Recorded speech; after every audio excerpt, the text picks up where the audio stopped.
We're All Wonders, written and illustrated by R.J. Palacio. I know I'm not an ordinary kid. Sure, I do ordinary things. I ride a bike, I eat ice cream, I play ball. I just don't look ordinary. I don't look like other kids. My mom says I'm unique. She says I'm a wonder. My dog, Daisy, agrees. But some people don't see that I'm a wonder. All they see is how different I look. Sometimes they stare at me. They point or laugh. They even say mean things behind my back. But I can hear them. It hurts my feelings. It hurts Daisy's feelings too. When that happens, I put on my helmet. I put Daisy's helmet on too. And then we blast off! Up, up, up, up through the clouds. Across the galaxy. All the way to Pluto. We say hello to old friends. From far away, the earth looks so small. I can't see any people, but I know they're there. Billions of people, people of all different colors, people who walk and talk differently, people who look different, like me. The earth is big enough for all kinds of people. I know I can't change the way I look. But maybe, just maybe, people can change the way they see. If they do, they'll see that I'm a wonder. And they'll see that they're wonders too. We're all wonders. Look with kindness, and you will always find wonder.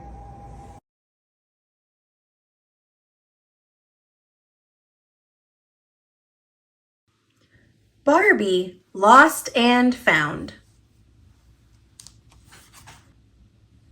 By Carol Pugliano Martin, illustrated by SI International. Barbie was reading in her room. All of a sudden, she heard Stacy calling from outside. "Barbie, come quick!" cried Stacy. Barbie ran outside. "Look who followed me home," said Stacy. "Can I keep her?" Barbie knelt down to pet the dog. She let the dog lick her hand. "I don't see a collar or a tag," Barbie said. "Does that mean I can keep her?" asked Stacy. "Stacy, this dog might belong to someone. We have to find her owners," said Barbie. "I guess you're right," said Stacy. "Let's look for clues." "Well, she's all wet and muddy," said Barbie. "Yes, that's the first clue," Stacy said. She ran inside and got a notepad. She wrote the clue on the pad. "Now, where could she have gotten so wet and muddy?" asked Barbie. "There's a stream in the park," said Stacy. They began walking. The dog trotted beside them. They came to the park. The dog ran ahead. Barbie, she's heading right to the stream, said Stacy. When they got there, the dog was standing at the edge. She was barking. This must be where she got wet, said Stacy. Do you like to swim, girl? The dog gave Stacy her paw. Look, Barbie, said Stacy. There's a branch in her fur. It's another clue. Stacy wrote down the clue. Now we have to find the bush it came from, she said. They began to search the park. There it is, cried Stacy. They ran to the bush. They saw something shiny. It was a collar with a tag. The collar must have gotten stuck here, said Barbie. Is your name Sophie? She asked the dog. Sophie wagged her tail. The tag says Sophie belongs to Mrs. Martin on Oak Street, said Barbie. They walked to the house. Stacy rang the doorbell. Mrs. Martin opened the door. Hi, I'm Stacy. My sister Barbie and I think we found your dog. She followed me home, said Stacy. I found clues and we brought her here. Thank you, said Mrs. Martin. You should be a detective when you grow up. You would be a great one. I would like to work at an animal shelter instead. I want to help animals find homes, said Stacy. Well, you're off to a good start, said Mrs. Martin. Woof! Sophie agreed.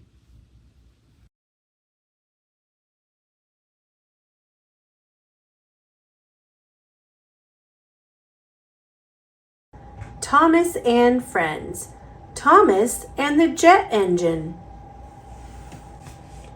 Based on the Railway series by the Reverend W. Audrey, illustrated by Richard Courtney.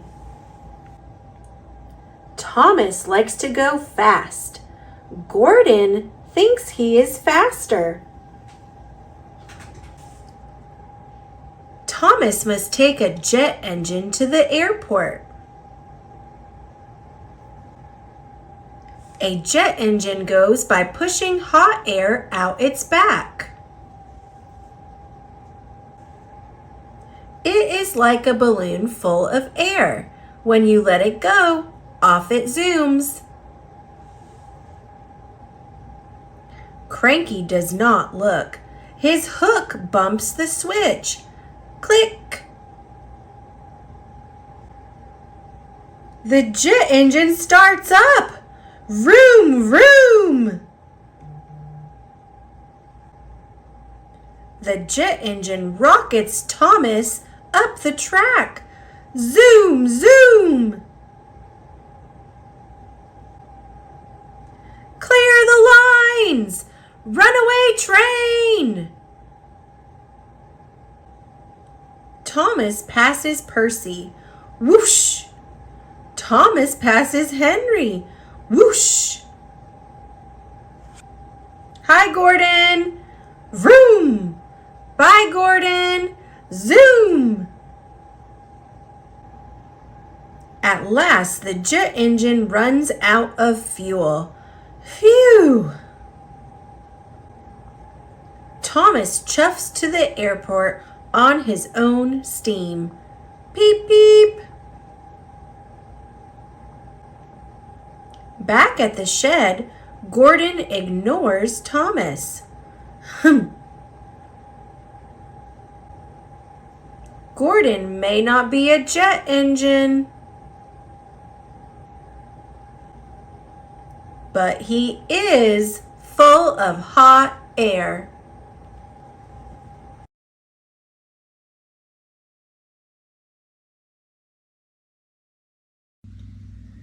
Pete the Cat, Old MacDonald Had a Farm by James Dean.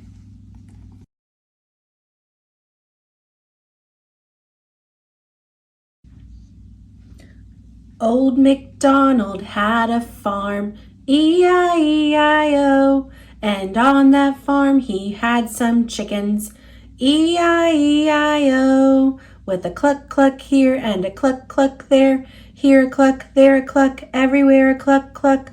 Old MacDonald had a farm, E-I-E-I-O.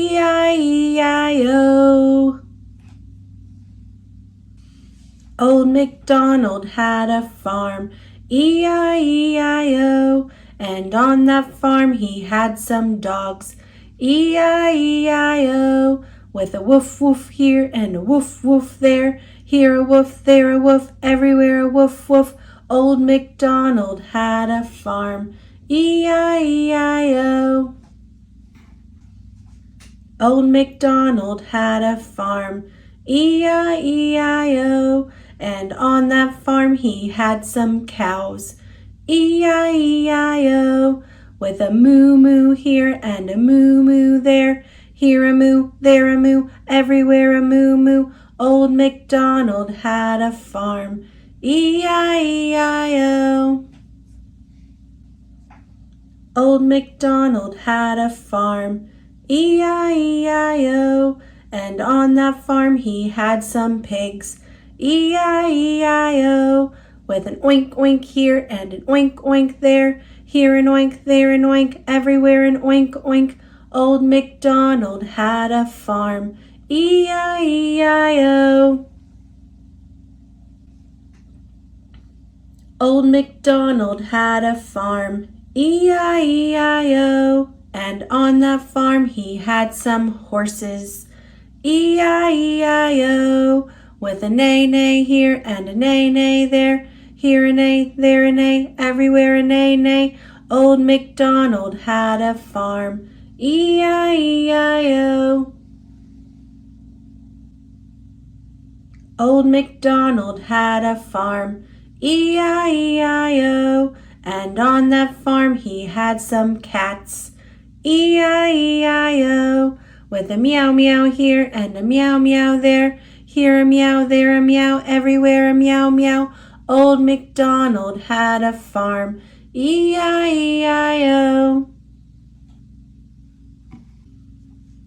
Old MacDonald had a farm, E-I-E-I-O, and on that farm he had some goats, E-I-E-I-O, with a ba-ba here and a ba-ba there, here a ba, there a ba, everywhere a ba-ba. Old MacDonald had a farm, E-I-E-I-O. Old MacDonald had a farm, E-I-E-I-O, and on that farm he had some ducks, E-I-E-I-O, with a quack quack here and a quack quack there, here a quack, there a quack, everywhere a quack quack. Old MacDonald had a farm, E-I-E-I-O. Old MacDonald had a farm, E-I-E-I-O, and on that farm he had some turkeys, E-I-E-I-O, with a gobble gobble here and a gobble gobble there, here a gobble, there a gobble, everywhere a gobble gobble. Old MacDonald had a farm, E-I-E-I-O. Old MacDonald had a farm, E-I-E-I-O, and on that farm he had some roosters, E-I-E-I-O, with a cock-a-doodle-doo here and a cock-a-doodle-doo there, here a cock-a-doodle-doo, there a cock-a-doodle-doo, everywhere a cock-a-doodle-doo. Old MacDonald had a farm, E-I-E-I-O. Old MacDonald had a farm, E-I-E-I-O, and on that farm he had some donkeys, E-I-E-I-O, with a hee-haw here and a hee-haw there, here a hee-haw, there a hee-haw, everywhere a hee-haw. Old MacDonald had a farm, E-I-E-I-O.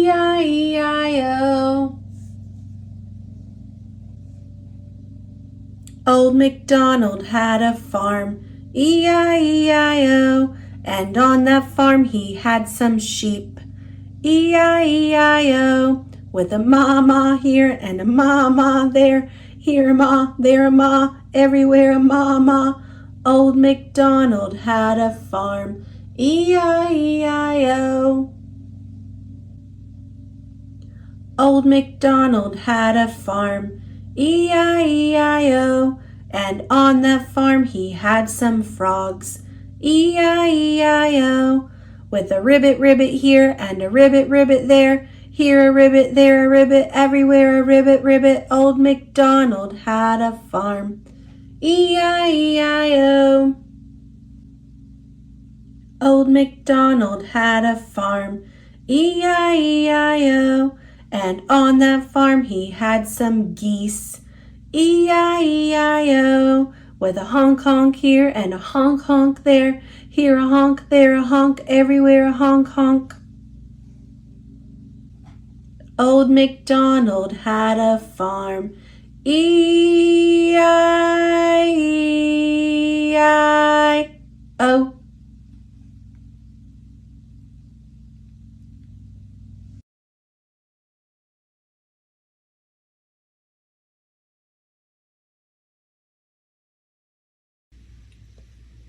Barbie, I can be a baby doctor. Concept developed for Mattel by Egmont Creative Center by Susan Marenko, based on plots written by Julia Conti, adapted by Kristen L. Depkin, illustrated by Tino Santanach and Joaquin Canizares, with Pam Duarte. Barbie is studying to become a baby doctor. She goes to the hospital. She visits babies in the nursery. She will learn to take care of them. Barbie meets Dr. Green. She is a baby doctor. Barbie meets Nurse Kay. She is a baby nurse. They will teach Barbie to take care of babies. Barbie holds a baby boy. He starts to cry. Barbie rocks the baby. He cries and cries. Nurse Kay says the baby is hungry. She gets a bottle. Barbie feeds the baby. He stops crying. The baby is done eating. Nurse Kay shows Barbie how to burp him. Barbie puts the baby on her shoulder. She pats his back. He burps. Barbie smells something funny. The baby has a dirty diaper. Barbie changes the baby's diaper. Later, she gives him a bath. It is time to play. Barbie puts the babies on a mat. She shows them a toy. The babies love it. It is nap time. Barbie and Dr. Green put the babies in their cribs. They wrap the babies in blankets. Soon, all the babies are asleep. Another doctor comes to the nursery. She asks Barbie and Nurse Kay for help. Barbie and Nurse Kay meet a new baby girl. They will take care of the baby while her mom rests. Nurse Kay shows Barbie how to hold the new baby. She is so tiny. Barbie gives the baby her first bath. Barbie dresses the baby. Then Barbie brings the baby to her mom. The mom will feed the baby. Barbie shows the mom how to burp the baby. Dr. Green checks on them. Barbie does a great job. The baby's mom and dad thank Barbie. One day, Barbie will be a great baby doctor.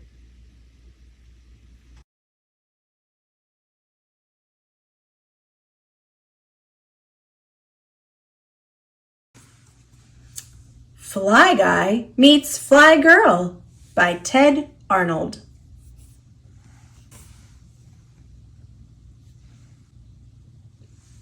A boy had a pet fly. He named him Fly Guy. Fly Guy could say the boy's name. Buzz. Chapter 1. One day, Buzz and Fly Guy were bored. Fly Guy said, "Funzy." "Yeah," said Buzz. "Let's do something fun."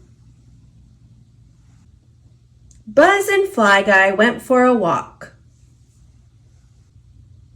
They played chase. They cooled off in the fountain. A girl was running. A fly was chasing her. "Don't worry," said Buzz. "Flies aren't pests. They are pets." "I know," said the girl. "This is my pet. Her name is Fly Girl." Chapter 2. Buzz said, "This is Fly Guy. He can do tricks." "Fly Girl can do tricks too," said the girl. "Fly Guy eats gross stuff," said Buzz. "Fly Girl eats grosser stuff," said the girl. "Fly Guy can say my name," said Buzz. Buzz.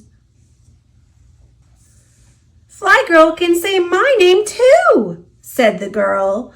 Liz. "Do you want to play on the swings?" said Buzz. "Sure," said Liz. Chapter 3. Fly Guy and Fly Girl sat side by side. Fly Guy said, "Wuzzle, wuzzle."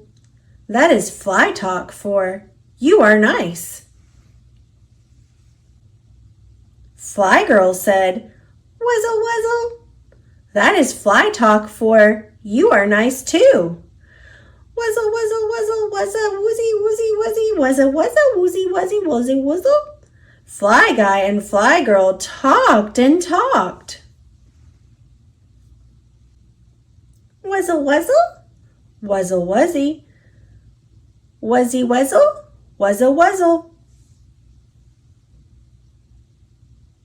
Wuzzle, wuzzle, wuzzy, wuzza, wuzzy, wuzzy, wuzzle, wuzzy.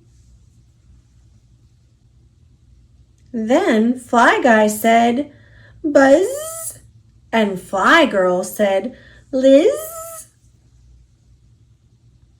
Fly Guy and Fly Girl both said, "Wuzzle, wuzz up." That is fly talk for "Let's be friends." "See you soon," said Buzz and Liz. Funzy. "Yeah," said Buzz. "That was fun."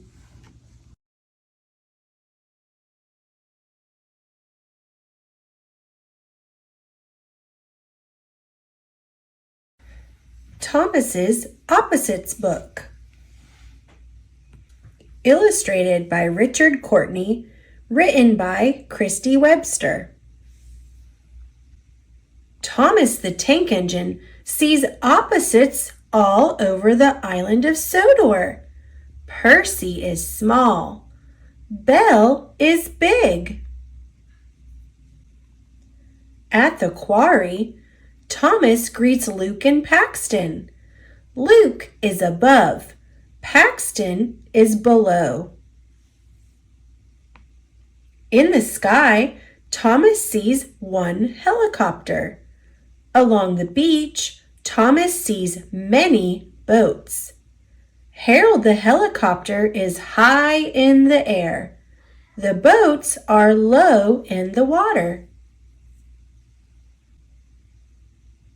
On the way to the docks, Thomas sees Mavis and Diesel. Mavis is near. Diesel is far. At the docks, Thomas sees Cranky and Salty. Salty is short. Salty is also happy. Cranky is tall. Cranky is also grumpy. At the sheds, Thomas sees Emily and Toby. Toby is inside. Emily is outside. At the farm, Thomas sees Edward. Edward's first truck is full. Edward's second truck is empty. At the washdown, Thomas sees James and Henry. James is dirty. Henry is clean. Thomas sees Gordon pulling the express. Gordon is going fast. Thomas is going slow. Gordon must go. Thomas has to stop. You've learned all about opposites with your friend Thomas. Here they are again. Near, far. One, many. High, low. Small, big. Above, below. Happy, grumpy. Short, tall. Go, stop. Dirty, clean. Inside, outside. Full, empty. Fast, slow. There are so many opposites to see on the island of Sodor.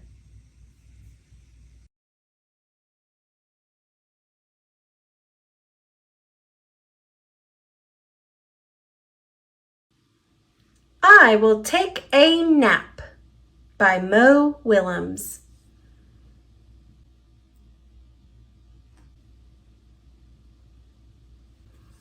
I am tired and cranky. I will take a nap. I like to nap.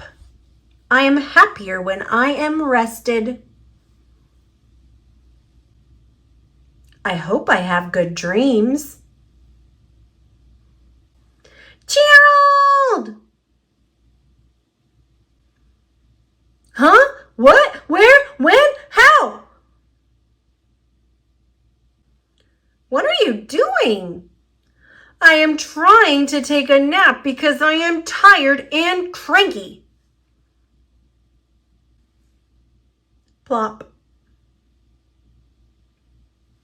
And a nap helps if you are cranky? Yes, a nap helps if you are cranky. I am sorry, Piggy. I am very cranky. Now I feel cranky too. Very cranky. Maybe I need a nap. Maybe you do need a nap. I will take a nap too. I like to nap with my special buddy. Ready to nap? Ready to nap. Sleep tight.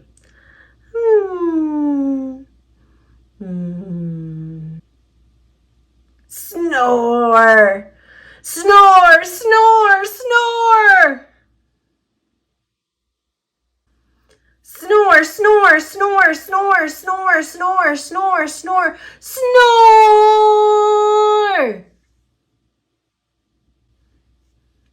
Snurk, snurk, snurk, snurk, puff.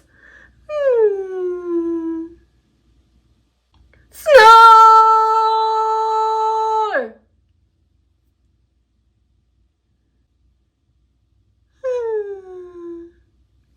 Yawn. Wow, what a great nap. I feel rested. I do not feel cranky. How are you? Enjoying your nap, Gerald? I am not enjoying my nap, Piggy. I am not napping. But if you are not napping, how can I be floating? And why is my head a turnip? Good question. I'm a floating turnip head. She's a floating turnip head. She's a floating turnip head. She's a floating turnip head. I'm floating. Also, I have a turnip head. Yawn. Oh, hi, Gerald. Did you have a good nap? I sure did, turnip head.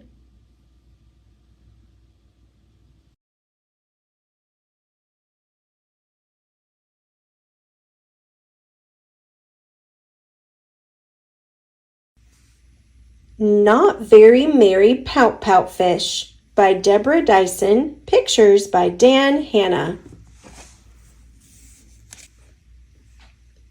In a festive ocean corner, fish were decking out the reef, hanging tinsel, bows, and lights in a holiday motif. Voices laughed, voices sang. What a merry time of year! Yet a certain gloomy fish wasn't feeling any cheer. Mr. Fish, with his list, wore a Yuletide pout. I need presents for my friends, but my time is running out. For a gift should be big, and a gift should be bright, and a gift should be perfect, guaranteed to bring delight. And a gift should have meaning, plus a bit of bling zing. So I'll shop till I drop for each just right thing. At the first store he reached, Mr. Fish's eyes grew wide. The shelves were full of baubles. How could any fish decide? Shiny trinkets, handy gadgets, choices more and more galore. And yet nothing seemed quite right. Guess I'll try the shop next door. For a gift should be big, and a gift should be bright, and a gift should be perfect, guaranteed to bring delight. And a gift should have meaning, plus a bit of bling zing. So I'll shop till I drop for each just right thing. In a tizzy-busy crowd, shoppers everywhere beside him, Mr. Fish spied a banner for the season's hottest item. He hustle-bustled over, but they just sold out. Mr. Fish's hopes wobbled in a bout of pout doubt. For a gift should be big, and a gift should be bright, and a gift should be perfect, guaranteed to bring delight. And a gift should have meaning, plus a bit of bling zing. So I'll shop till I drop for each just right thing. He reached the final store and was very first in line. But his shopping plans were dashed. "We're closed," said the sign. There were no stores left. There was no place to go. Mr. Fish had nothing, not a single gift to show. Oh, a gift should be big, and a gift should be bright, and a gift should be perfect, guaranteed to bring delight. And a gift should have meaning, plus a bit of bling zing. But I've shopped till I've plopped, and I don't have a thing. Mr. Fish's face sank in a crestfallen frown. I'll have to miss the party. I've let all my friends down. Then a gentle voice jingled, Mr. Fish, not true. All you really need to bring is the one and only you. If you want to give some presents, it is not too late to start, for the best gifts of all come straight from the heart. With the help of Miss Shimmer, sharing laughter, fun, and grins, Mr. Fish made gifts with his very own fins. Later at the party, Mr. Fish passed them out, and he felt very merry. This is what today's about. For his gifts were big, and his gifts were bright, and his gifts were perfect, and they all brought delight. And his gifts had meaning, plus a bit of bling zing, and his each and every friend loved their just right thing. All were happy, all were laughing, all were talking, all were singing, all were sharing in the season and the goodwill it was bringing. Mr. Fish joined his friends, and he felt his heart lift. They had peace, joy, and love. What a very merry gift!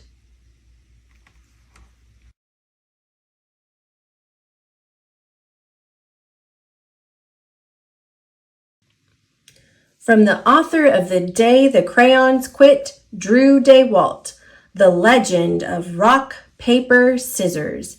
Pictures by Adam Rex, New York Times bestseller.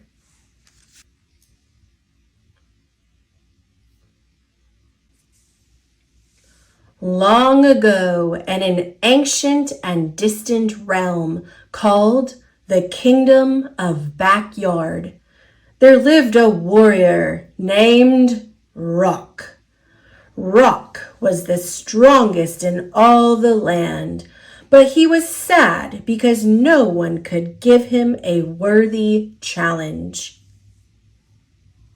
Rock traveled to the mysterious forest of Over by the Tire Swing, where he met a warrior who hung on a rope, holding a giant's underwear. Drop that underwear and battle me, you ridiculous wooden clip man. I will pinch you and make you cry, Rock warrior. Rock versus Clothespin. Rock is victorious. Even though he had won, Rock was still unsatisfied. So he journeyed on to the mystical tower of Grandma's favorite apricot tree. There he was met by an odd and delicious fruit. You, sir, look like a fuzzy little butt. What? I challenge you to a duel. Then let us battle. Rock versus apricot. I will beat you, Rock, with my tart and tangy sweetness. Rock is victorious. Oh, I I am smooshed. And yet smooshing you has brought me no joy. Are you not entertained? They were entertained, but the battle had been too easy. So Rock left the kingdom of Backyard, still in search of a worthy foe.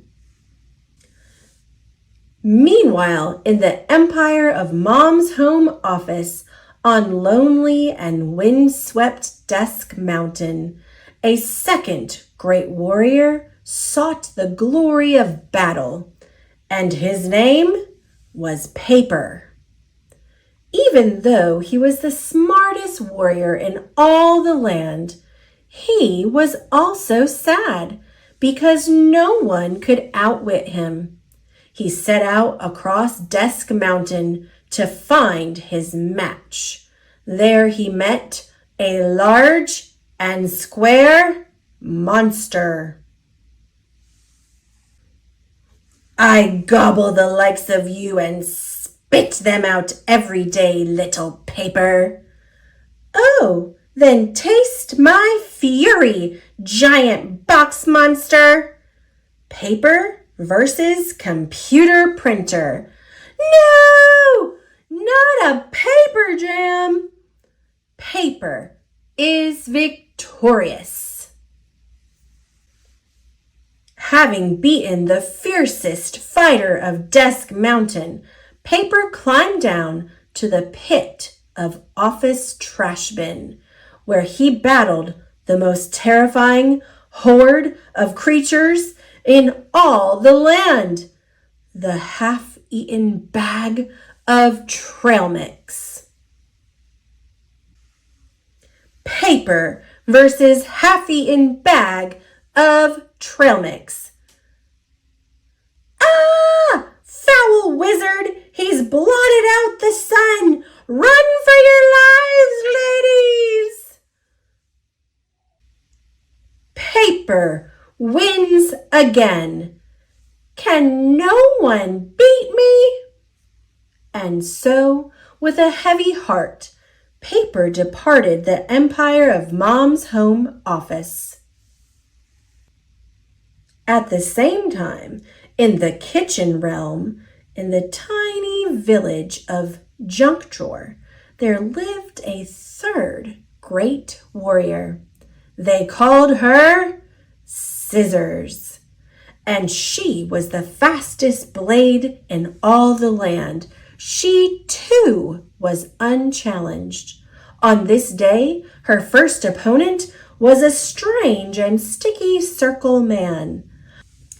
Let us do battle, you tacky and vaguely round monstrosity. I will battle you, and I will leave you beaten and confused with my adhesive and tangling powers. Scissors versus roll of tape. Scissors is victorious. Scissors forged on across the kitchen realm to the frigid wastes of refrigerator freezer. There she met her most fearsome adversaries yet. Dinosaurs made of frozen breaded chicken. No, wait! No, they don't! Scissors is victorious again. Am I so good that not even dinosaur-shaped chicken nuggets can beat me? And so Scissors, like Rock and Paper before her, traveled beyond her own kingdom, seeking out a challenger who was her equal. Then one day, in the great cavern of Two-Car Garage, Rock and Scissors came face to face.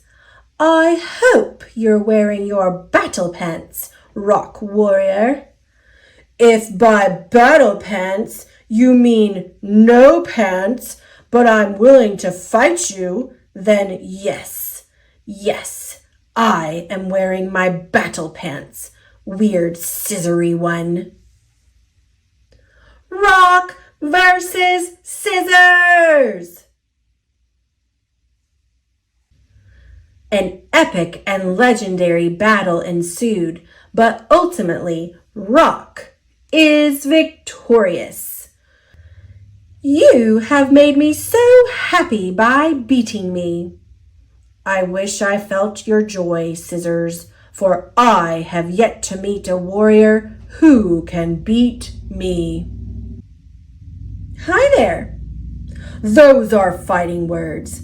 Wait, what? Rock versus paper. This is the best day of my life. Thank you for winning, O great knight of paper. That's fine for you, but it looks as though no one will ever beat me. Not so fast, paper. Wait, what? Scissors versus paper. You beat me. And the three great warriors hugged each other and danced for joy, and they became fast friends. Finally, they had each met their matches. They were so happy, in fact, that they began to battle again. Round and round they went in the most massive and epic three-way battle of all time. And it is said that this joyous struggle still rages on to this very day. That is why children around the world, in backyards, on playgrounds, and yes, even in classrooms, still honor the three great warriors by playing rock, paper, scissors.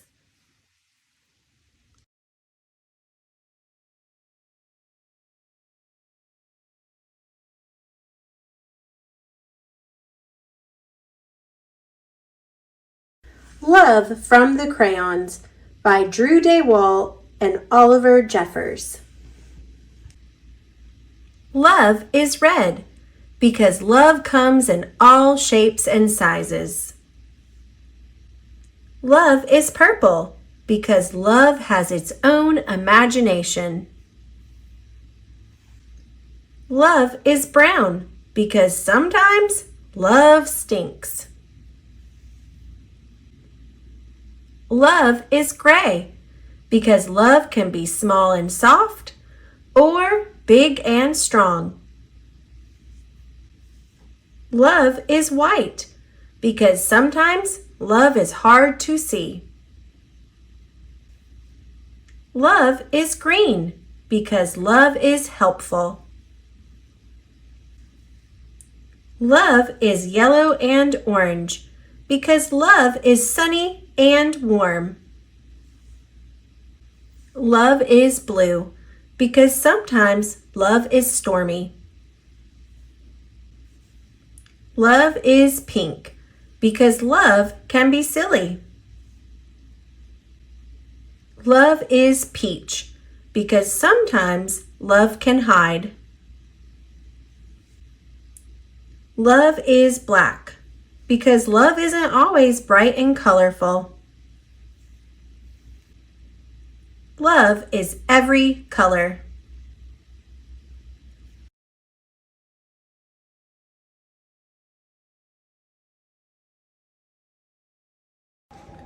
Thomas and Friends, Blue Mountain Mystery, the movie, Risky Rails. Illustrated by Tommy Stubbs. Blue Mountain Quarry was a very busy place. Owen moved equipment up and down the steep walls. Rusty shunted trucks of slate. The quarry engines were smaller and lighter than the other engines and ran on special tracks. Paxton, a visiting diesel, was impressed by the hard-working narrow-gauge engines. Suddenly, with a rumble, Blondin Bridge began to collapse. Rheneas saw the danger ahead and tried to stop, but his heavy load pushed him across the bridge. Rheneas was safe. Everyone was relieved. Then they saw poor Paxton, half buried in stone. He wasn't hurt, but he needed some repairs. Sir Topham Hatt asked Thomas to work in Paxton's place. "I like working with my narrow-gauge friends," he peeped. He chugged off to the quarry, where he was met with whistles of welcome. The work at the quarry was hard, but Thomas enjoyed it. Suddenly, a small green engine darted out of a tunnel. "Hello," Thomas peeped, but the engine rolled into another tunnel without answering.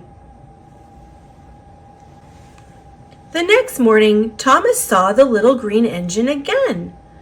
"Who are you?" Thomas asked.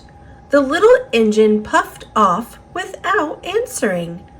Thomas tried to follow. "Go, Luke!" Skarloey cried, as he and the other narrow-gauge engines blocked Thomas. "Who is Luke?" Thomas asked Skarloey. "Why does he run away?" "He hides because long ago he did something very bad," Skarloey said. "He's afraid that if he's found, he'll be sent away from Sodor forever." Thomas promised to keep Luke's secret. Later, Thomas steamed off alone to think. "Don't worry, Luke," he said aloud. "I'll find a way to help you." Someone was watching. The next day, Luke emerged from a tunnel and approached Thomas. "I'm sorry I hid from you," he said. "Will you be my friend?" "I'd like that," Thomas replied. Thomas and Luke worked together at the boulder drop. Thomas asked Luke why he had to hide. They didn't notice that Paxton, who had returned to the quarry, was listening as Luke told his story. "I came to the island of Sodor by boat," Luke began. "There was also a little yellow engine who spoke a strange language. While I was being lifted off the boat, I bumped the yellow engine and he went splashing into the sea." Paxton couldn't believe what he had heard. He raced off to tell Diesel. At that moment, an idea flew into Thomas's funnel. "I know what I'll do," he said. "I'll find out what happened to that little yellow engine. Maybe he's at the diesel works." Thomas was shocked to hear Paxton repeating Luke's story to Diesel.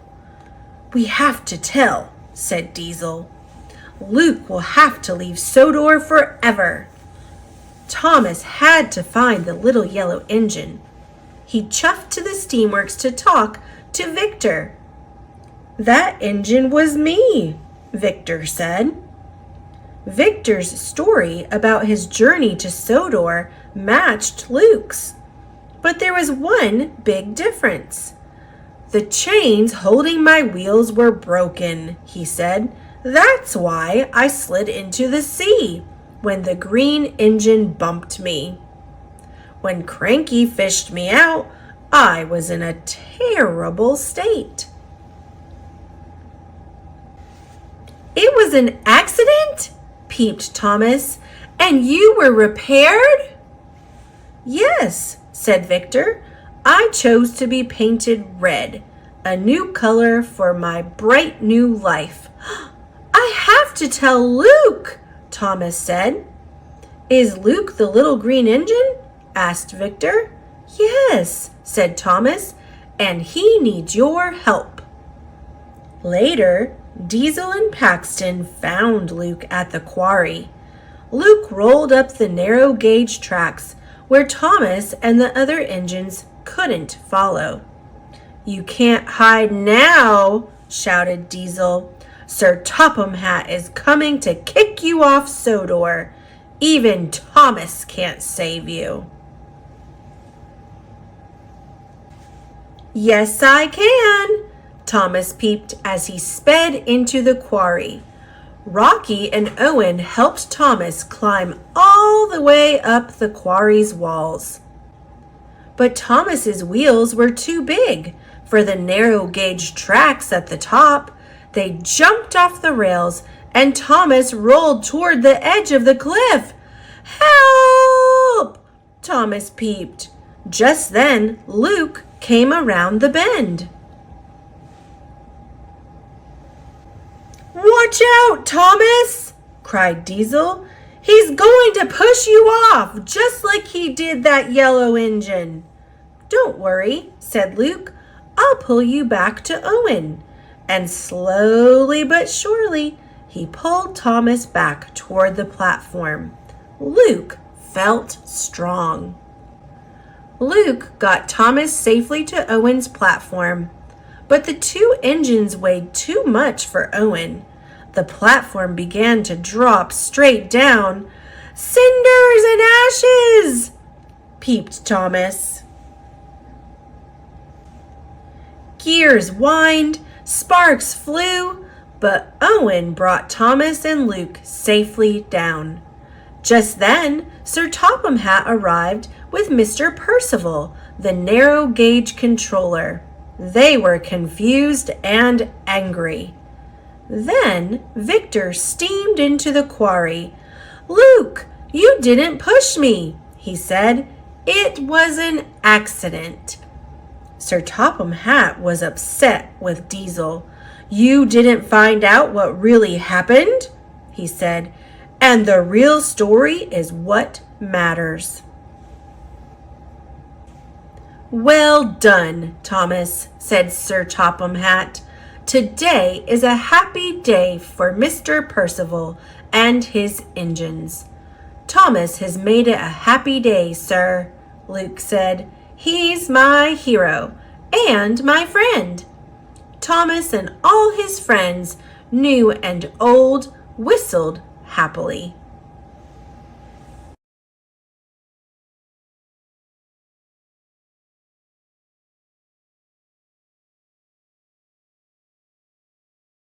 Barbie, a Fashion Fairy Tale. Adapted by Mary Mann Kong, based on the original screenplay by Elise Allen. Illustrated by Dynamo Limited. Barbie is on a plane. She is going to Paris. Her pet poodle is going too. They will help Barbie's Aunt Millicent. Millicent is happy to see Barbie, but Millicent is sad too. Her fashion house is closing forever. Jacqueline is a mean dressmaker. She stole Millicent's fashion ideas. Alice is Millicent's helper. She makes pretty dresses. She does not want Millicent's store to close. Barbie and Alice find a secret wardrobe. Glimmer, Shimmer, and Shine come out. They are the Fairies. Their magic makes Alice's dress sparkle. Alice and Barbie love it. A lady buys the sparkling dress. Barbie has an idea. They will have a fashion show. They will save Millicent's.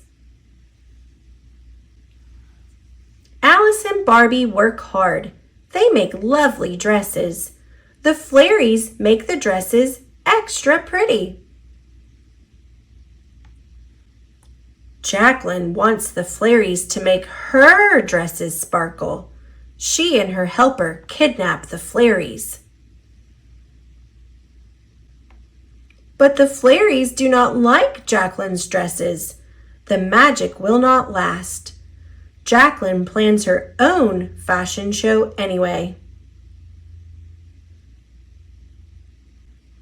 Barbie and Alice are done. Millicent loves their dresses. The fairies are trapped. They light up Jacqueline's store. The pets save them. Glimmer, shimmer, and shine are free. Jacqueline starts her fashion show, but the magic stops working. Her fashions turn into trash. The show is a flop. Millicent starts her fashion show. Many people come.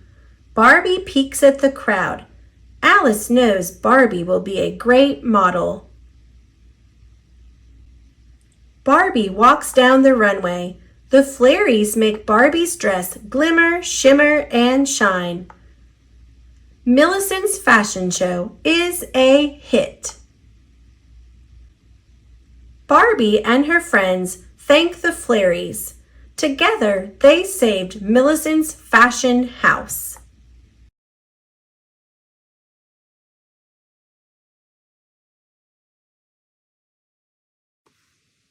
Idea Jar by Adam Lehrhaupt and Deb Paletti.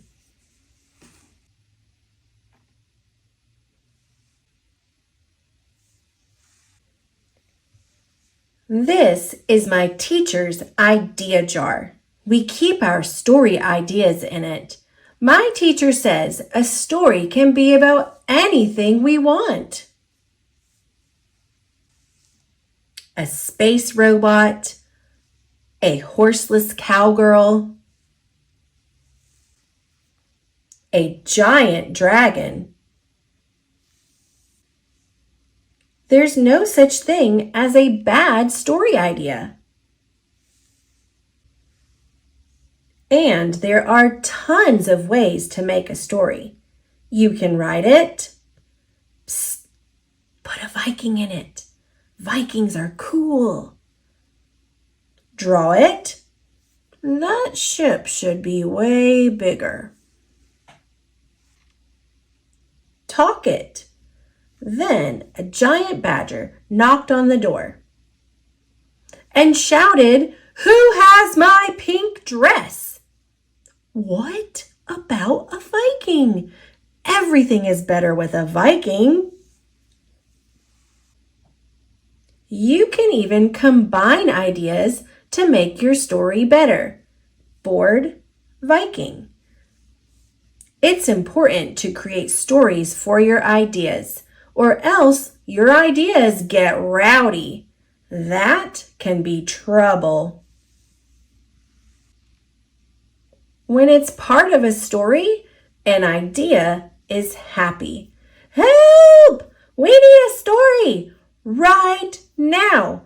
Let us out. Meow. Please. Hey, it's crowded in here. But when it's not, oh no, the ideas. This isn't good. Watch out!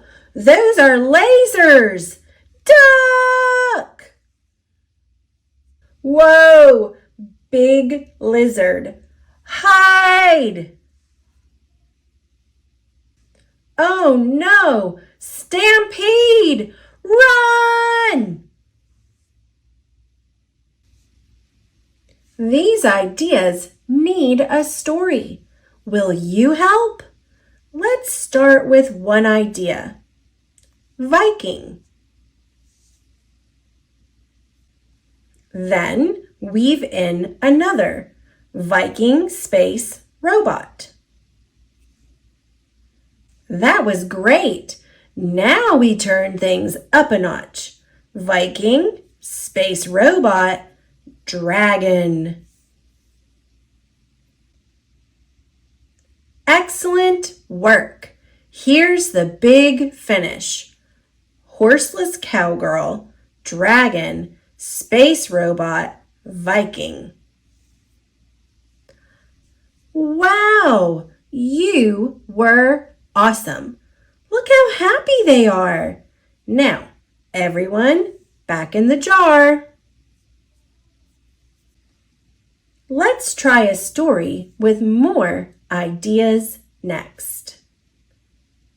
Yeti, happy, kitty, bicycle, unicorn, octopus, dog, playground, yo-yo.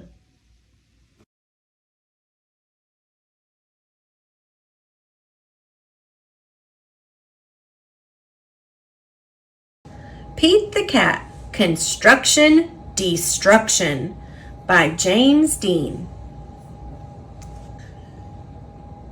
Recess! Pete shouts as the bell rings. But when Pete goes outside to play, oh no! The playground is a disaster. The swings are broken, the slide is rusty, and the sandbox is full of weeds. Pete makes plans for a new playground. Wow, says Principal Nancy. Can you really build that? Not by myself, says Pete. I'm going to need some help. Whatever you need, Pete, it's yours. The next day, Pete arrives at the playground before school. The construction crew is already there. He gives them the go-ahead to tear down the old playground. Rumble, rumble, honk. Down goes the slide. Creak, crash. Down go the swings. Clink, clink. Down goes the tower. Bang, boom. A truck arrives to recycle the metal. Honk, honk. Rumble, rumble, honk, honk. The new playground equipment has arrived. It's time to get to work. The cement mixer will pour concrete. The dump truck will bring sand and dirt. The backhoe will dig. The whole team will get the job done. Clunk, whack, thud. Building a playground is hard work. The new playground is cool, but it's not cool enough.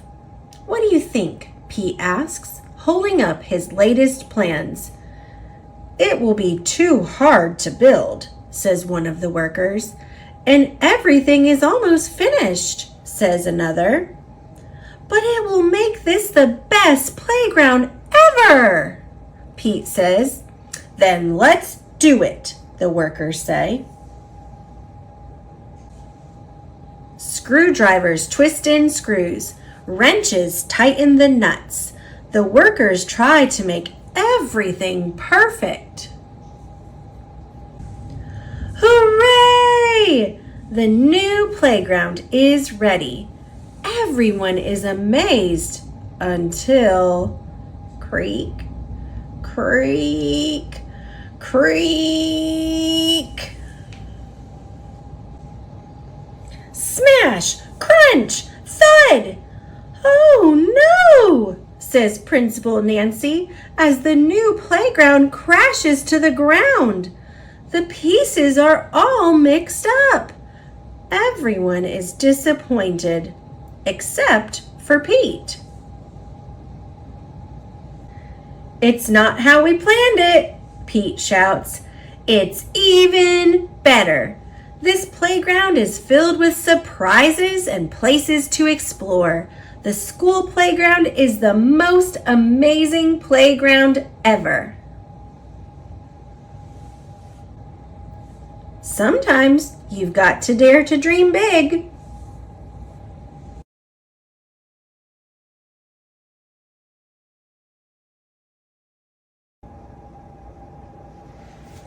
Kindness is Cooler, Mrs. Ruler, written by Marjorie Kyler, illustrated by Sachiko Yoshikawa.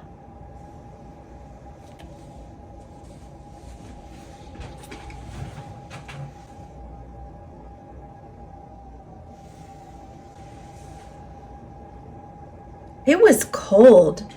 It was rainy, and Mrs. Ruler's class hadn't been outside all week. The students were getting jumpy and grumpy. Anaya and Tawana whispered during story time. David pulled Raquelita's ponytail, and Raquelita stole his hat. Then David grabbed Connor's hat and threw it into the hall. That's enough! Too rough, shouted Mrs. Ruler. The bell rang. It was time for recess. As the kids left, Mrs. Ruler kept Anaya, Tawana, Connor, Raquelita, and David behind. Sit down, don't frown, she said. Now, tell me, why do you think I've kept you in from recess? We were acting up, mumbled Connor.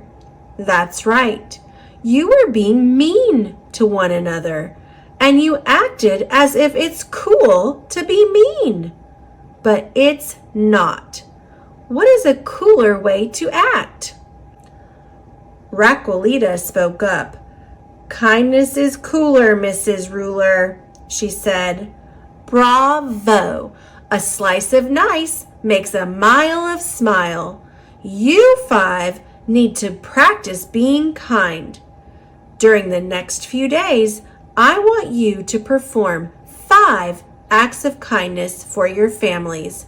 Then, in show and tell, you can share what you did with the rest of the class.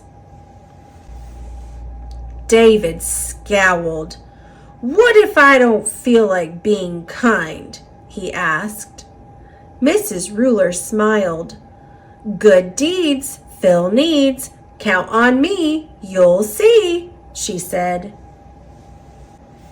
The next day, Anaya and Tawana couldn't wait for show and tell. When it was their turn, they ran to the front of the class. We did 10 acts of kindness last night, said Tawana. Before dinner, I made special placemats. I set the table, said Anaya. I drew hearts on the napkins to show Mom we love her, said Tawana. I grated the cheese for the macaroni, said Anaya. I helped make the salad, said Tawana. After dinner, we carried the dishes to the sink, said Anaya. And I loaded the dishwasher, said Tawana. While I took out the garbage, added Anaya. Then I sponged off the table, said Tawana. And I straightened up the chairs, finished Anaya. Mom told us how much she liked our homework. It puts her in such a good mood that we want to do more nice things for her. Bravo, said Mrs. Ruler. 10 kind acts will lead to more. Give me the chalk, and I'll keep score. Then she wrote the twins' deeds on the blackboard. When she was finished, she looked at David. What about you? She asked. Did you practice too? No, said David. I just couldn't get into it. Oh my, please try. Kindness is cooler, said Mrs. Ruler. After school, Raquelita invited Connor over for a play date. She had a new dog and a big family, so there were lots of ways Raquelita and Connor could practice being kind. In show and tell the next day, they shared kindness with the class.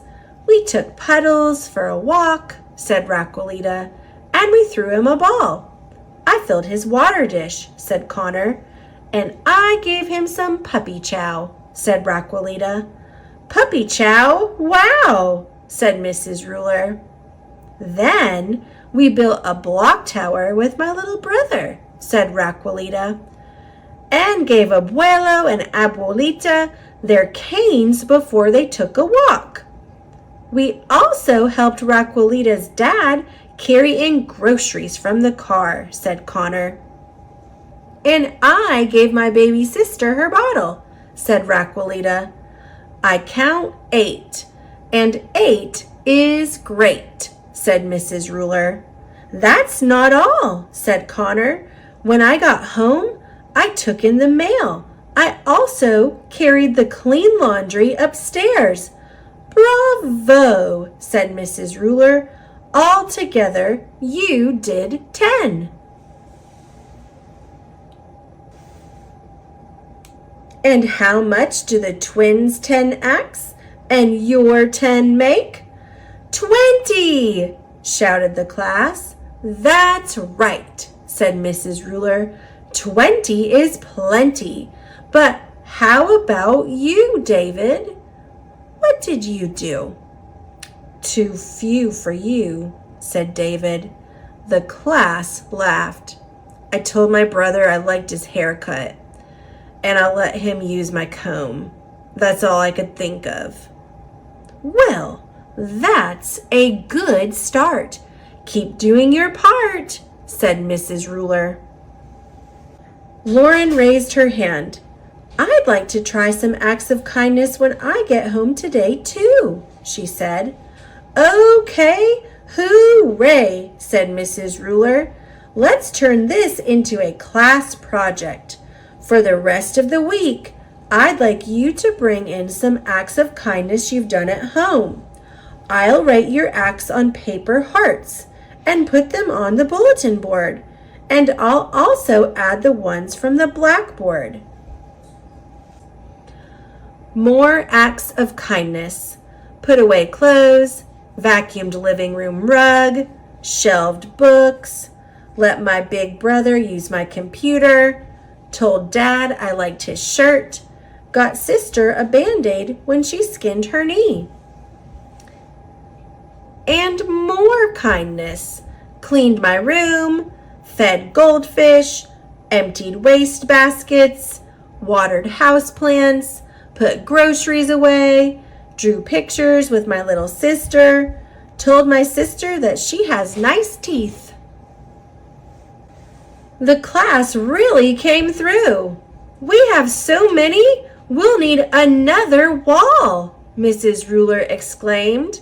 Let's count. 1, 2, 3. The kids counted until they reached 35. Bravo, said their teacher. Now try skip counting by 5s. 5, 10, 15, 20, 25, 30, 35, shouted the class. That's right. You're bright, said Mrs. Ruler. We should keep going with this project. Now let's try some acts of kindness at school. I'll add those to the wall too. Don't forget, a slice of nice makes a mile of smile. As Mrs. Ruler kept cutting out more hearts, Connor and Pablo tried some school kindness too. They invited David to sit with them at lunch. But when they finished their sandwiches, David took one of Connor's cookies. Hey, quit it, said Connor. He grabbed David's lunch and threw it over his head. Stop, cried Pablo. Don't you remember what Mrs. Ruler said? Good deeds fill needs. David, don't grab. And Connor, you still have 4 cookies. Why don't you share them with David and me? Oops, said Connor. You're right. For a moment, I forgot about being kind. And Connor gave some cookies to his friends. I agree. Here are 3. Yum, said David. I'm going to ask my babysitter to help me make cookies when I get home. And then you can bring them to school, said Pablo, and share them with the whole class, added Connor. And Mrs. Ruler will congratulate me for being extra kind, said David. But I still won't have done as many acts of kindness as everyone else. So think of other things to catch up, said Pablo. David didn't have to think for long. That afternoon, when Caitlin was cleaning the gerbil's cage, the gerbils got loose. One even jumped to the window ledge. Mrs. Ruler hopped on a chair. Eek! Squeak! She cried. Everyone ran for cover. Everyone but David. He chased the gerbils. He scooped them up one by one. Then he set them back where they belonged. Hooray for David! Yelled the class. Your act of kindness was the best, cried Mrs. Ruler. Now go on home and do the rest. She jumped off the chair and added the acts of kindness from that week to the wall. Mrs. Ruler and the class counted up all the hearts. By now, the class had done 70 acts of kindness. That's great, but wait, said Mrs. Ruler. There's more in store. Let's keep going and spread some kindness beyond school. There are lots of kind acts you can do in the community. But we're just little kids, said David. How can we do stuff outside our house and school? I'll ask your parents to work with you on community kindness, and I'll help too, said Mrs. Ruler. All it takes is one simple act. One act of kindness that will make the world a better place. If you act from your heart and do your part, we'll end up with 100 acts of kindness all together.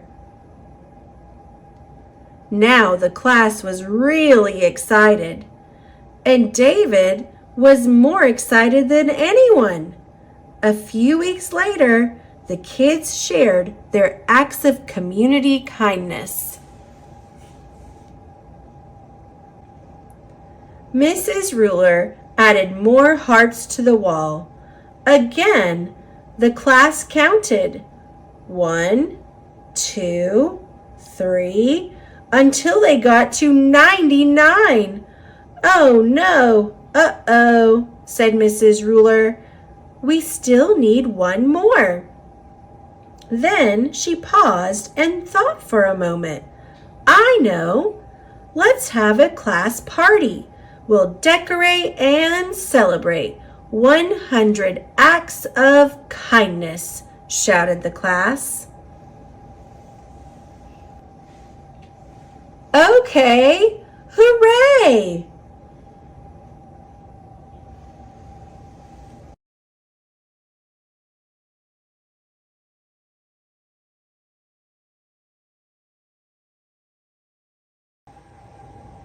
Sodor's Legend of the Lost Treasure, a Little Golden Book. Illustrated by Tommy Stubbs. It was a sunny day on the island of Sodor. A perfect day, Thomas thought, for racing Birdie. You know that Sir Topham Hatt doesn't approve of you racing, Annie said. Nonsense! I'll always be Sir Topham Hatt's #1 engine, Thomas puffed. Thomas raced past Gordon, pulling the coaches faster and faster until he reached a red signal. Thomas gasped as he came to a sudden stop. The coaches flew off the tracks! Sir Topham Hatt was not happy when he heard what Thomas had done. He told Thomas to work on the new branch line. "What about my branch line?" Thomas peeped. A new engine named Ryan rolled up. "I will look after that branch line." Thomas went to work on the new branch line, but he didn't pay attention to the danger signs. Suddenly, the earth crumbled away beneath him. Thomas crashed down into a giant underground cavern. Thomas saw something amazing: an old pirate ship. Rocky pulled the pirate ship up out of the cavern. All the engines wanted to see the buried ship. If there's a buried pirate ship, there must be a buried treasure too, Marion peeped. She made a wish that she would dig up the treasure.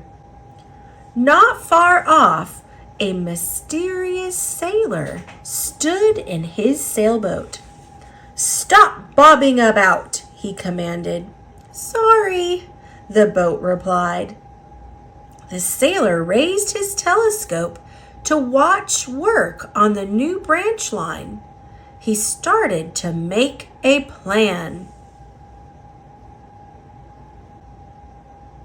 That night, Thomas went to the sheds to rest, but Ryan was already there. He invited Thomas in, but Thomas was feeling upset. Thomas rolled away into the night.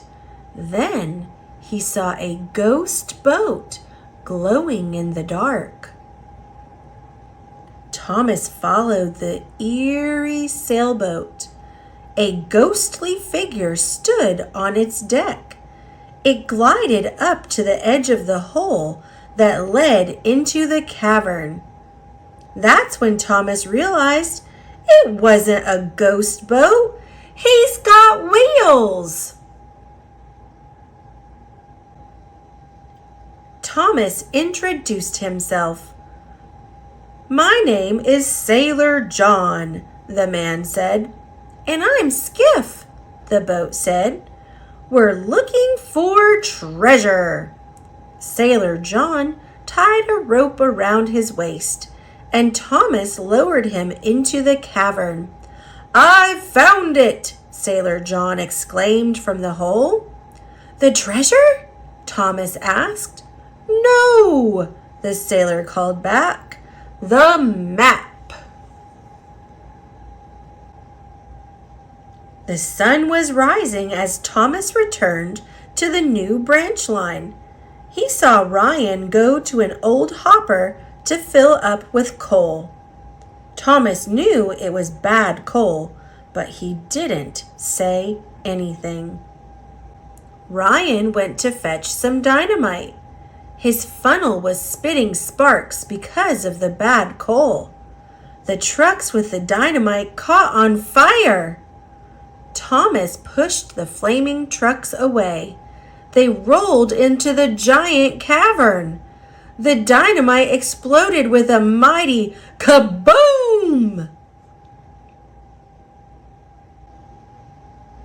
Sir Topham Hatt was very upset.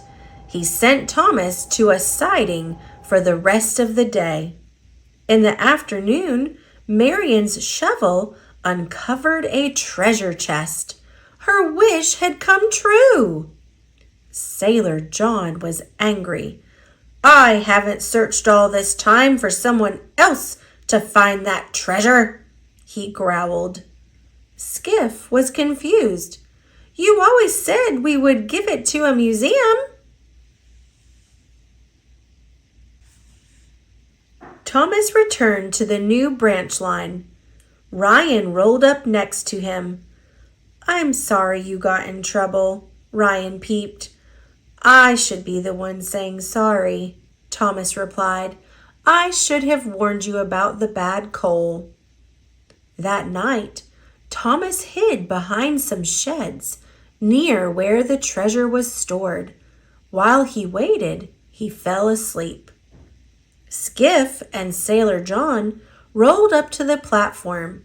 Sailor John snuck into the office and stole the treasure. Help! Skiff cried. Help! Thomas woke and started to chase them. Thomas raced as fast as he could. His whistle blew a warning to all the nearby trains. Thomas! Skiff shouted. Run me off the rails! I won't mind! Thomas sped up and bumped Skiff. The tiny boat splashed into the harbor. Thomas couldn't stop. He leaped off the rails and fell into the surf. The treasure is too heavy, Skiff cried. Throw it overboard or we'll be sunk. No, shouted Sailor John. Skiff knocked Sailor John into the water. The treasure toppled over too. It sank. The police soon arrived and took Sailor John away. Divers rescued the treasure and delivered it to the museum just in time for the opening of the new branch line. My engines are much more important to me than any treasure, Sir Topham Hatt said, and you, Thomas, are my number one.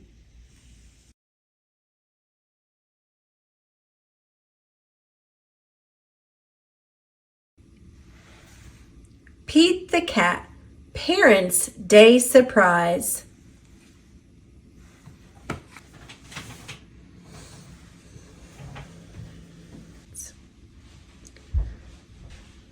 Based on the book series by Kimberly and James Dean, adapted by Anne Lamb from the Prime Video episode Parents' Day Surprise, written by Lexi Kohanovitz.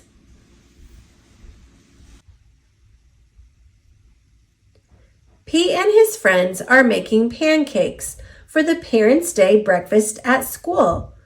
Pete's pancakes look like musical notes.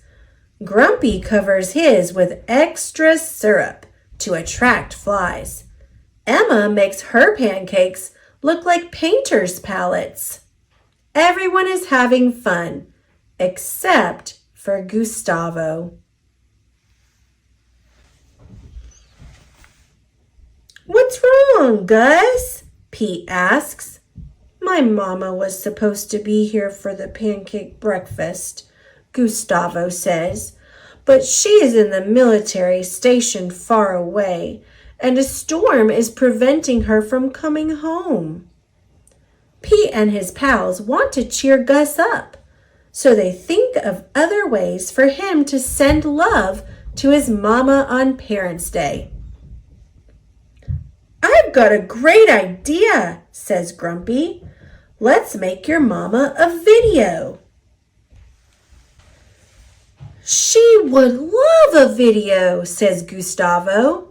I've been thinking about writing a song for Mama about how she's a pilot and how she does so much to protect us and how my love for her soars higher than the jet planes she flies.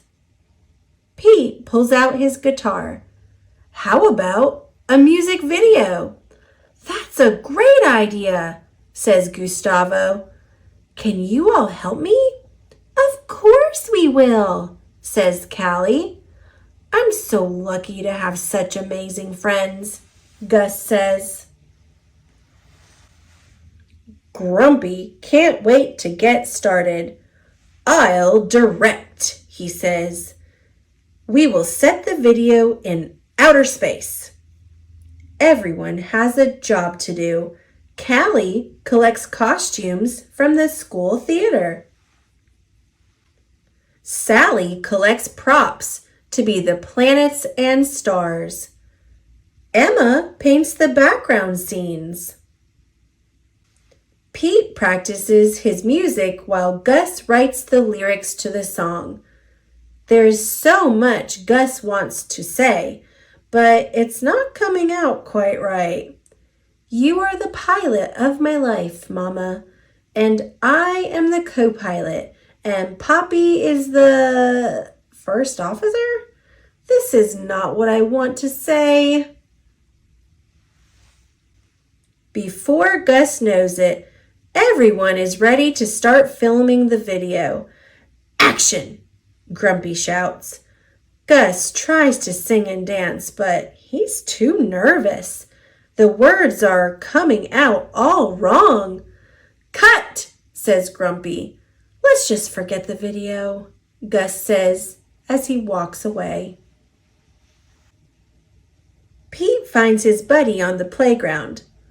My mama is my hero, says Gus. I just wish she were here for Parents' Day so I could tell her that I'm so proud to be her son. While Gus talks to Pete, his friends film all the nice things he says about his mama. They have a new secret plan that will cheer Gus up. Later, at the Parents' Day pancake breakfast, Gus tells his Poppy about the video. I tried to make a surprise for Mama, Gus says, but it did not turn out well. That's okay, Poppy says. Your mama knows how much you love her. Just then, Grumpy clears his throat. Excuse me, can I have everyone's attention? I want to introduce a little film we made with Gus. Gus realizes they're about to play the video for his mama. But how? He never finished it. Gus's friends worked together to finish the video as a surprise for Gus, and it is awesome. Gus's song and video sound amazing. To keep us safe at home, Mama jets across the sky, and I want her to know she makes my spirit fly. I wish the jet you fly would bring you home to me, but I know you protect us all, so we sing gratefully. For all the things you are and all the things you've done, you are my shining star. I'm so proud to be your son. This little tune I'm trying to croon is completely true. Like a red balloon, big as the moon, that's my love for you. When the video ends, everyone at Parents' Day claps and cheers. That was amazing, says Poppy. Your mama will be so surprised. I am very excited for her to see it, says Gus. Do you think she'll like it? Someone answers from behind them. Like it? I love it, Goosty. It's Gustavo's mama. Mama, Gus gasps. How can you be here? You're all the way around the world. The storm cleared and I was able to make it after all. Gus's mama gives him a big hug. I wanted to surprise my two favorite guys, she says. But what a lovely surprise for me. Gustavo introduces his mama to his friends. Gustavo is so proud of you, Grumpy says. Well, I am very proud to be Gustavo's mama, Mama says, pulling Gus and Poppy in for a family hug. Everyone sits down to enjoy the Parents' Day pancakes. Gus can't stop smiling. Pete says, It always feels good to make something for someone you love.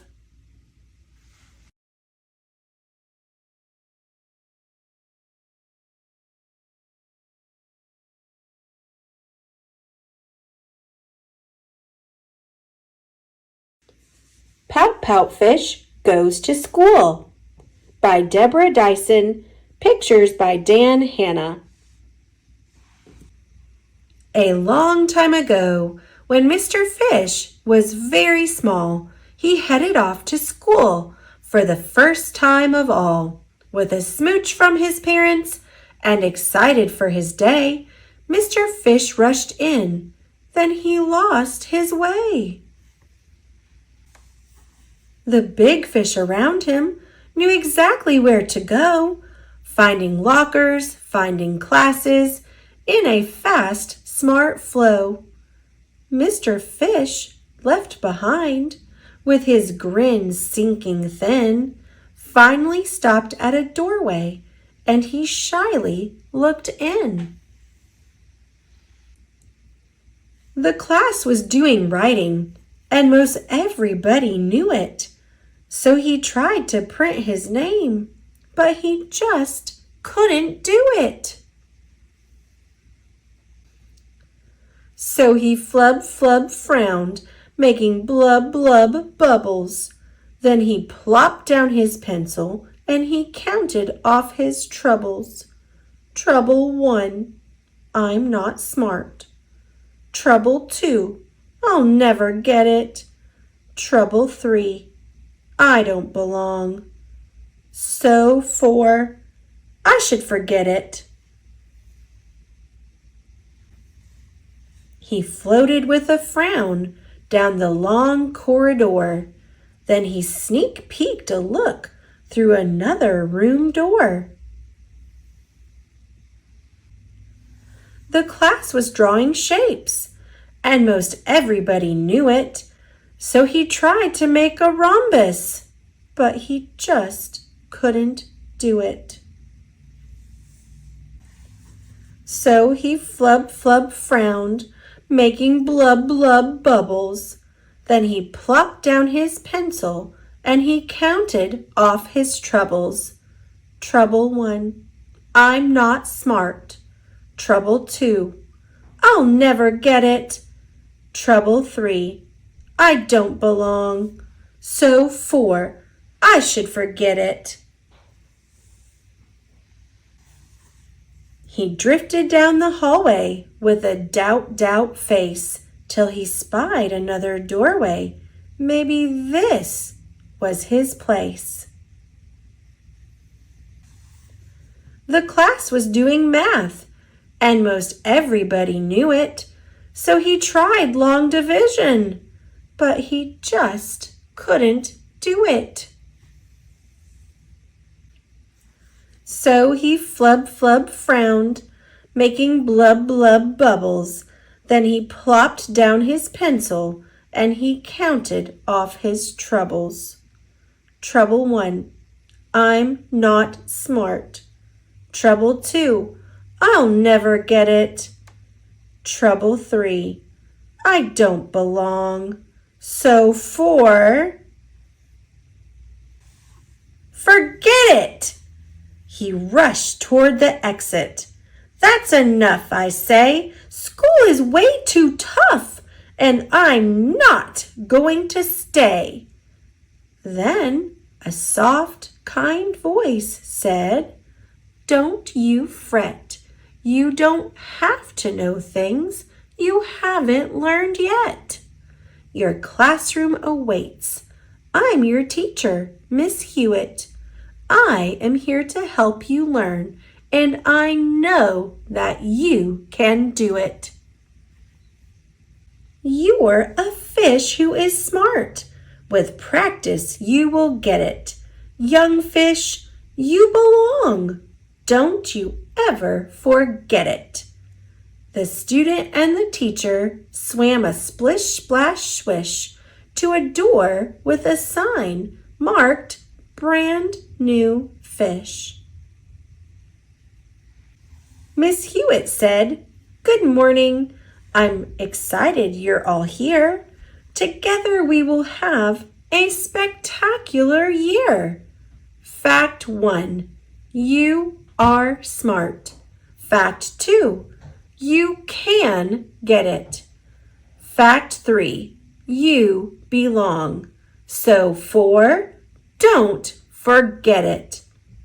The class got to work, and Miss Hewitt helped them through it. They listened, then they tried, and everyone could do it. Mr. Fish gave a grin. Goodbye, Blub Bubbles. No more doubt, worry. No more flub troubles. He swam with his class, Miss Hewitt by his side, as the students and their teacher said with confidence and pride. Fact 1. We are smart. Fact 2. We can get it. Fact 3. We belong. And 4. We won't forget it.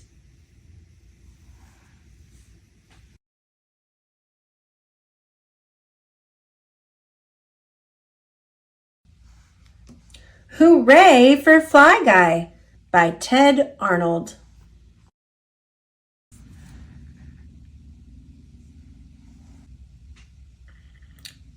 For my alma mater, the University of Florida, and our great sports teams. Go Gators! A boy had a pet fly. He named him Fly Guy. Fly Guy could say the boy's name. Buzz! Chapter 1. Fly Guy went with Buzz to play football. Coach said, "We need one more player for the big game." Buzz said, "Fly Guy can play." Coach laughed. "Flies can't play football." Buzz said, "Fly Guy, show him what you can do." Fly Guy kicked the ball. Fly Guy went out for a pass. Fly Guy tried to tackle Buzz. "I was right," said Coach. "Flies can't play football, but he can come to the game." Chapter 2. It was the day before the big game. Buzz made a helmet for Fly Guy. They played football. They did jumping jacks. They planned a secret play. They made up a touchdown dance. They went to the big game. Coach said, "A new player joined our team." Fly Guy sat on the bench. The game started. His team scored. Fly Guy cheered. The other team scored. Fly Guy worried. The other team scored a lot. Chapter 3. Finally, there was 1 second left in the game. The other team was ahead. They were about to score again. And the new player was hurt.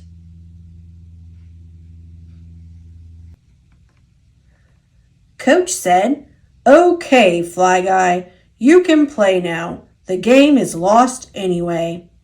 Buzz said, "It's time for our secret play." Fly Guy went to the line. The other team snapped the ball to their quarterback. Fly Guy flew fast and straight. He flew right up the quarterback's nose. The boy dropped the ball. Buzz picked it up and ran. Achoo! He scored! Fly Guy and Buzz did their touchdown dance. The team cheered. We won! Hooray for Fly Guy!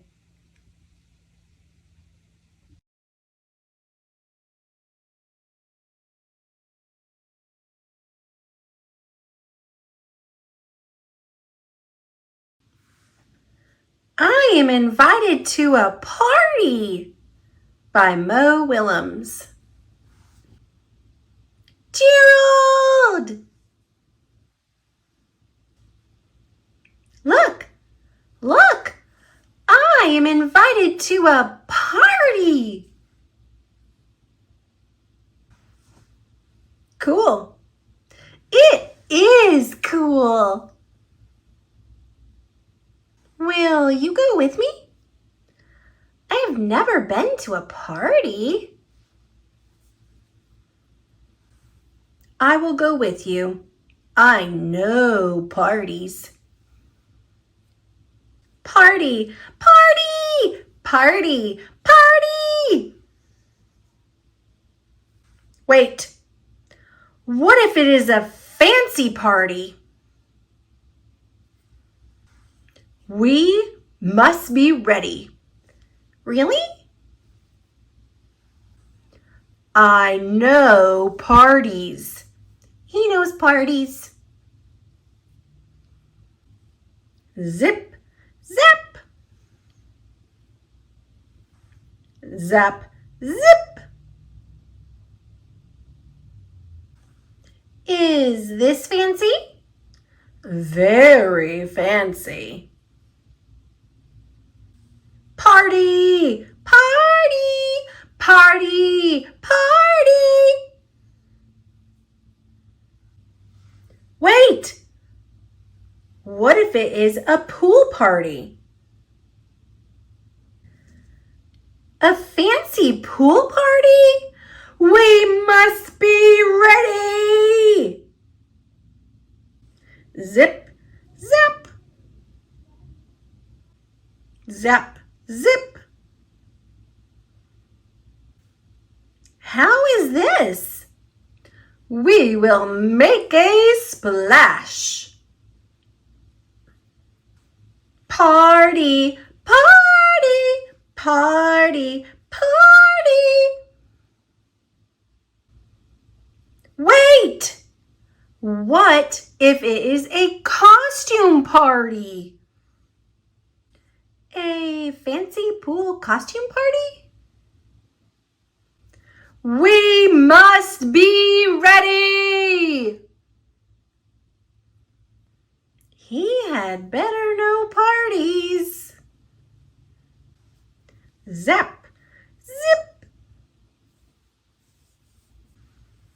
Now can we go to the party? Yes, now we are ready. Well, that is a surprise. You do know parties. Party, party, party, party.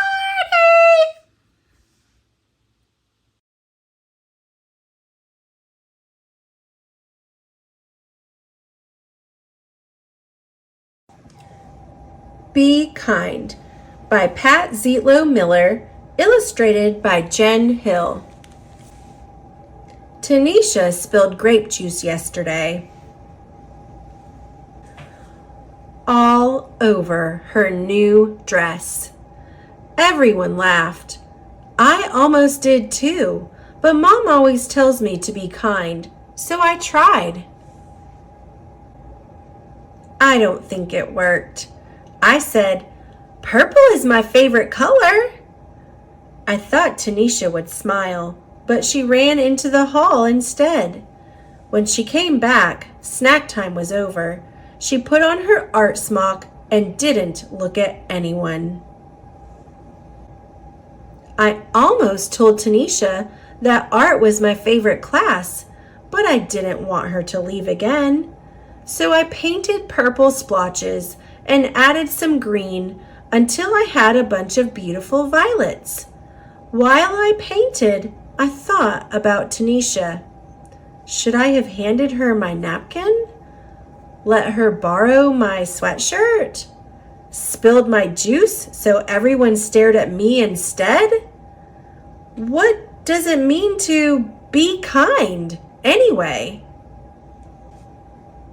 Maybe it's giving, making cookies for Mr. Rinaldi who lives alone, letting someone with smaller feet have my too tight shoes. He might win races in them too. Maybe it's helping, putting dirty dishes in the sink, cleaning up after Otis, our class guinea pig. He's a messy eater. Maybe it's paying attention, telling Desmond I like his blue boots, asking the new girl to be my partner, listening to Aunt Franny's stories, even the ones I've heard before. Being kind should be easy, like throwing away a wrapper or recycling a bottle, or saying, "Thank you, bless you." My mom says the quickest way to be kind is to use people's names. Hey Kayla, what's new Omar? Good afternoon, Rabbi Bandelbaum. Being kind can be hard too, even when you know what to do. Teaching someone something I'm good at is tricky, even when I'm patient. And sticking up for someone when other kids aren't kind is really hard and really scary. Maybe I can't solve Tanisha's grape juice problem. Maybe all I can do is sit by her in art class and paint this picture for her because I know she likes purple too. Maybe I can only do small things, but my small things might join small things other people do, and together they could grow into something big. Something really big, so big that all our kindness spills out of our school, spreading throughout town,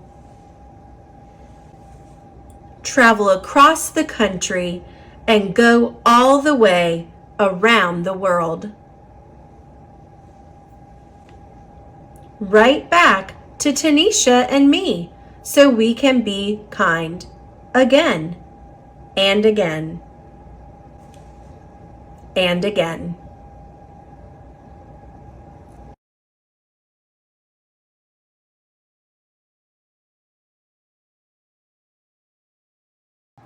Barbie, the Pearl Princess. Adapted by Kristen L. Dumpkin, based on the screenplay by Sidney Clark and Stephen Granite, illustrated by the Occult Design Group, a golden book.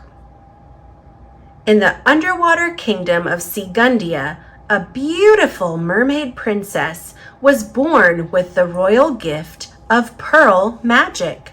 She could make pearls move, dance, and glow in different colors without even touching them. The king and queen were thrilled to have a daughter, but the king's brother-in-law, Caligo, was not happy. Caligo had hoped that his son, Fergus, would one day inherit the throne. But the birth of the princess meant that Fergus was no longer the rightful heir. And so Caligo came up with an evil plan. Caligo ordered a mean old mermaid named Skyla to do away with the Princess Merbaby.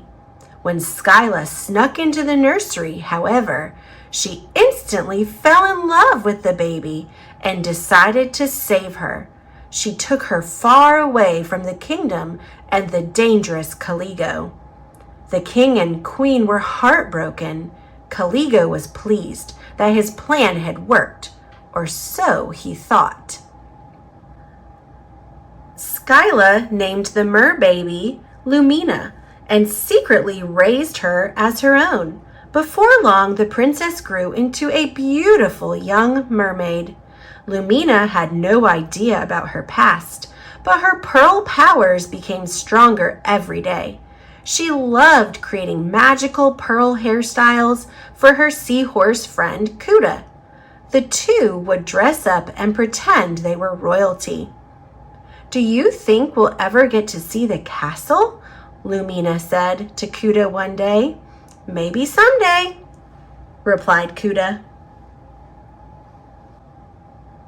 Meanwhile, at the castle, Caligo was trying to convince the king and queen to give Fergus the Pearl of the Sea, a royal medallion that would make him the kingdom's next ruler. Caligo didn't care that Fergus was a shy young man who only dreamed of becoming a botanist. The king and queen were hesitant, but Caligo convinced them that the kingdom was in need of an heir. "Perhaps it is time," said the queen. The king agreed. The next step of Caligo's wicked plan was in motion. The following day, Murray, an eel who worked for Caligo, arrived in Skyla's cave. Murray told Skyla the king would toast Fergus with a cup of mareberry nectar, and Caligo wanted Skyla to poison it.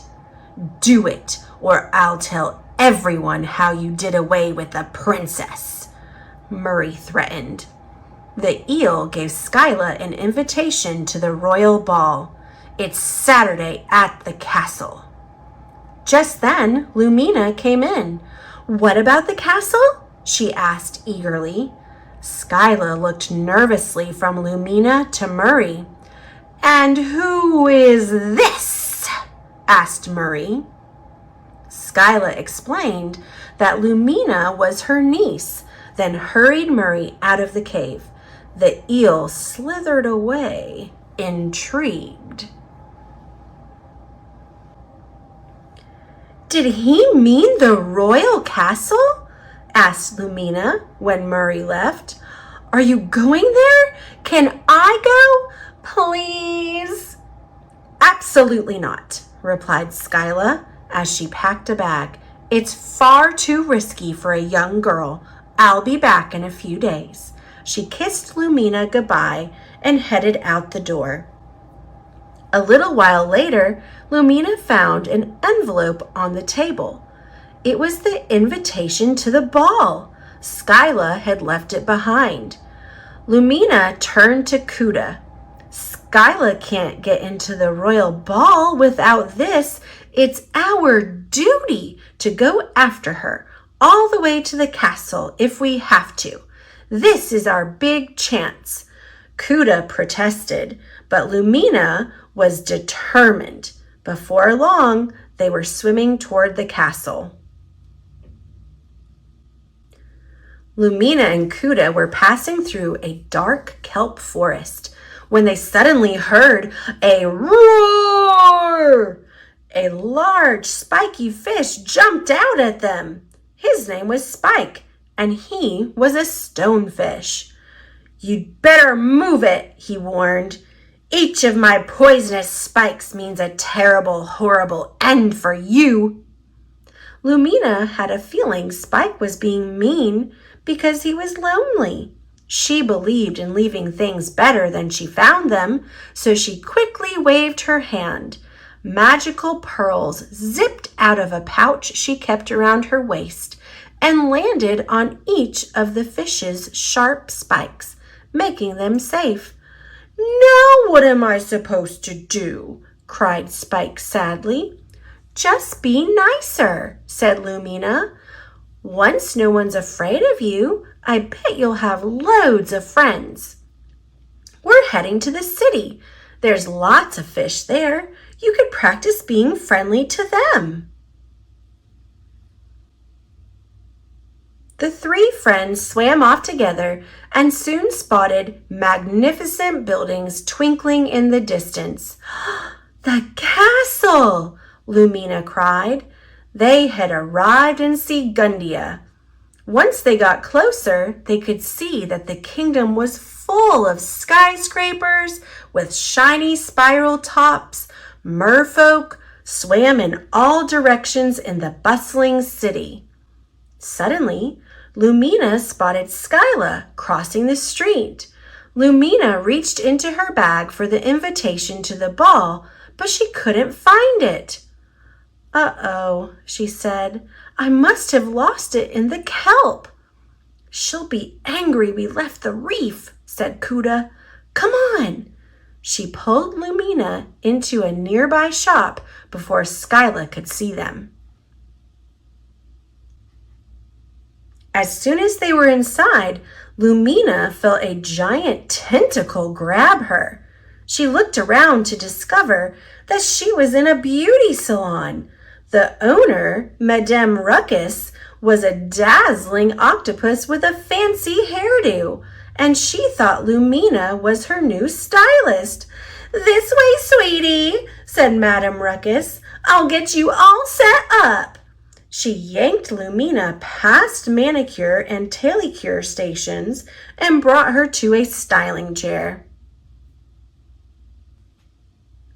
"Here's your first customer," Madame Ruckus said. She sat a young mermaid in Lumina's chair and then whirled away to answer the phone. Lumina didn't want to disappoint her first client. She grabbed a handful of pearls from her pouch and magically arranged them in the mergirl's hair. "I love it!" cried the mergirl when Lumina was done. Everyone else in the salon loved the hairdo too, and soon they were all asking for one-of-a-kind styles. Lumina had a job. Back at the castle, Murray told Caligo that Skyla had a niece. The eel also showed Caligo something he had found in Skyla's cave, a bracelet that had once belonged to the baby princess. Suspicious, Caligo gave Murray an order: "Find that girl."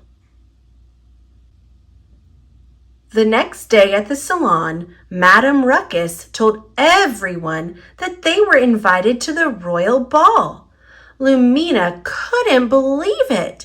She had always wanted to visit the castle and see real royalty, and now she was going to the royal ball that night.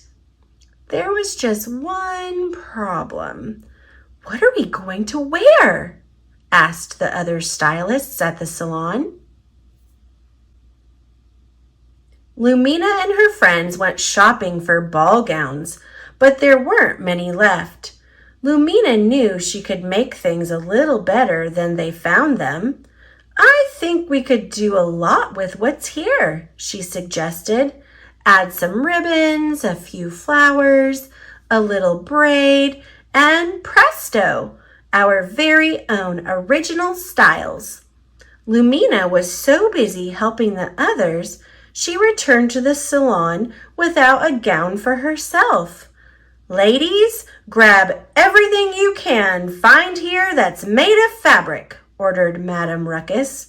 Cora and Sandrine, two other hairstylists, gathered drapes and shampoo capes and worked hard on a gown for their new friend. Several hours later, the royal ballroom was filled with merfolk. The seashell chandelier glittered over the marble dance floor, where Cora and Sandrine were dancing with their friends. An ornate throne had been set up at the head of the room for the king and queen. Even Spike was there, his pearl-tipped spikes a hit with the crowd. Suddenly, everyone gasped. Lumina had appeared at the top of a grand staircase, her pink gown shimmering with pearls. She looked stunning. "Girl sure knows how to make an entrance," said Sandrine. Everyone noticed Lumina, especially Caligo. He quickly realized that Lumina was the girl he had been looking for, the long-lost princess. Caligo whisked her off to a dungeon so that she couldn't interfere with his plans, but Lumina quickly used her pearl powers to escape. As she made her way back to the ballroom, she heard Skyla's voice. "Your nectar for the toast, sir," Skyla said. Lumina was stunned when she discovered that Skyla had prepared poisoned nectar for the king. "I don't know what to believe," Lumina told Kuda when they met up. "We've got to help." Moments later, the king and queen took their places on the throne. The king presented the Pearl of the Sea to Fergus. Skyla handed the cup of poisoned nectar to the king as he prepared to give a toast. "To the future ruler of Segundia," said the king. "To Fergus." "No!" Skyla shouted when the king raised his cup. She rushed toward him, but guards held her back. Just then, Lumina burst in and knocked the cup out of the king's hand. The crowd gasped. "Arrest her!" Caligo ordered the guards. "Let her go!" cried Skyla. "She saved the king!" Skyla began to explain that Caligo had ordered her to poison the king's drink. Caligo stopped her by plucking a pearl from one of Spike's poisonous spikes and pushing Skyla right into its tip. "Aunt Skyla!" screamed Lumina. Lumina began to cry. She turned to Spike. "There must be an antidote," she pleaded. "The sulfur lily," said Spike sadly. "But it's extremely rare. I've never even seen it." "There's one right here," said a voice. It was Fergus. He had a sulfur lily in his flower collection. "You fool!" shouted Caligo. "You can be king." "I don't want to be king," replied Fergus. "I want to be a botanist." Lumina was about to put the sulfur lily on Skyla's wound when Caligo ordered his guards to capture them both. "Don't you touch her!" shouted Lumina. She closed her eyes and summoned every pearl in the room. They whooshed through the crowd and formed a swirling pearl tornado, stopping Caligo's guards. As Fergus knelt down to give Skyla the sulfur lily petals, the king and queen looked at each other. Lumina's pearl powers could only mean one thing. She was their daughter.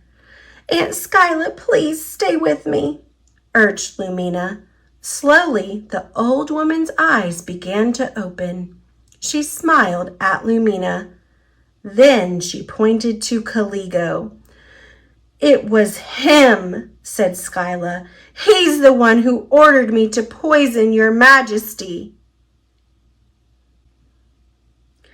"The old hag is delusional," shouted Caligo as he began to move toward the exit. Lumina waved her arms and hundreds of pearls whirled around the villain, blocking his escape. "Guards!" shouted the king and pointed to Caligo and his henchmen. "Lock up these traitors." Then the king turned to Lumina. "You have the royal gift, the pearl magic. Could you be our daughter?" the queen asked. Lumina looked at them in confusion. "She is," said Skyla. "Years ago, Caligo paid me to do away with her, but I couldn't do it, so I raised her instead, away from him. I'm so sorry." "In that case, this belongs to Lumina," said Fergus, and he placed the Pearl of the Sea around Lumina's neck. Lumina's tail magically glowed blue to pink. then purple to a glistening gold. Then her dress transformed into a pearlescent pink gown, and a sparkling pink tiara appeared on her head. The crowd cheered. "Welcome home," said the king. Lumina couldn't have been happier. She had been reunited with her mother and father and had a royal palace to live in. Skyla and Kuda could even come to live with her. She felt like a princess inside and out. "Music, please," called the king, and the band began to play again. Princess Lumina danced the night away with her family and friends, old and new.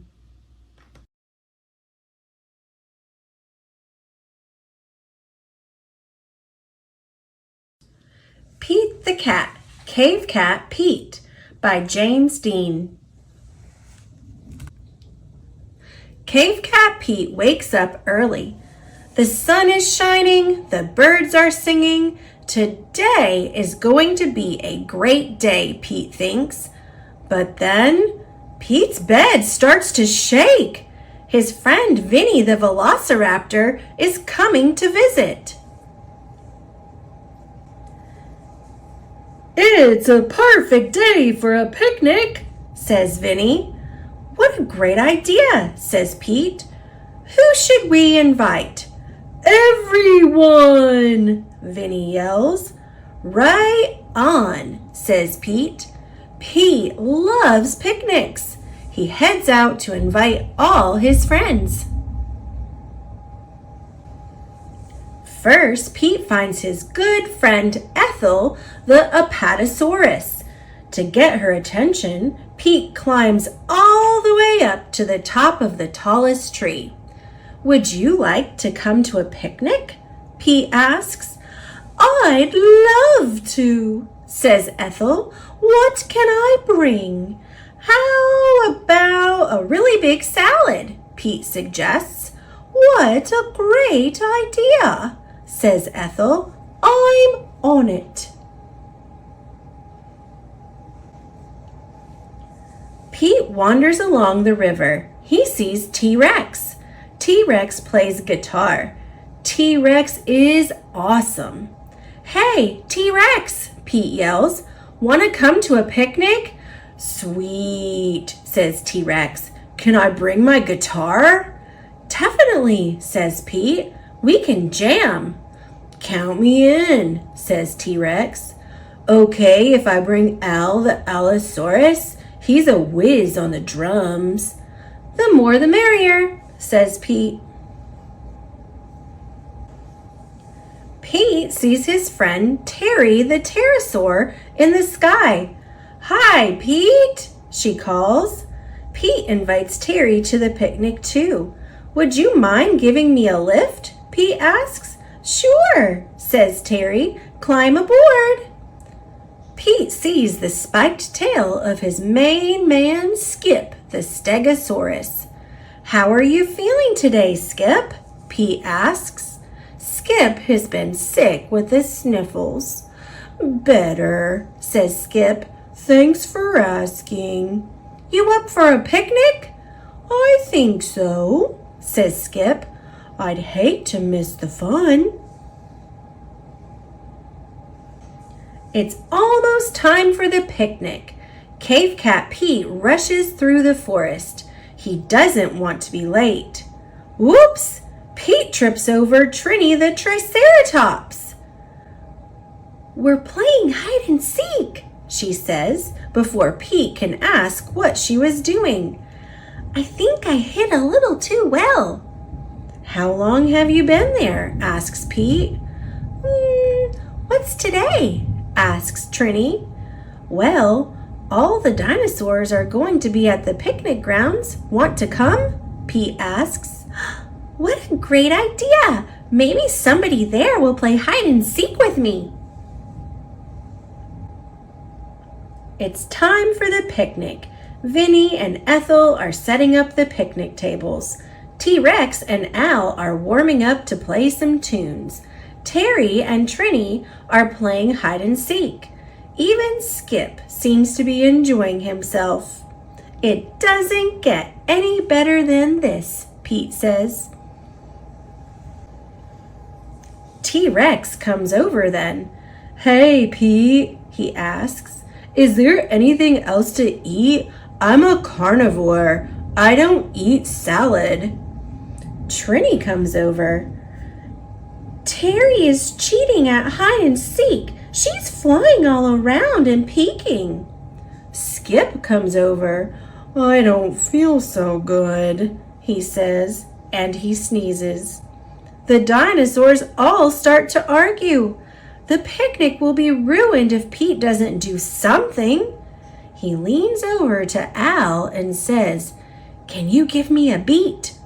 Pete takes out his guitar and he starts to sing. Before long, everyone is having a great time. You know, T-Rex tells Ethel, I've never actually tried salad before. Try it, says Pete. I bet you'll like it.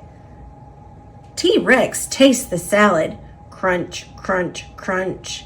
Yum, says T-Rex. This salad is delicious.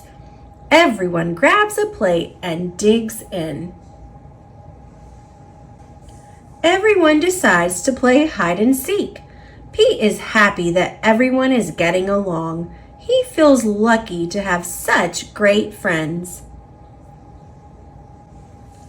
This was the best picnic ever.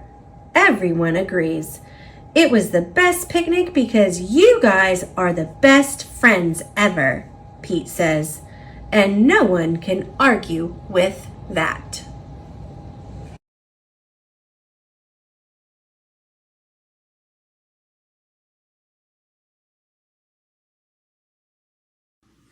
Measuring Penny by Laureen Leedy.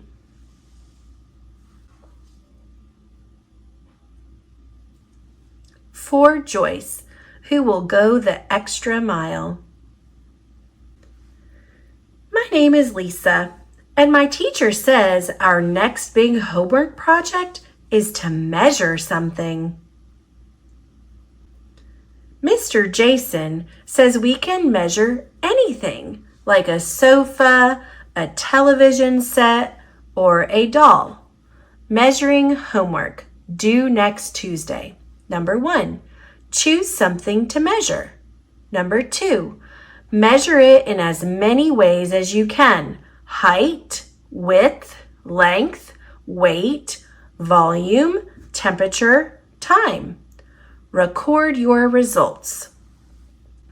Include at least one comparison.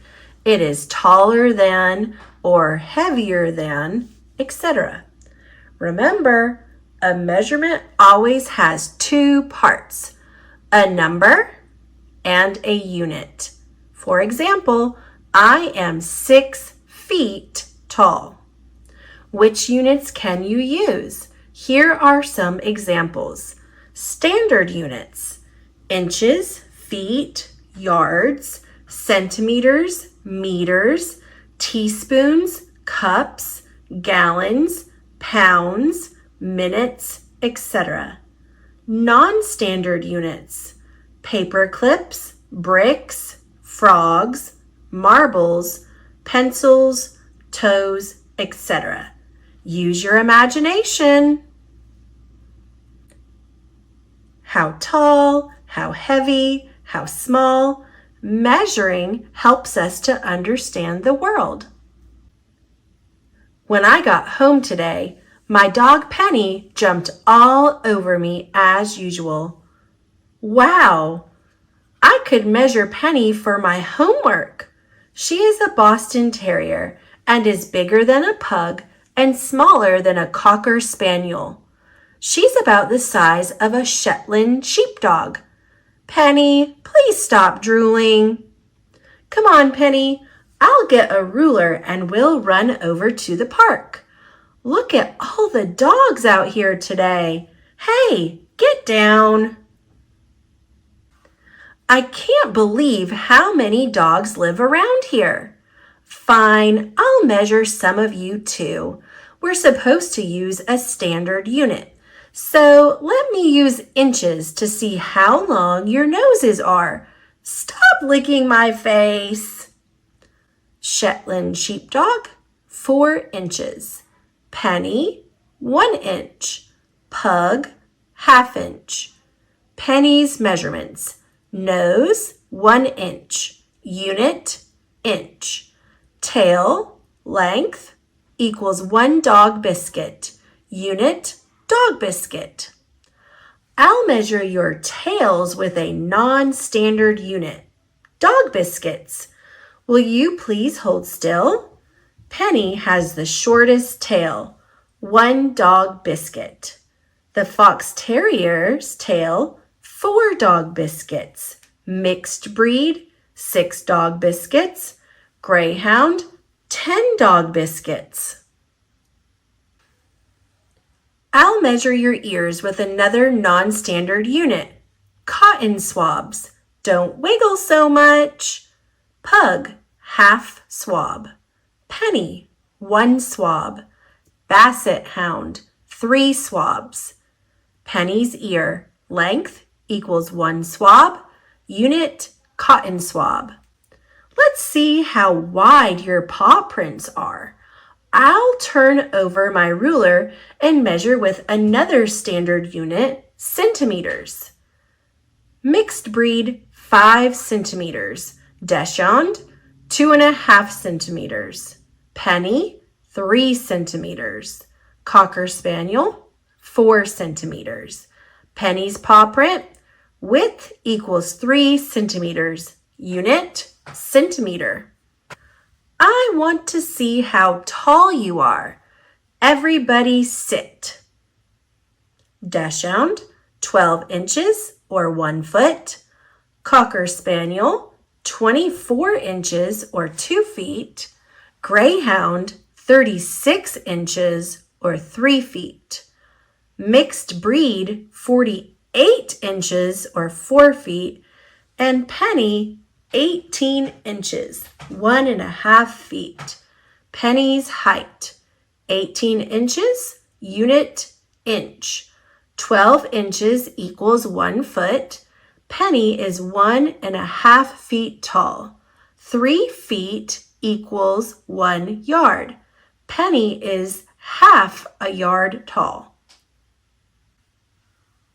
Let's see how high you can jump. Penny can jump up to my waist. I could use myself to measure with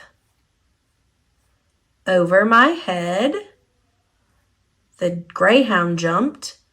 The fox terrier jumped shoulder high. Penny jumped waist high. The basset hound jumped knee high. The Shetland sheepdog jumped chest high. And it looks like the pug and the dachshund did not want to jump. Penny's jump, as high as my waist. The unit, me.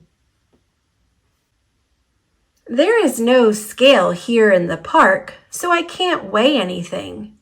Wait, I could use the seesaw to see how heavy Penny is compared with the other dogs.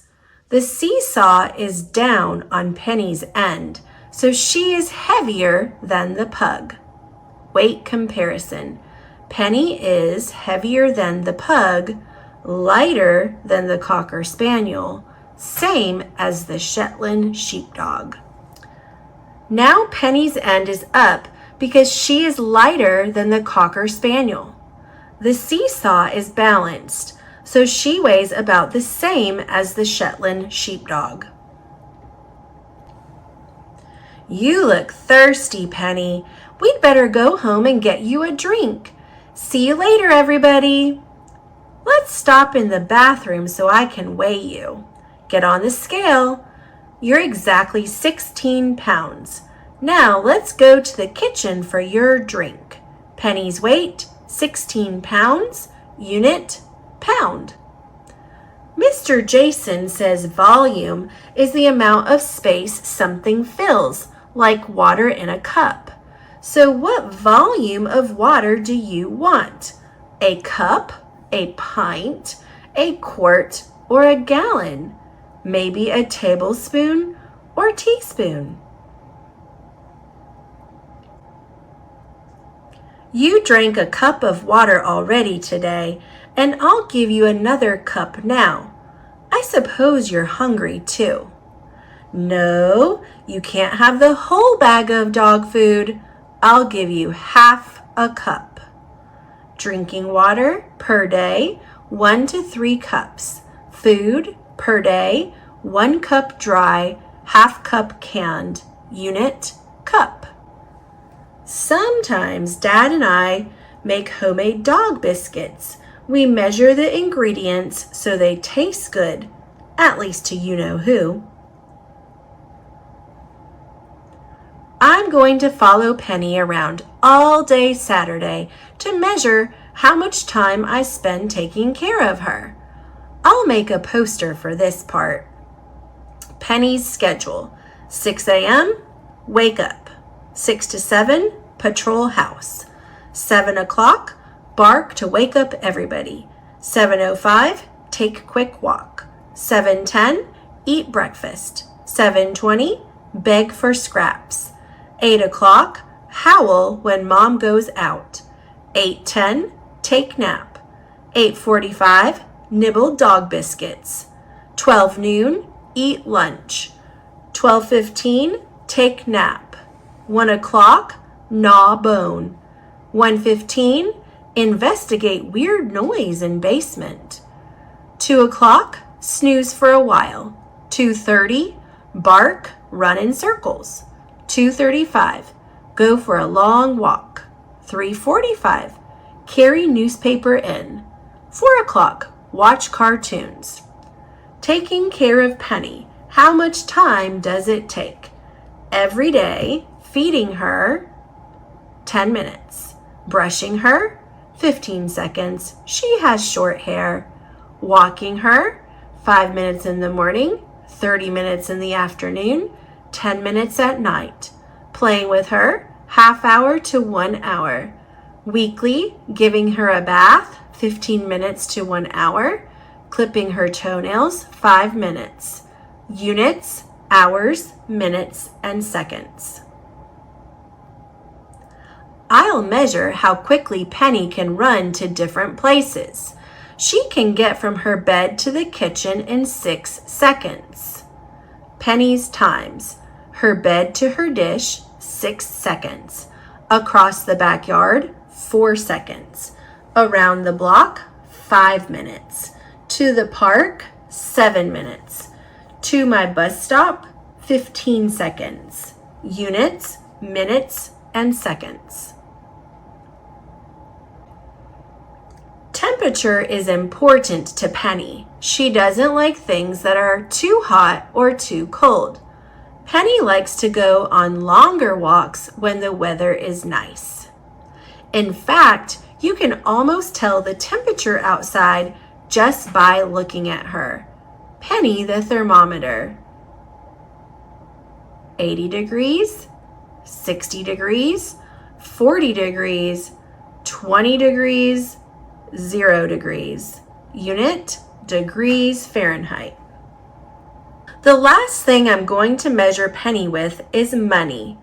Mom looked through her checkbook to help me figure this out. We decided Penny is kind of expensive, but she's worth a lot too.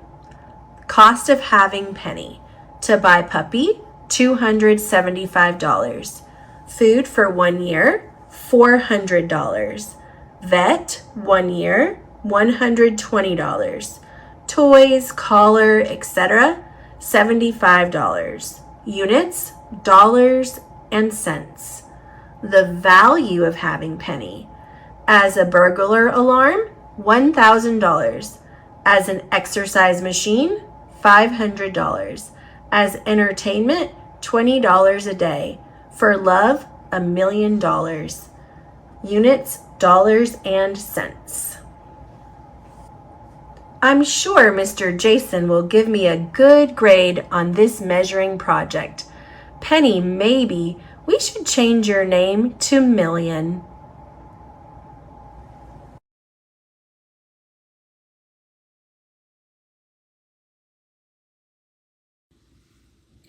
King of the Railway, the Lost Crown of Sodor. It was a busy day at Brendam Docks. Thomas and Percy were shunting trucks. One of the trucks bashed into Percy's buffer and tipped over. A crate fell out and split open. Look, peeped Percy. It's a metal man, a robot. Silly, Cranky grumbled. It's a suit of armor, like a knight used to wear. Cranky's right, said Sir Topham Hatt. In the old days, the island of Sodor was ruled by kings. The most beloved was King Godred. He lived in Ulfstead Castle and wore a golden crown. The crown disappeared long ago. Sir Topham Hatt said that the ruins of Ulfstead Castle could be seen on the Earl of Sodor's estate. The next morning, Thomas delivered a crate to the Earl's estate. There he met Millie, the Earl's narrow-gauge engine. If only I had King Godred's golden crown, the Earl said sadly. Over the next few days, Thomas, James, and Percy made many deliveries to the Earl's estate. Thomas saw his friend, Jack the Digger, there. I'm helping the Earl restore Ulfstead Castle, Jack puffed. So that's his plan, whistled Thomas. When Thomas, Percy, and James were shunting containers, Thomas saw a flatbed holding a very large crate. The Earl said it was a special delivery for the steamworks. He climbed into Thomas's cab, and the three friends pulled the crate to the steamworks. When they got there, a gantry crane lifted the crate to reveal an old engine named Stephen. His wood was worn, and he had rust holes in his boiler. He hadn't run in years. Surprise! The old engine peeped. Victor said that he'd have Stephen fixed up in no time. The Earl told Thomas he had a special job for Stephen, but it's best not to say anything. I won't say a word, said Thomas. I promise. Victor worked quickly. Soon Stephen was good as new. You look really useful again, Thomas peeped. Stephen had told the engines about his early days. I worked so fast, they called me the Rocket, he said. But what job would he do now? As the others rolled away to work, Thomas saw that Stephen looked sad. So Thomas broke his promise and told Stephen that the Earl had a special job for him. Stephen was very excited. Thomas, James, and Percy steamed to the Earl's estate. Inside the castle walls, they were amazed to see a giant platform on rails. The Earl called it the Traveler.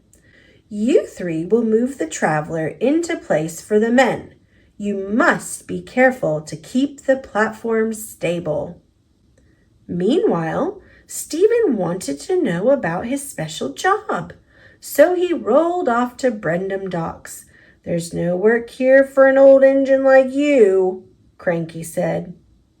Next, Stephen went to Blue Mountain Quarry. We can always use help, Luke peeped, but the trucks Stephen tried to pull were too heavy. He steamed and strained, but they wouldn't move. When I worked in a mine, the trucks weren't this heavy, said Stephen. Are there any mines around here? Skarloey told him there was an old mine near the castle ruins. "I don't think anyone works there now," he said. Stephen found the entrance to the abandoned mine. He sighed. "There's no job on this island for me." Nearby, Thomas was working with the troublesome trucks.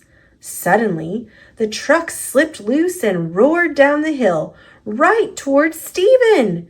Stephen had no choice but to push into the mine. His funnel hit the roof and fell off. Rocks crashed down behind him, sealing up the entrance. Stephen searched for a way out. He crept around dark bends and through empty tunnels, but the tracks just went in circles. The only thing he found was an old wooden crate. Thomas and Percy searched for Stephen at the entrance to the old mine. Thomas saw something familiar lying on the ground. It was Stephen's funnel. Thomas chuffed away to get Jack the digger. Jack cleared the mine entrance and Thomas raced in. "Stephen! Stephen!" he peeped. Stephen heard Thomas, but he was too weak to move or even whistle. Finally, Thomas turned a corner and saw a welcome sight. Thomas pushed Stephen out of the mine. The Earl was there to greet them. "I found a big wooden chest in the mine," Stephen said. "Wonderful!" the Earl exclaimed. "But first we must get you ready for tomorrow. You are an engine with a special job to do." The next day, an excited crowd gathered around Ulfstead Castle.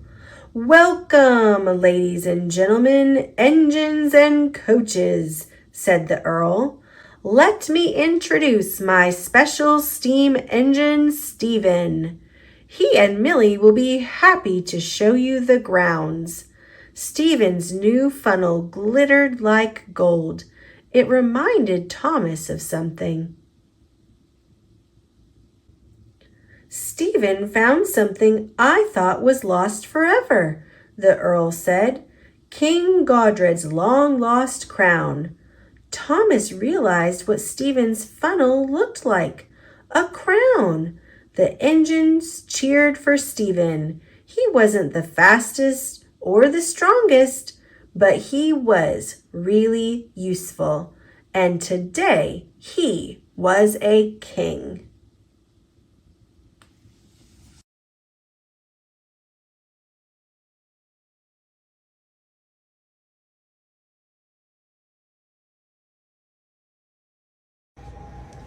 Chocolate milk, por favor.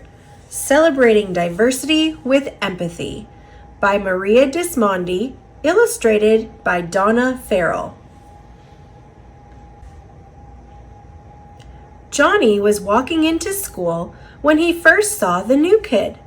"What a baby," he thought, as the boy cried and held his mother's hand. She whispered something to him, words that sounded different to Johnny. Delicioso!" The boy smacked his lips as his mother handed him a chocolate milk. Let's welcome Gabe to our classroom family. He will not understand our words at first. Think about what you can do to help him, Johnny's teacher announced with a smile. Johnny didn't smile. He didn't like boys who cried. At reading time, Gabe sat next to Johnny. Johnny pulled his book close to his chest. "I'm not sharing with him," he thought. "Cry, baby," whispered Johnny to Gabe. Gabe didn't say a word.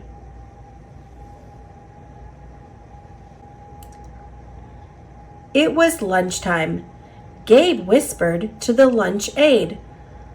"Leche con chocolate, por favor?" The boy behind him announced, "I think he wants a chocolate milk." Johnny watched his friend help Gabe and spoke up.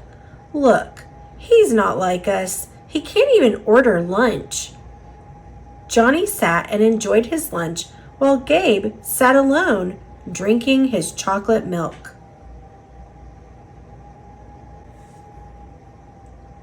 During recess, Johnny spotted Gabe doing a tricky soccer move he had been trying to master for weeks. He just couldn't do it.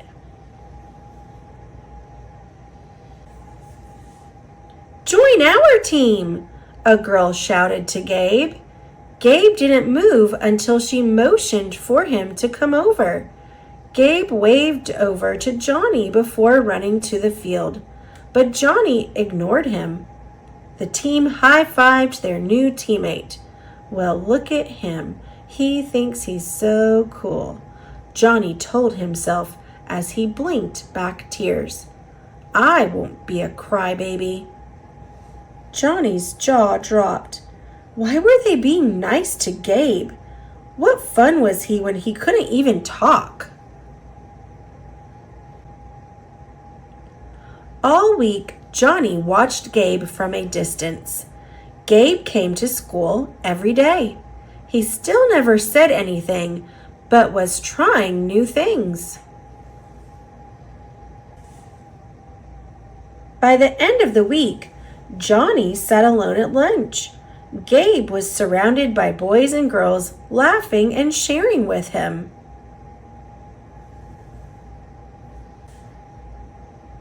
At recess that day, Gabe kicked the soccer ball over to Johnny. Johnny shook his head no. Gabe did the tricky move anyhow. It's so hard. How do you do it? Johnny asked. Gabe showed him the move over and over again. Finally, Johnny did it. Yes, he shouted. Gabe beamed and patted him on the back. As Johnny walked back to the school, Gabe silently by his side, something clicked for him. He got it. That horrible feeling of being frustrated and wanting to cry because he couldn't get the soccer move, that's how Gabe must have felt learning a new language. I did it. I finally got the tricky move, and Gabe is getting it too, Johnny believed. The next morning, Gabe was walking into school when Johnny waved to him. Hi, he said, handing Gabe a carton of chocolate milk. I know it's your favorite, Johnny added. Thank you, Gabe replied. Johnny and Gabe both smiled. Today would be a great day. Johnny learned that actions speak louder than words. He understood that to have a friend is first to be a friend. And having a friend meant the world to Johnny. The Real Gabe. This story is fiction, but based on an experience I shared with my first grader, Gabe. Gabe showed courage and strength as he transitioned into an English-speaking environment, moving to the United States for his father's work just days prior to the start of school. My students were amazing in helping Gabe adjust to his new school. They respected each other's differences and learned from them. We made it a point to celebrate the diversity in our classroom family. I believe acts of kindness are worth more than 1,000 kind words. It's true. I witnessed it firsthand.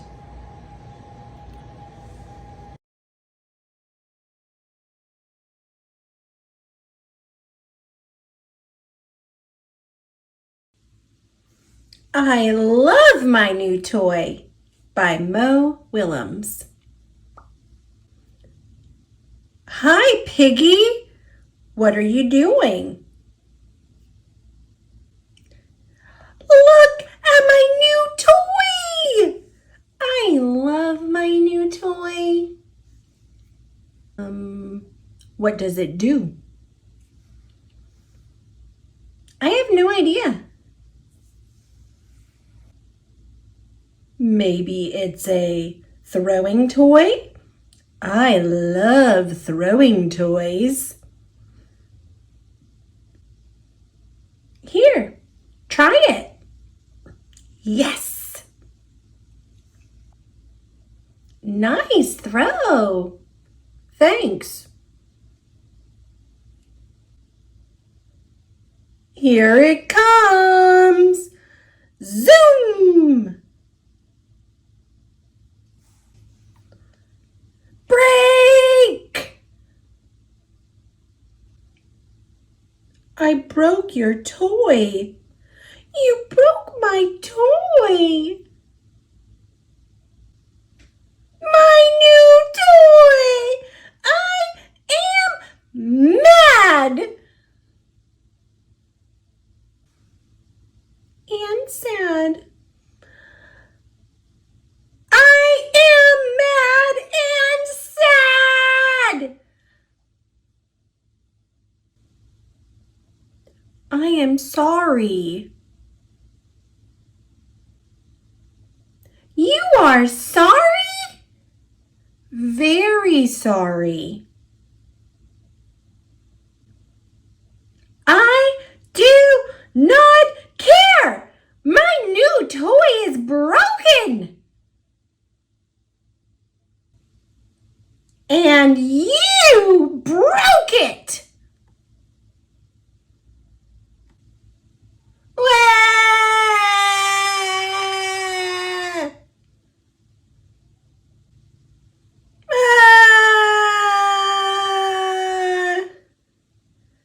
Cool. You have a break and snap toy. Snap.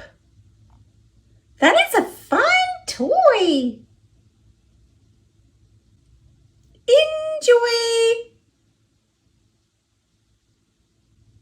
Break. Snap. Break. Snap. Do you want to play with my new toy? No. Why do you not want to play with my new toy? I do not want to play with your new toy. I want to play with you. Friends are more fun than toys. You're it. No, you are.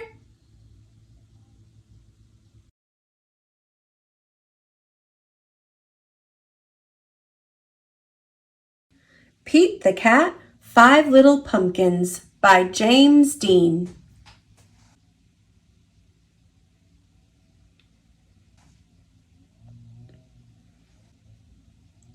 Five little pumpkins.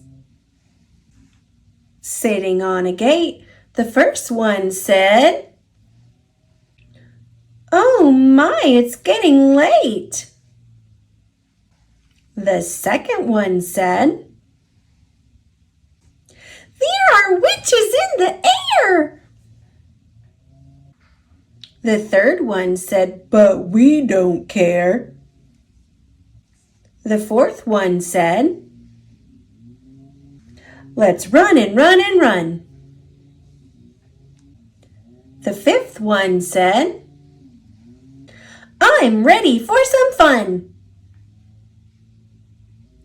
Hoo-hoo went the wind. And out went the lights. And the 5 little pumpkins rolled out of sight. Happy Halloween!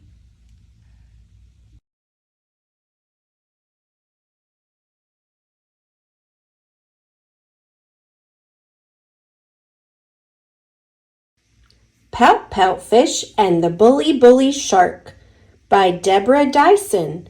Pictures by Dan Hanna. Deep in the ocean, on a warm, gentle day, bubbled lots of lovely laughter and the sounds of happy play. Mr. Fish, his pals and buddies, were together at the park, having fun and feeling welcome, when along came a shark. The shark showed his teeth, and he growled as he swam. "Move aside, microfishies! It's my turn! Scram!" Mr. Fish shrank back, and he felt very strange. The bright morning tilted, and the park began to change. The friends all around him seemed to shrink back too. Mr. Fish's face flattened. "Oh, I don't know what to do. Shark acted badly. Being mean is wrong, but I'm just one fish. Am I really that strong?" The water slowly calmed, and the friends found their way back to laughter-filled frolic and a cheery, cheery day. But the shark came round again, and he used a bad name. He shouted, "Get lost! I'm the boss of this game." Mr. Fish shrank back, with his feelings in a lump. Fear grew inside him in a weird, heavy clump. The friends all around him seemed to shrink back too. Mr. Fish's face furrowed. "Oh, I don't know what to do." Shark acted badly. Being mean is wrong, but I'm just one fish. Am I really that strong? The friends tried again to enjoy their favorite park, but the shadow of their worries made the day seem dark. The unmentioned tension grew when Shark reappeared. He stole a guppy's lunch. "Fear the fin," he sneered. Mr. Fish shrank back, and his innards did a flop. His feelings tumble-jumbled. Would the awful ever stop? The friends all around him seemed to shrink back too. Mr. Fish's face fizzled. "Oh, I don't know what to do. Shark acted badly. Being mean is wrong, but I'm just one fish. Am I really that strong?" He turned to leave the park, feeling sad through and through. Then slowly came a thought. There was something he could do. Words can make a difference when things go wrong. Yes, I'm just one fish, but my voice is strong. Mr. Fish turned back and directly faced the shark. It was time to talk straight about what happened in the park. "Mr. Shark," said Mr. Fish, "you have broken up our fun. Bully isn't who you are, but it is what you have done. The things you did were mean, and that's not what we expect. So please leave until you're ready to treat us with respect." As Mr. Fish spoke up, and his words rang out loud, the friends all around him formed an upstanding crowd. Together they were stronger. Now none of them were scared. They cared about each other and the ocean world they shared.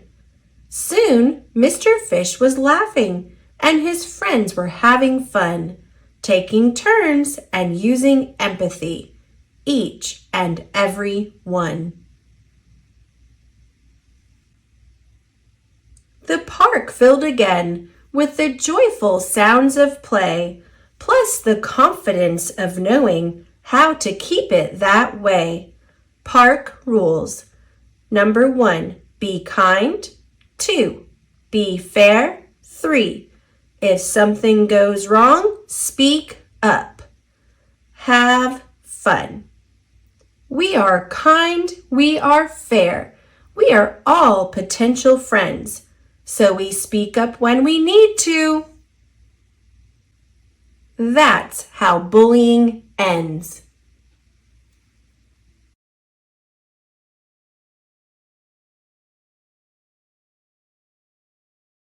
The Donut Chef by Bob Stake.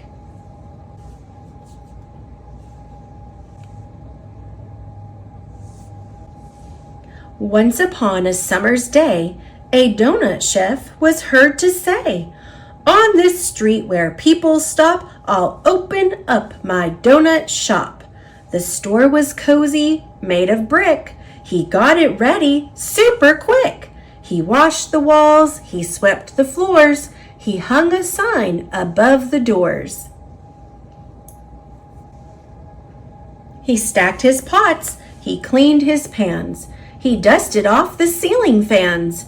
He grabbed a spoon, then turned a knob, and set the stove to do its job.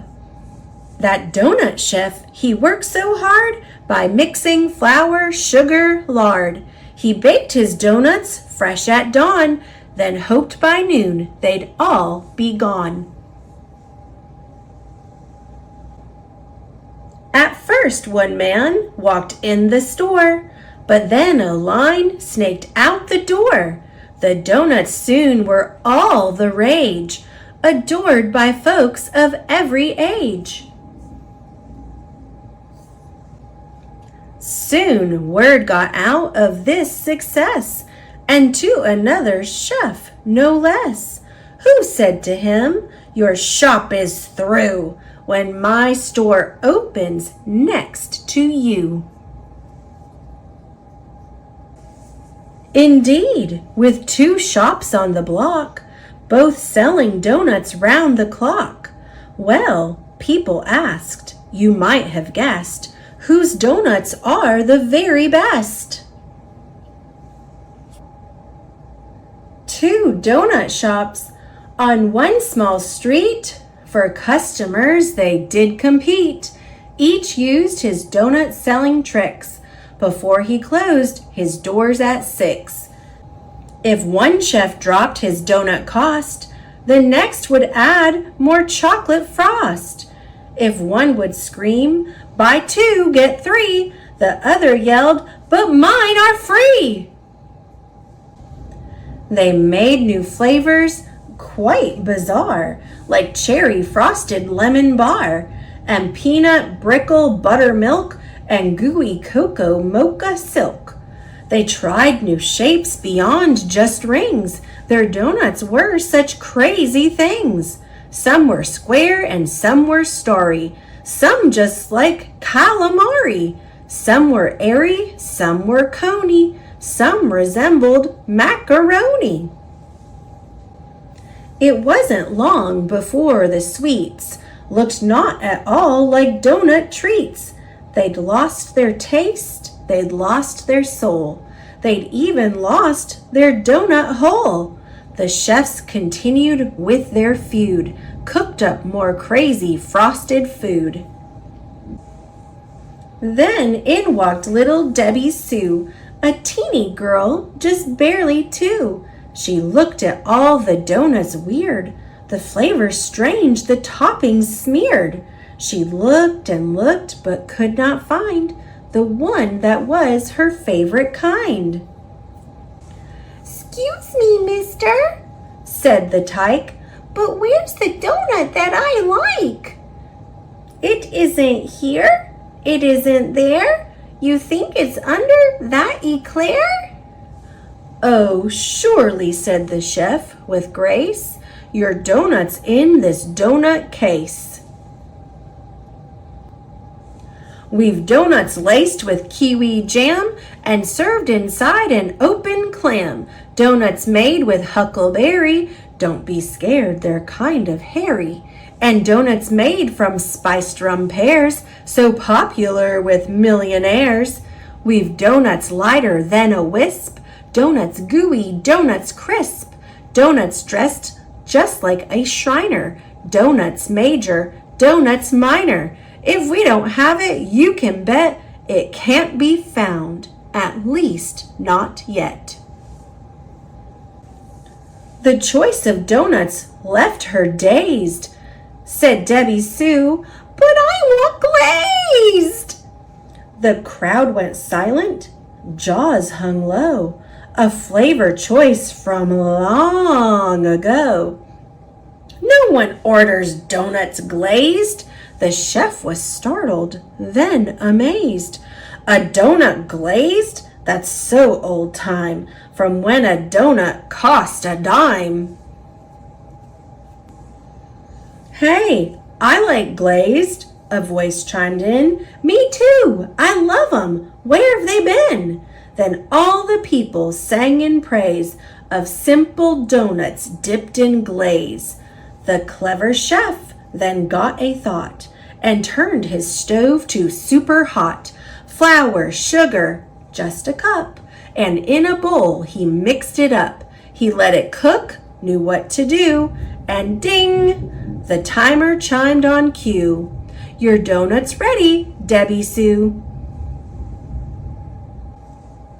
She popped the doughnut in the air, and in her mouth it landed there. She chewed it, smiled, and gave a wink. There's nothing quite like glazed, I think." The crowd called out and yelled, "I'm next!" Bought glazed delights by cash and checks. The doughnut chef, he wrote the line, "Amazing glazed," his store's new sign. Now throngs of people happily wait to buy his doughnuts by the crate. The doughnut chef, he'd never guessed of all the flavors he did test, that most folks love a glazed the best.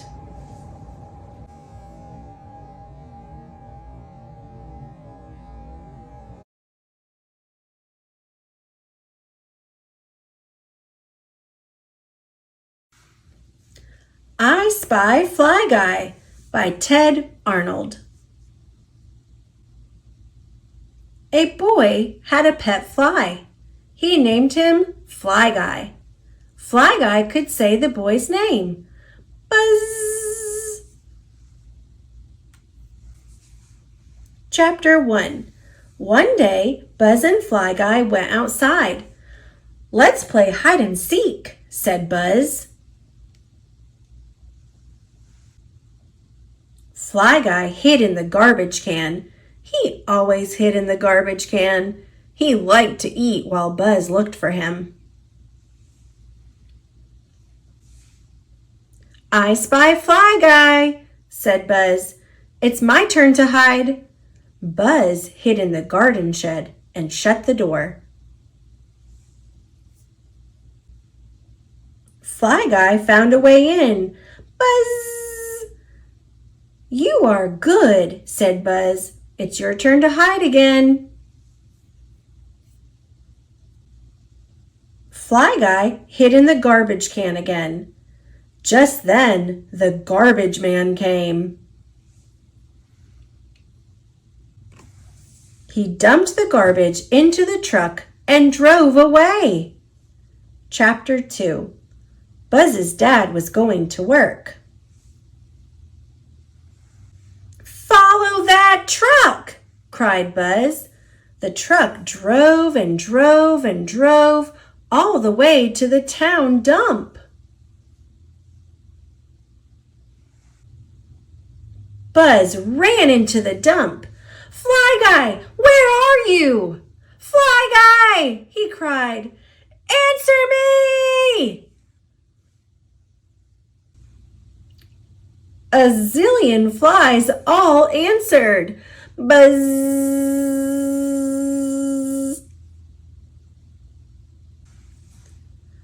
Oh no! Cried Buzz. They all can say my name. How will I find Fly Guy? Buzz spied a fly hiding. Do I spy Fly Guy? The fly flew away. Buzz spied a fly eating. Do I spy Fly Guy? The fly boinked him on the nose and flew away. Buzz spied a fly landing on his hand. Do I spy Fly Guy? The fly bit him and flew away. Chapter 3. Buzz was sad. Was Fly Guy gone forever? He kicked a can. He kicked a jar. Then Buzz remembered. They were still playing a game. Okay, Fly Guy, yelled Buzz. I give up. You win. He heard a voice from above. Buzz! I spy Fly Guy, cried Buzz. And Fly Guy said, Buzz laws.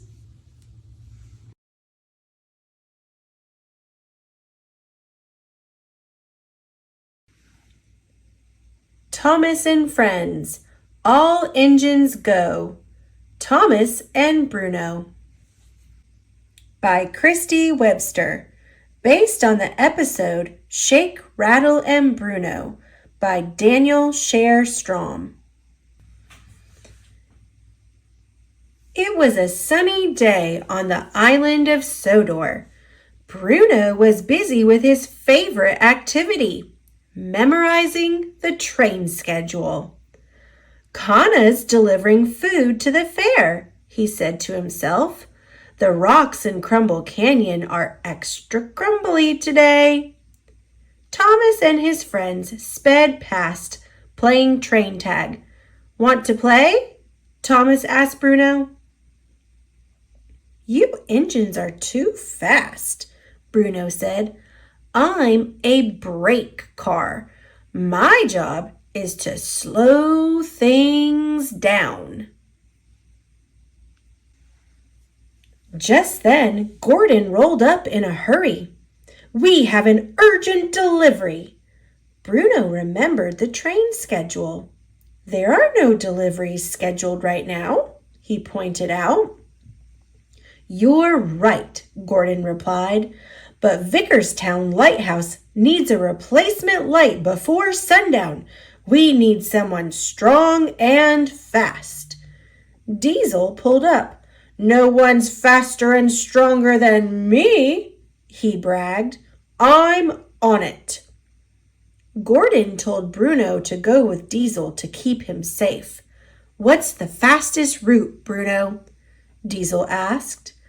It would normally be Crumble Canyon, but, said Bruno. Great, Diesel interrupted. He coupled up with Bruno and the flat car holding the light. Before Bruno could say another word, they were off. Thomas saw that Diesel didn't let Bruno finish what he was saying about Crumble Canyon before they sped away. Uh-oh, he said, worried. Thomas decided to follow them.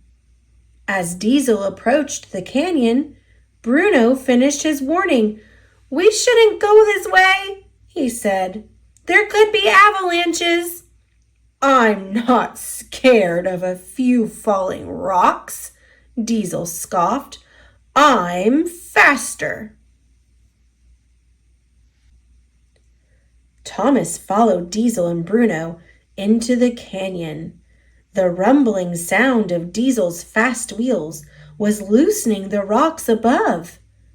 Diesel tried to speed up. thinking he could outrun the rock slide. Bruno slammed on the brakes to stop Diesel before the rocks fell on top of them. The sound of the screeching brakes was so loud.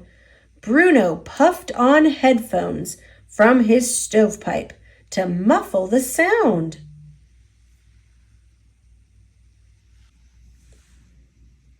Bruno and Diesel finally slid to a halt just as a pile of boulders tumbled across the tracks in front of them.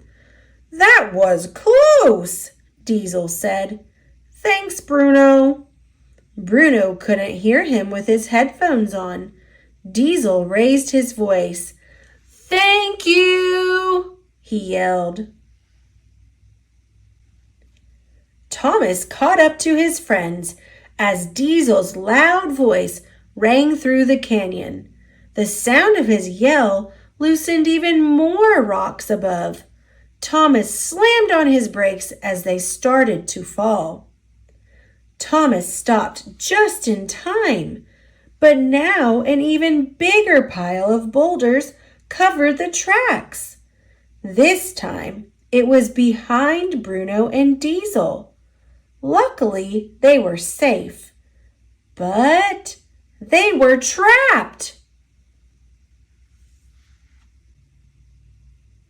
"If we're late delivering the lamp, the boats will be late delivering to the docks," Bruno said nervously. Thomas knew Bruno loved talking about the day's deliveries. "Why don't you tell me the schedule?" Thomas suggested. As Bruno remembered everyone's schedules, he became calmer and calmer. "I feel better," Bruno said, "but we still need to deliver this light." "I'll go for help," Thomas said. "Sandy and Carly will be able to move these rocks." He puffed away. "I should have listened to you, Bruno," Diesel admitted. "I have to slow down." "Maybe I shouldn't have braked," Bruno said. "You're fast. You might have made it." "Trying to go fast and slow at the same time," Diesel said, laughing. "It's not the best teamwork." That gave Bruno an idea. "Maybe we should go fast and slow again," he said. "If the sound of my screeching brakes could loosen the rocks from above, it might loosen them from the tracks too." It was worth a try. Bruno and Diesel coupled back up. Diesel chugged forward as hard as he could. Bruno held his brakes firmly in place, holding Diesel back. Another loud screeching sound echoed through the canyon, and the rocks around them began to rumble. It worked! The rocks fell to either side of the tracks, clearing the way. Diesel, Bruno, and the light could finally make it out of the canyon. "Let's roll," Diesel said. When Thomas returned to the canyon, his friends were already gone. Sandy and Carly got to work clearing away the rest of the rocks. Diesel and Bruno were so proud when they delivered the light and the lighthouse lit up. Thanks to them, the boats would safely make it to the docks. Soon, the schedule would be back on track. Later that night, Diesel and Bruno met up with their friends. "You made it!" Thomas peeped. "How did you get out?"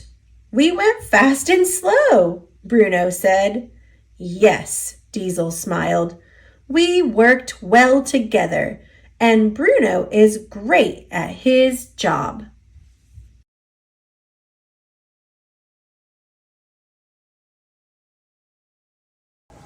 Last Stop on Market Street.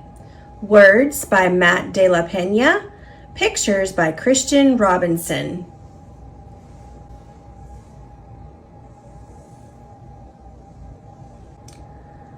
CJ pushed through the church doors, skipped down the steps. The outside air smelled like freedom, but it also smelled like rain, which freckled CJ's shirt and dripped down his nose.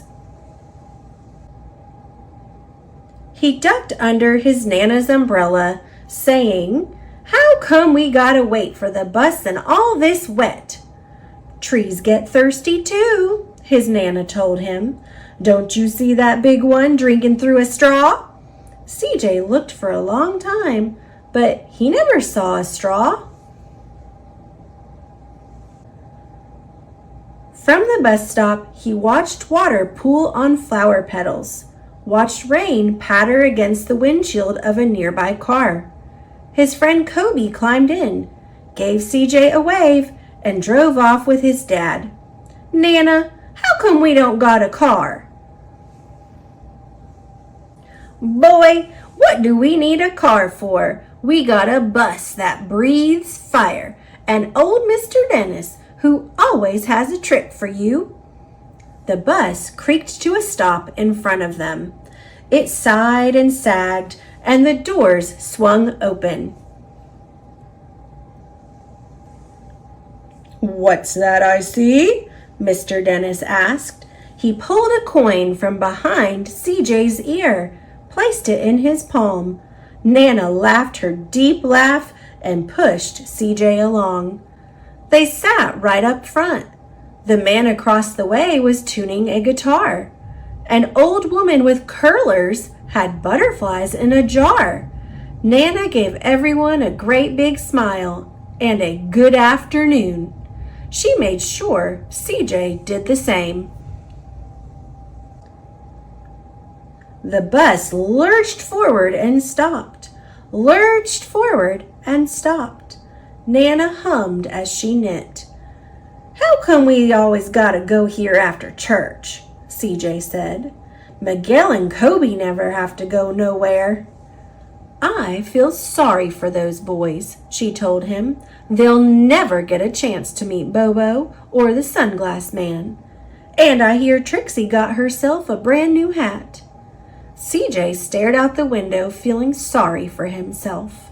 He watched cars zip by on either side, watched a group of boys hop curbs on bikes. A man climbed aboard with a spotted dog. CJ gave up his seat. "How come that man can't see?" "Boy, what do you know about seeing?" Nana told him. "Some people watch the world with their ears." "That's a fact. Their noses, too," the man said, sniffing at the air. "That's a mighty fine perfume you're wearing today, ma'am." Nana squeezed the man's hand and laughed her deep laugh. Two older boys got on next. CJ watched as they moved on by and stood in back. "Sure wish I had one of those," he said. Nana set down her knitting. "What for? You got the real live thing sitting across from you. Why don't you ask that man if he'll play us a song?" CJ didn't have to. The guitar player was already plucking strings and beginning to sing. "To feel the magic of music," the blind man whispered, "I like to close my eyes." Nana closed hers too. So did CJ and the spotted dog. And in the darkness, the rhythm lifted CJ out of the bus, out of the busy city. He saw sunset colors swirling over crashing waves, saw a family of hawks slicing through the sky, saw the old woman's butterflies dancing free in the light of the moon. CJ's chest grew full, and he was lost in the sound, and the sound gave him the feeling of magic. The song ended, and CJ opened his eyes. Everyone on the bus clapped, even the boys in back. Nana glanced at the coin in CJ's palm. CJ dropped it in the man's hat. "Last stop on Market Street," Mr. Dennis called. CJ looked around as he stepped off the bus. Crumbling sidewalks and broken down doors, graffiti-tagged windows and boarded-up stores. He reached for his Nana's hand. "How come it's always so dirty over here?" She smiled and pointed to the sky.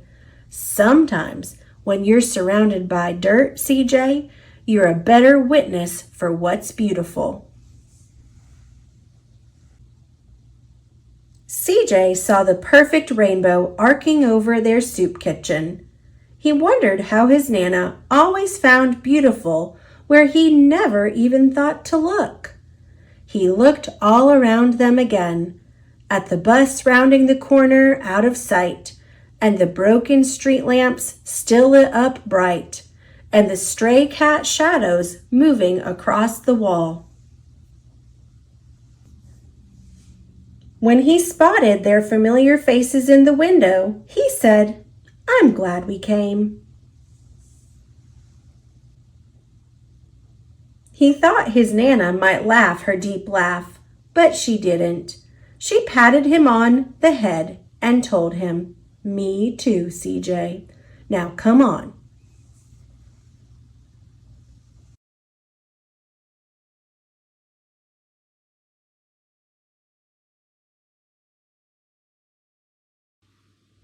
I Will Surprise My Friend by Mo Willems.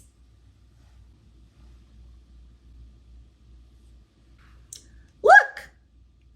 Hee! What are you doing? I am going to surprise my friend. Shh! Here she comes! Boo!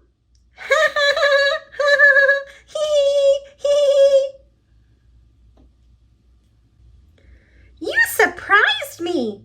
I did. Let's do that again. Okay. I have an idea.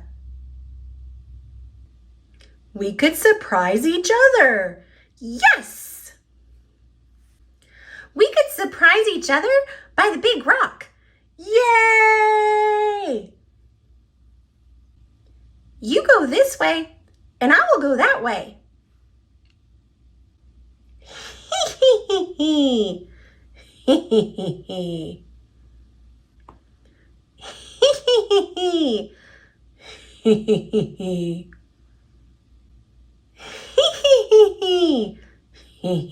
hee. Where is Gerald? Where is Piggy? He is not here. She is not here. Where can my friend be? I will look on the other side of the rock. She is not there. He is not there. Oh no, maybe Piggy is lost and about to fall off a cliff. Or maybe a giant bird grabbed Piggy and flew off with her. Or maybe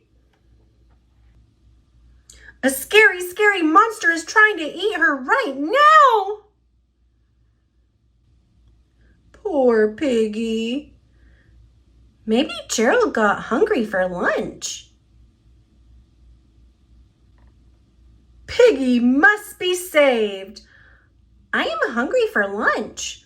I must save her. I will get lunch. I will save you, Piggy. Lunchtime! Ah!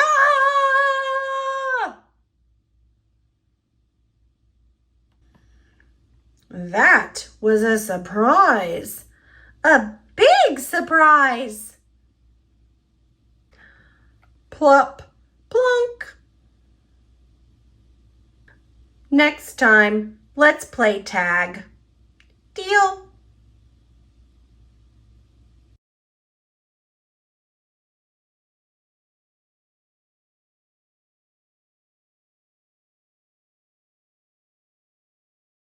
You Can Be Kind, Pout Pout Fish by Deborah Dyson. Pictures based on illustrations created by Dan Hanna.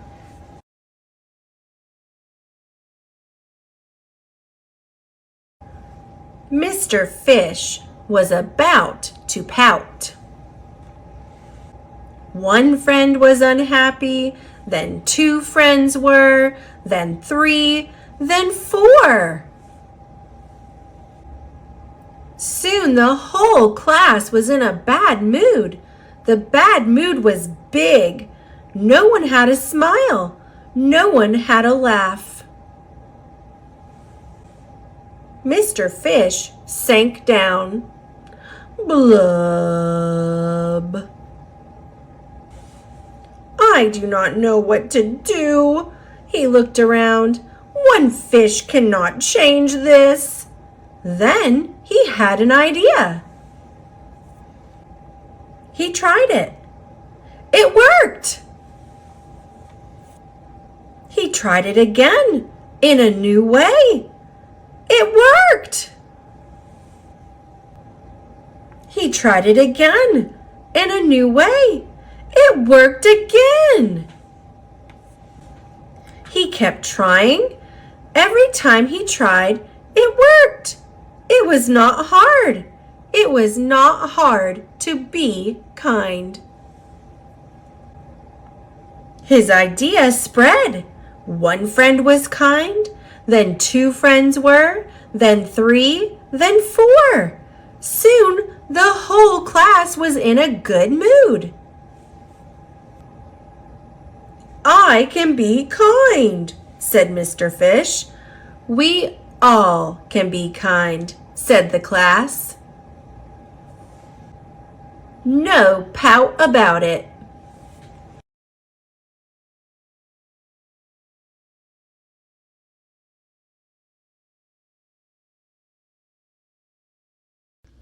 Each Kindness by Jacqueline Woodson, illustrated by E.B. Lewis, creators of The Other Side.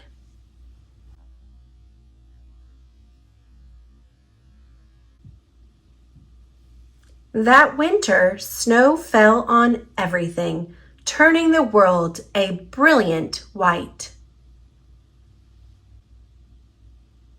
One morning, as we settled into our seats, the classroom door opened and the principal came in. She had a girl with her, and she said to us, "This is Maya." Maya looked down at the floor. I think I heard her whisper, "Hello." We all stared at her. Her coat was opened, and the clothes beneath it looked old and ragged. Her shoes were spring shoes, not meant for the snow. A strap on one of them had broken.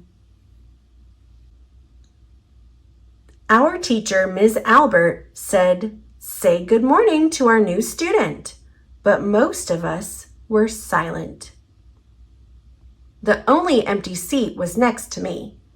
That's where our teacher put Maya. And on that first day, Maya turned to me and smiled. But I didn't smile back. I moved my chair, myself, and my books a little farther away from her. When she looked my way, I turned to the window and stared out at the snow. And every day after that, when Maya came into the classroom, I looked away and didn't smile back. My best friends that year were Kendra and Sophie. At lunchtime, we walked around the schoolyard, our fingers laced together, whispering secrets into each other's ears. One day, while we were near the slide, Maya came over to us. She held open her hand to show us the shiny jacks and tiny red ball she'd gotten for her birthday. "It's a high bouncer," she said, but none of us wanted to play. So Maya played a game against herself. That afternoon, when we got back into the classroom, Maya whispered to me, "Bet you can't guess who the new Jack's champion of the world is." Behind me, Andrew whispered, "Chloe's got a new friend. Chloe's got a new friend." "She's not my friend," I whispered back. The weeks passed. Every day we whispered about Maya, laughing at her clothes, her shoes, the strange food she brought for lunch.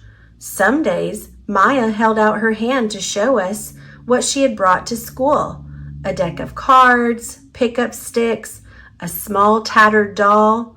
Whenever she asked us to play, we said no. The days grew warmer and warmer. The pond thawed, grass began growing where snow had once been. One day, Maya came to school wearing a pretty dress and fancy shoes. But the shoes and the dress looked like they'd belonged to another girl before Maya. "I have a new name for her," Kendra whispered. "Never knew. Everything she has comes from a second-hand store." We all laughed. Maya stood by the fence. She was holding a jump rope, but did not come over to us to ask if we wanted to play. After a while, she folded it double, rolled the ends around each hand, and started jumping. She jumped around the whole schoolyard without stopping. She didn't look up once, just jumped, jumped, jumped. The next day, Maya's seat was empty. In class that morning, we were talking about kindness. Ms. Albert had brought a big bowl into class and filled it with water. We all gathered around her desk and watched her drop a small stone into it. Tiny waves rippled out away from the stone. "This is what kindness does," Ms. Albert said. "Each little thing we do goes out like a ripple into the world." Then Ms. Albert let us each drop the stone in as we told her what kind things we had done. Joseph had held the door for his grandmother. Kendra helped change her baby brother's diaper. Even mean old Andrew had done something.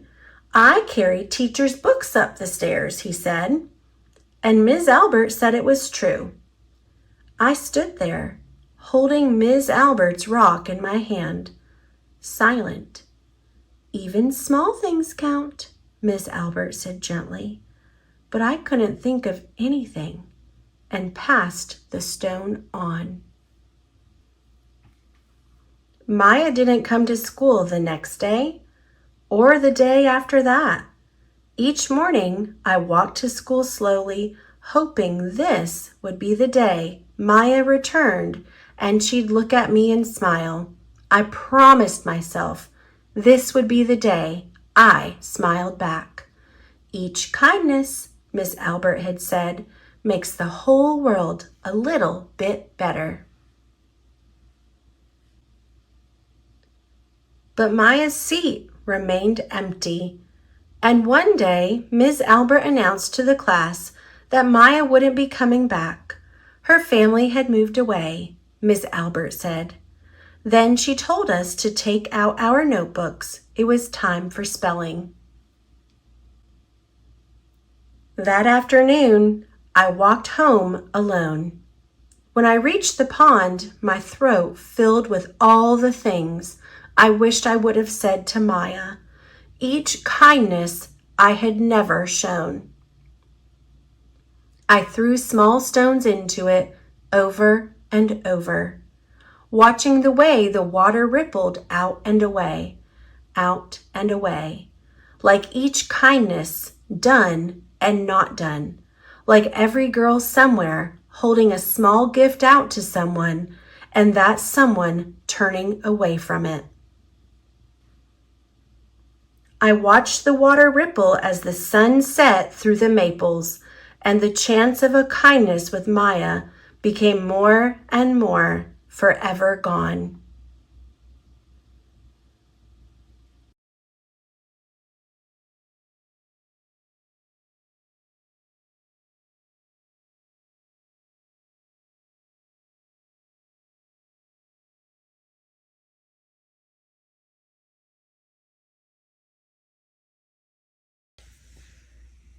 Thomas and Friends, The Promise Problem by Christy Webster. It was a beautiful day on the island of Sodor. Thomas the Tank Engine was playing Stack the Tracks with Carly, a crane car. His best friend Percy watched, and the Fix-It engine Sandy cheered him on. Thomas knew he could do it. He was the #1 engine. He kept the tall stack steady as Carly reached way, way up and placed the final track. Ta-da! Thomas peeped. We knew you could do it, Percy said. Toot! Thomas and his friends turned to see an engine racing toward them. It was Diesel. Nice stack, but I bet I could go higher, he bragged. He backed up to the car Thomas had been using and attached himself to it. Load me up, Carly, Diesel said. Hey, I'm not done yet, Thomas protested. The two engines tugged the car back and forth. The tall stack wobbled and swayed, then fell. Just then, Gordon sped toward them. Gordon was going too fast. He wasn't able to stop in time. His coupling broke and he derailed, leaving his long train of cars behind. How am I supposed to make my delivery now? Gordon asked. Gordon's cars were filled with tires and bicycles, furniture and train parts. These items are old, but still useful, Gordon said. I was on my way to Whiff's recycling plant. I can take them, offered Thomas. Thomas, promise. It's too much for a little engine, Gordon said. There were 6 cars, all full. A thought flew into Thomas's funnel. I can take half, and Diesel can take half, he said.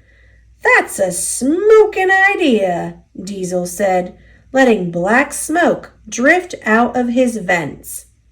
We can race to see who gets there first, Thomas said. He wanted to prove he was still the #1 engine.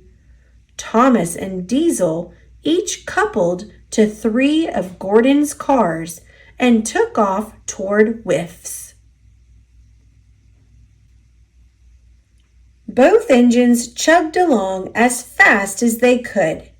As they struggled up a steep hill side by side, Diesel saw a chance to make the race easier for himself.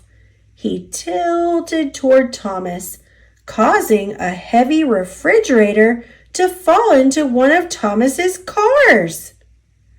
Thomas tried to keep going up the hill, but the extra weight made it harder. As Diesel inched ahead, Thomas could feel the heavy cars pulling him backward. Suddenly, Thomas heard a snap. Thomas watched horrified as his cars rolled back down the hill toward a dead end. He tried to chase them, but all 3 cars flew off the tracks, and so did Thomas. Thomas and his cars landed in a mud puddle. Percy, Sandy, and Carly raced after him to help. As Carly attached her crane to Thomas and started to lift him out, Thomas could hear Diesel tooting in the distance. "I'm never going to win the race now," Thomas said sadly. "But you promised Gordon you'd make this delivery," Percy said. Thomas knew his friend was right. He'd made a Thomas promise, and he wanted to keep it. He let Carly place him back on the tracks and started heading toward Whiffs. As Thomas was making up time, Diesel was standing still. He was waiting for a drawbridge to come down so he could finish the race. He didn't want to waste his lead. The moment the bridge was in place, Diesel lurched forward so suddenly that all his cars rattled and creaked. As he sped away, he didn't notice that his rear doors had opened. One by one, items tumbled out. Thomas had almost caught up to Diesel when he noticed the cargo littering the tracks ahead. "Diesel!" he called out. "Your cargo!" But Diesel couldn't hear him. He was speeding away, faster and faster. Thomas stopped and picked up the fallen items. Percy, Carly, and Sandy soon caught up. "Why did you stop?" Carly asked. "I still have a promise to keep," Thomas explained. "That means getting all of Gordon's cargo to Whiffs." "We're going to help," Percy said. Everyone started moving the cargo into Thomas's cars. Before Thomas knew it, the job was done. Diesel arrived at Whiffs and thought he had won, but Thomas and his friends arrived with all the cargo in tow. "Thank you, Thomas, for keeping your promise," Gordon said. "I couldn't have done it without Percy, Carly, Sandy, and Diesel," Thomas said. Diesel's cargo might have fallen out, but he had gotten it most of the way there. Gordon was happy that his cargo arrived, but he still had a broken coupling. He didn't know how he would get his cars back to the station. "Maybe I can help," Sandy said. She reached into one of Thomas's cars and pulled out an old hunk of metal. It was a coupling. Gordon tried it, and sure enough, his cars coupled up and he was ready to roll again. "I guess these old things are still useful," Thomas peeped. Everyone smiled. Diesel turned to Thomas. "Race you back?" Thomas's smile got bigger. "You're on."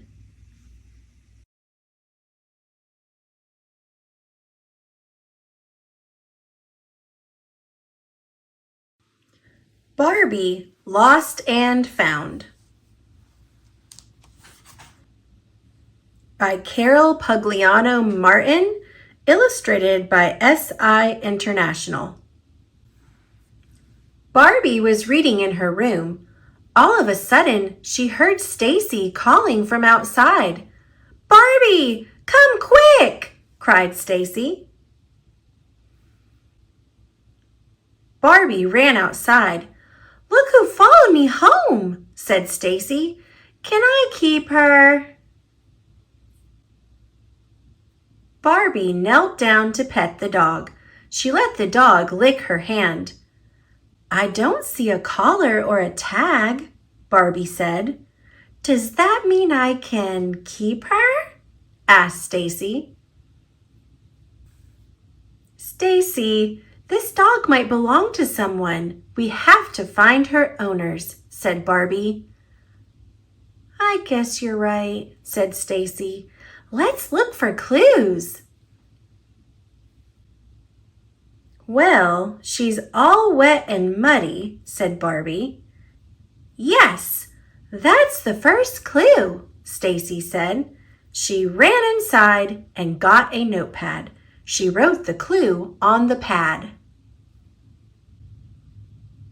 "Now, where could she have gotten so wet and muddy?" asked Barbie.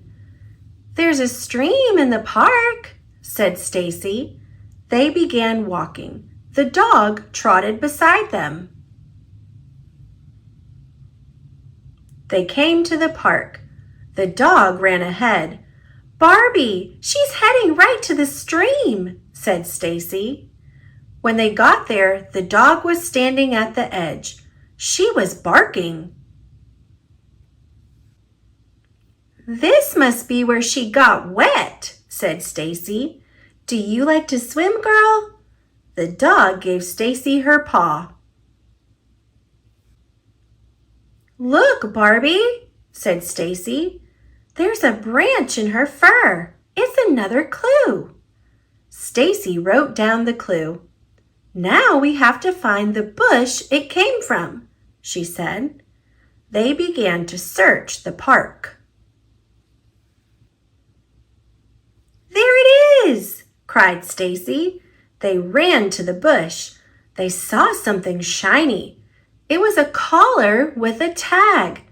"The collar must have gotten stuck here," said Barbie. "Is your name Sophie?" she asked the dog. Sophie wagged her tail. "The tag says Sophie belongs to Mrs. Martin on Oak Street," said Barbie. They walked to the house. Stacy rang the doorbell. Mrs. Martin opened the door. "Hi, I'm Stacy. My sister Barbie and I think we found your dog."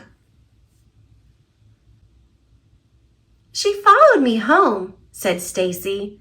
"I found clues and we brought her here." "Thank you," said Mrs. Martin. "You should be a detective when you grow up. You would be a great one." "I would like to work at an animal shelter instead.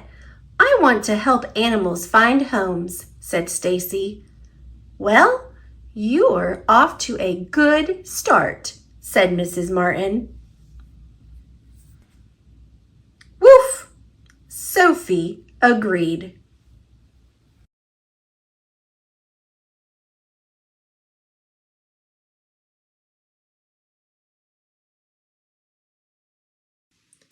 The Whole Story of the Donut by Pat Miller, illustrated by Vincent X. Kirsch.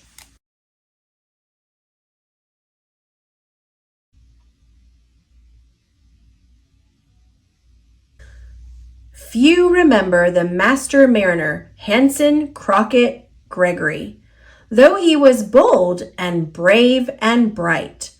But the pastry he invented more than 166 years ago is eaten daily by donut lovers everywhere. This is his story. In 1844, Hansen Gregory was just 13 when he went to sea. He left the family farm to become cabin boy on the schooner Isaac Acorn, out of Rockport, Maine. Hansen quickly rose to cook's assistant, then was put to work high in the rigging. He ran up the ratlines barefoot, as high as 8 stories, to furl or release the sails. He could steer a ship over trackless waves by sun and stars. By 19, Hansen was captain of the cargo schooner Hardscrabble, tall with canvas stretched to the wind. In a few more years, Captain Gregory raced his cargo from Maine to California as commander of a clipper, the fastest ship on any ocean. On one voyage, he risked ship and crew to rescue 7 Spanish sailors from the certain death in a frigid sea. When the news reached Spain, Queen Isabella II awarded Captain Gregory a medal for heroism. But what about the pastry? For that, we have to go back to June 22nd, 1847. The crew of the Ivanhoe had worked up mighty appetites through the night. The sun was barely up as 16-year-old Hansen and the cook prepared breakfast. It would be the same coffee and fried cakes they served most mornings on the Ivanhoe. The cook tossed wood into the belly of the cast iron stove, heating the cauldron of lard. Hansen formed balls of sweetened dough. Both men stood on spread legs as the cramped galley lurched with the ship. Pans clanged overhead. The aroma of browning sugar rose as the cook dropped in the first blobs of dough. The iron railing on the stovetop kept the pot in place as the Ivanhoe bucked and plunged. When the cakes were fried, Hansen dumped them out on the dining table. They were sweet and crisp, at least around the edges. Their raw centers, heavy with grease, made them drop like cannonballs in the stomach. Sailors called them sinkers. As Hansen shaped another batch, he was struck by an idea. He took the round lid off a pepper can and cut perfect holes in the center of each sinker. Then he tossed the rings into the bubbling lard. The cook had never seen such a downright fool thing. Neither had the sailors, who showed up for breakfast. But that didn't keep them from taking a bite.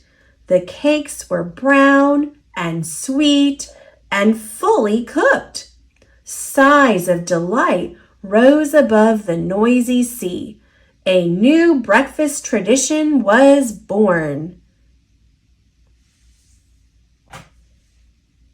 The teenage Hansen shared his invention with his mother. She cooked up large batches to sell in a friend's store and on the docks to hungry sailors.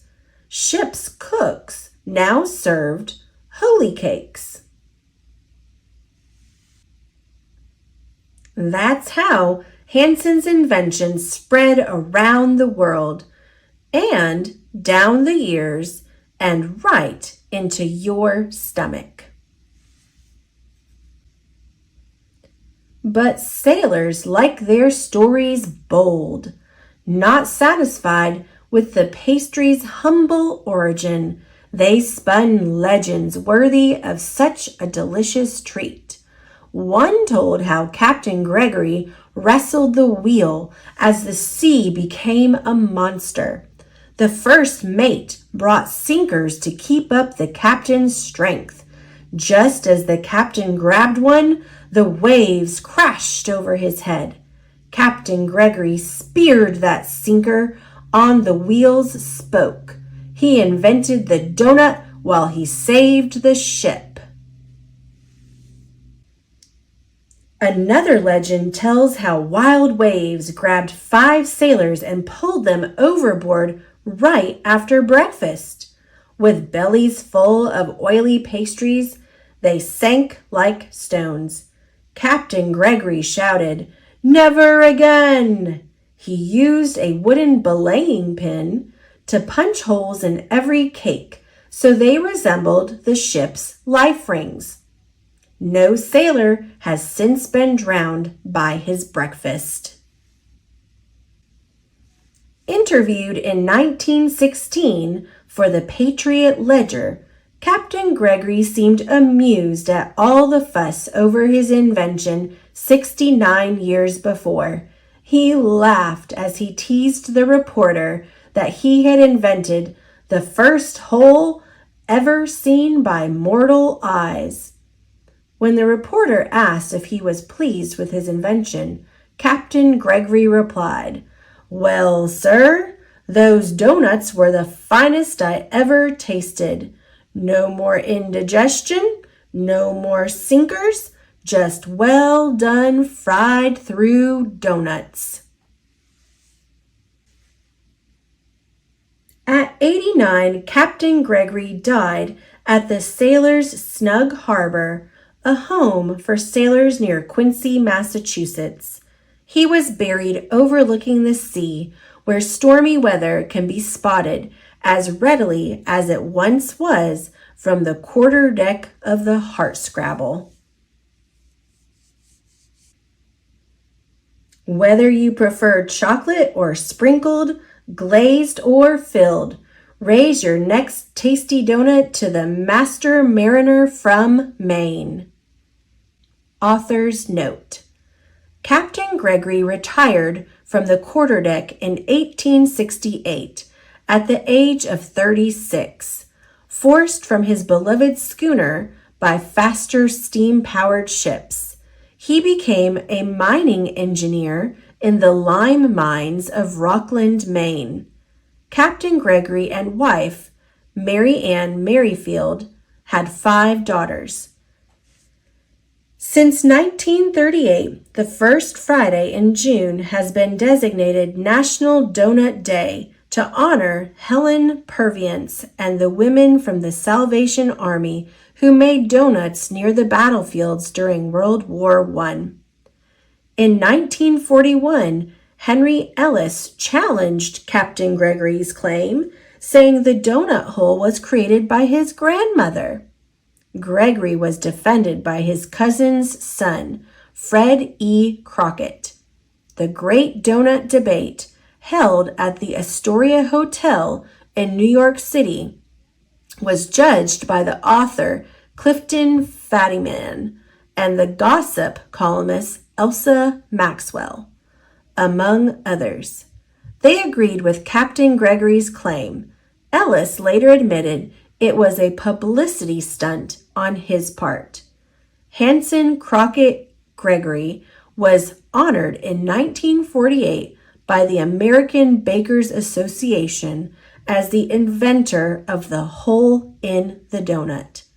In the mid-1950s, Captain Gregory's headstone disappeared, leaving his grave unmarked for 20 years. In 1979, a teacher historian named Harold Crowley located the gravesite. When Richard Hart, vice president of Dunkin' Donuts, read the newspaper article about Gregory's missing grave marker, he announced that his company would pay for a new one. On June 11, 1982, 61 years after the captain's death, area dignitaries dedicated his new stone. Students from Snug Harbor Elementary gave speeches, sang songs, and ate donuts.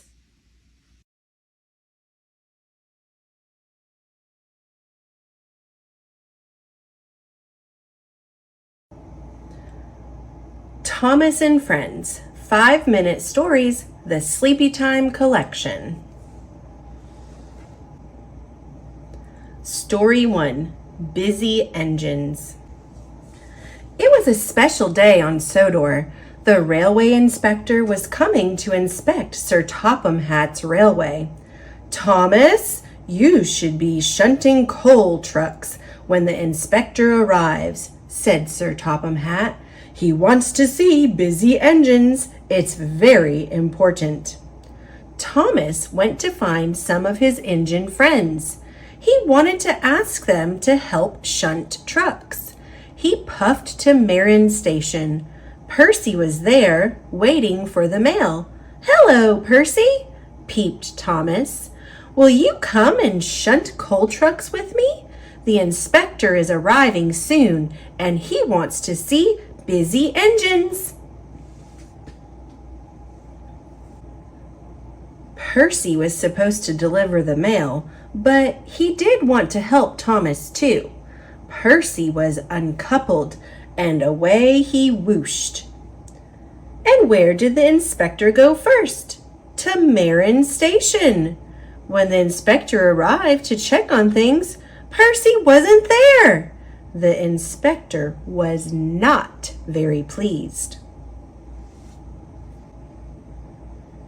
In the meantime, Thomas huffed to the quarry, where Mavis was waiting to pull some slate trucks. "Will you come and shunt coal trucks?" peeped Thomas. "The inspector is due to arrive, and he wants to see busy engines." Mavis had a lot to do, but she decided to help Thomas too. And where do you think the inspector went next? The quarry.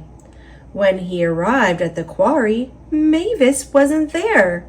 Uh-oh. The inspector was not pleased at all. Thomas was chuffing cheerily back to the docks.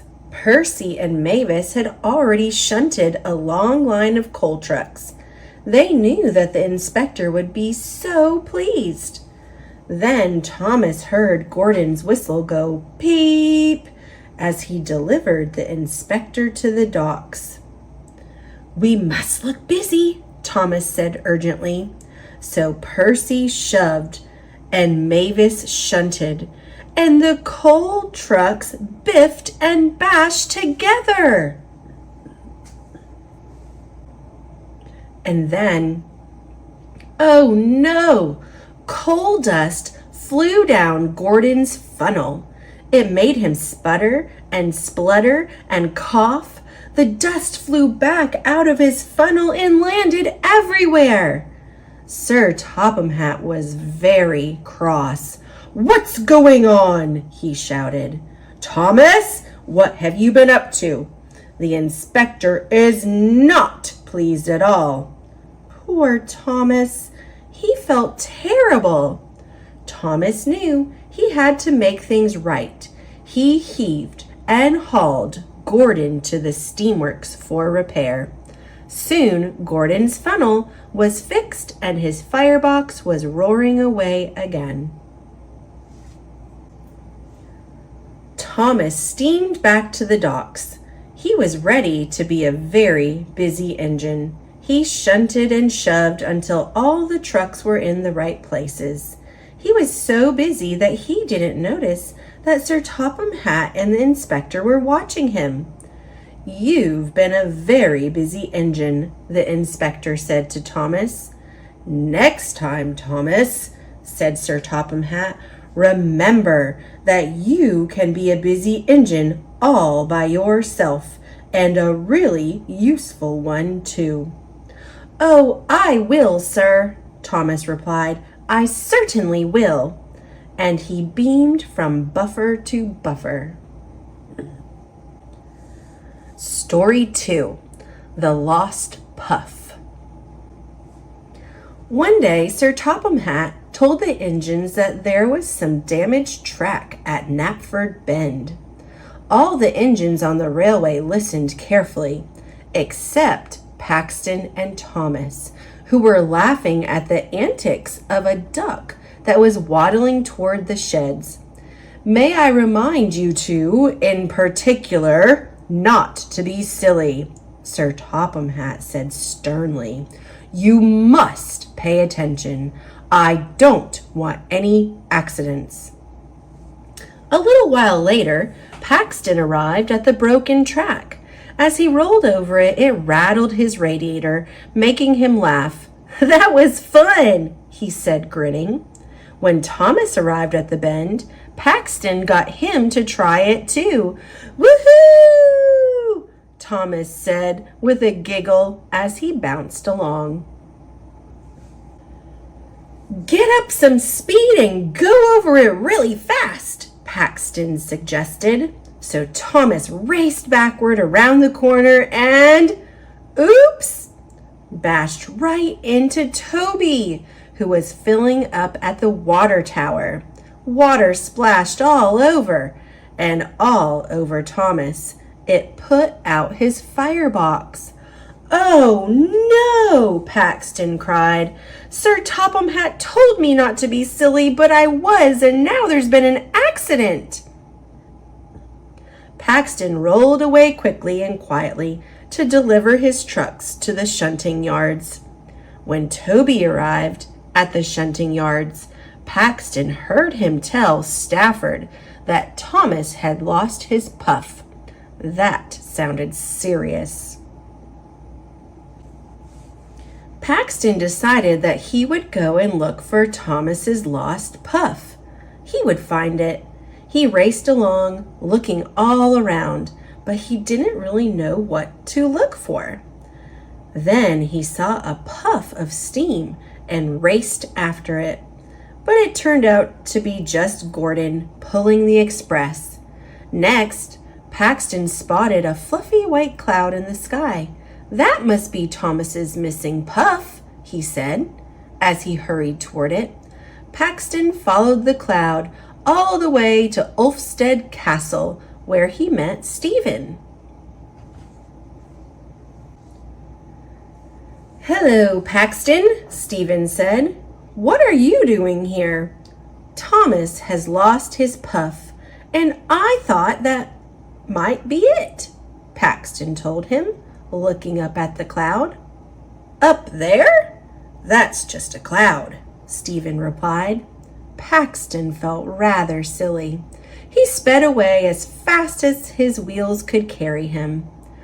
Paxton realized he didn't know anything about a steam engine's puff because he was a diesel engine. But he knew someone who did know about steam engines, Victor, whose job it was to repair them. Paxton hurried to the steamworks to find Victor. He asked Victor if he had a spare puff for Thomas. This made Toby, who was at the steamworks for repair, laugh. "Puff just means steam," Toby explained to Paxton.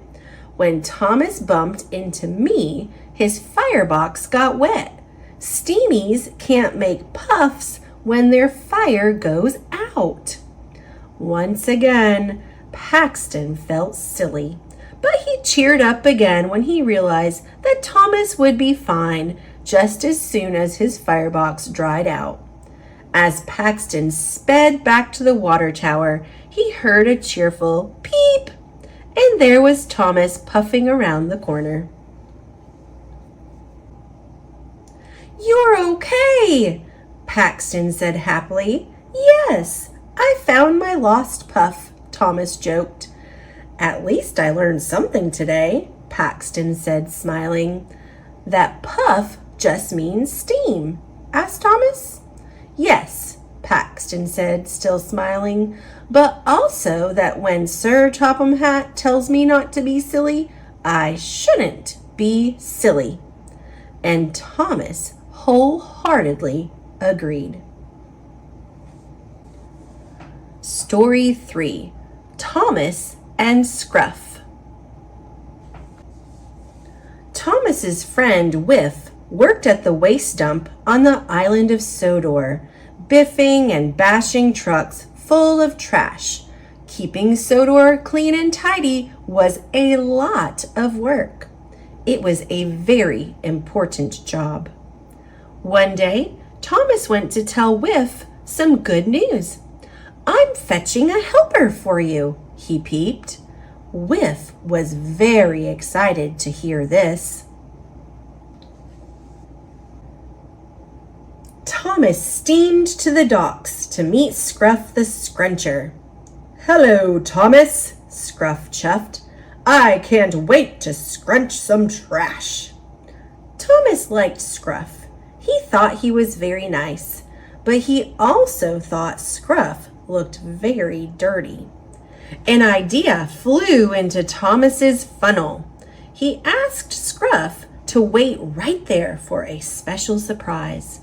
Then Thomas chuffed away to gather some brushes and buckets and soap and sponges. Back at the docks, Thomas showed Scruff his surprise. "With a splish and a splash, you'll be clean in a dash," he peeped. But Scruff was scared. He had never seen soap or brushes before. He did not like this surprise at all. With a clickety-clack, Scruff whooshed away and hid in a siding. Thomas realized that Scruff was scared of being washed. "Please come out, Scruff," he called. But Scruff refused to come out of hiding. Thomas asked Gordon to see if he could get Scruff out of the siding. "Scruff, would you like to see my express carriages?" Gordon asked. "They're green and very grand." But Scruff didn't want to see the carriages. He stayed right where he was. Next, Thomas asked Henry to try. "Scruff, would you like to help fetch my special coal?" Henry huffed. "It makes me fast and fearless." But Scruff didn't want to fetch any coal. He was not going to come out of that siding. After that, Thomas asked Percy to give it a try. "Scruff, would you like to pull my mail trucks?" Percy peeped. "They're packed with parcels." But Scruff didn't want to pull the mail trucks. He just stayed put. Finally, Thomas remembered the one thing that Scruff did want to do. "Scruff, would you like to go and scrunch some trash at the waste dump?" Thomas asked. "You don't have to be clean for that." When he heard what Thomas said, Scruff wheeshed quickly out of the siding. He was ready to go. Thomas and Scruff steamed off to the waste dump, where Whiff was waiting for them. Scruff looked around at the dirty dump. "I'm going to like it here," he whistled. "There isn't any soap and no water and brushes either." He laughed happily, and Thomas and Whiff laughed with him. Story 4. Percy's New Friends. It was a very busy day on Sodor. All the engines were huffing and puffing as they worked, all except for Percy. Percy wasn't busy. He wanted to play. But all the other engines were too busy to play with Percy. Percy puffed sadly to Brendam Docks. At the docks, a noisy bird was squawking loudly as it sat on Cranky's arm. "Hello, Percy," said Cranky. "This is my friend Seagull." An idea flew into Percy's funnel. "I could make friends with animals too," Percy thought, and he clattered away to make some new friends. The noise scared Seagull. Away he flew. "Not so loud, Percy," Cranky warned, but Percy didn't hear. Percy puffed into the woods. There he saw a rabbit. With a wheesh and a whoosh and a hoot and a toot, Percy rushed to make friends. But the rabbit was frightened. It turned tail and raced away into the bushes.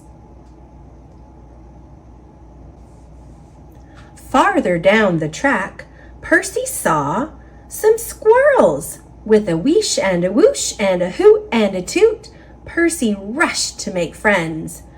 But the startled squirrels scurried away up a tree with their bushy tails waving. Percy chuffed on through the woods until he saw a bird. Again, he rushed to make friends, But the bird squawked loudly and flew off. Percy was puzzled. Why didn't any of the animals want to be his friend? Suddenly, Percy heard the roar of an engine and the loud weep of a warning whistle. "Bust my buffers!" cried Percy. He was frightened through and through. It was Gordon pulling the express. Percy shook from the funnel to footplate as Gordon thundered past.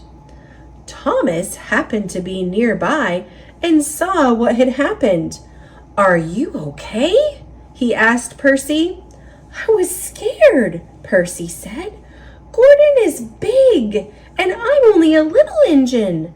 Then, suddenly, an idea bubbled up in Percy's boiler. Percy set off back through the woods. This time, he puffed slowly and carefully. Soon he saw the little bird. "Hello," Percy said quietly. "Cheep, cheep," the bird replied, and he flew onto Percy's buffer. Percy puffed on carefully and calmly. Next, he saw the squirrels. "Hello, Mr. and Mrs. Squirrel," he said softly. "I didn't mean to scare you before." The squirrels leaped onto Percy's buffer too. Finally, Percy saw the rabbit again. "I'm sorry for being too loud before," he said to the bunny. The rabbit twitched its nose and hopped up next to the squirrels. Percy puffed proudly on with all of his new friends. He was the happiest engine on Sodor. Story 5. Don't Bother Victor. One day, up in the hills on the island of Sodor, Thomas saw Peter, Sam, and Mr. Percival. "I'm off to meet Sir Topham Hatt today," he said. "So I'm putting you in charge for the day, Peter Sam." Peter Sam gasped. "Me, sir?" he said. "I'll take good care of things. You can be sure of that." Mr. Percival told Peter Sam that Victor would be coming by later that day. Victor was in charge of repairs at the steamworks, and he was a very important engine. "Don't go bothering him before then with little things," said Mr. Percival. "Good luck, Peter Sam," Thomas said as he started to chug away. "Being in charge is fun. You get to make all the decisions." Thomas took Mr. Percival to meet Sir Topham Hatt. Peter Sam was now in charge. Just then, Renius chuffed along. "Sir Handel is creaking and groaning at Daisy Halt," he said to Peter Sam. "You must fetch Victor to mend him." Peter Sam looked serious. "No, Renius," he said firmly. "We must not bother Victor with little things. I will fix Sir Handel myself." When Peter Sam arrived at Daisy Halt, Sir Handel was indeed creaking and groaning. "Please fetch Victor," he said to Peter Sam. "I'm sure I can fix you," said Peter Sam. "I think you just need more oil." So Sir Handel's driver added more oil, but Sir Handel creaked more than ever. Just then, Renius came along. "Now Skarloey's funnel is broken," he reported. "Peter Sam, you must fetch Victor." "We must not bother Victor," Peter Sam replied. "I will chuff over to Skarloey and fix him myself." And off he puffed, leaving Sir Handel behind. Skarloey was wheezing with worry. "My funnel is blocked," he said. "Please fetch Victor." "Don't worry, Skarloey. I'm sure I can fix you," said Peter Sam. He thought hard. "We need to put some water down your funnel." So Skarloey's driver put water down his funnel, but that only made things worse. "All that water has put my firebox out," Skarloey cried. Peter Sam was upset. He realized that he hadn't done a very good job of being in charge. He puffed along sadly until he came to a stop himself. "Oh no," he groaned. "Now I've run out of coal." Luckily, Renius came by and found Peter Sam. "I've run out of coal," Peter Sam told him. "Please fetch Victor." Renius chuckled. "But you said we shouldn't bother Victor." Then Peter Sam remembered what Thomas had told him.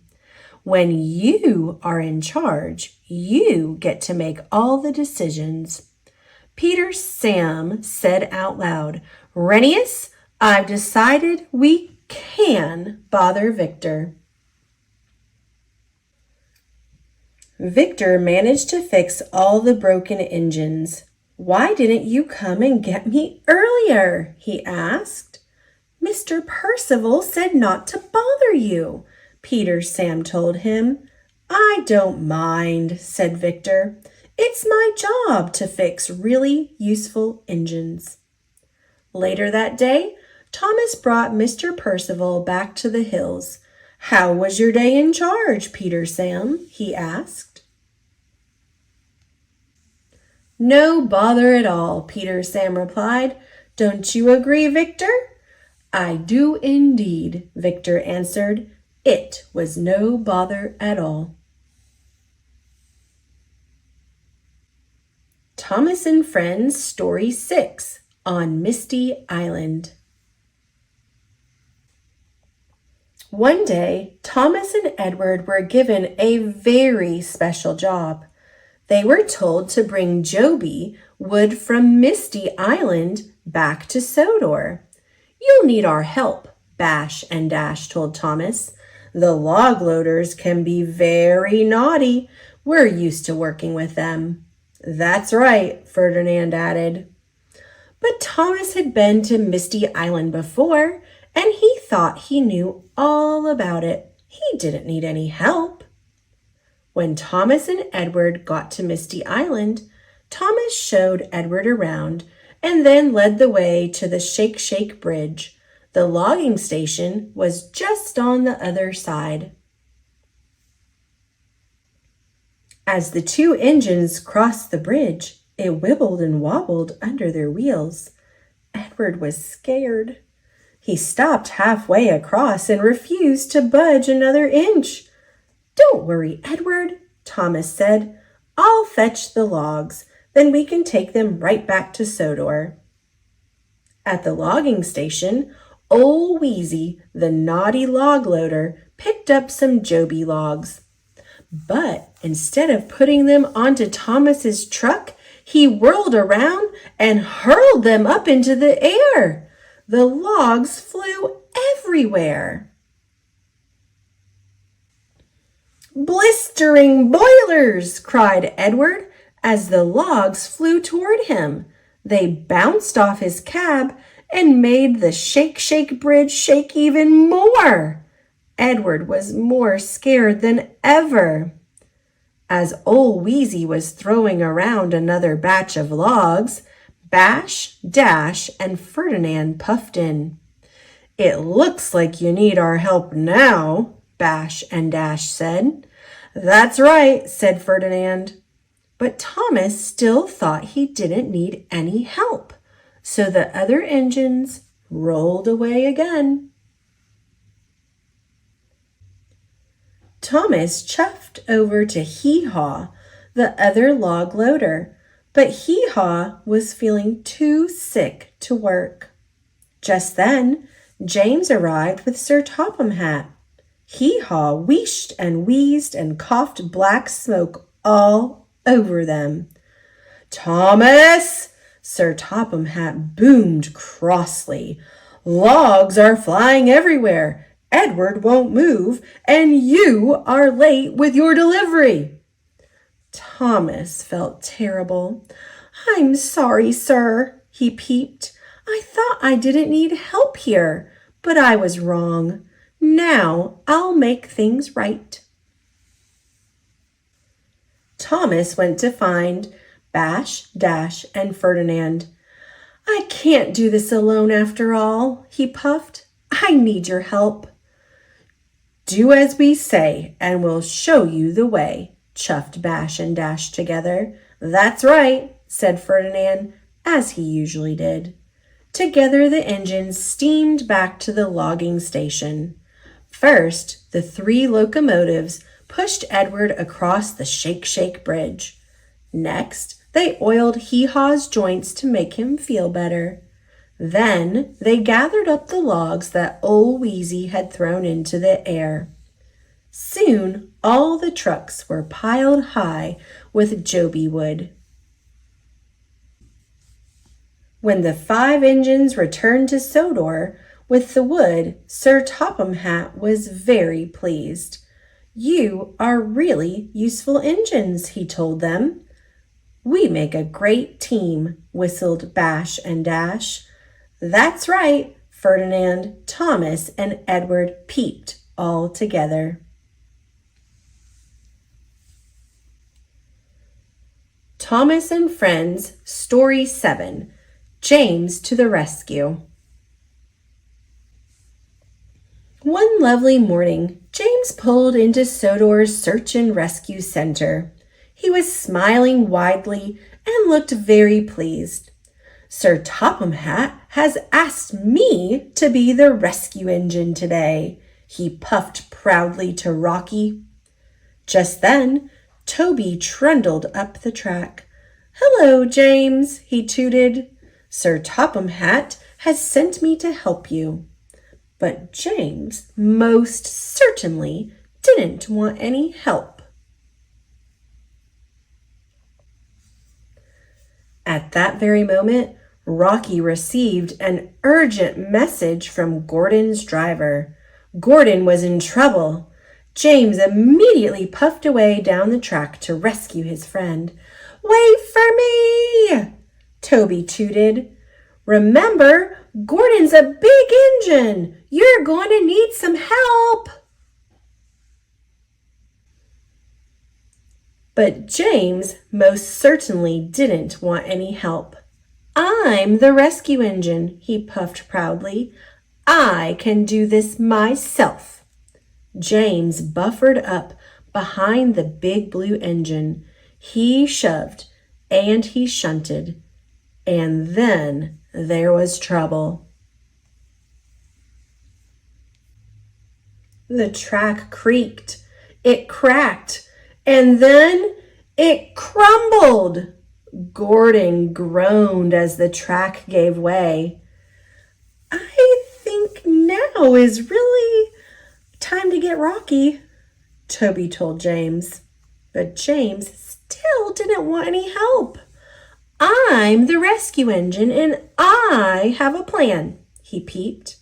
"I'll biff Gordon back onto the track." So James backed up behind Gordon. Then he pumped his pistons, and then he biffed Gordon's buffer with a huge bash. But oh no! James and Gordon toppled off the track together into a muddy field.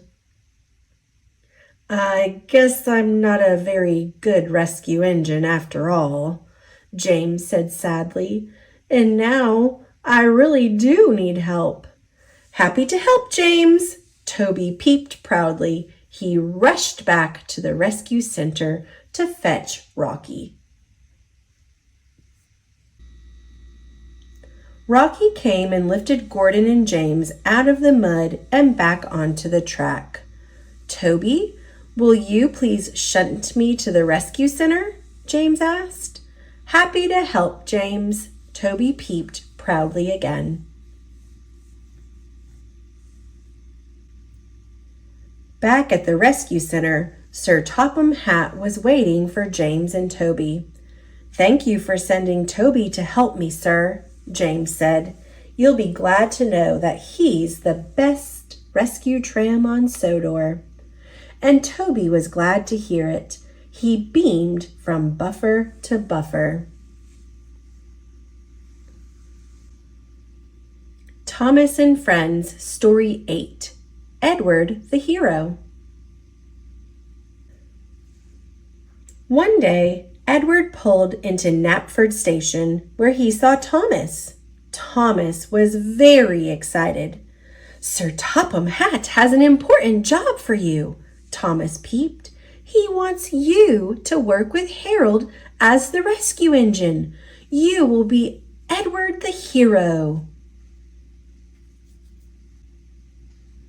Edward thought that he would like to be a hero, but he was worried. He wasn't sure that he'd be very good at it. In fact, he didn't have any idea how to be a hero. Just then, Gordon raced through the station, pushing Rocky. Gordon was strong and fast and stern. Gordon is a hero, Edward thought. I must be more like him. And he puffed out of the station. But as Edward went along trying to be strong and fast and stern, he saw Charlie looking sad. Charlie had forgotten all the jokes he wanted to tell the children. So Edward told Charlie some more jokes and made him jiggle and giggle. You're so funny, chuffed Charlie. That made Edward happy. But then he remembered something. Oh dear, he said with a sigh. I wasn't strong or fast or stern. I was just funny. I must try harder to be a hero. Farther along the line, Dowager Hatt stood on the platform looking worried. She had sent her suitcase to Marin Station by mistake. Edward raced to fetch it and brought it safely back to her. You are very kind, Dowager Hatt said to Edward. Just kind? Edward said, sighing again. I must try harder to be a hero. Then Edward saw Farmer McCall's little dog. He was lost and he was scared of the engine. Very gently, Edward edged closer. The dog jumped aboard, and Edward took him back to Farmer McCall. You were very gentle, Edward, Farmer McCall said happily. Thank you. Oh dear, Edward puffed. I was just gentle. I wasn't strong or fast or stern. I must try harder to be a hero. When Edward finally arrived at the rescue center, Harold wasn't there. He must have left without me, Edward said sadly. I'm not strong or fast or stern. Edward slowly puffed back to Knapford Station to tell Sir Topham Hatt that he just wasn't a hero. On the way there, he passed Farmer McCall, who called out, There he is, Edward the hero. A little later, he passed Charlie, who called out the same thing. There he is, Edward the hero. Edward didn't understand. When he arrived at Knapford Station, Dowager Hatt was there. She called out, There he is, Edward the hero. But I'm not a hero, Edward said. I wasn't strong or fast or stern. No, you weren't, replied Sir Topham Hatt. You were kind and funny and gentle. You are a hero, Edward, just being yourself." And Edward beamed from buffer to buffer.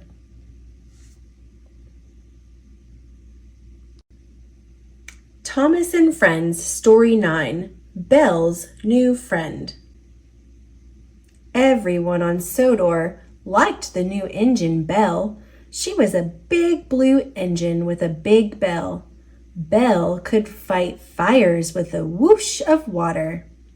One day, Thomas puffed into Knapford Station and saw Belle watching Toby as he trundled away.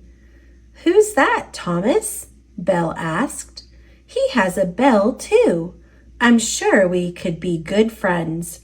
Thomas told Belle all about Toby. He also told her where to find Toby's hut. Belle wheeshed straight to Toby's hut. Belle was big and noisy. She made Toby feel very small. Toby told Belle that he liked to be quiet and to listen to the birds singing. "I know how we can have much more fun than that," said Belle. "Follow me." Belle took Toby to the bottom of a hill. "Let's race to the top and then whoosh down," she cried. Off she puffed at full speed. "That was fun," Belle said, laughing as she came to a stop. But Toby didn't answer because Toby wasn't there. "I'm not good at racing," Toby said when Belle found him. "Don't worry," Belle replied. She really wanted Toby to have fun, and she really wanted him to be her friend. "I know what we'll do," she said. She raced off to a field full of pigs as Toby followed. "I like pigs," said Toby. "They make me happy." That made Belle happy too. Then she had an idea. "Pigs like mud, don't they?" she asked. She whooshed water from her spouts into the field. But Toby didn't answer because Toby wasn't there. "I don't like whooshing water," Toby explained when Belle found him. "Don't worry," she replied. "Follow me." Belle chuffed off to Mathwaite Station and rang her big loud bell, ding, ding, ding, ding, for all the waiting passengers to hear. "We're the Bells of Sodor," Belle said, laughing merrily. "Ring your bell for the passengers too, Toby." But Toby didn't answer because Toby wasn't there. Belle was worried. She wanted to find Toby. She wheeshed away to look for him. Belle found Toby hiding in his shed. "You didn't have any fun?" she said to him sadly. "And now you won't want to be my friend." They both sat quietly. Belle heard the birds singing. "That's a beautiful sound," she said. Toby smiled. Then Toby had an idea. He took Belle back to the pigs. Quietly, they watched the pigs snorting and sniffling. Belle didn't make Toby feel small anymore. Then Belle and Toby went back to Mathwaite Station. Toby jingled and jangled his bell for the passengers. Belle rang her big bell as quietly as she could. "Belle is my friend," Toby told everyone. "We're the Bells of Sodor." And Belle smiled from buffer to buffer.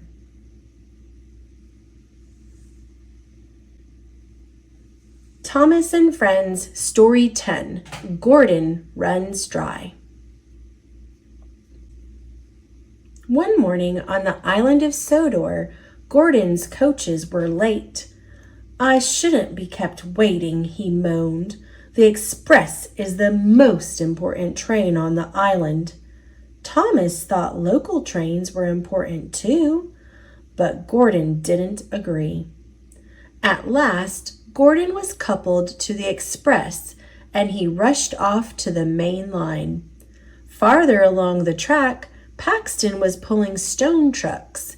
He didn't know that Gordon was hurrying toward him. Suddenly, Paxton's signal turned red. As Paxton braked, a stone flew out of his truck. It hit Gordon's boiler. "I'm so sorry," Paxton said with a gasp. "Are you okay?" "I'm fine," Gordon replied. "You can't damage a strong engine like me so easily." "You should get checked for damage just in case," Paxton warned him. "Nonsense," Gordon replied. "The express must not be late." But Gordon didn't get far before his boiler began to run dry. "That's funny," he said to himself. "I thought I had plenty of water." So when he saw a water tower, Gordon asked his driver to stop and fill up his tank.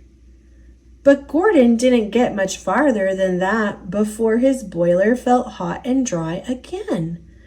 "I can't stop twice," he fretted. "I'll be late. I must keep going. This is the express." Thirsty Gordon tried to ignore the river he passed, but with his boiler running dry again, he had to stop at the next water tower. Gordon's passengers weren't happy. The express was meant to be a fast train, not a slow one.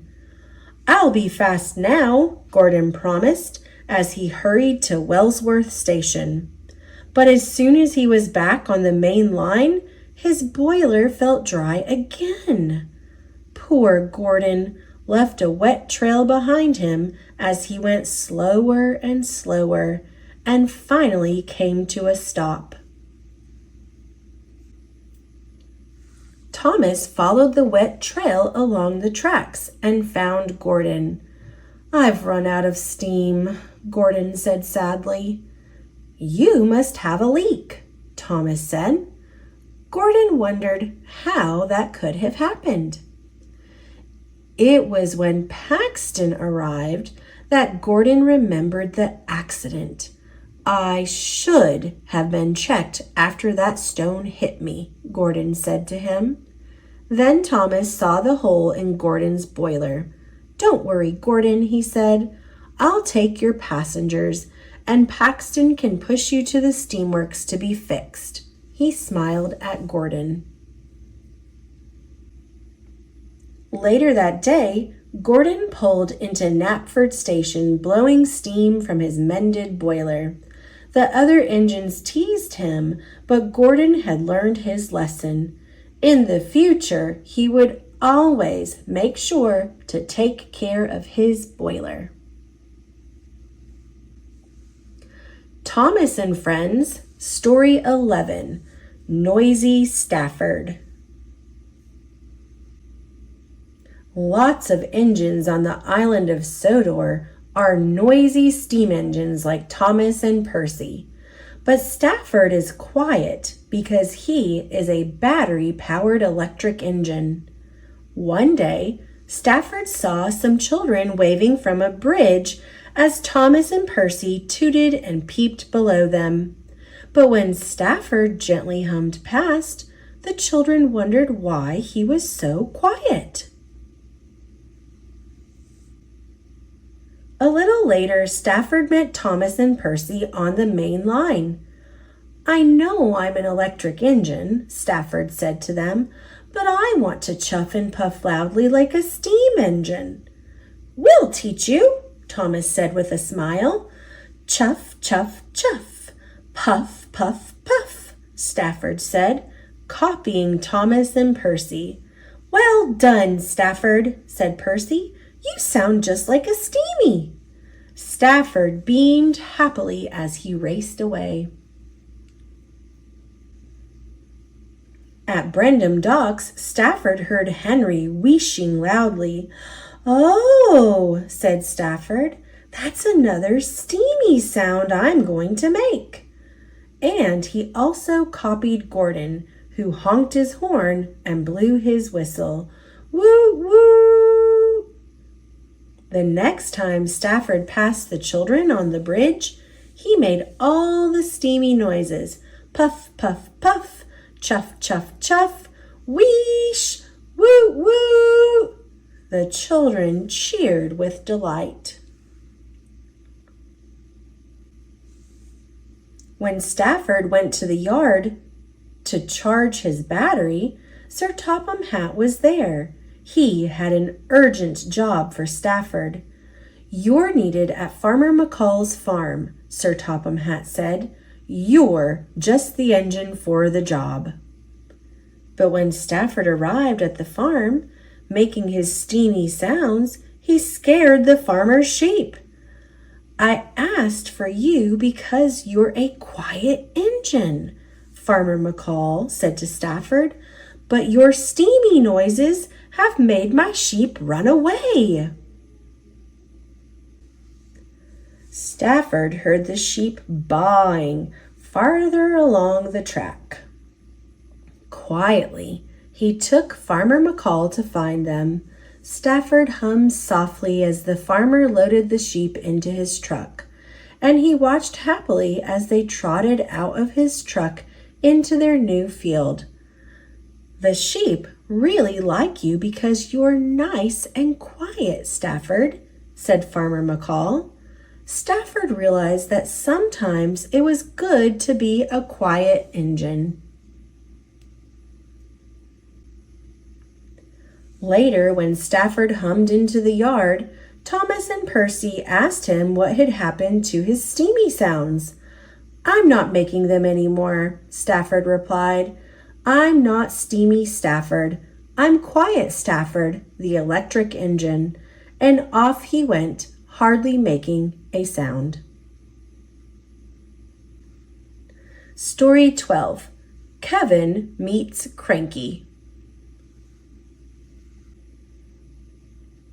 Cranky was having a busy day at the docks. He worked as hard as he could, but more and more cargo kept arriving. "Lifting and loading, does it ever stop?" he moaned as boxes piled up around him. Sir Topham Hatt asked Kevin to help Cranky. Kevin was very excited. "I've always wanted to meet Cranky," he said with a big smile. He couldn't wait to show everyone what a really useful crane he was. "Hello, Cranky," Kevin said when he arrived at the docks. "I'm here to lend you a helping hook. What do you want me to do?" "I don't need any help," Cranky replied. "But surely there's something I can do," Kevin replied. "Just stay out of my way then," Cranky said. "I don't need any help, thank you very much." Kevin moved to a quiet corner of the docks and waited to be called. "Don't fret, matey. He's Cranky by name and cranky by nature," Salty said kindly. "You'll get used to him." Then, as Cranky unloaded some pipes from a ship, a few pipes came loose. "Look out!" he yelled as they crashed down onto the docks. "I'll get them," Kevin called. He rushed to help. Kevin stacked up all the pipes as neatly as he could. "There you go, Cranky, all done," he said. But Cranky wasn't happy. "That was your fault," he said. "You're watching me all the time and it makes me nervous. Go away and stop interfering." Later, Cranky was carrying a crate of chickens when it cracked open. All the chickens escaped. "Don't worry, it's all under control," Kevin said as he rounded up the chickens. "I told you to stay out of my way," Cranky said, sounding even more annoyed than before. All your whizzing around is making me dizzy." Then Kevin heard a loud crash. Cranky's hook had knocked over some barrels, and one of them was rolling toward the water's edge. "I've got it," Kevin said as he hurried to reach the barrel. But he couldn't stop himself, and he fell into the sea instead. "Help! Help!" Kevin called. "Crane overboard!" Salty shouted. Cranky quickly lowered his hook and carefully lifted Kevin out of the sea. "Well done, matey," Salty said, smiling. When Sir Topham Hatt heard what had happened, he was not happy at all. "I thought I could trust you with this special job, Kevin," he said. "It wasn't his fault, sir," Cranky told him. "It was mine." Kevin was only trying to help. He's been a really useful crane. "Well, it's good to see you getting along so well," Sir Topham Hatt replied. "Carry on." "What would you like me to do now?" Kevin asked Cranky. "Let's get the docks looking ship-shape," Cranky answered. "Okay, boss," Kevin said with a big smile. "You and me, Cranky, what a great team."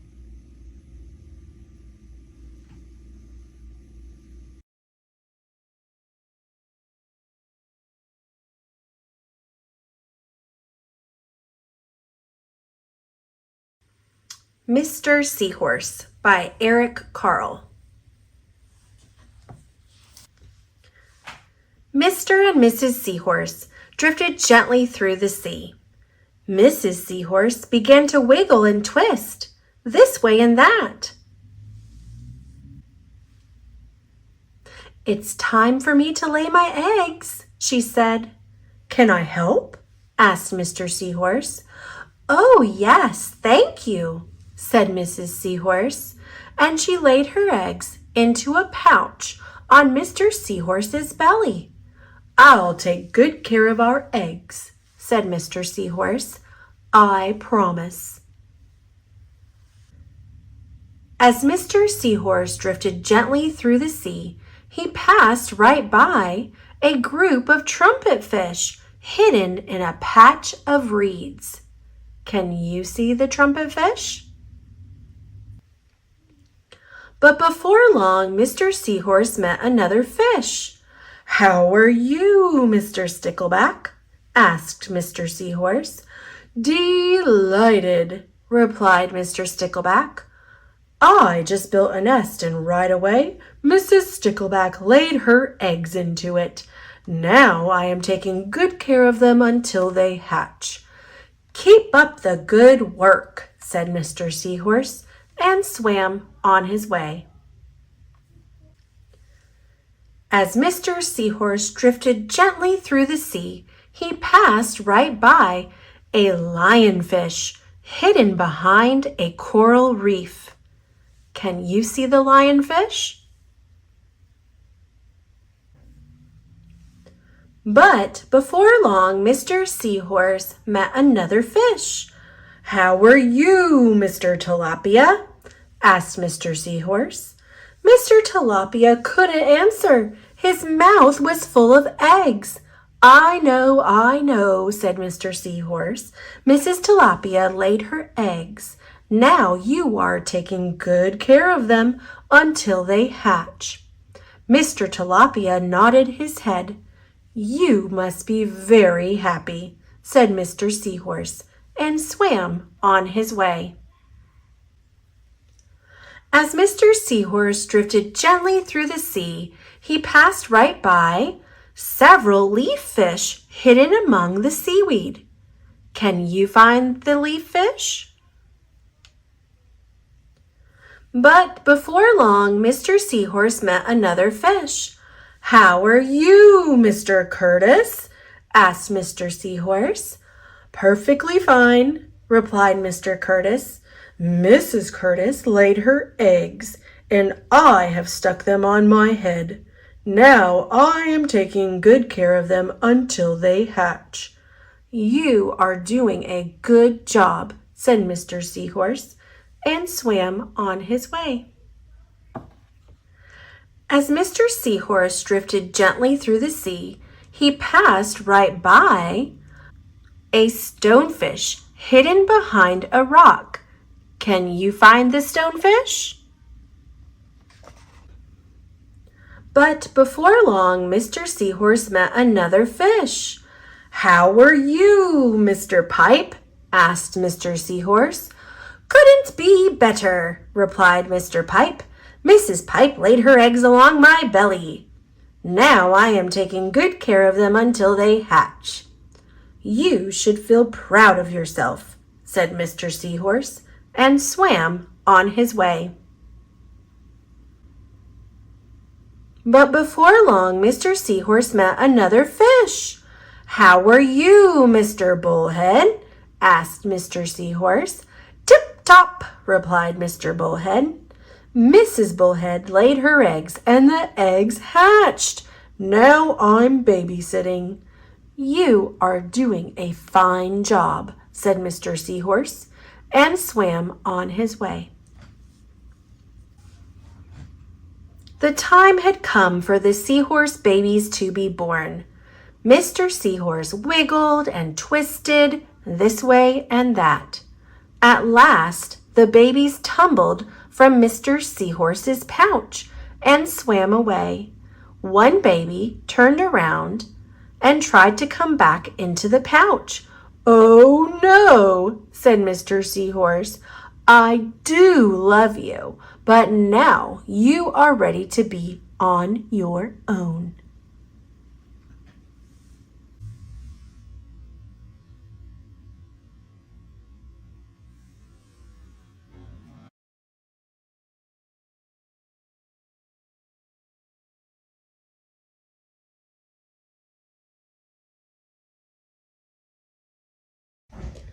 The Pout-Pout Fish by Deborah Dyson. Pictures by Dan Hanna.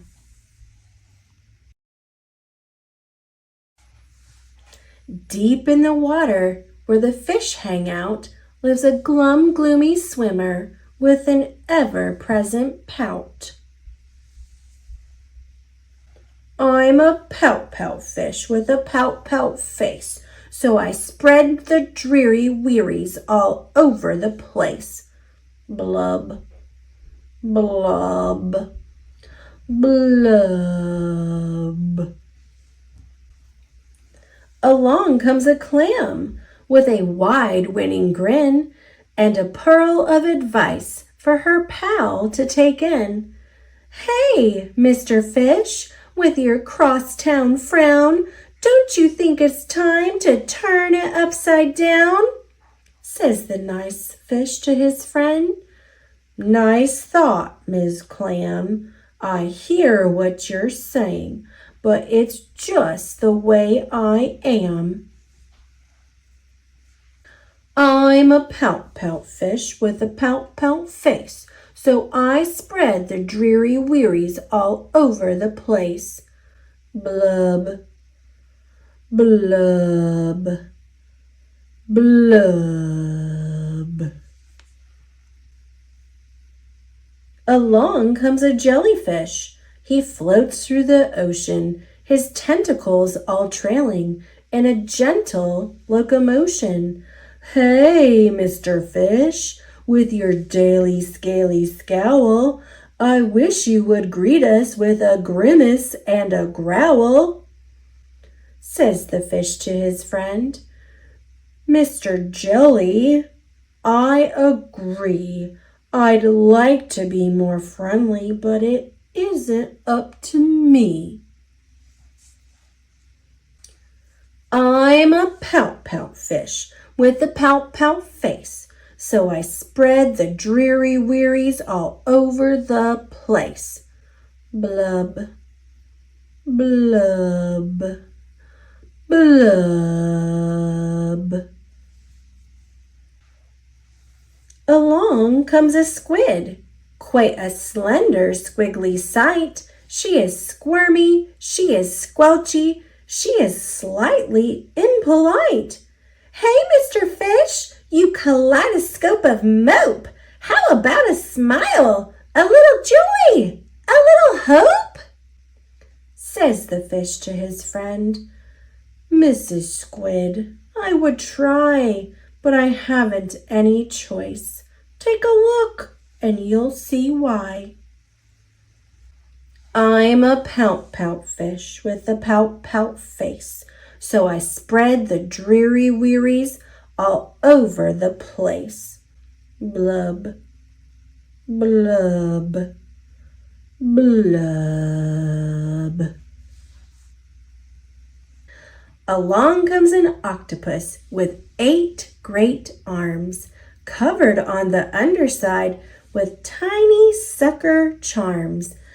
Hey, Mr. Fish, let me tell it to you straight.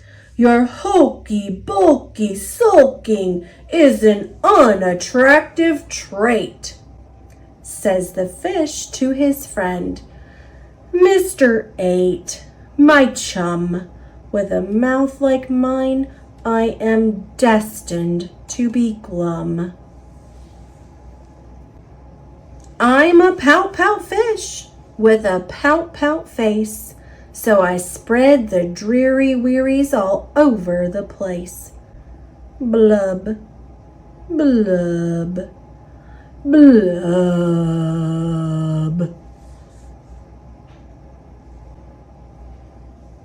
Now along comes a fish in a silent silver shimmer. The gang has never seen before this bright and brilliant swimmer. She approaches Mr. Fish, but instead of saying hey, she plants a kiss upon his pout, and then she swims away. Mr. Fish is most astounded. Mr. Fish is just aghast. He is stone-faced like a statue. Then he blinks and speaks at last. My friends, says Mr. Fish, I should have known it all along. I thought that I was pouty, but it turns out I was wrong. I'm a kiss-kiss fish with a kiss-kiss face for spreading cheery cheeries all over the place. So I'll smooch, smooch, smooch, smooch, smooch.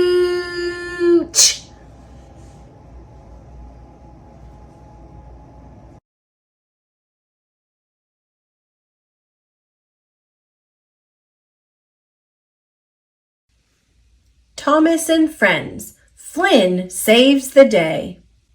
Based on the Railway series by the Reverend W. Awdry. Illustrated by Richard Courtney.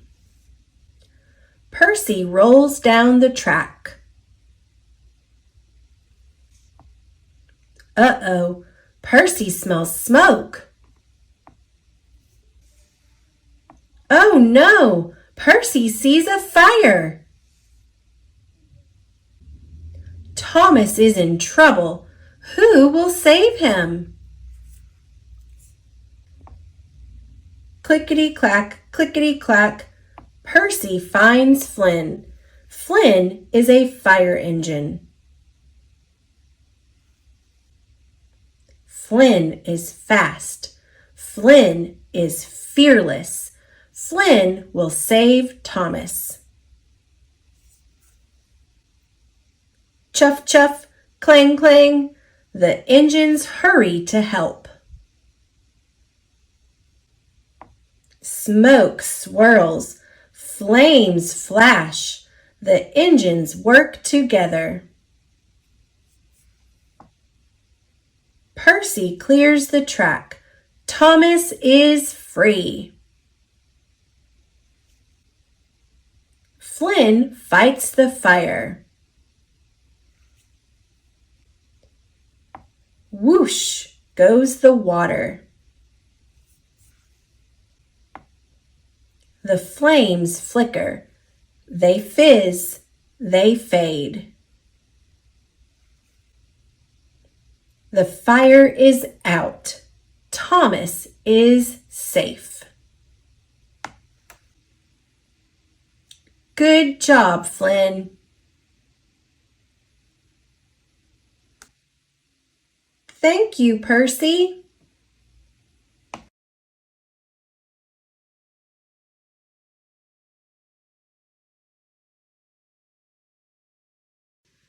First Day Jitters by Julie Dannyberg, illustrated by Judy Love.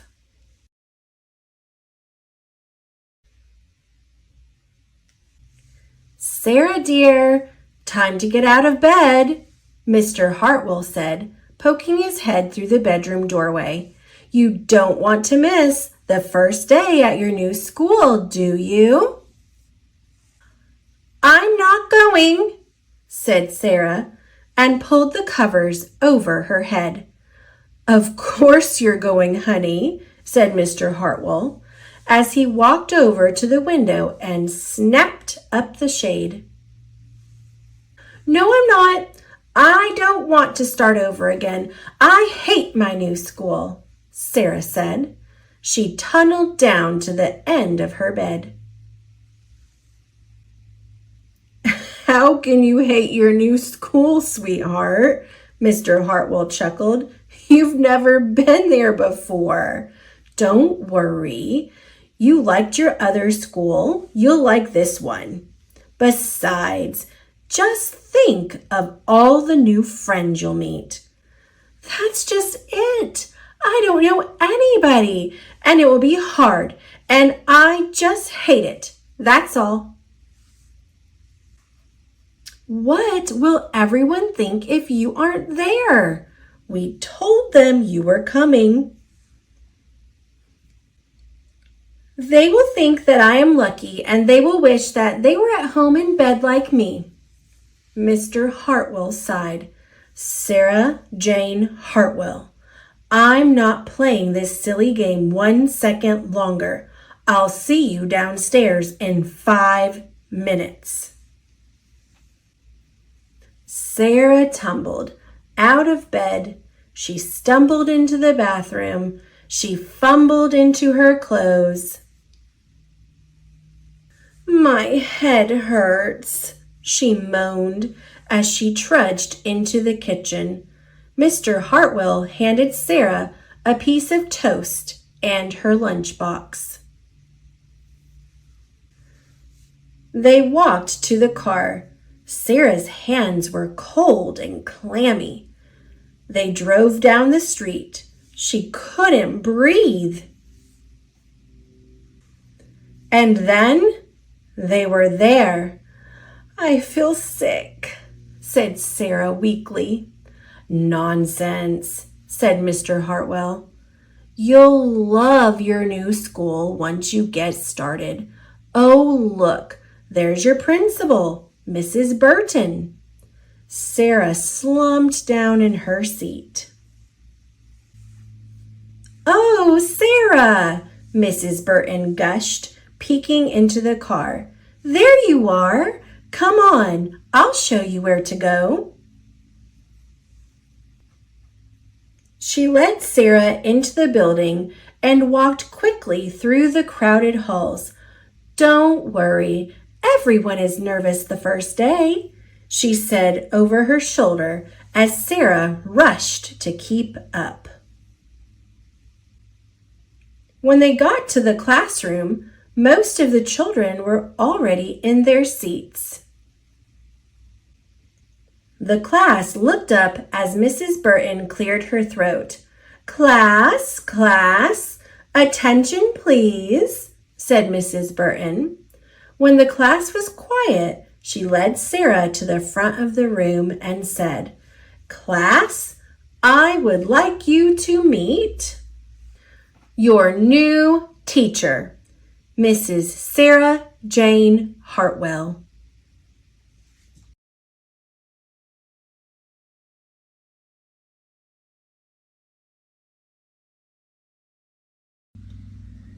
Pete the Cat, Old MacDonald Had a Farm by James Dean.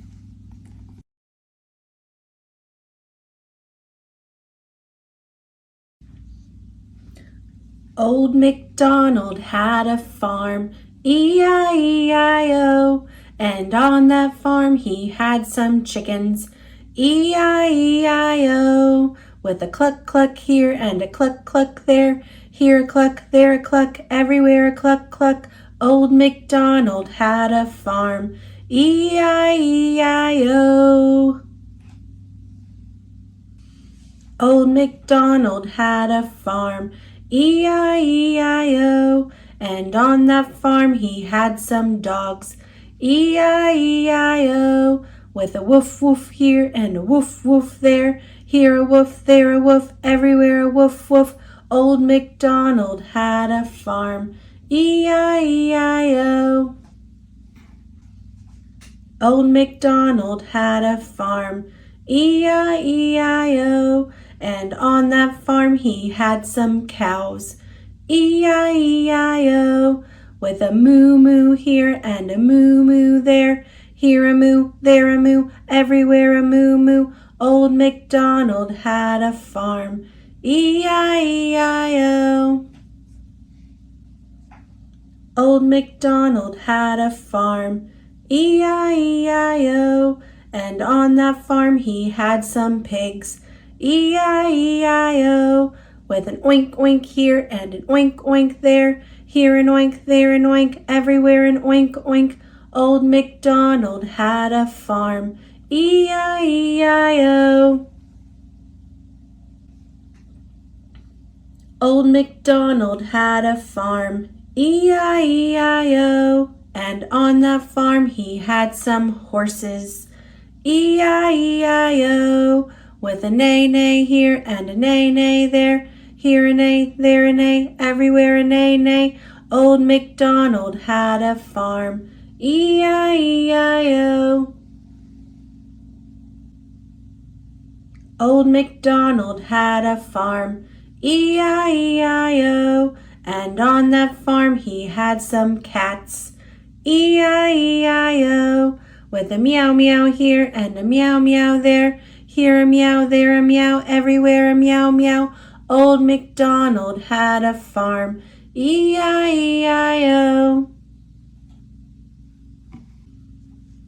Old MacDonald had a farm, E-I-E-I-O, and on that farm he had some goats, E-I-E-I-O, with a ba-ba here and a ba-ba there, here a ba, there a ba, everywhere a ba-ba. Old MacDonald had a farm, E-I-E-I-O. Old MacDonald had a farm, E-I-E-I-O, and on that farm he had some ducks, E-I-E-I-O, with a quack quack here and a quack quack there, here a quack, there a quack, everywhere a quack quack. Old MacDonald had a farm, E-I-E-I-O. Old MacDonald had a farm, E-I-E-I-O, and on that farm he had some turkeys, E-I-E-I-O, with a gobble gobble here and a gobble gobble there, here a gobble, there a gobble, everywhere a gobble gobble. Old MacDonald had a farm, E-I-E-I-O. Old MacDonald had a farm, E-I-E-I-O, and on that farm he had some roosters, E-I-E-I-O, with a cock-a-doodle-doo here and a cock-a-doodle-doo there, here a cock-a-doodle-doo, there a cock-a-doodle-doo, everywhere a cock-a-doodle-doo. Old MacDonald had a farm, E-I-E-I-O. Old MacDonald had a farm, E-I-E-I-O, and on that farm he had some donkeys, E-I-E-I-O, with a hee-haw here and a hee-haw there, here a hee-haw, there a hee-haw, everywhere a hee-haw. Old MacDonald had a farm, E-I-E-I-O. Old MacDonald had a farm, E-I-E-I-O, and on that farm he had some sheep, E-I-E-I-O, with a ma-ma here and a ma-ma there, here a ma, there a ma, everywhere a ma-ma. Old MacDonald had a farm, E-I-E-I-O. Old MacDonald had a farm, E-I-E-I-O, and on that farm he had some frogs, E-I-E-I-O, with a ribbit ribbit here and a ribbit ribbit there, here a ribbit, there a ribbit, everywhere a ribbit ribbit. Old MacDonald had a farm, E-I-E-I-O. Old MacDonald had a farm, E-I-E-I-O, and on that farm he had some geese, E-I-E-I-O, with a honk honk here and a honk honk there, here a honk, there a honk, everywhere a honk honk. Old MacDonald had a farm, E-I-E-I-O.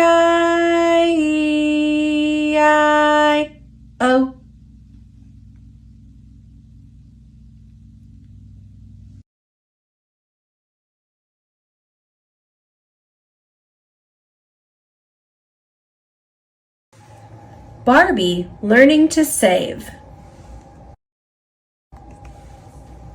by Mary Man Kong, illustrated by Susan Amity. Mrs. Bruno was delighted to have the help. Chelsea watered the flowers, weeded the garden, and planted some seeds. At the end of the day, Ms. Bruno was happy to pay Chelsea for her hard work. She even asked her to come back and help again the next day. Back at the dream house, Chelsea showed Skipper all the money she had made from helping Ms. Bruno. "Good job, little sis," said Skipper. "Soon you'll have enough to buy that teddy bear for Emily."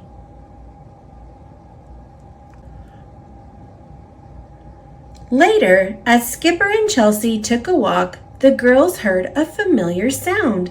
Ting-a-ling-ling! It was the ice cream cart. Chelsea looked at the money in her hand and decided to buy some ice cream. "One super duper deluxe sundae, please," Chelsea said. "Arf! Arf!" barked Lacey. "Wow! What a mess," Stacy said to her little sister. "What have you been eating, Chelsea?" "I bought ice cream with the money Miss Bruno gave me," Chelsea replied. "But I thought you were saving for Emily's present," said Stacy. Chelsea felt terrible. What was she going to do? "Don't worry, sis," Barbie told Chelsea. "You just have to start saving the money you earn. Why don't you use my old bank?" "Thanks, Barbie," Chelsea exclaimed. "I'll start saving for Emily's birthday present tomorrow." The next day, Chelsea helped Miss Bruno plant seeds and flowers in the garden. That evening, after Chelsea got paid for her work, she put the money right into her bank. Chelsea liked the sound of saving. Clink, clink. At the end of the week, the sisters counted the money in Chelsea's pink bank. She had enough to buy Emily's birthday gift. "You did it!" exclaimed Stacy. "Hooray for saving!" cheered Chelsea and her sisters. Chelsea couldn't wait to go to Emily's birthday party. When Emily opened Chelsea's birthday gift, she squealed with delight. "This is the best present ever! Thank you so much!" Chelsea smiled. She had learned to save, and the look on Emily's face was worth every penny.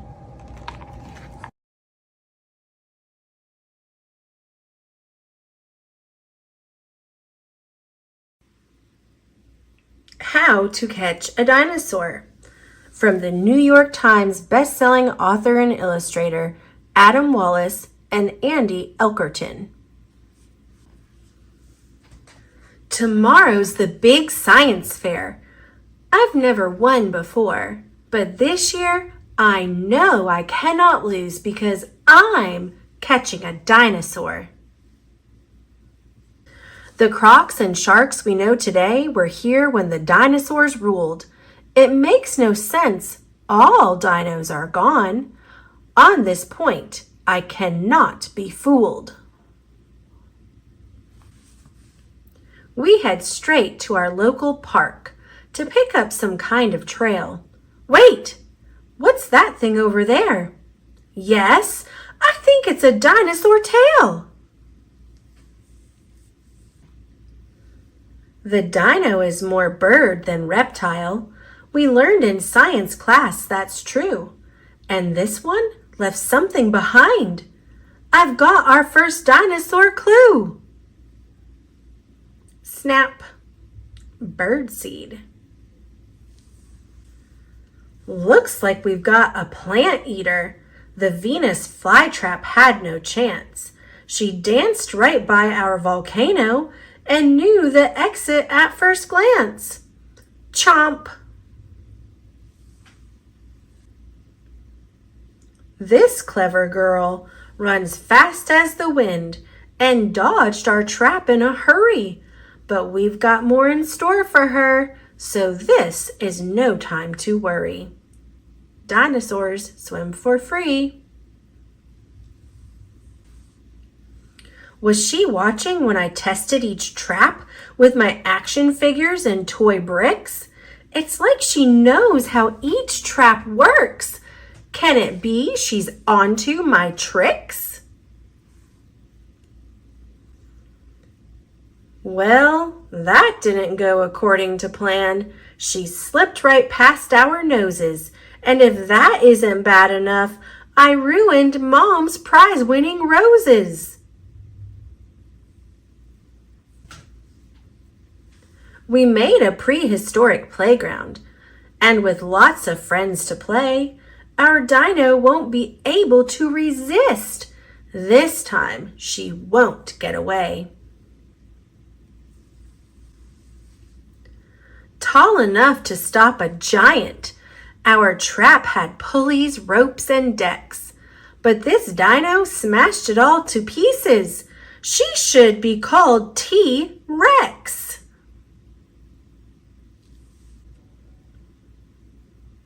My mom is an engineer, so I've learned a trick or three. Our Robo-Hugger 9000 won't let our dino go free. That clever dino tricked our robot by dressing like a bird. If I don't catch the dinosaur soon, I'll be lucky to come in third. We didn't catch the dinosaur. I don't know what to do, but my friends remind me we still have a science fair entry or two. We did it!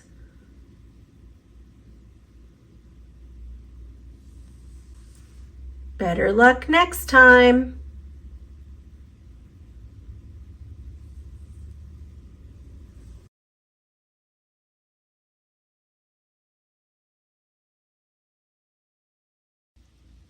The Jelly Donut Difference, Sharing Kindness with the World, by Maria Dismondy, art by P.S. Brooks. The sun was barely up on this chilly winter morning when Dexter ran down the stairs, following the mouth-watering smell of his mom's famous bacon and cheese bread pudding. "Not so fast!" Dexter's twin sister Leah yelled. She yanked his shirt, getting ahead of him in time to nab the first plate of their Saturday breakfast. 3 weeks in a row, Dex! Leah grinned as she took the first bite of bacon, cheesy deliciousness. Why is it such a big deal to have the first bite of the pudding? Dex demanded. Mama and Papa were busy cooking for family and friends who would be coming to dinner that night. Leah, it's my turn to mix the stuffing, Dexter said, as he pulled the spoon right out of her hands. It was then that Papa realized they had run out of eggs. Well, since you were the first to eat breakfast, Leah, you should go get eggs from Ms. Marvis, Dex told her. Instead, Papa sent both kids to get the eggs from their neighbor. Ms. Marvis answered the door and invited the twins inside. Right away, Dexter noticed a difference between their house and hers. It seemed too quiet. There were no good smells or messy countertops, just a bowl of cereal on the kitchen table. Dex wondered, where is Miss Marvis's family? They never seem to come around. On the way home with the eggs, Dex turned to Leah. Miss Marvis's house seems so lonely. Our house is always full of people, Leah observed. So let's ask Mama and Papa to invite her over to dinner tonight, Dex suggested. Good idea, Leah agreed. Ms. Marvis sat between Dex and Leah at the large dining table among other guests. She told stories of living in Poland with her children many years ago.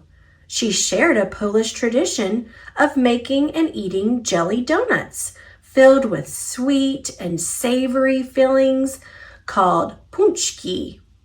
Dexter's eyes lit up.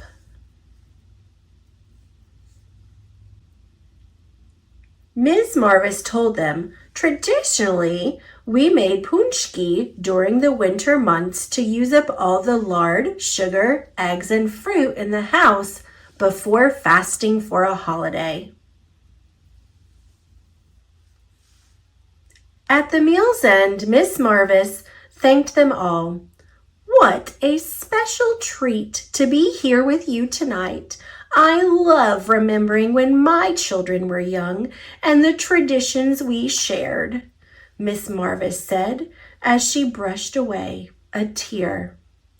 Now they're grown and gone. Why, I haven't made those donuts in years. The next morning, the twins played in the snow. When they came in to warm up, Leah grabbed the last packet of hot cocoa mix right out of Dexter's hands.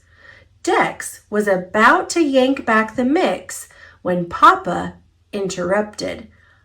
I have a recipe here for pączki, those jelly donuts, Miss Marvis mentioned. Do you want to make them with me? Soon the kitchen was filled with gooey blueberry filling, melted butter, whipping cream, and other sticky ingredients. Leah, it's your turn to stir, Dex said, trying not to lick sugar off his fingers as he handed his sister the spatula. When they were done, the twins dropped off a bag on Miss Marvis's porch. She'll love them. I just know it, said Dex. He and Leah trudged back home through the snow. At dinner that night, the twins devoured jelly donuts for dessert. The following weekend, Dexter looked out the window. Leah was building a snowman. He ran out to join her. Leah stepped in front of her snowman. Stop, Dex! Don't knock it down! No, I wasn't going to, Dex replied. I have an idea. Let's go build a snow family in Ms. Marvis's yard. She'll love all the company. A few days later, on Monday, the twins found a letter from Ms. Marvis. Dex picked it up and read it out loud. Dear Dexter and Leah, the puchki you made for me were wonderful. Even better was the lovely dinner you invited me to and the snow family you built for me. Your acts of kindness are really appreciated. You found a great way to spend your time, and it made me feel extra special. Who would have thought jelly donuts could make such a difference? Warm wishes, Ms. Marvis. Before Leah could grab the letter from him, Dex handed it to her. I'm thankful we have each other, he said. It felt good to work together. Leah grinned. And I'm thankful we learned how to make jelly donuts. The twins giggled until their bellies hurt, thinking about the new treats and tradition they hoped to continue.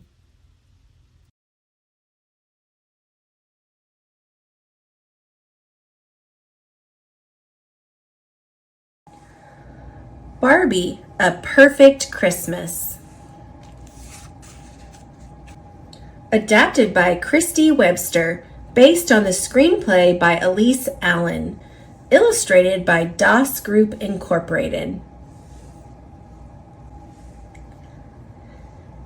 It is almost Christmas! Barbie and her sisters are going to New York City.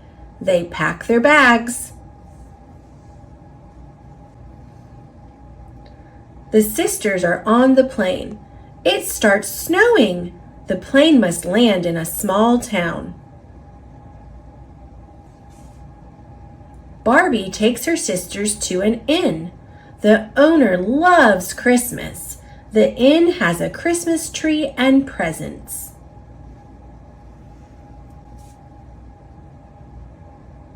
Skipper loves music. She sings. Barbie hears her. Skipper sounds great. The next day, it is still snowing. The girls hang stockings. They will spend Christmas at the inn. The sisters play in the snow. Chelsea meets a puppy. His name is Rudy. Rudy takes Chelsea for a sled ride.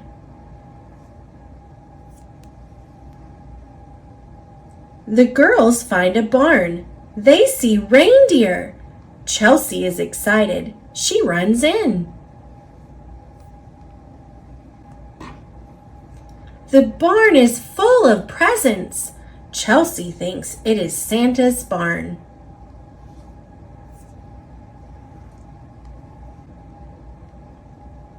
The girls go back to the inn. Skipper sees a band. They sound good. She has an idea. She will plan a Christmas Eve concert. Barbie wants to help Skipper, but Skipper wants to plan the concert by herself. The girls fight. Chelsea is upset. She runs away with Rudy. Barbie, Skipper, and Stacy look for Chelsea. The girls find Chelsea by the barn. They hug. They are happy to be together. They do not fight anymore.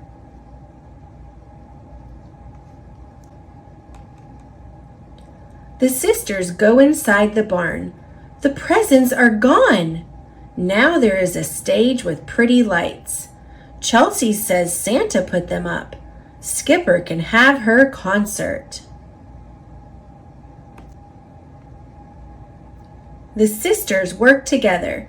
They sing, the band plays. Rudy jumps, the crowd dances. The concert is great. Barbie and her sisters have a perfect Christmas.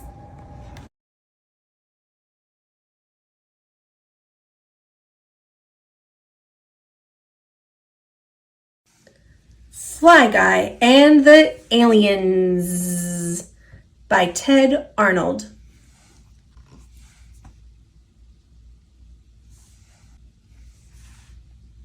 A boy had a pet fly.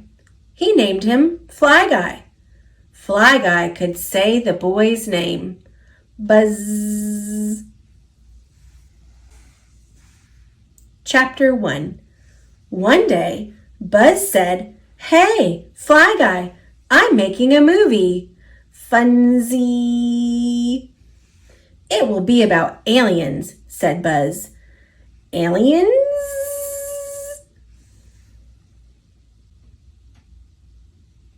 "Aliens are guys that come from space," said Buzz. "Birds?" "No, silly," said Buzz. "They look like this. I drew them, cut them out, and glued them on sticks, like puppets." "This is you and me," said Buzz, "and I made us a cool fort. Secret Hero Fort. And here's an alien riding on his awesome solid gold spaceship." Buzz set up the camera and said, "Quiet on the set, and action!" Then he started telling a story. Scene 1.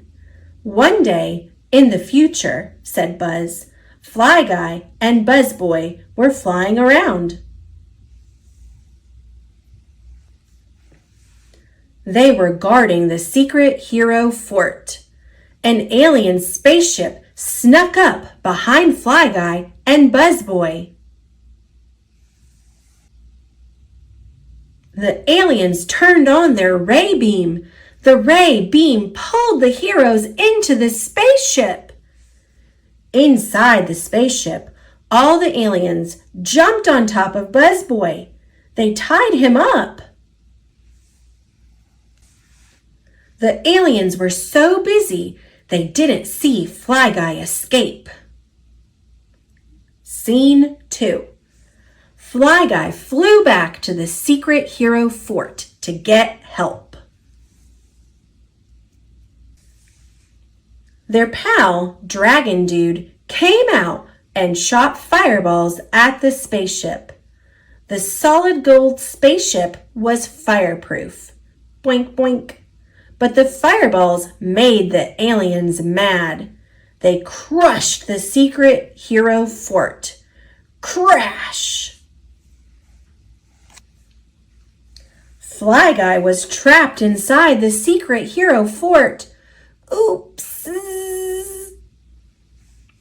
The aliens jumped on top of Dragon Dude. They tried to tie him up, but it was not easy. Scene 3. Suddenly, Fly Girl arrived. The aliens were busy with Dragon Dude. They didn't see her rescue Fly Guy from the Secret Hero Fort. Fly Guy and Fly Girl flew around the aliens very fast. The aliens shot at them with fly swatter shooters. They missed and hit each other instead. When no one was looking, space pirates came and stole the solid gold spaceship. Arrgh! They took it back to their creepy pirate planet. Arrgh!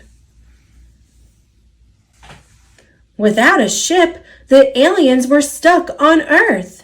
They surrendered and joined the Secret Hero team. Fly Guy and Fly Girl and all the secret heroes protected Earth happily ever after. The end, said Buzz. Oops, said Buzz. Buzz Boy is still tied up on the solid gold spaceship that the pirates took. Buzz Boy? Good thing you thought of that, Fly Guy. We need to make a movie sequel. We must rescue Buzz Boy. Yes. Okay, said Buzz. Quiet on the set. And action.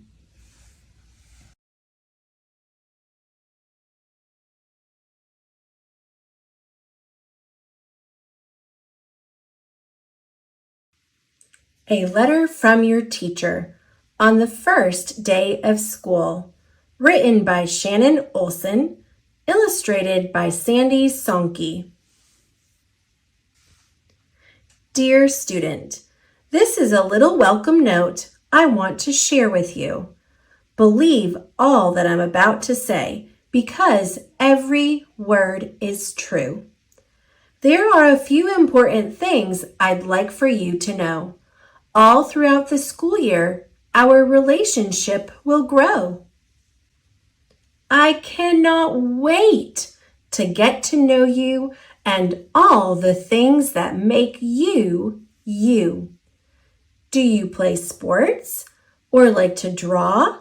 Maybe you even do kung fu. I'll get to meet your family and hear the places you have been. I want to know your favorite subject and see awards that you may win.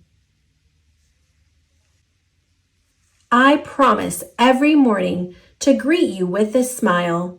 We'll give high fives and hugs or fist bump if that's your style. I will celebrate with you when you have exciting news, like it's my dog's birthday or I got brand new shoes. I'm here so you can learn a lot of science, math, and reading. I'll help you with your writing and all the skills you will be needing. But learning is not just about the schoolwork that we do. Some values that I hope you'll gain are empathy and kindness too. You can also be respectful by listening with your ears and eyes. Follow directions the first time and take good care of your supplies. I want you to set high goals and persevere through any test. When it comes to working hard, I expect you'll try your very best. Some days will be a challenge. You may think, I just can't do it.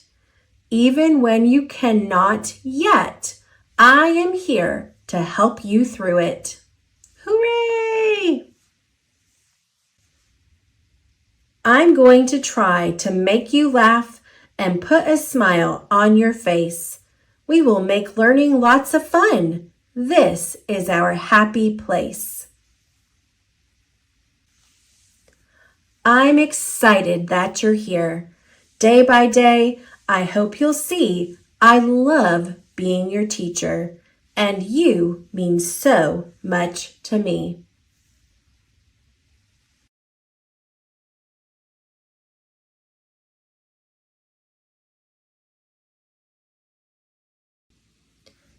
Thomas and Friends, Henry and the Elephant. Based on the Railway series by Reverend W. Awdry, illustrated by Richard Courtney. Thomas left the yard. He went to run his own branch line. Henry and Gordon missed Thomas. With Thomas gone, there was more work to do. Henry and Gordon were cross. Henry grumbled as he pushed trucks. Gordon grumbled as he pulled coaches. One day, a circus came to town. Now the engines were even busier. Henry pushed the trucks. Gordon pulled the coaches.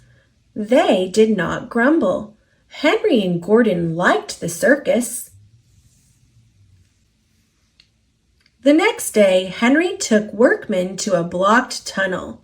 The workmen picked up their tools. Time to clear the line. They walked inside.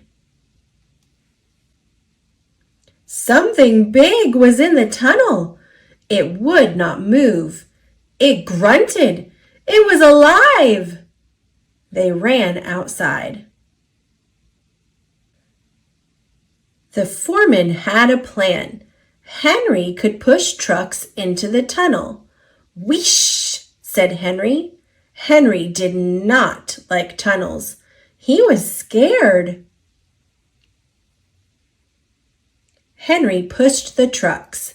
They went into the dark tunnel. Bump! Henry pushed hard. The big, scary thing pushed back. Henry pushed harder. The big, scary thing pushed hardest. Henry inched backwards. First, Henry was pushed out of the tunnel. Then the trucks were pushed out. At last, they saw what was in the tunnel. It was an elephant, and he looked cross. He had run away from the circus. The workmen fed him and gave him lots of water. The elephant felt better. Henry felt better too. He let off steam. Whoosh! Henry's steam scared the elephant. Splash! Poor Henry. It was time to go home. Everyone laughed at Henry. An elephant pushed me and splashed me, Henry grumbled. But in the shed, Henry told his funny story. His friends laughed. This time, Henry laughed too.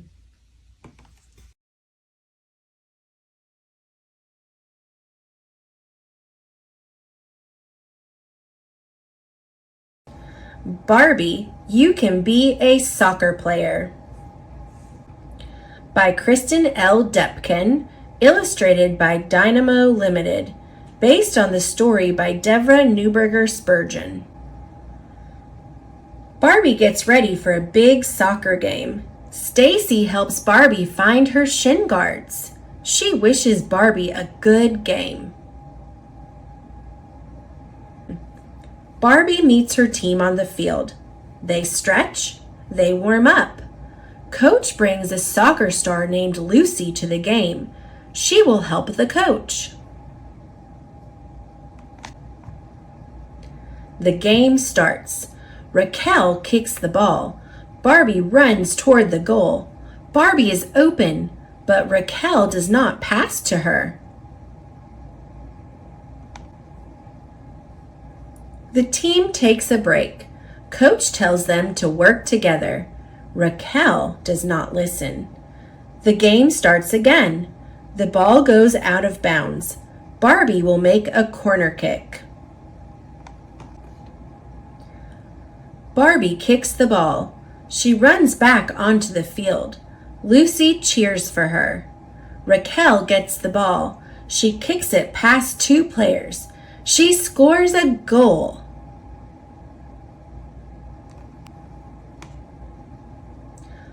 Barbie's team wins. They hug and cheer. Raquel is upset. She thinks she won the game, not the team. Lucy tells Barbie they played a great game. The next day, Barbie practices with Lucy's team. Lucy's teammate has a great kick. They work as a team to win the game.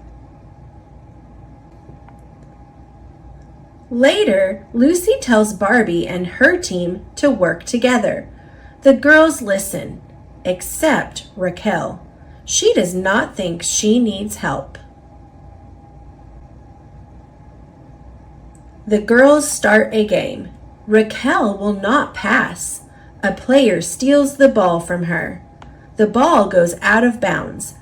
Barbie kicks it to Raquel. A player blocks Raquel. She needs her team. Raquel passes the ball to Nikki. Nikki scores a goal. Their team wins. Great teamwork, Lucy cheers. You can be a great soccer player.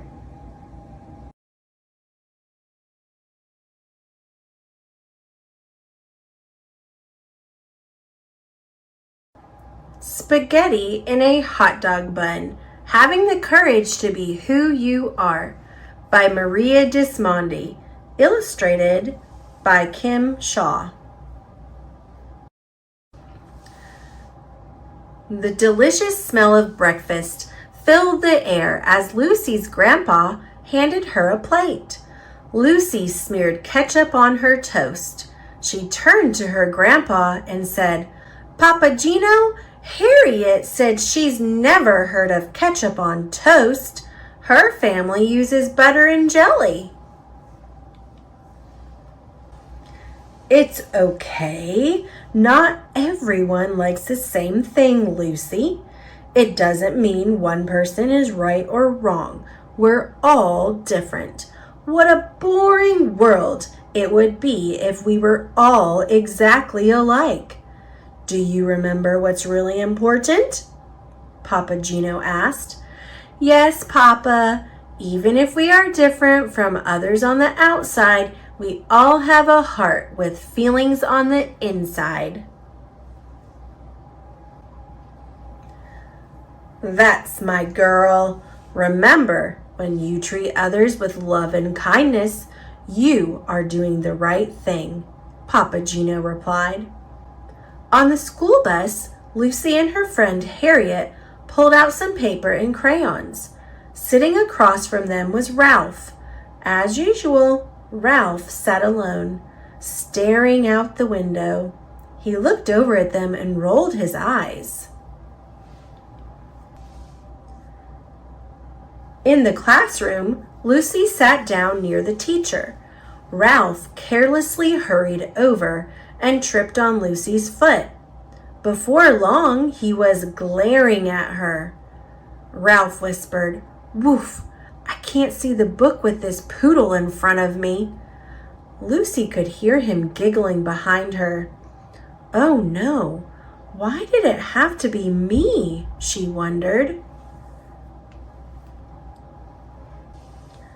During lunch, Harriet shouted one of her silly jokes over the other children's voices. As the girls ate, their bellies shook with laughter. Across the table, Ralph hollered, "Yuck! That's the disgusting smell. Whoever heard of eating spaghetti in a hot dog bun?"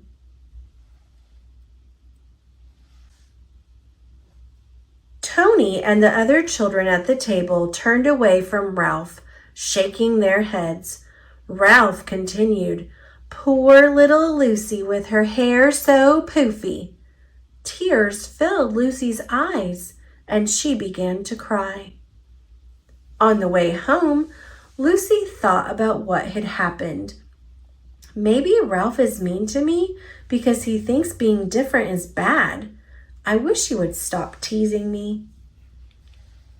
Slowly, Lucy stepped off the bus. "How was your day?" Papa Gino asked. "Fine," she mumbled. Papa reached over and pulled a crayon out of her hair. "How did this happen?" he asked. Lucy didn't say a word.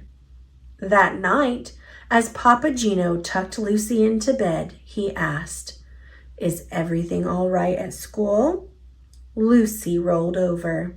He sat down and whispered, "Always remember, if something's not right, We can work on fixing it together. It's not that easy, thought Lucy. How do I stop Ralph from teasing me? How can he have a heart and be so mean? Lucy had a hard time falling asleep, worrying what would happen tomorrow. The following day, Lucy was surprised to find Ralph leaving her alone until Lucy took the bag Ralph handed her. Inside were dog bones with a note that read, "Lucy, Lucy eats stinky food that puts us in a big bad mood. Lucy, Lucy, hair shaped like a cone. Here's a treat for you, a yummy dog bone." The beating of Lucy's heart was so loud, she knew everyone around her could hear it. "Stop! It hurts my feelings when you do this, Ralph," Lucy said. "Please stop." Ralph turned and walked away. It was time for recess, and Lucy played alone. She didn't want to tell her teacher about Ralph. She was afraid of being a tattletale. Lucy wished Papa Gino was there to help. What should I do? She asked herself over and over. The bell rang as recess ended. "Help!" cried a child off in the distance. Tony yelled, "Ralph got himself stuck at the top of the monkey bars. It's the funniest thing I've ever seen." "This is my chance. I'll go tell Ralph how mean he really is. M-E-A-N, mean." Lucy stomped off toward the monkey bars. When she reached Ralph, Lucy paused. She looked him in the eye and said, "What you did was so mean." Standing before Ralph, Lucy could hear her papa's words. Ralph did have a heart with feelings. In that moment, Lucy decided what she would do. She saw tears in Ralph's eyes. He hesitated to move and whispered, "I'm scared." Lucy reached out and said, "Here, take my hand," and she helped him down. The two walked back to the classroom without saying a word. As the bus pulled up to Lucy's stop, Ralph reached over and handed her a picture. Lucy was amazed by what she saw. "Thanks," she muttered softly. After she got off the bus, Lucy smiled and said, "Papa, there's this boy, Ralph, who was really mean to me.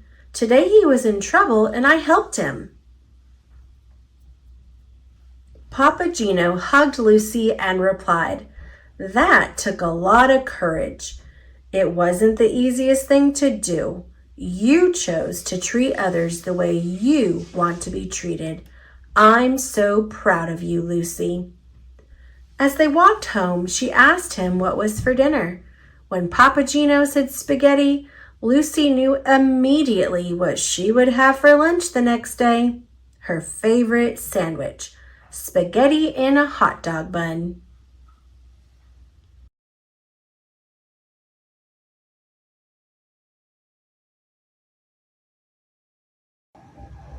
Pete the Cat, The Great Leprechaun Chase by James Dean. Tomorrow is St. Patrick's Day, and Pete's teacher, Mr. G, is teaching about leprechauns. "The only time you can catch one is on St. Patrick's Day. A leprechaun will bring you good luck," Mr. G says. Now, everyone in the class wants a leprechaun. Pete gets a great idea. He will open a leprechaun catching business. St. Patrick's Day comes, and Pete gathers some supplies. He hangs a sign above his stand. This will be easy, Pete thinks. Squirrel is Pete's first customer. I want a leprechaun, Squirrel says. I need good luck for my test. Cool, I'm on it, says Pete. Pete has a plan. He will follow a rainbow until he finds a leprechaun. Finally, Pete arrives at the end of the rainbow and finds Clover the leprechaun next to a pot of gold. Pete sneaks up behind Clover. Swoosh! But Clover is too fast. Did you think you'd be catching me so easily? He asks. Once there was a cat named Pete who thought nabbing some luck would be neat. Then he happened upon a smart leprechaun who he'll find quite tricky to beat. Clover disappears in a puff of green smoke. Pete will need a new plan.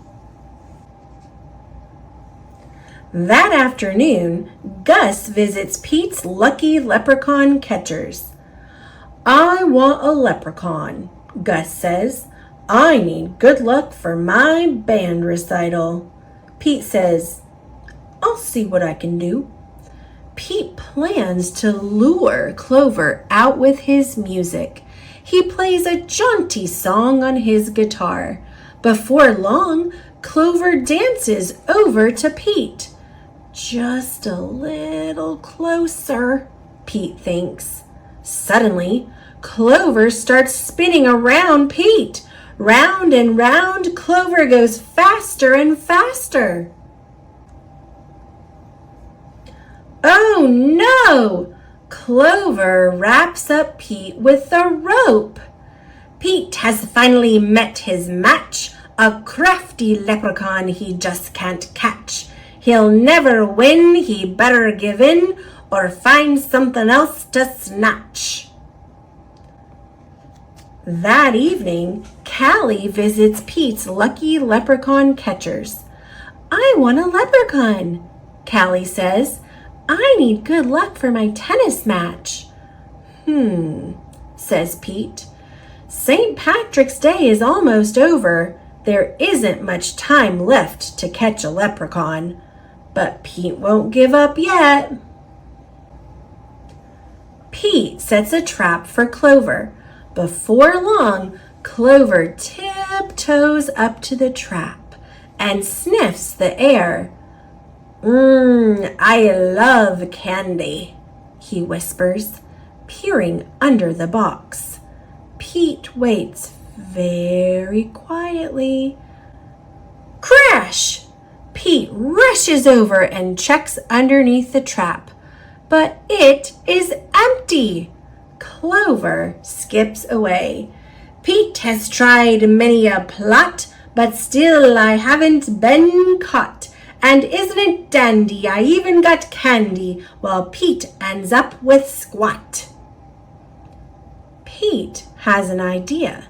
He follows the trail of spilled candy to Clover's secret hideout. Pete sneaks up behind Clover. Swoosh! Pete finally catches Clover. Why do you want me? Clover asks. I'm helping my friends who need some extra luck, Pete says. Luck doesn't come from having a leprechaun, says Clover. You and your friends have each other. That's already makes you as lucky as can be. Could Clover be right? Pete is one very lucky cat. A lucky cat doesn't need a lucky leprechaun. He lets Clover go. Pete decides he will be the good luck his friends need by helping them out himself. Pete helps Squirrel study for his test. Squirrel aces it. Pete helps Gus rehearse for the recital. Gus rocks it. Pete helps Callie practice for her match. Callie wins it. Clover magically appears. Good job, Pete, says Clover. I have one more poem for ye.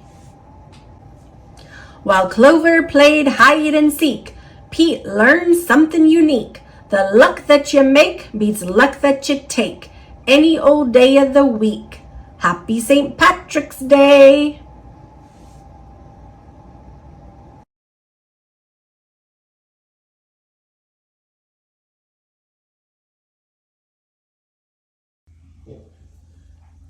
Barbie by Grace Hanson. Table of Contents. Barbie, page 4. Barbie is Born, page 6. Barbie's Dream World, page 16. More Facts, page 22. Glossary, page 23.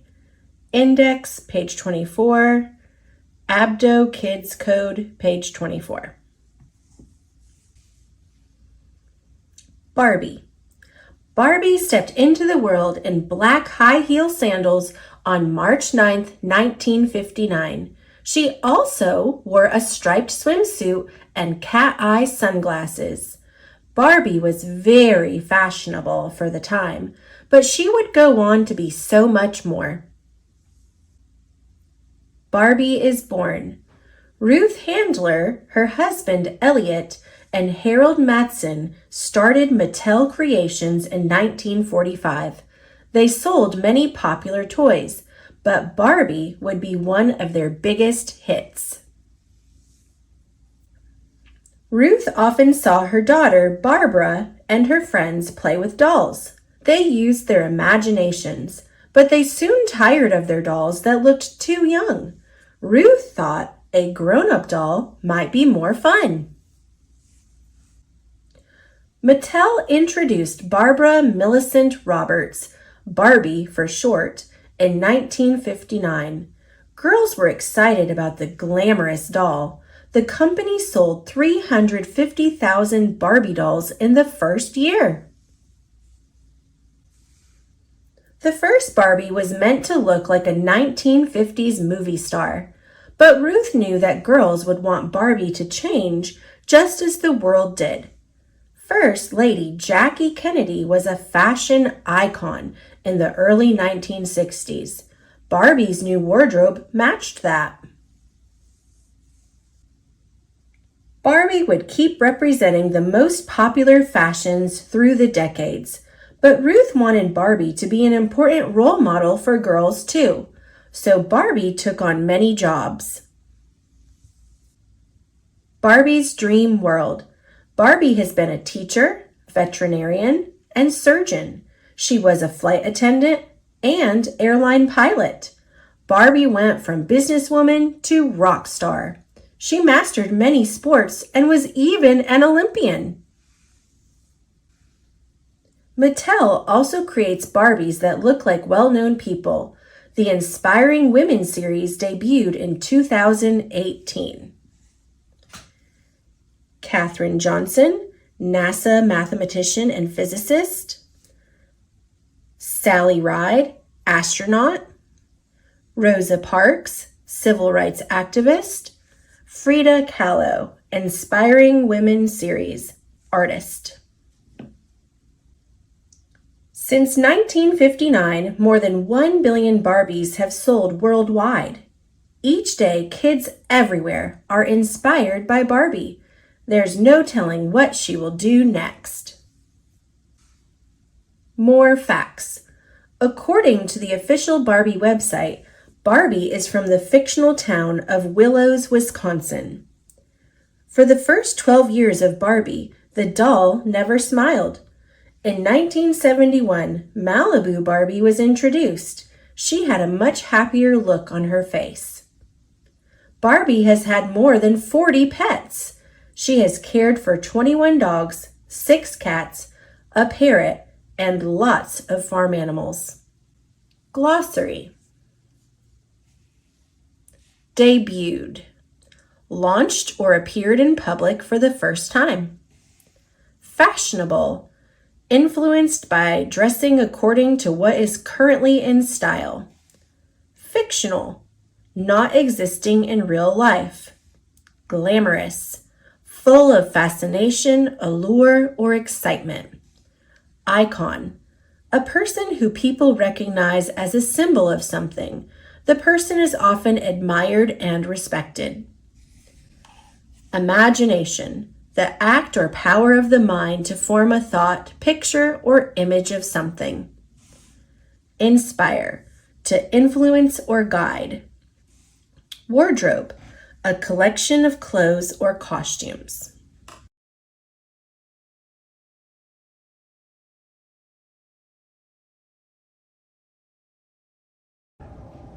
The Fantastic Flying Books of Mr. Morris Lesmore by William Joyce. Illustrated by William Joyce and Joe Blum. Morris Lesmore loved words. He loved stories. He loved books. His life was a book of his own writing, one orderly page after another. He would open it every morning and write of his joys and sorrows, of all that he knew and everything that he hoped for. But every story has its upsets. One day, the sky darkened. The winds blew and blew, till everything Morris knew was scattered, even the words of his book. He didn't know what to do or which way to go, so he began to wander and wander. Then a happy bit of happenstance came his way. Rather than looking down, as had become his habit, Morris Lesmore looked up. Drifting through the sky above him, Morris saw a lovely lady. She was being pulled along by a festive squadron of flying books. Morris wondered if his book could fly, but it couldn't. It would only fall to the ground with a depressing thud. The flying lady knew Morris simply needed a good story, so she sent him her favorite. The book was an amiable fellow and urged Morris to follow him. The book led him to an extraordinary building where many books apparently nested. Morris slowly walked inside and discovered the most mysterious and inviting room he had ever seen. It was filled with the fluttering of countless pages, and Morris could hear the faint chatter of 1,000 different stories, as if each book was whispering an invitation to adventure. Then his new friend flew up to him and landed on his arm. It held itself open as if hoping to be read. The room rustled to life, and so Morris's life among the books began. Morris tried to keep the books in some sort of order, but they always mixed themselves up. The tragedies needed cheering up and would visit with the comedies. The encyclopedias, weary of facts, would relax with the comic books and fictions. All in all, it was an agreeable jumble. Morris found great satisfaction in caring for the books, gently fixing those with fragile bindings and unfolding the dog-eared pages of others. Sometimes Morris would become lost in a book and scarcely emerge for days. Morris liked to share the books with others. Sometimes it was a favorite that everyone loved, and other times he found a lonely little volume whose tale was seldom told. Everyone's story matters, said Morris, and all the books agreed.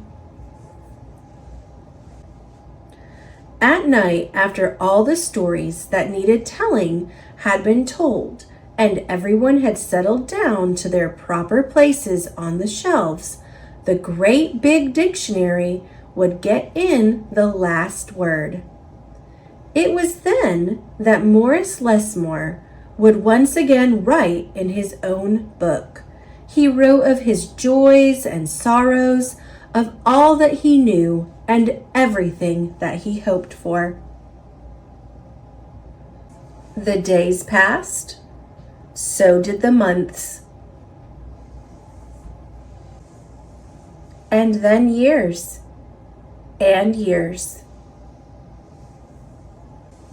And Morris Lesmore became stooped and crinkly, but the books never changed. Their stories stayed the same. Now his old friends took care of him the way he had once cared for them, and they read themselves to him each night. Then one day he filled the last page in his book. He looked up and said with a bittersweet sigh, I guess it's time for me to move on. The books were sorry, but they understood. Morris put on his hat and took his cane. As he went to the door, he turned and smiled, then waved goodbye. I'll carry you all in here, he said, and pointed to his heart. The books waved their pages, and Morris Lesmore flew away. And as he flew, he changed back to the way he'd been that long ago day when they'd all first met. The books were quiet for a while. Then they noticed that Morris Lesmore had left something behind. It's his book, said his old friend. Inside was Morris's story, all of his joys and sorrows, all that he knew, and everything that he hoped for. Then the books heard a small, expectant sound. There, in the doorway, was a little girl. She looked around with wonder. Then something fantastic happened. Morris Lesmore's book flew up to her and opened its pages.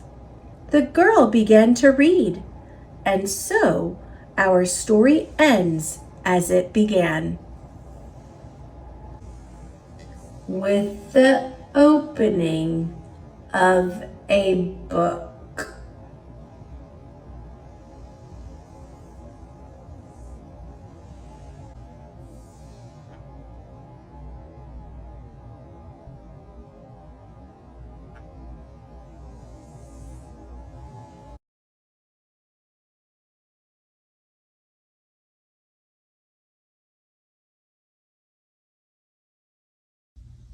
I Walk with Vanessa, a story about a simple act of kindness by Kira Scoett. This is Vanessa, the new girl in school. This is the boy who is not very nice to her. And this is the girl who helps Vanessa and in turn stands up for what's right. Here's a simple but powerful picture book about how the actions of a single person can inspire an entire community. You'll notice as I flip through the pages, there are no words, but that's the beautiful thing. An illustration or a picture can tell the story for you.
can you help someone who is being bullied?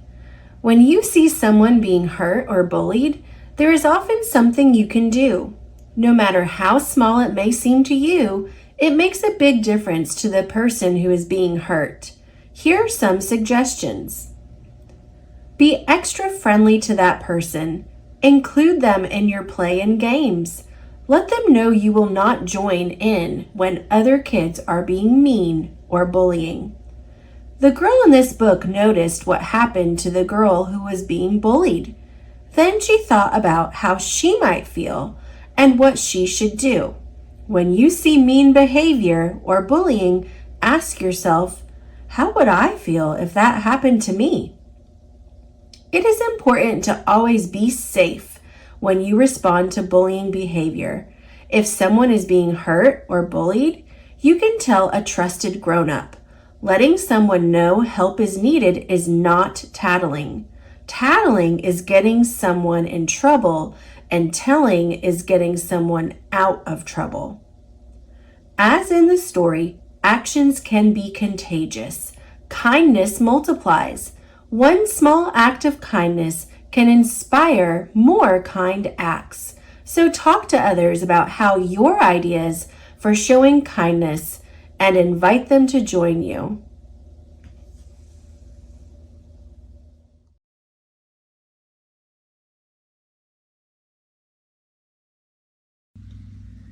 Pete the Cat, Old MacDonald Had a Farm by James Dean.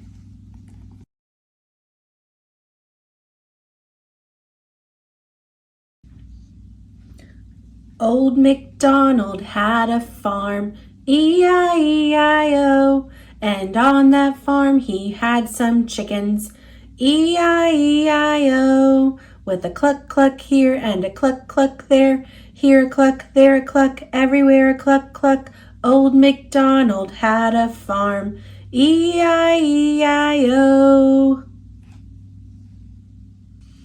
Old MacDonald had a farm, E-I-E-I-O, and on that farm he had some dogs, E-I-E-I-O, with a woof woof here and a woof woof there, here a woof, there a woof, everywhere a woof woof.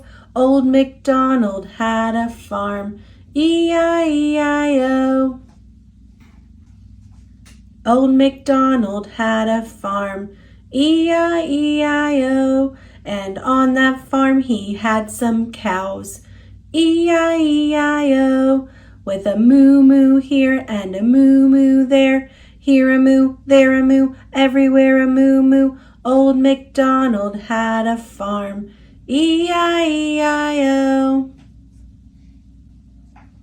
Old MacDonald had a farm, E-I-E-I-O, and on that farm he had some pigs, E-I-E-I-O, with an oink oink here and an oink oink there, here an oink, there an oink, everywhere an oink oink.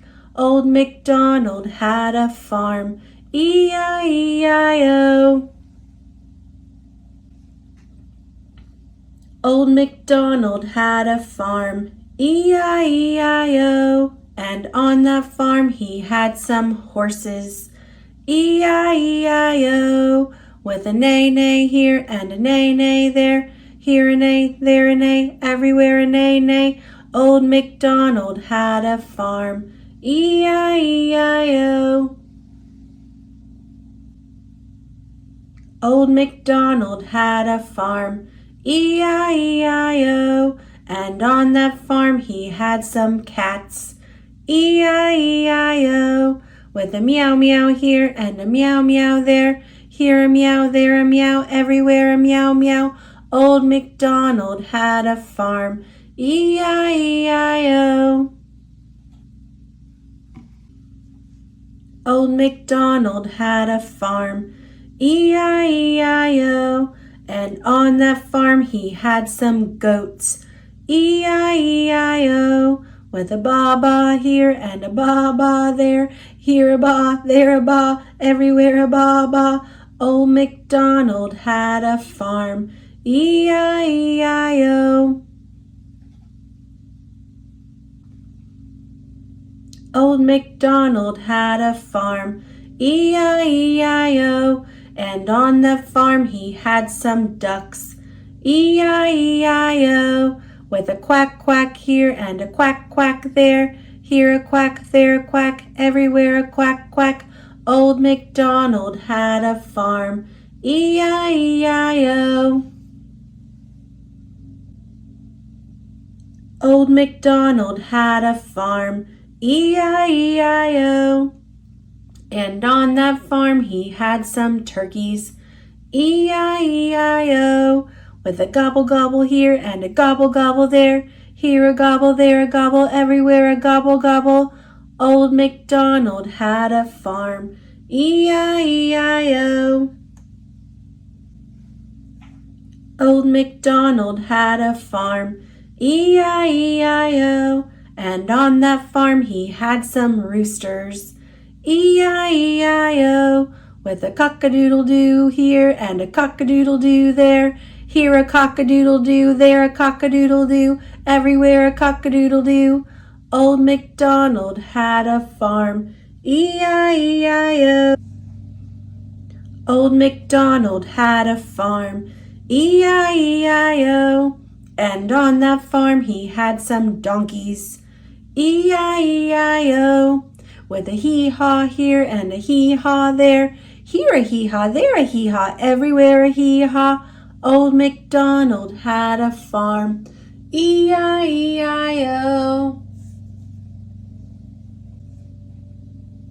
Old MacDonald had a farm. E-I-E-I-O. And on that farm he had some sheep. E-I-E-I-O. With a ma-ma here and a ma-ma there. Here a ma, there a ma, everywhere a ma-ma. Old MacDonald had a farm. E-I-E-I-O. Old MacDonald had a farm. E-I-E-I-O. And on that farm he had some frogs. E-I-E-I-O. With a ribbit ribbit here and a ribbit ribbit there. Here a ribbit, there a ribbit, everywhere a ribbit ribbit. Old MacDonald had a farm. E-I-E-I-O. Old MacDonald had a farm. E-I-E-I-O. And on that farm he had some geese. E-I-E-I-O. With a honk honk here and a honk honk there. Here a honk, there a honk, everywhere a honk honk. Old MacDonald had a farm. E-I-E-I-O.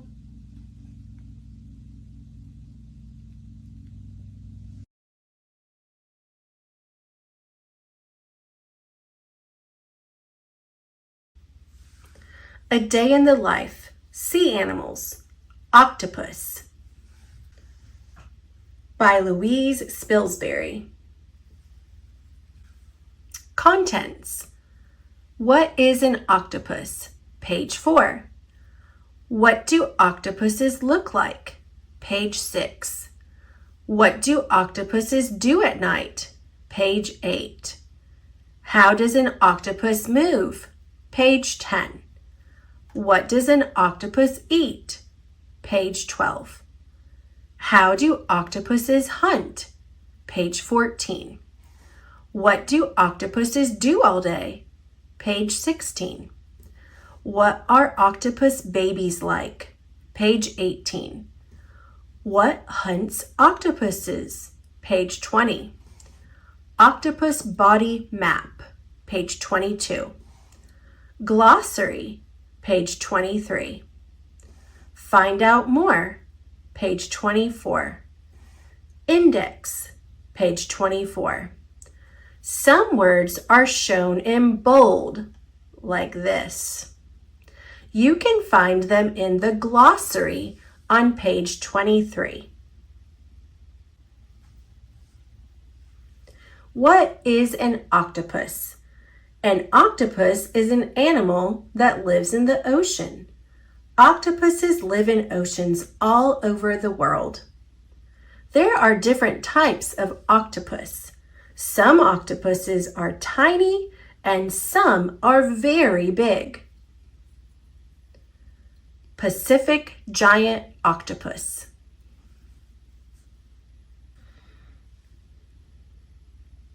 What do octopuses look like? An octopus has a soft body called a mantle and 8 long arms. If an octopus's arm is damaged, another one grows in its place. The bottom of each octopus arm is covered with suckers. An octopus uses its suckers to grip things tightly and to touch and taste. Mantle, sucker. What do octopuses do at night? Most octopuses hunt for food at night. Octopuses can see very well, even in the dark. Octopuses look for places where food might be at night. They use their arms to explore using touch and taste. Eye. How does an octopus move? An octopus can walk along the sea floor on its arms. It pulls itself along with the rows of suckers on the underside of its arms.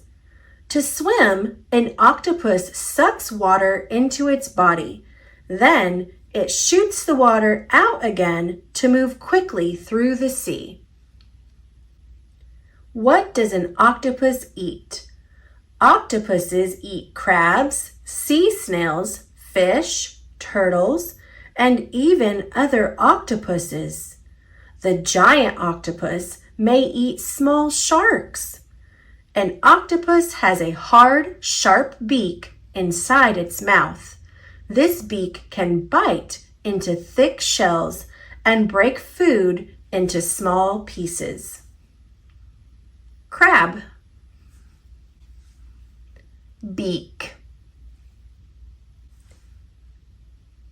How do octopuses hunt? An octopus can squeeze its arms inside holes or cracks in rock. Its suckers feel around for food and grab it. When an octopus uses its beak to bite an animal, it also puts venom into it. Venom is a poison that kills the animal so the octopus can eat it. Crab. What do octopuses do all day? Most octopuses rest alone in their dens during the day. Octopus dens are spaces in rocks or holes in the sea floor. Outside their dens, many octopuses can change color to look like rock or sand. This camouflage keeps them hidden from animals that might try to eat them. What are octopus babies like? A mother octopus lays eggs in her den. She looks after the eggs for months and never leaves the den to feed. Tiny baby octopuses hatch from the eggs. They leave the den to live alone and their mother dies. Egg. Baby octopus. What hunts octopuses? Sea lions, some dolphins, large eels, and sharks hunt octopuses. Octopuses often use camouflage to hide from these animals outside their dens.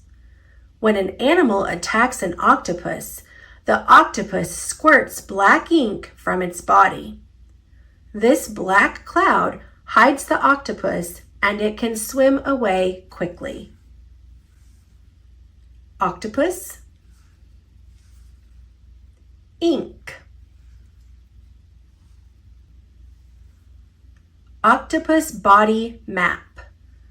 Suckers, mantle, eyes, arms. Glossary. Beak. Mouth that is made up of two hard, pointed parts that close together. Camouflage. When an animal's body color blends in with its surroundings. Den. Crack or hole in rock or the sea floor where an octopus rests and lays its eggs. Egg. Small round object that contains a baby animal. Mantle. Main part of an octopus body, which looks like a bag. Sucker. Cup-shaped part on an octopus's arm that sucks and grips onto things. Venom. Poisonous juice that can kill animals. To find out more, you can look at these other books about octopuses, visit these websites, and then of course, because it's a nonfiction book, we have an index at the very end of it. If you want to read just about certain topics, you can look and find the topic that you want to read about, and then it will tell you the page numbers that you will learn more about that. So for example, if you only wanted to learn about how an octopus hunts, you're going to find where it talks about hunting right here. And then you can go back in the book on page 8, 9, 14, and 15 to learn about how the octopus hunts.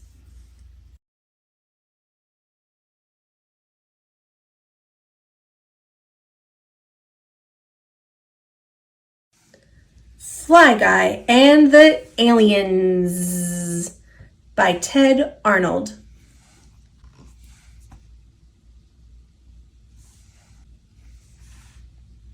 A boy had a pet fly. He named him Fly Guy. Fly Guy could say the boy's name. Buzz. Chapter 1. One day, Buzz said, "Hey, Fly Guy, I'm making a movie. Funzy." "It will be about aliens," said Buzz. "Aliens?"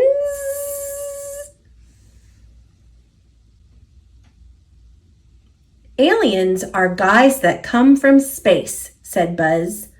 "Birds?" "No, silly," said Buzz. "They look like this. I drew them, cut them out, and glued them on sticks, like puppets." "This is you and me," said Buzz, "and I made us a cool fort. Secret Hero Fort. And here's an alien riding on his awesome solid gold spaceship." Buzz set up the camera and said, "Quiet on the set, and action!" Then he started telling a story. Scene 1. "One day in the future," said Buzz, "Fly Guy and Buzz Boy were flying around. They were guarding the secret hero fort. An alien spaceship snuck up behind Fly Guy and Buzz Boy. The aliens turned on their ray beam. The ray beam pulled the heroes into the spaceship. Inside the spaceship, all the aliens jumped on top of Buzz Boy. They tied him up. The aliens were so busy, they didn't see Fly Guy escape.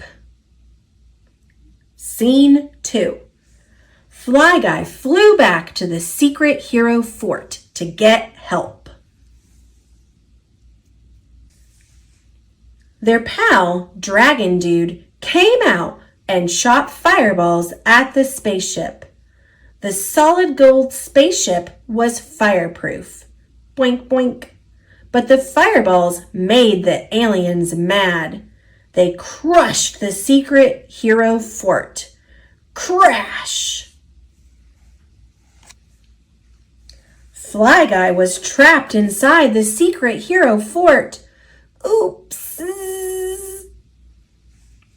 The aliens jumped on top of Dragon Dude. They tried to tie him up, but it was not easy. Scene 3. Suddenly, Fly Girl arrived. The aliens were busy with Dragon Dude. They didn't see her rescue Fly Guy from the secret hero fort. Fly Guy and Fly Girl flew around the aliens very fast. The aliens shot at them with fly swatter shooters. They missed and hit each other instead. When no one was looking, space pirates came and stole the solid gold spaceship. Arrgh! They took it back to their creepy pirate planet. Arrgh! Without a ship, the aliens were stuck on Earth. They surrendered and joined the secret hero team. Fly Guy and Fly Girl and all the secret heroes protected Earth happily ever after. The end, said Buzz. Oops, said Buzz. Buzz Boy is still tied up on the solid gold spaceship that the pirates took. Buzz Boy? Good thing you thought of that, Fly Guy. We need to make a movie sequel. We must rescue Buzz Boy. Yes. Okay, said Buzz. Quiet on the set. And action.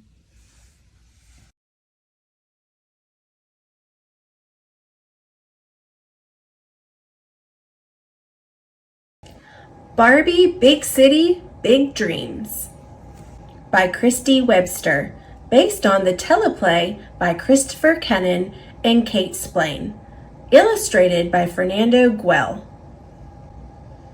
It is summer. Barbie is excited to attend an arts academy in New York. She has traveled from Malibu to study singing, dancing, and acting. Barbie moves into her new room. Her roommate is named Barbie, too. This Barbie is from Brooklyn. They call each other Brooklyn and Malibu.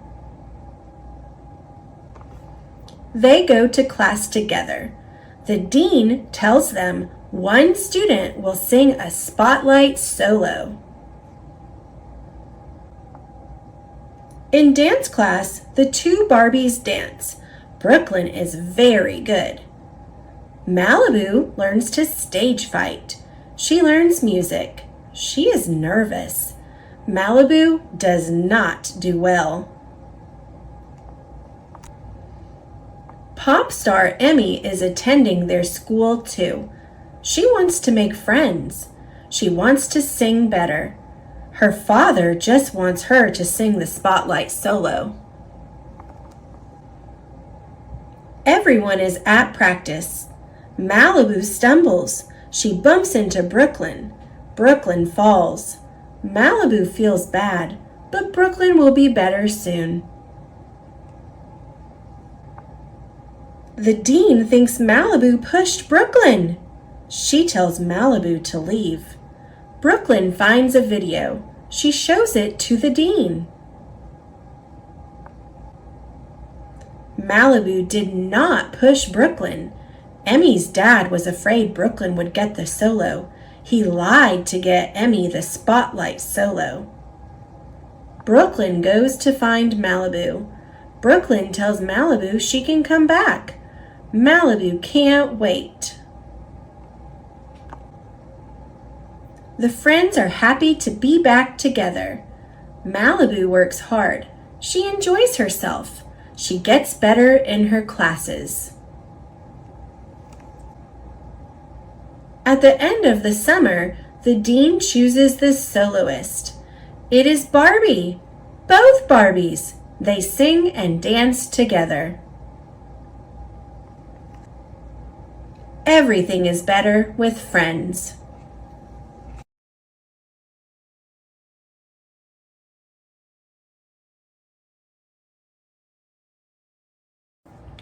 A Little Spot of Kindness, written and illustrated by Diane Alber. My name is Spot, and I'm not just any ordinary spot. I'm a little spot of kindness. I've never seen a spot of kindness before. What is a spot of kindness? A spot of kindness has a sticky back. The reason my back is sticky is so I can help kindness stick to you. Whoa. I come in so many colors because the easier I can be spotted, the easier it will be to remind you to be kind. Did you know that every time you are kind, a layer of happiness is added to your heart and to the hearts of others? And since you both have the power to make good choices, you can start making the choice to be kind. I know sometimes it's hard to remember to be kind, and that's why I'm here to help. All you need to do is place a spot on your hand, just like that. Now, every time you spot me, do something kind. I can't draw. This looks horrible. Don't you know that all great art starts with a scribble? I see it's working already. Great job using encouraging words when someone is feeling sad. Remember, being supportive is being kind. Can I please play with your dinosaur? Sure you can. Thank you for asking. That's wonderful that you're sharing toys. Remember, sharing is being kind. Saying hello to someone who is alone is a great way to be kind. Remember, being friendly is being kind. I'm so lonely. Hello, would you like to play? Saying please when you want something is one of the easiest ways to be kind. Remember, being polite is being kind. May I have some more water, please? Sometimes being kind can be hard, like when you break something by accident, but this is a perfect time to be kind. Remember, apologizing is being kind. My favorite pink crayon! I'm so sorry I broke your crayon. It was an accident. Do you need help? Yes, please. Thank goodness there was someone there to lend a helping hand. Remember, helping is being kind. It's always fun to make messes, but it can be hard to clean them up. Remember, cleaning up after yourself is being kind.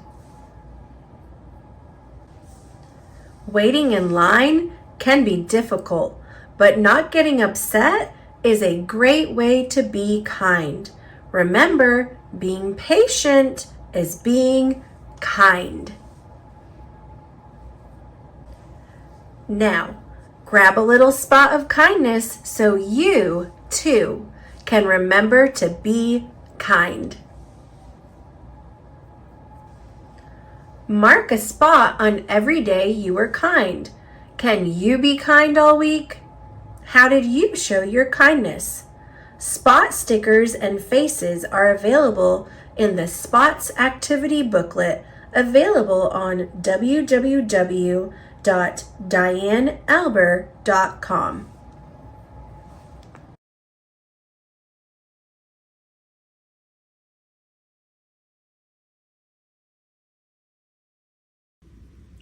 Star Wars Clone Troopers in Action by Claire Hibbert.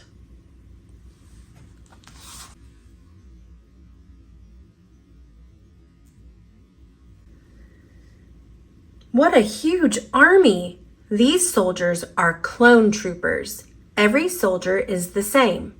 The soldiers are human, but they wear armor that makes them look like robots. The troopers fight for the Republic. So do the Jedi. The Jedi. The Jedi are warriors who fight for good. Not all of the Jedi are human. They are many different creatures. Obi-Wan Kenobi was the first Jedi to see the clone troopers. He discovered the army on a planet near the edge of the galaxy. This planet is called Kamino. Obi-Wan Kenobi. Obi-Wan Kenobi is a Jedi Master. A Jedi Master is a high-ranking Jedi who has carried out many brave acts. Obi-Wan is very skilled at fighting with his lightsaber. This is Jango Fett. He is very good at fighting. All the clone troopers are copies of Jango. Scientists made the clone babies and grew them inside glass jars. The babies will grow into troopers. Clones. Clones are exact copies of living things. Thousands of clones of Jango Fett have been made to create the clone army. The clones are off to fight their first battle. They fly to the battle inside huge warships. Jedi Master Yoda flies with them. He is a very wise Jedi. He is hundreds of years old. The clone troopers wear helmets and tough body armor. The armor covers the troopers' bodies. The armor is very strong so that it protects the clone troopers in battle. Officers. Clone officers wear blue, green, red, or yellow stripes on their armor. Yellow is for the highest rank, clone commander. Zoom!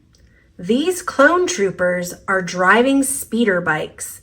The bikes fly high above the ground. They are super fast and are used to soar above a planet's surface. The bikes have blaster cannons to fire at enemies. This is an even faster way to travel. This starfighter is flown by a clone pilot. Starfighters are small and fast ships. They are often launched from larger ships to attack the enemy. Clone pilots. Just like the clone troopers, clone pilots are exact copies of Jango Fett. Oh no! These clone troopers are attacking a Jedi! What is going on? Chancellor Palpatine has told everyone that the Jedi are bad. He orders the clone troopers to attack the Jedi suddenly so that the Jedi can't fight back. Evil leader. Chancellor Palpatine is hungry for power. He pretends to be good, but he will stop at nothing to take control of the whole galaxy. Now the troopers are called stormtroopers. They don't fight with the Jedi. They fight against them. The stormtroopers obey Palpatine and his second in command, Darth Vader. Palpatine is now called the Emperor, and he rules the galaxy. Darth Vader. Darth Vader is part human and part machine. He was once a Jedi Knight called Anakin Skywalker, but now he has turned to evil. Some stormtroopers have special jobs. Scout troopers check out enemy territory. Stormtroopers fight on icy worlds. No matter what their job, all stormtroopers are well known for one thing. They always follow orders. Scout trooper, snow trooper. This tall walking tank is called an AT-AT.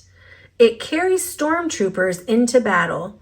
They are looking for Princess Leia and the secret rebel base on an icy planet called Hoth. Quick, stop those walkers! Rebels. The Rebel Alliance is fighting against Emperor Palpatine and the stormtroopers.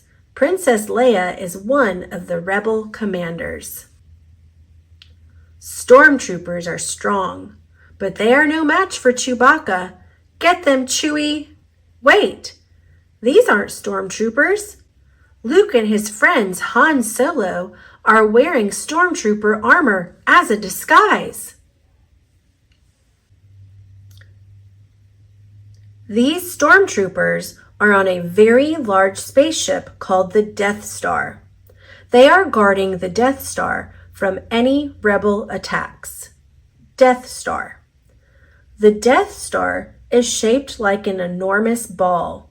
It is powerful enough to destroy an entire planet. Can Luke, Han, and Leia defeat the stormtroopers and destroy the Death Star? Hooray!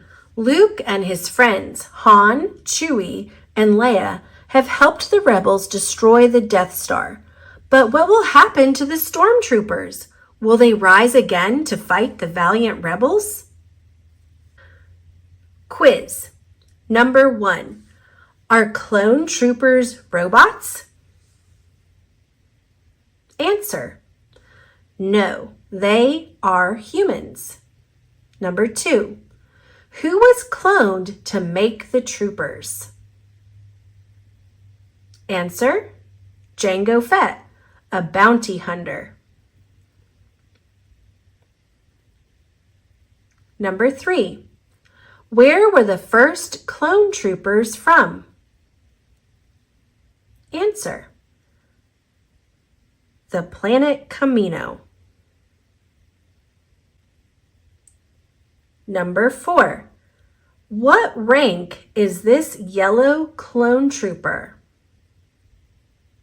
Answer. Commander. Number 5.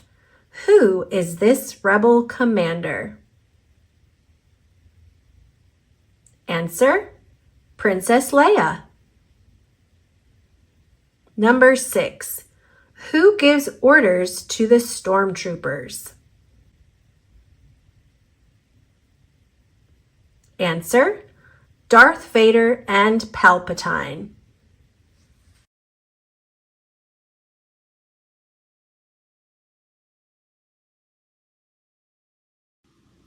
Fall is for School by Robert Newbecker. Fall is time for school. That is really uncool. Fall is here. It's time for school. The summer's in the past. I'm staying here. I will not go. Vacation went too fast. Fall is time for turning leaves. The weather's growing cool. Fall is here. Come on with me. It's time to go to school. School is really not my thing. You go on alone. I'll be fine all by myself, sitting here at home.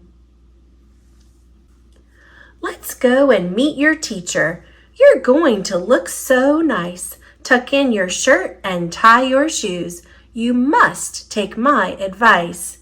Teacher? Teacher? Sister? No, I do not think that I can go.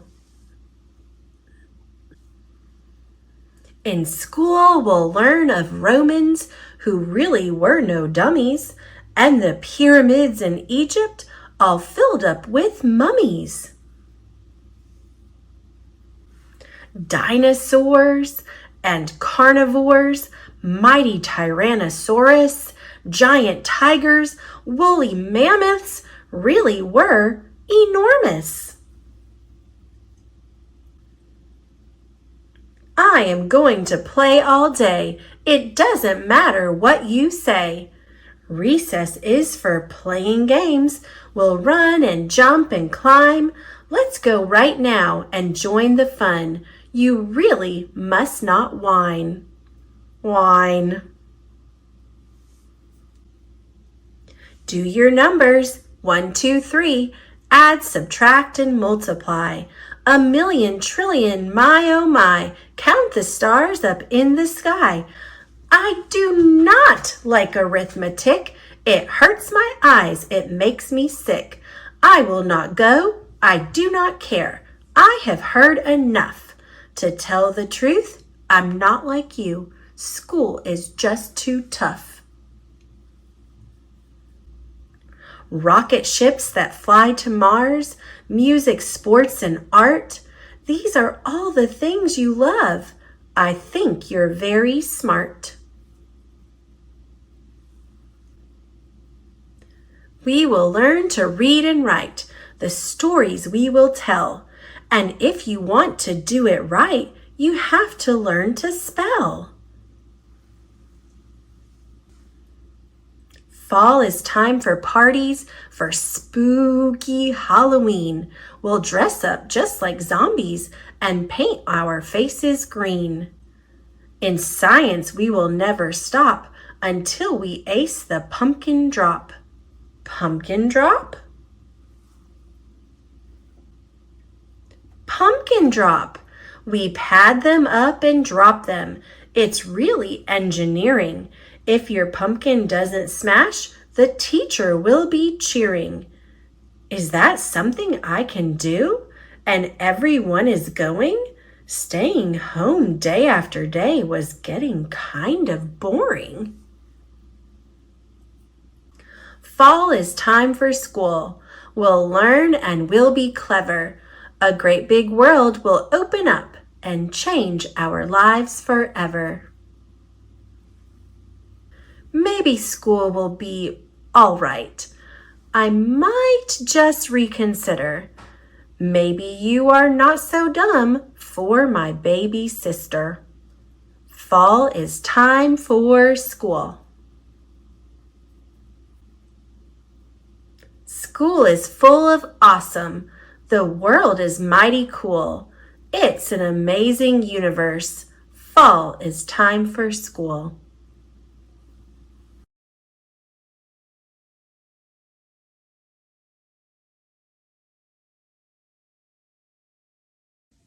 Barbie Dreamhouse Adventures, Pup on the Run. Adapted by L. Stevens, based on the original screenplay by M.J. Offen. Barbie loves to help everyone. Today she helps Chelsea with a project. They set up Barbie's laptop. Barbie puts a pup cam on Honey. The camera will take a live video for Chelsea's class. They can talk to Honey through the cam too. Honey loves it. Skipper and Stacy are excited. They are going to a music festival. Barbie is helping her friend Nikki. She is baking cake bars. Nikki will hand the bars out at the festival. Then people will know about Nikki's bakery. Barbie also helps Ken. He has to practice for a talent show. They work on his moves by the pool. Nikki comes to pick up the bars. They are in boxes. Honey jumps up. She jumps into a box. Nikki brings the boxes to the festival. She is ready to hand out cake bars. Nikki does not see Honey pop out of a box. At home, Barbie sees Honey's pup cam on her computer. Honey is at the festival. She talks to Honey on the laptop. Go to Nikki, she says. But Honey sees a butterfly. Barbie goes to look for Honey. She does not want to ask for help. Barbie spots Honey. Honey does not see Barbie. Honey chases the butterfly. Barbie chases Honey. Stacy and Skipper see Barbie and Honey. They think Barbie needs help. Honey follows the butterfly. She runs up a ladder. Barbie follows Honey up the ladder. Someone takes the ladder away. Barbie tries to get Honey. She still does not want to ask for help.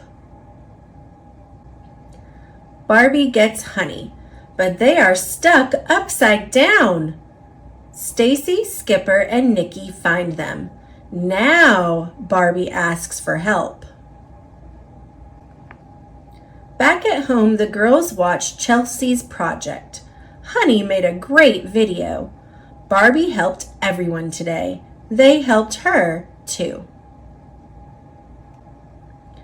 Barbie learns that it is okay to ask for help. Hugs for help!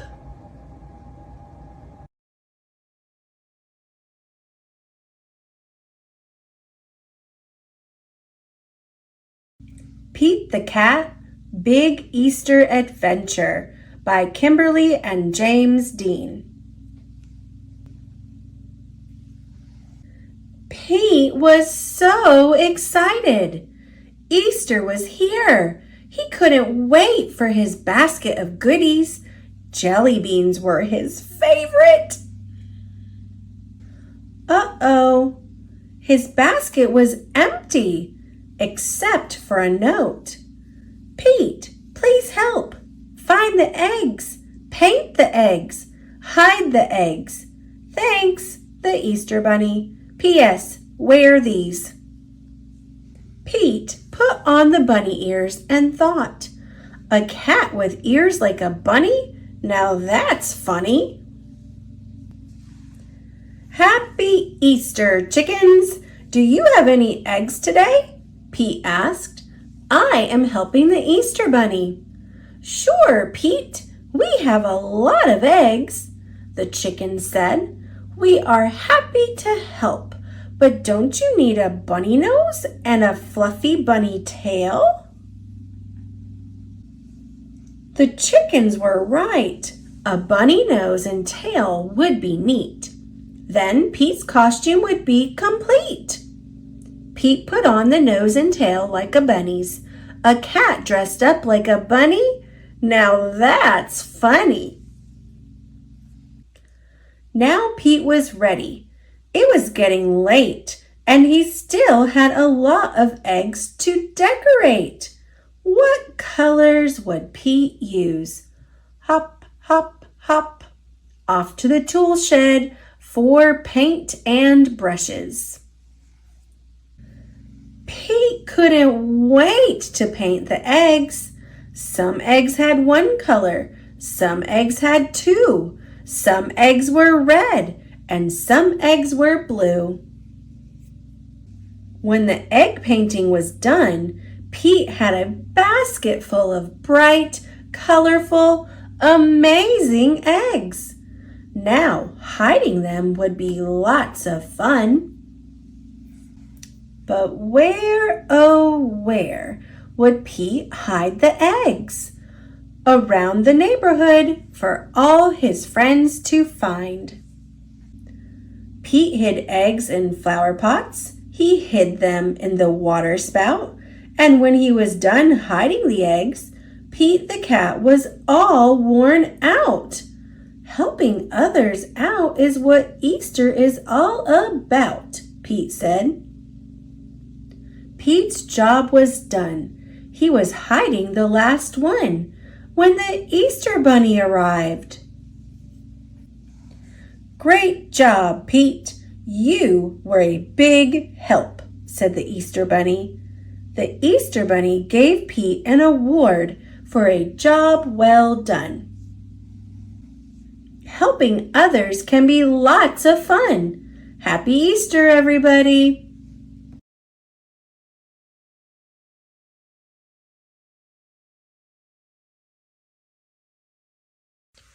Thomas and Friends, Stuck in the Mud. Based on the Railway series by the Reverend W. Awdry. Illustrated by Richard Courtney. Click, clack, click, clack. Thomas puffs down the track. Thomas finds an old engine. Hero is broken. Will he be sent to the scrapyard? No, Thomas will fix him. Uh-oh, here comes Spencer. I'm going to tell, says Spencer. Oh no, Hero needs help. Thomas puffs off to get help. Click, clack, click, clack. Thomas and Spencer race down the track. Splat! Spencer falls into the mud. Now Thomas must help 2 engines, he tells Sir Topham Hatt. Clang, clang, bang, bang, Hero is fixed. But who will help Spencer? Thomas is too small. Hero will. He huffs and puffs. He pulls Spencer out of the mud. Thank you, says Spencer. Hooray for Hero. Click, clack, click, clack. All the friends steam down the track.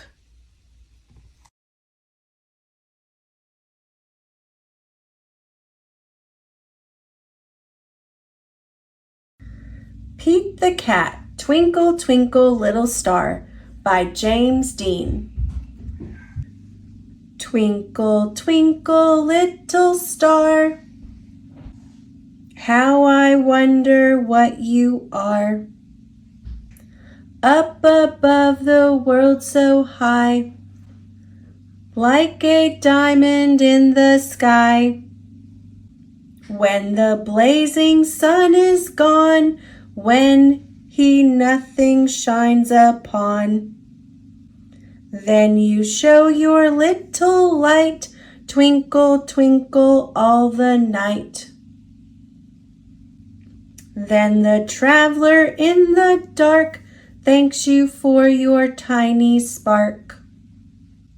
He could not see which way to go if you did not twinkle so.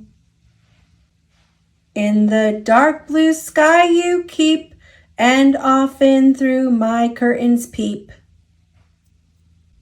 For you never shut your eye till the sun is in the sky.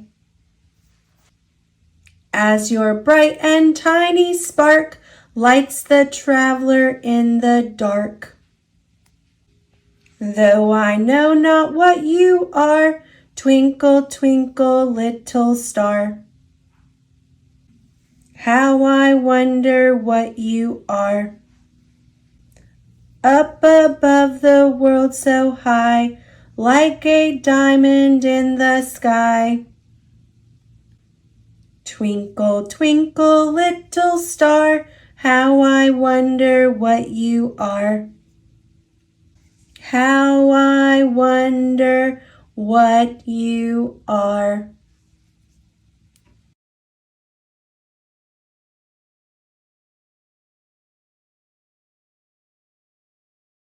Thomas and Friends, Christmas in Wellsworth.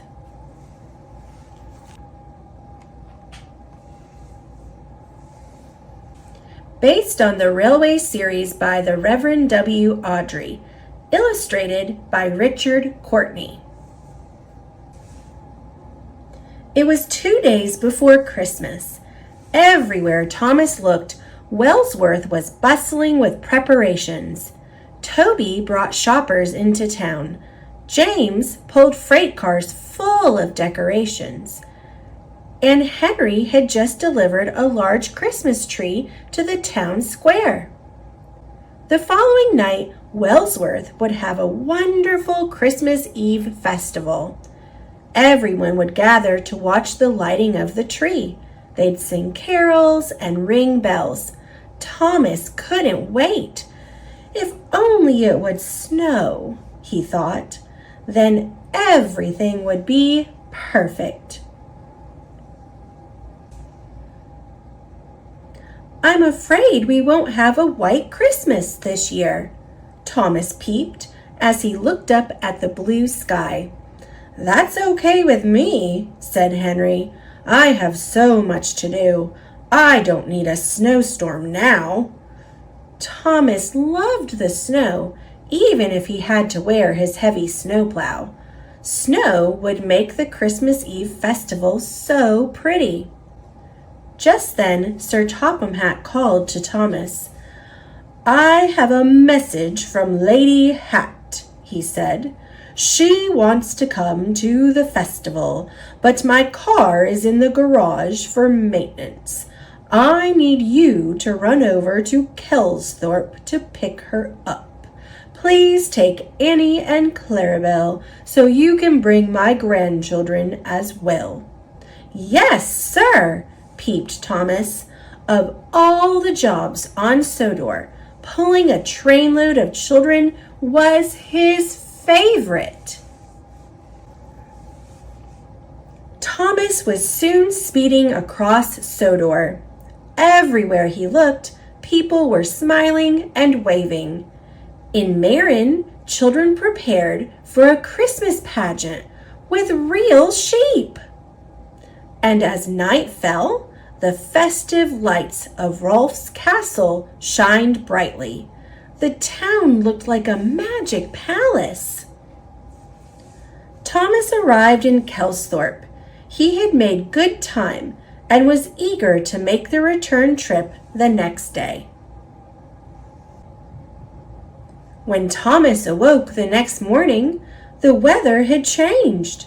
It was cloudy and damp and getting colder by the hour. A chilly fog rolled over the town. Soon Lady Hatt and the children arrived at the station. They climbed aboard Annie and Clarabelle, dressed in their holiday best and carrying boxes of gifts. They couldn't wait to get to Wellsworth and the festival. The fog grew thicker. Thomas chugged away slowly. The cold wind blew and the tracks were wet and slippery. Thomas's lamp was useless in the fog, and his driver held the throttle tight. They crept along more and more slowly.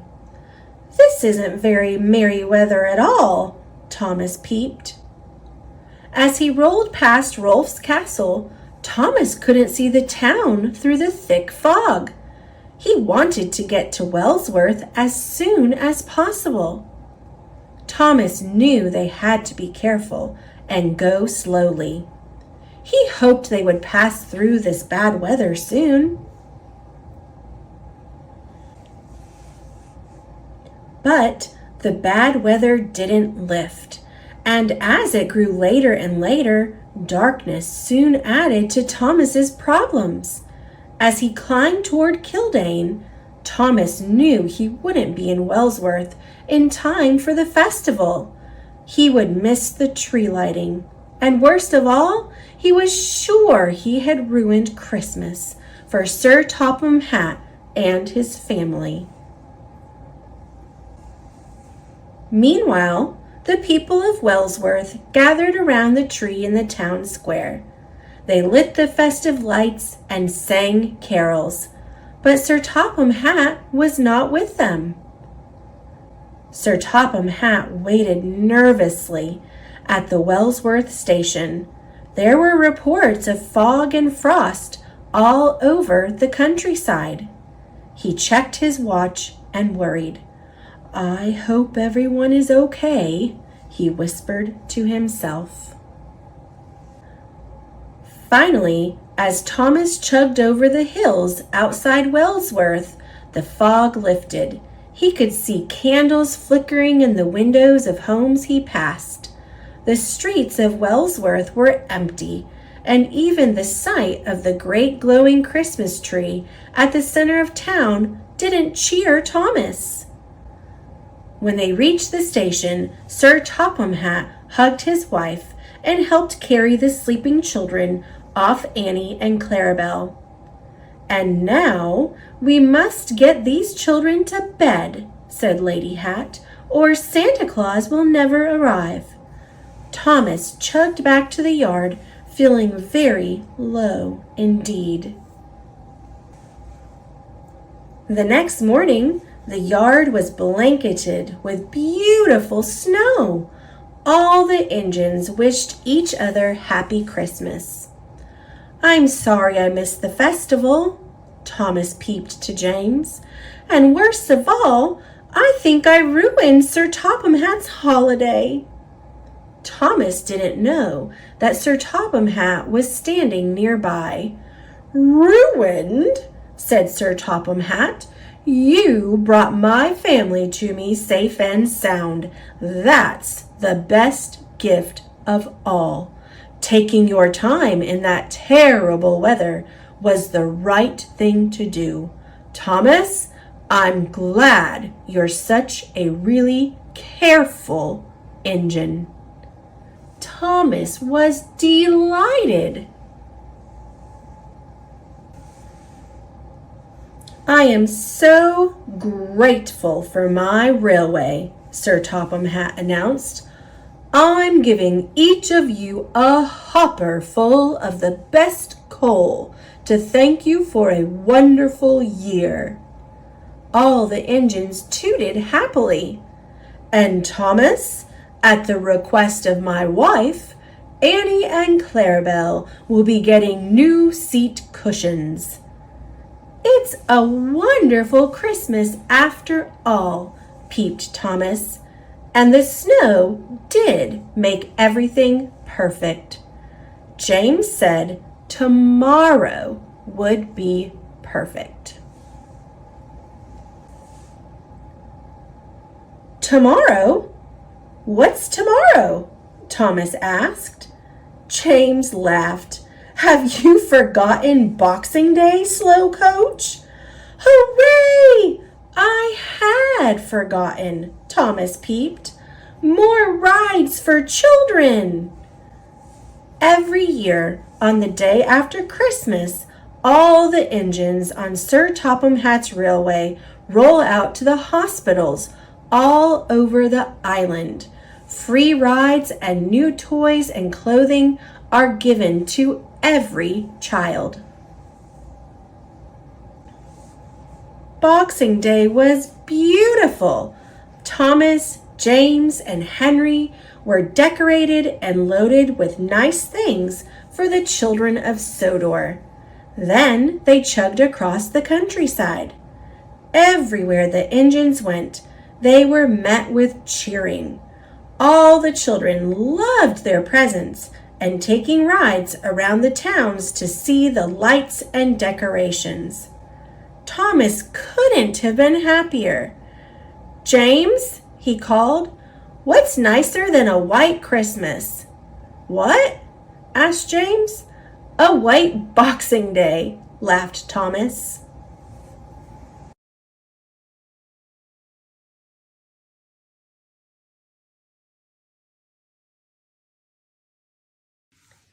Fly Guy presents Weather by Ted Arnold.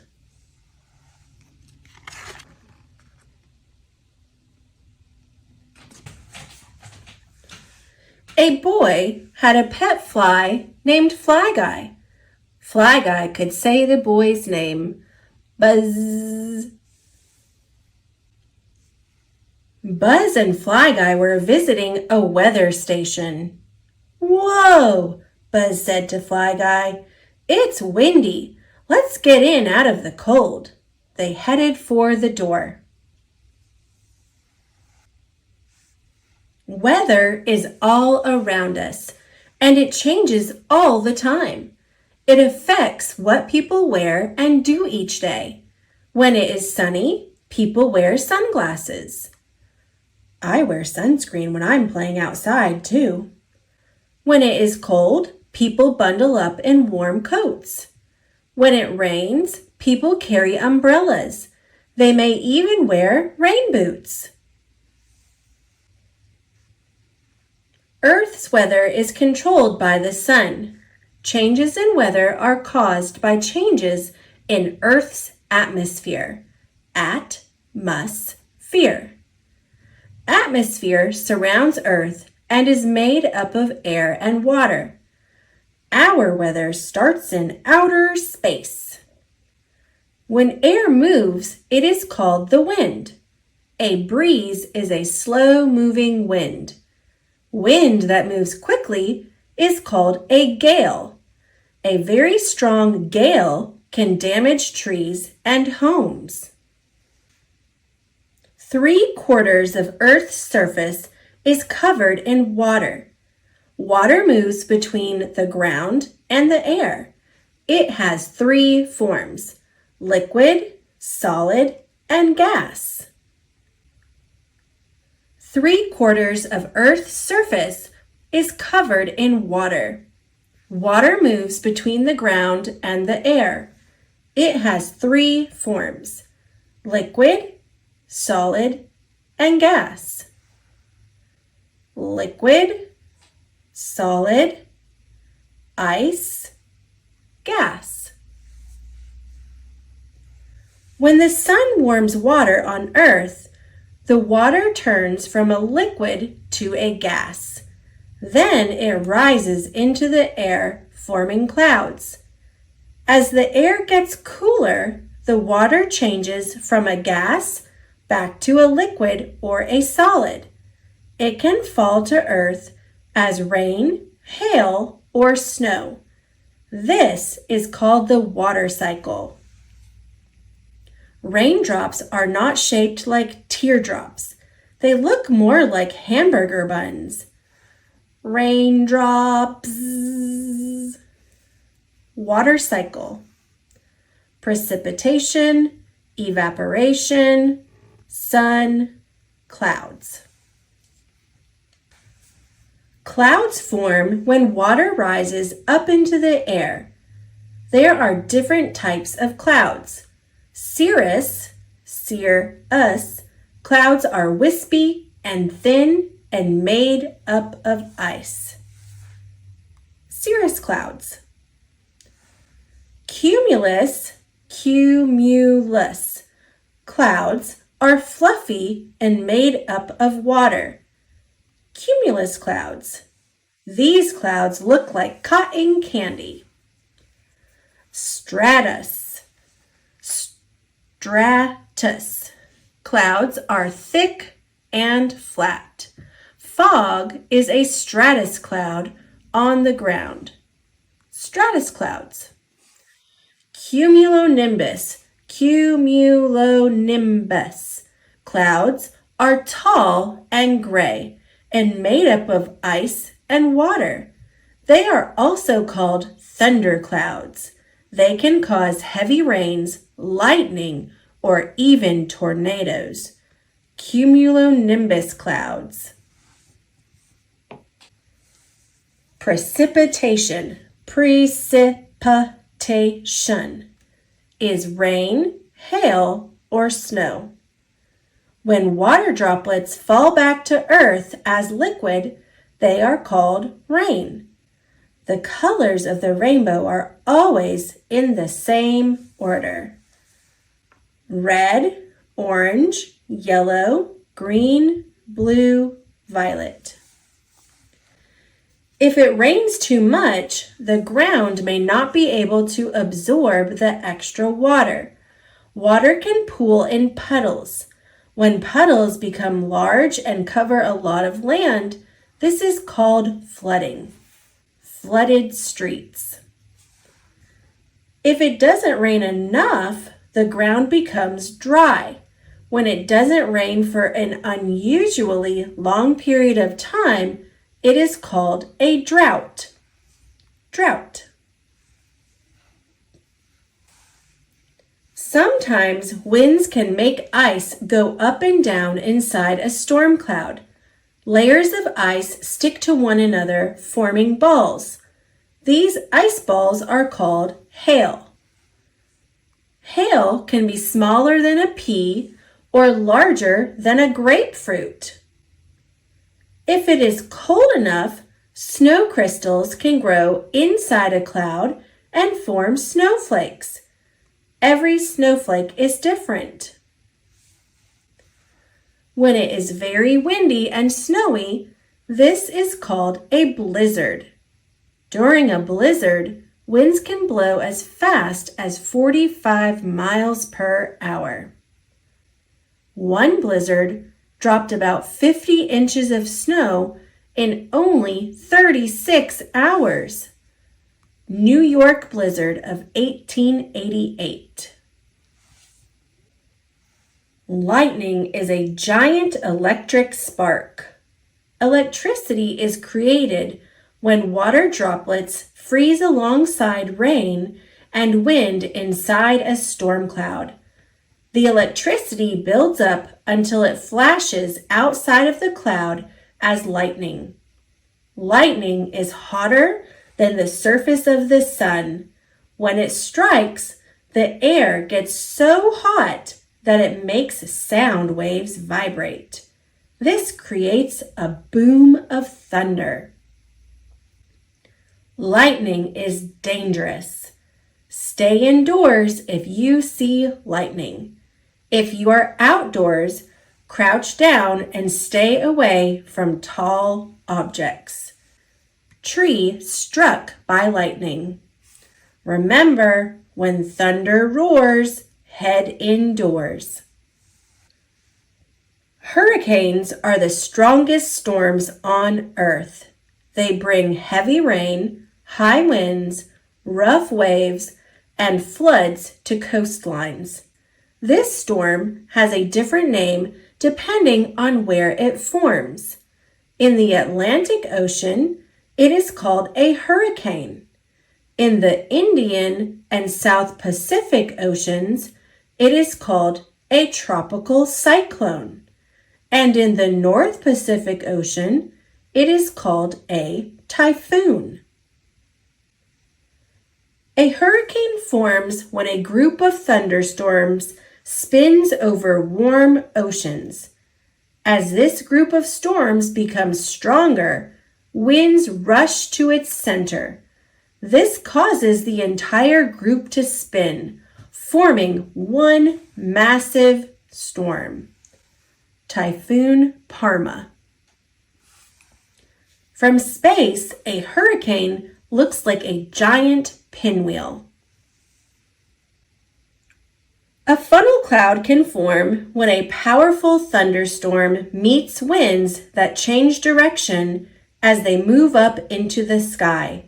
If the funnel cloud touches the ground, it is called a tornado. Tornadoes can do a lot of damage. They have some of the strongest winds on Earth. They can lift cows, cars, and even homes off the ground. Tornado damage. Tornado Alley in the United States has more reported tornadoes than anywhere else in the world.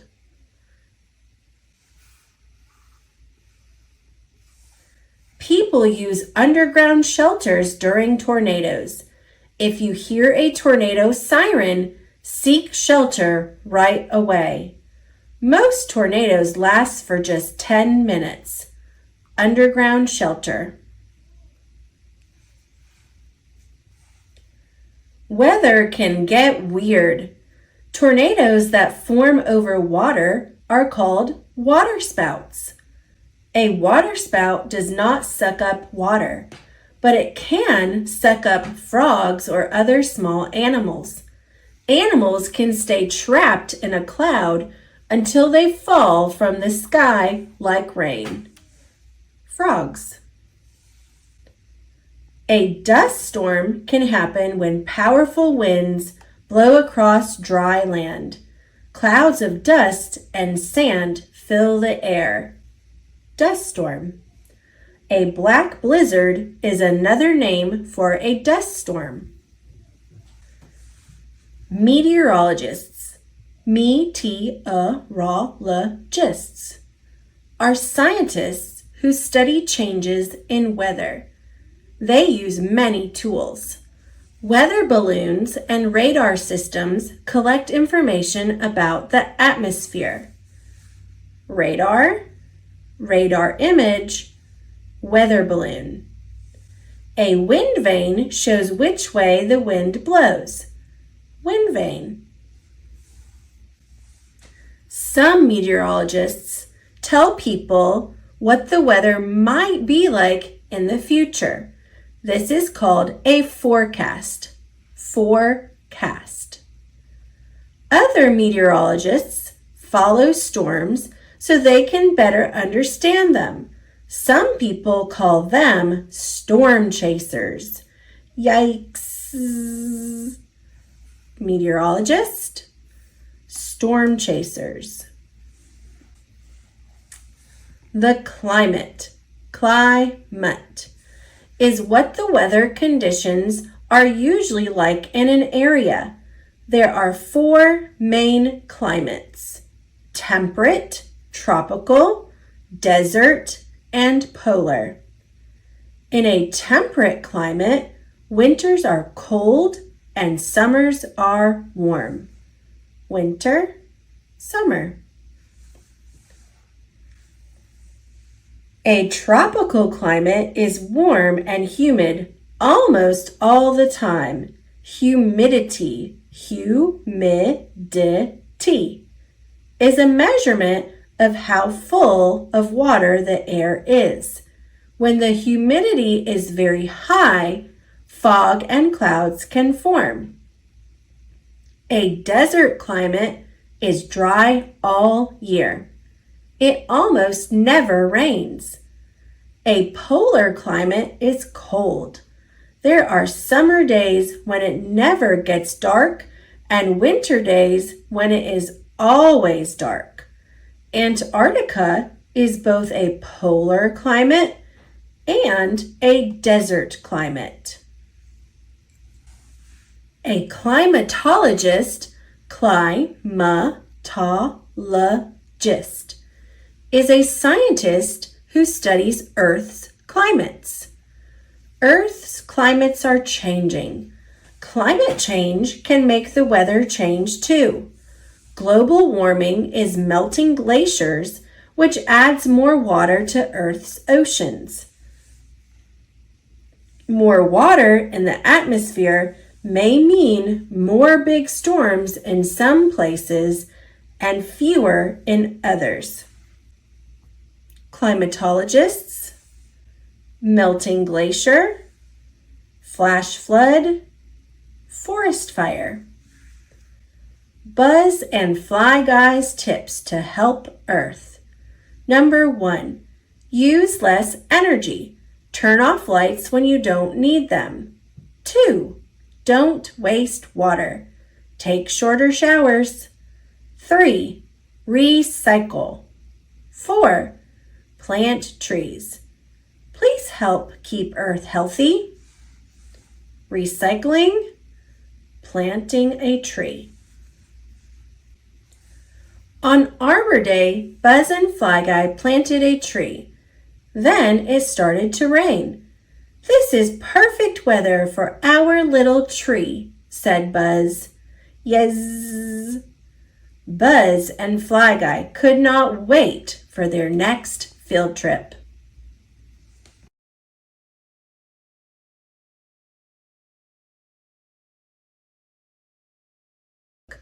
Barbie Spy Squad. Adapted by Mary Tilworth, based on the screenplay by Marcia Griffin and Casey Arnold, illustrated by Okate Design Group. It was a big day at the gymnasium. Top gymnasts from around the world were competing in the championship qualifying trials.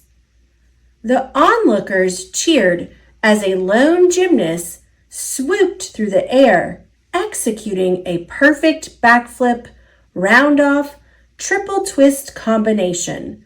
For a team of one, Patricia's pretty stiff competition, exclaimed Barbie's teammate Renee.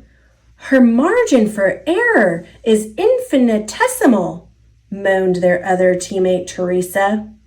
You know what that means, Barbie said. Pandora's Pyramid. Pandora's Pyramid was a sequence of twists and jumps that ended with Barbie performing a triple somersault onto Teresa's and Renee's shoulders. The girls began the routine. Barbie could feel herself getting more and more nervous. Instead of completing the pyramid, Barbie somersaulted through the air, missed her last rotation, and landed with a thud on the mat. Ugh, Barbie said after the trial. I totally psyched myself out.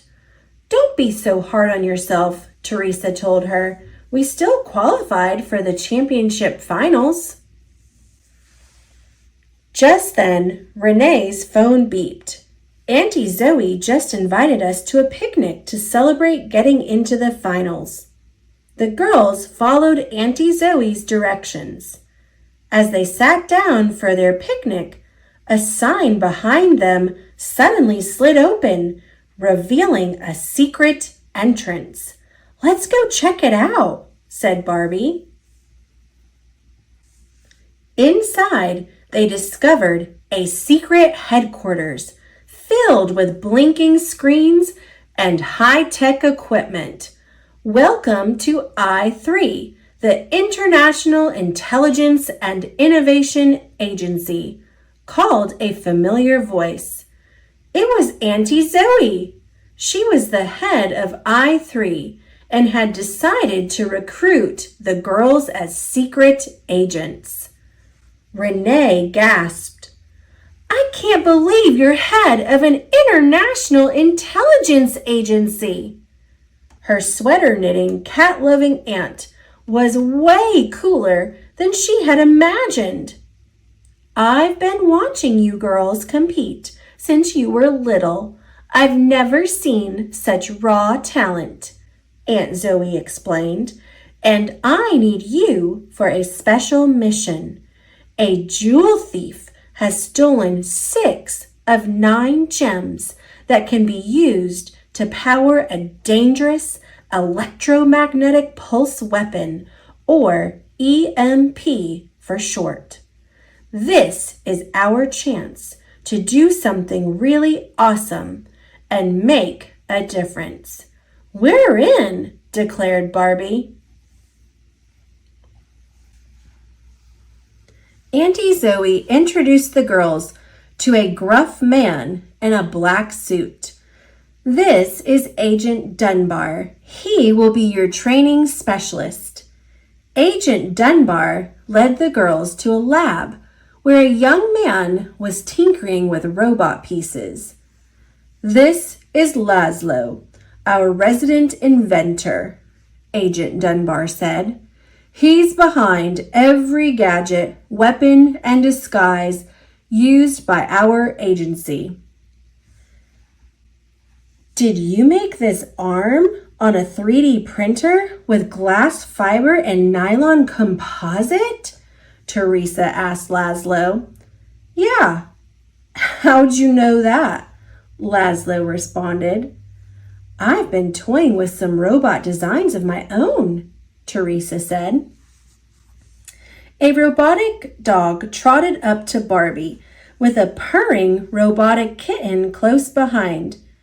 Meet Percy and Violet, my state-of-the-art tech box, Laszlo said proudly. Percy will be your very own bot. He's indispensable when it comes to surveillance and gadgetry in the field. Agent Dunbar led the girls to the training room for their first exercise. "Piece of cake!" exclaimed Renee as she rappelled down a multi-sensory wall using a purse zip line. "Unless the rope breaks or our safety harnesses fail," groaned Teresa. Barbie swung down by her friend. "You got this, T. Just breathe." Teresa looked into Barbie's eyes and nodded. In unison, the girls leaped off the wall and glided safely to the ground. The next task was to get through a room full of moving lasers without triggering an alarm. Barbie studied the shifting beams. "I think the handspring combination from our gymnastics routine might do the trick." The girls launched into a series of leaps, dives, and flips that carried them safely past the lasers. Back in the invention lab, the girls tested smartwatch communicators, makeup brushes that could transform their faces, and 3 supercharged motorcycles. Barbie picked up a plain-looking stick. As she twisted it, energy beams shot out from each side. "Cool!" Laszlo handed her a bracelet. "It's a gymnastic launching innovated spy stick, or GLISS. If you wear this bracelet receiver, you can throw the stick and it'll come back to you like a boomerang." "It's all amazing!" exclaimed Teresa. Just then, the smartwatch communicators beeped. Barbie pressed a button, and a video image of Aunt Zoe appeared. "Satellite surveillance has just detected a security breach inside the penthouse owned by billionaire gem collector Griffith Pitts. Girls, it's go time." Laszlo met the girls outside with their motorcycles and matching helmets. They're hairdo helmets. They leave your hair better than when you put them on. Barbie put on her helmet and revved her motorcycle as Percy hopped in the sidecar. "Spy Squad, let's go!" Barbie and her friends entered Griffith Pitts' huge loft, where they discovered the jewel thief pocketing a gem. Barbie and her friends sprang into action, twisting and flipping to avoid the billionaire's laser maze security. "You're mine now!" shouted Barbie as they gained on the robber. Just as they were closing in, the thief flew over a railing and glided down a glass skyscraper using a high-tech zip line. Barbie, Teresa, and Renee deployed their purse zip lines, but Teresa hesitated, frozen with fear. "You've got to stop looking down," Renee said. "I can't," Teresa wailed. "You can do this," Barbie told Teresa patiently. "It's just like we practiced. Just breathe." The 3 girls looked at one another. They all took deep breaths and jumped right into one another. The zip lines tangled together, and the girls ended up dangling 60 feet off the ground. "Wish I could hang around, but you know me. Places to go, things to steal." The thief hopped on a motorcycle and zoomed off.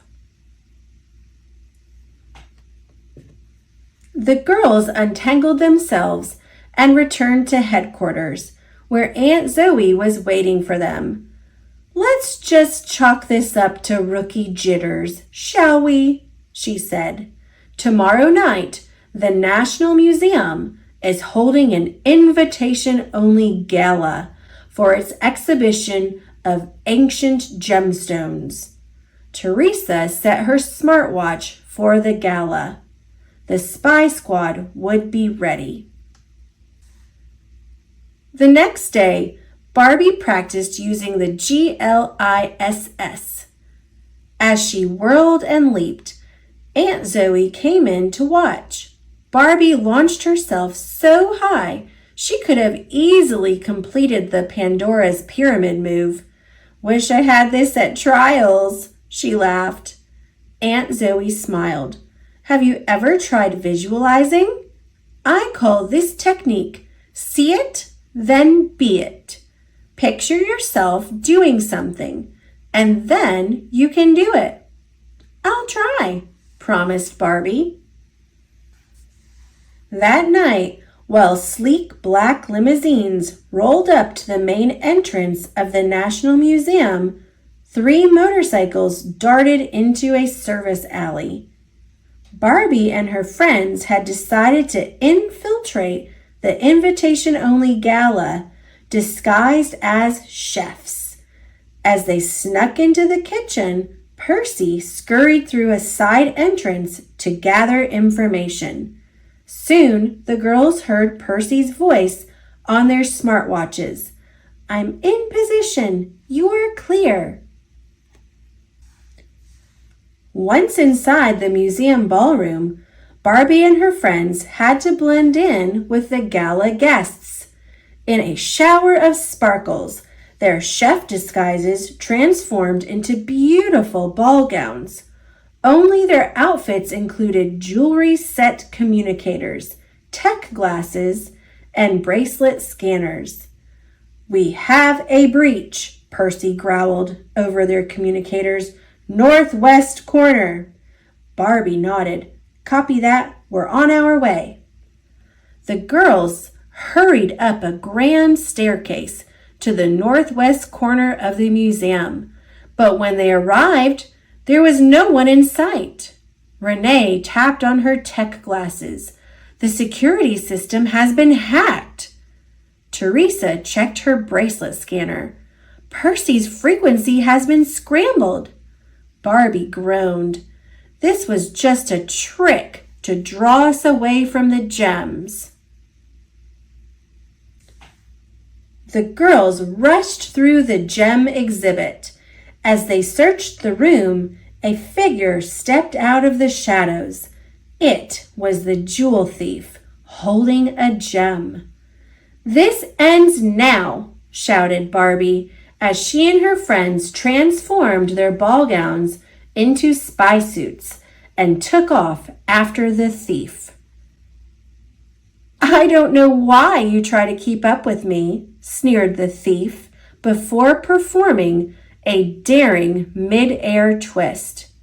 "Was that a triple Arabian twist?" Barbie whispered. They watched helplessly as the thief reached the top of the sculpture and fired a zip line, propelling her through the glass roof of the museum. Barbie and her friends had failed again. Back at headquarters, Auntie Zoe had more bad news. "We just learned that the gem we had in evidence is now missing. Unfortunately, you won't be the ones to retrieve it," Agent Dunbar said with a smirk. "We're being fired?" Renee gasped. Aunt Zoe nodded sadly. "The Director of National Intelligence has decided to terminate your training. The stakes are just too high now. I'm sorry, girls." The next day, the girls went back to the gymnasium to practice for the championships. As they warmed up, Barbie saw her sister Chelsea crash into her teammate Mila during a tumbling move. "I keep messing up," Chelsea moaned as Barbie helped her to her feet. Barbie hugged Chelsea. Suddenly, she remembered Auntie Zoe's advice.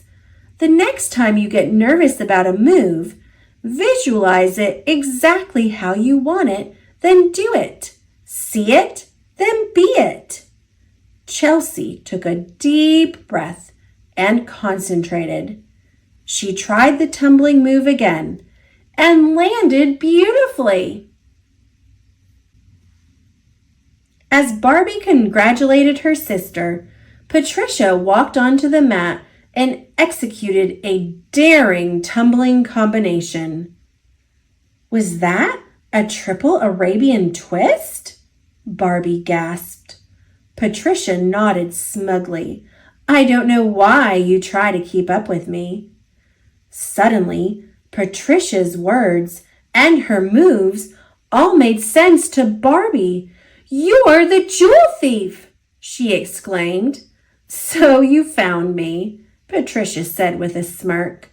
She started to run for the exit. Too bad finding and catching aren't the same thing. Luckily, Laszlo had allowed the girls to keep their spy gadgets, disguises, and motorcycles for one more day. Soon, Barbie and her friends were chasing Patricia through traffic, weaving through honking cars and huge semi-trucks all the way to I-3.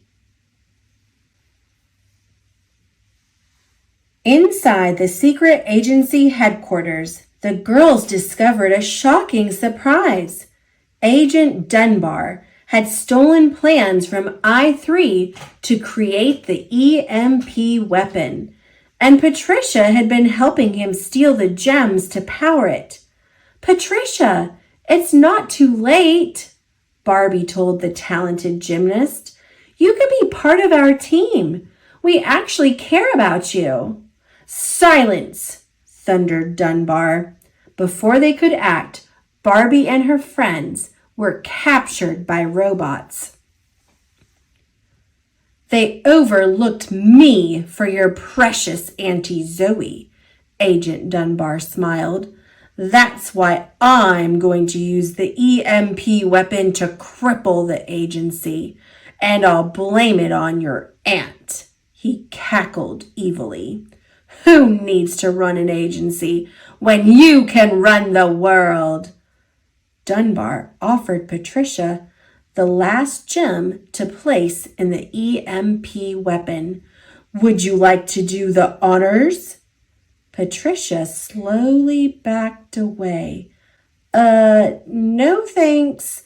I just want to make some extra cash. I'm not into the whole world domination thing. Patricia dove under Dunbar's robots and took off down the hallway.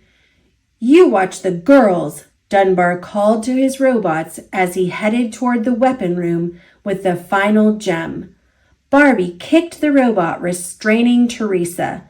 Teresa broke free and knocked over the robot holding Renee, sending it crashing into the robot, clutching Barbie. The girls were free. You two, find Laszlo and get working on reprogramming the robots, Barbie told Renee and Teresa. I'm going after Dunbar. Barbie tried to stop the evil agent, but Dunbar's robots swarmed her. You'll never get away with this, Barbie cried. Agent Dunbar laughed. Oh, but I already have. Not so fast. A familiar figure leaped out from behind the EMP weapon. It was Patricia. Using her swift gymnastic moves, Patricia easily kicked her way through the robots that had captured Barbie. Why the sudden teen spirit? Barbie asked Patricia. Let's just say having people who care might not be the worst thing, answered Patricia.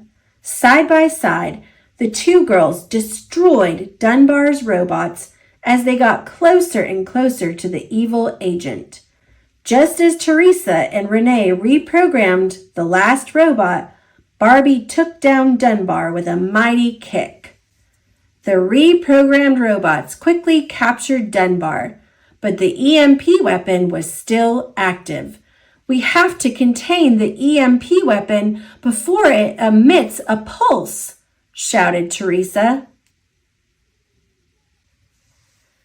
If we can detach just one of the gems, We can stop this thing from going off.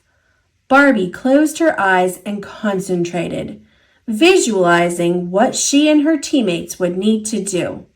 I've got it, she shouted. Pandora's Pyramid.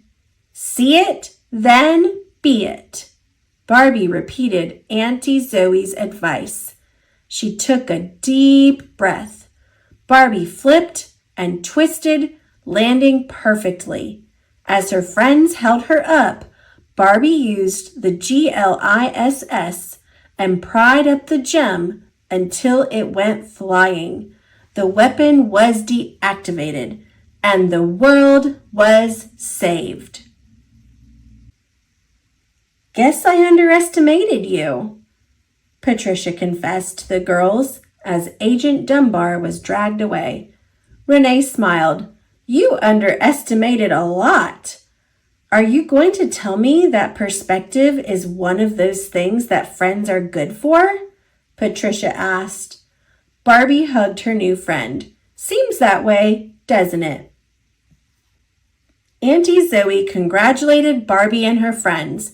You all should be proud of yourselves. What you did today was nothing short of remarkable. As the girls celebrated, Teresa checked her watch. It was almost time for the championship finals. Guys, we've got to bounce. Auntie Zoe nodded. All right, but afterward, I want to talk to you girls about coming back to the agency. The girls raced back to the championship finals. Barbie closed her eyes and remembered Auntie Zoe's words again. See it, then be it, she whispered. She took a deep breath and ran, then tumbled and twisted through the air right onto her teammates' shoulders. They had nailed Pandora's Pyramid and won the finals. As the crowd went wild, Barbie gave her teammates a hug. She knew that she could be and do anything she wanted with her teammates by her side.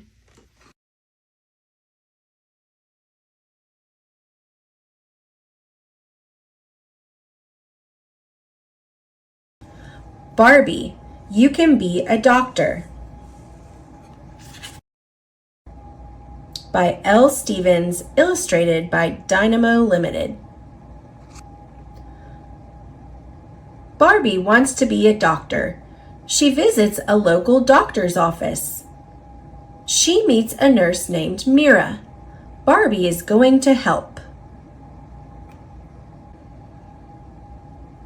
A little girl named Lily is waiting with her father. Lily is nervous. Her arm is in a cast. Barbie tells her not to worry. Lily smiles. Nurse Mira comes to get Barbie. See you soon, Barbie tells Lily. Barbie follows Nurse Mira. She is ready to help. Barbie washes her hands. Then she puts on a lab coat. Barbie helps Nurse Mira with an exam. She says hello to a boy named Oliver. Nurse Mira checks Oliver's weight. Barbie writes it down on his chart. Then they check Oliver's height. You are getting tall, says Nurse Mira.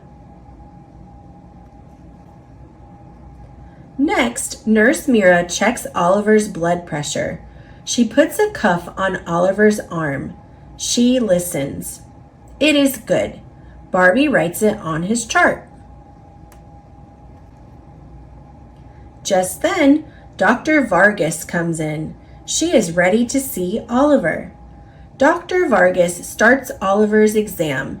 She uses a special tool to check his ears. Then the doctor asks Oliver questions.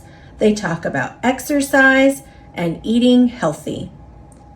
Barbie listens with Oliver's mom. She is learning so much.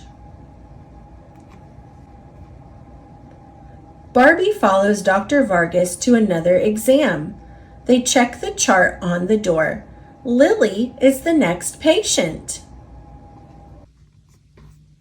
Lily is ready to get her cast off. First, Dr. Vargas wants to make sure Lily's arm is healed. Barbie takes Lily to the X-ray room. The X-ray will take a picture of Lily's bone. An X-ray tech takes the X-rays. Great job, Barbie tells Lily. Dr. Vargas looks at the X-rays. Lily's bone is all better. Good news, says Barbie. We can take your cast off. Dr. Vargas cuts the cast with a special saw. Then she uses a tool to open it up. Barbie helps take off the cast. Lily bends her arm and wiggles her fingers. Lily wants to keep her cast. She asks Barbie to sign it. Barbie helps Lily pick a special prize. Lily chooses a purple bouncy ball. Barbie loves helping Dr. Vargas. You can be a doctor too, says Dr. Vargas.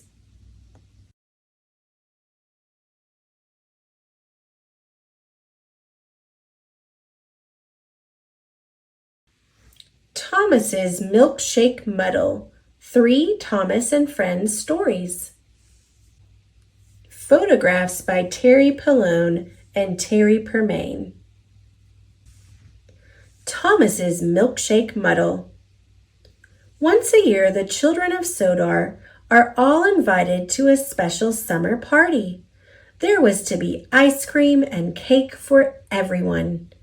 Every engine wanted to be the one to take the children to the party. On the day of the party, Sir Topham Hatt came to Tidmouth Sheds.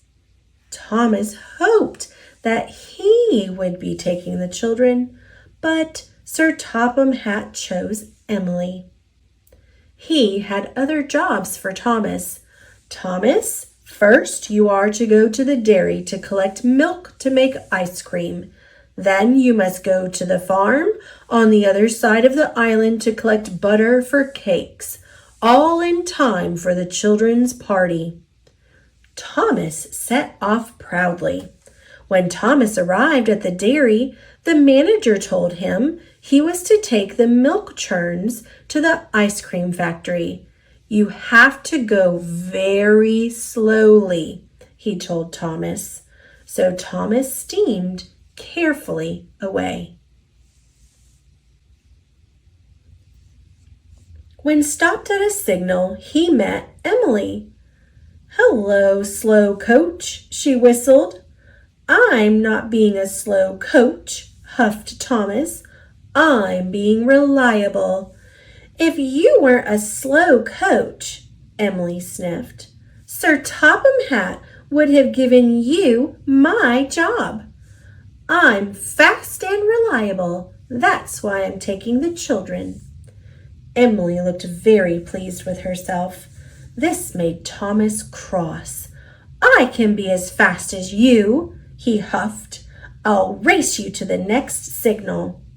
Emily whistled, and she steamed quickly away. Thomas wheeshed after her as fast as his pistons would pump. As he raced along, the milk churns rattled and rocked. They biffed and bashed. And at the next signal, Thomas raced ahead of Emily. Thomas was very pleased. He steamed off for the ice cream factory, but he had completely forgotten about going slowly. The ice cream factory manager was very happy. Thomas had delivered the milk in record time.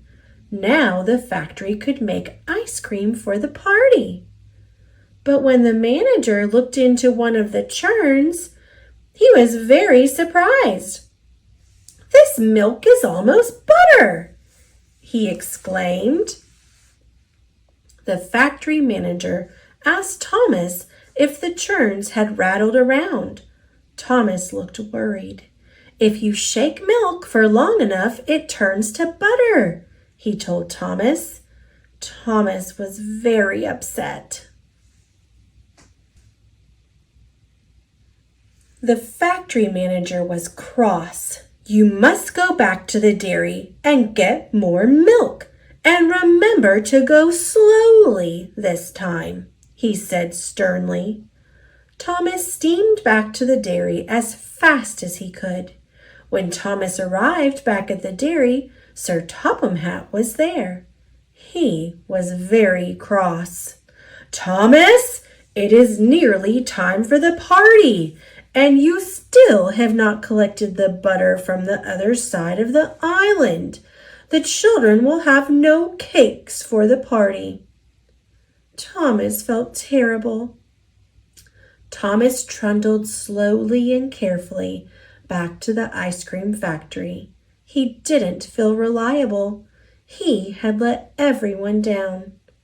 When he finally arrived with the milk, the manager told Thomas to take the old churns back to the dairy. But suddenly, Thomas had a better idea. Thomas steamed along with the milk churns even faster than he had before. He huffed up Gordon's Hill and chuffed down to the valley. He raced like a rocket and he wheeshed like the wind. The churns in Thomas's freight cars rattled and rolled. They clanked and crashed and biffed and bashed. Even the cows and sheep looked up to see what the noise was. But Thomas couldn't stop until he got to the bakery. As he arrived, he blew his whistle long and hard. Peep, peep! I need butter, not milk, cried the baker. He was surprised to see the milk churns. Look inside the churns, tooted Thomas. The baker couldn't believe his eyes. The almost butter was now butter, enough to make all the cakes for the party. Sir Topham Hatt had heard what Thomas had done. He came to see him. Thomas thought Sir Topham Hatt would be cross. He was very worried. But Sir Topham Hatt smiled. Thomas, you have saved the children's party, he boomed. So today, that makes you the most reliable engine on the whole of Sodor. And later, Thomas had his most important job yet, as guest of honor at the children's party.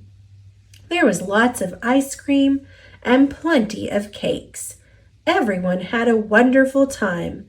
The children cheered for Thomas. Thomas felt very proud. Toby feels left out. It was springtime on the island of Sodor.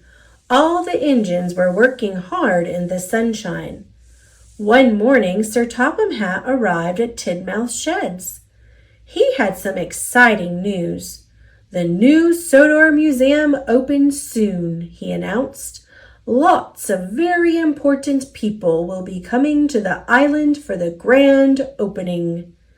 What's a museum? Asked Percy. It's a place where they put old things so people can stand and look at them, huffed Gordon. I want you all to look your best, so everyone is to have a repaint. All the engines were very pleased. Later that morning, Toby met James at Knapford Station. Have you heard about the opening of the museum? Puffed James. We're all having a repaint. I shall look wonderful with a brand new coat of red paint. I've not heard about that, said Toby. Why hasn't Sir Topham Hatt told me? You must have been left out, James chuffed, and he steamed away. That night, Toby couldn't sleep. He kept worrying about what James had said. Why hasn't Sir Topham Hatt told me about the museum, he wondered. Why have I been left out? By the next morning, Toby thought he knew the answer. He met Thomas at Abbey Station. Have you heard about the museum? Asked Toby. Yes, puffed Thomas excitedly. We're all being repainted. I'm not, puffed Toby sadly. But I think I know why. I am a very old steam tram. Maybe Sir Topham Hatt has decided to put me inside the museum. Thomas wasn't so sure. Why don't you ask him? Huffed Thomas helpfully. Toby looked worried. He was frightened of what Sir Topham Hatt might say. Must go, puffed Thomas. Really useful engines are really busy ones. And he chuffed away. Toby thought for a moment. I'll show Sir Topham Hatt that he can't put me in a museum, said Toby. I'll show him I'm a really useful engine. Toby arrived at Tidmouth Sheds. Sir Topham Hatt was talking to Emily. Emily, you must go to the yard for your repaint, said Sir Topham Hatt. Emily was very happy. Another engine must collect your flour, said Sir Topham Hatt. I'll do it, sir, said Toby quickly. Thank you, smiled Sir Topham Hatt, and before he could say anything else, Toby steamed off. He didn't want Sir Topham Hatt to tell him he was going to be put in a museum. Toby waited impatiently at the flour mill. Hurry up, he wheezed. I must get to the docks as soon as I can. When Toby delivered the flour, he saw Sir Topham Hatt standing on the dockside. He was talking to the dockmaster. Sir Topham Hatt saw Toby. He wanted to speak to him, but Toby steamed off as fast as he could. Later, Toby saw Thomas again. He was pulling Annie and Clarabelle. I'm off for my repaint, chuffed Thomas happily. I can pull Annie and Clarabelle for you, said Toby. Thank you, Toby, tooted Thomas. So Toby pulled Annie and Clarabelle on Thomas's branch line. And while James was getting a shiny new coat of red paint, Toby collected coal cars from the mine for James. And while Percy was having his repaint, Toby shunted freight cars full of stone in the quarry for Percy, even though it was dusty, dirty work. At last, Toby had finished. He was very tired and very dirty. Suddenly, he saw Sir Topham Hatt waiting by the track. Toby still didn't want to speak to Sir Topham Hatt. Quickly, he reversed into a siding and didn't see that a big rock had fallen on the line. Bust my cow catchers, he cried. Luckily, no one was hurt, but Toby's axle and his cow catchers were broken. He couldn't move. Sir Topham Hatt hurried over. Why have you been running away from me all day? He asked. I don't want to be put in a museum, Toby said sadly. Why would I do that, Toby? Asked Sir Topham Hatt. Because the museum is full of old things and I'm an old steam tram and I'm not really useful anymore. Sir Topham Hatt smiled. Toby, you may be old, but you are far too useful to be put in the museum. You have worked harder today than any other engine. And as Sodor's only steam tram, I have a very special job for you. First, you will have a special polish. Then you are to take all the visitors to the museum for the grand opening." Toby felt very happy. He let out a great whoosh of steam. "I've been trying to tell you that all day," added Sir Topham Hatt. Toby smiled. He felt very silly. So Toby's axle and cowcatchers were repaired, and then he was polished until he looked good as new. On the day of the museum opening, Toby picked up the visitors at the docks and puffed them proudly to the new museum. Toby was proud to be old, and he was even prouder to be the only really useful steam tram on the island of Sodor. Thomas and the New Engine. The trains on the island of Sodor keep very busy. There are always lots of jobs to do. One morning, Sir Topham Hatt came to Tidmouth Sheds. "A new engine has arrived on the island," he announced. "His name is Neville. You must all make him feel welcome. A happy engine is a useful engine." Later, Thomas was stopped at a signal. The signalman called down to Thomas, "The bridge ahead is unsafe. Thomas, you are to collect a piece of ironwork so the bridge can be repaired." "Yes, sir," huffed Thomas. At the yards, Ari and Bert were with Neville, the new engine. Neville was a steamy, but he had a square body like a diesel. Neville was backing up towards some trucks. "Nearly there," said Ari cheekily. "Nearly there," said Bert naughtily. Then there was trouble. "Watch where you're going, clumsy wheels." Ari and Bert laughed. Neville looked sad. "It's not your fault if you're a silly steamy," oiled Bert, and they laughed even harder. Thomas arrived at the yards. He could see Ari and Bert laughing with Neville. That must be the new engine, he thought. He must be friends with the Diesels. Thomas arrived at Knapford Station. "Have you seen the new engine yet?" asked James. "Yes," said Thomas, "but we'd better be careful. I saw him at the yards with Ari and Bert. They were laughing together." James was shocked. A steamy friendly with Diesels?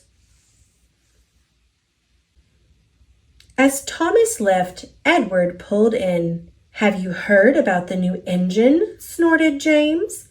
And he started to tell Edward all about Neville. Later, Edward was taking on water. He was talking to Percy. "That new steamy Neville is best friends with the Diesels," Edward puffed. "He doesn't want to be with steamies at all." "How do you know?" peeped Percy. "James told me, and Thomas told him," whistled Edward. Later, Percy met Emily at a red signal. "Don't go near Neville, the new engine," he told her. "The Diesels have told him to biff into steamies. Edward told me, James told Edward, and they heard all about it from Thomas." When Thomas arrived at Abbey Station, Sir Topham Hatt was there. "Thomas, you must warn all engines not to cross the bridge until it's repaired," he boomed. Thomas felt proud. It was a very useful job. Just then he heard a whistle. Someone was coming. Thomas had to warn them. It was Neville pulling Annie and Clarabelle. Thomas was shocked. Annie and Clarabelle were his carriages. "Hello," puffed Neville cheerfully. "I'm not talking to you. Thomas huffed crossly. Neville didn't know what he had done. Then Emily pulled in next to Neville. "Hello," said Neville happily. Emily let out a wheesh of steam. "It's no use trying to make friends with me. I know you're going to biff into all the steamies, just like Ari and Bert told you to." Thomas was surprised, but the station master blew his whistle, and Neville puffed sadly away. "Where did you hear that Neville is going to biff into all the steamies?" Thomas asked Emily. "Don't you know?" Emily whistled. "Percy told me, Edward told Percy, James told Edward, and you told James," huffed Emily. "But I only said to James that I'd seen Neville with Ari and Bert." Then Toby arrived. "Have you heard about Neville, the new engine?" he puffed. "Henry saw Ari and Bert be horrible to him at the yards." Emily looked shocked. Thomas couldn't believe it. Neville wasn't friends with the Diesels after all. "Where was Neville going?" Emily tooted. "Cinders and ashes!" cried Thomas. "Neville's heading for the broken bridge. I must stop him." Neville was speeding through the countryside as fast as he could. Suddenly, Neville saw a barrier on the track. He slammed on his brakes, but it was too late. Neville was in terrible trouble. He was on the broken end of the bridge. Thomas knew it was all his fault. Suddenly, he had an idea. Thomas steamed slowly and carefully onto the bridge. He gently bumped Clarabelle and was coupled up. Thomas was very scared. Slowly and steadily, he began to pull Neville back from the edge. The bridge made a creaking noise. Thomas knew he must hurry. He pulled as hard as he could, and with one big puff, he pulled Neville's wheels off the bridge. Thomas had done it. He had saved Neville and Annie and Clarabelle. "Thank you," whistled Neville. "I should have warned you," puffed Thomas, "but I was too busy believing silly stories. I thought you didn't like steamies, but now I know I was wrong." Thomas gave Neville a long, friendly toot toot. Neville was very happy. At last he knew he had a good friend in Thomas.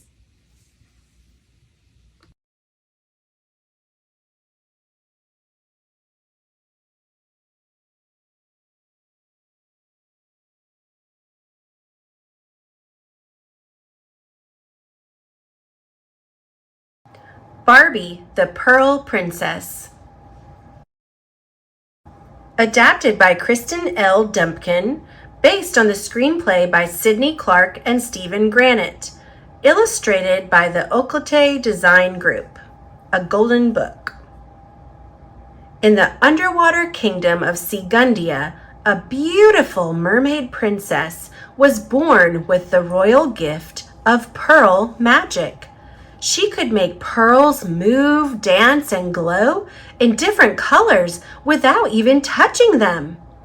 The king and queen were thrilled to have a daughter, but the king's brother-in-law, Caligo, was not happy. Caligo had hoped that his son, Fergus, would one day inherit the throne. But the birth of the princess meant that Fergus was no longer the rightful heir. And so Caligo came up with an evil plan. Caligo ordered a mean old mermaid named Skyla to do away with the Princess Merbaby. When Skyla snuck into the nursery, however, She instantly fell in love with the baby and decided to save her. She took her far away from the kingdom and the dangerous Caligo. The king and queen were heartbroken. Caligo was pleased that his plan had worked, or so he thought. Skyla named the merbaby Lumina and secretly raised her as her own. Before long, the princess grew into a beautiful young mermaid.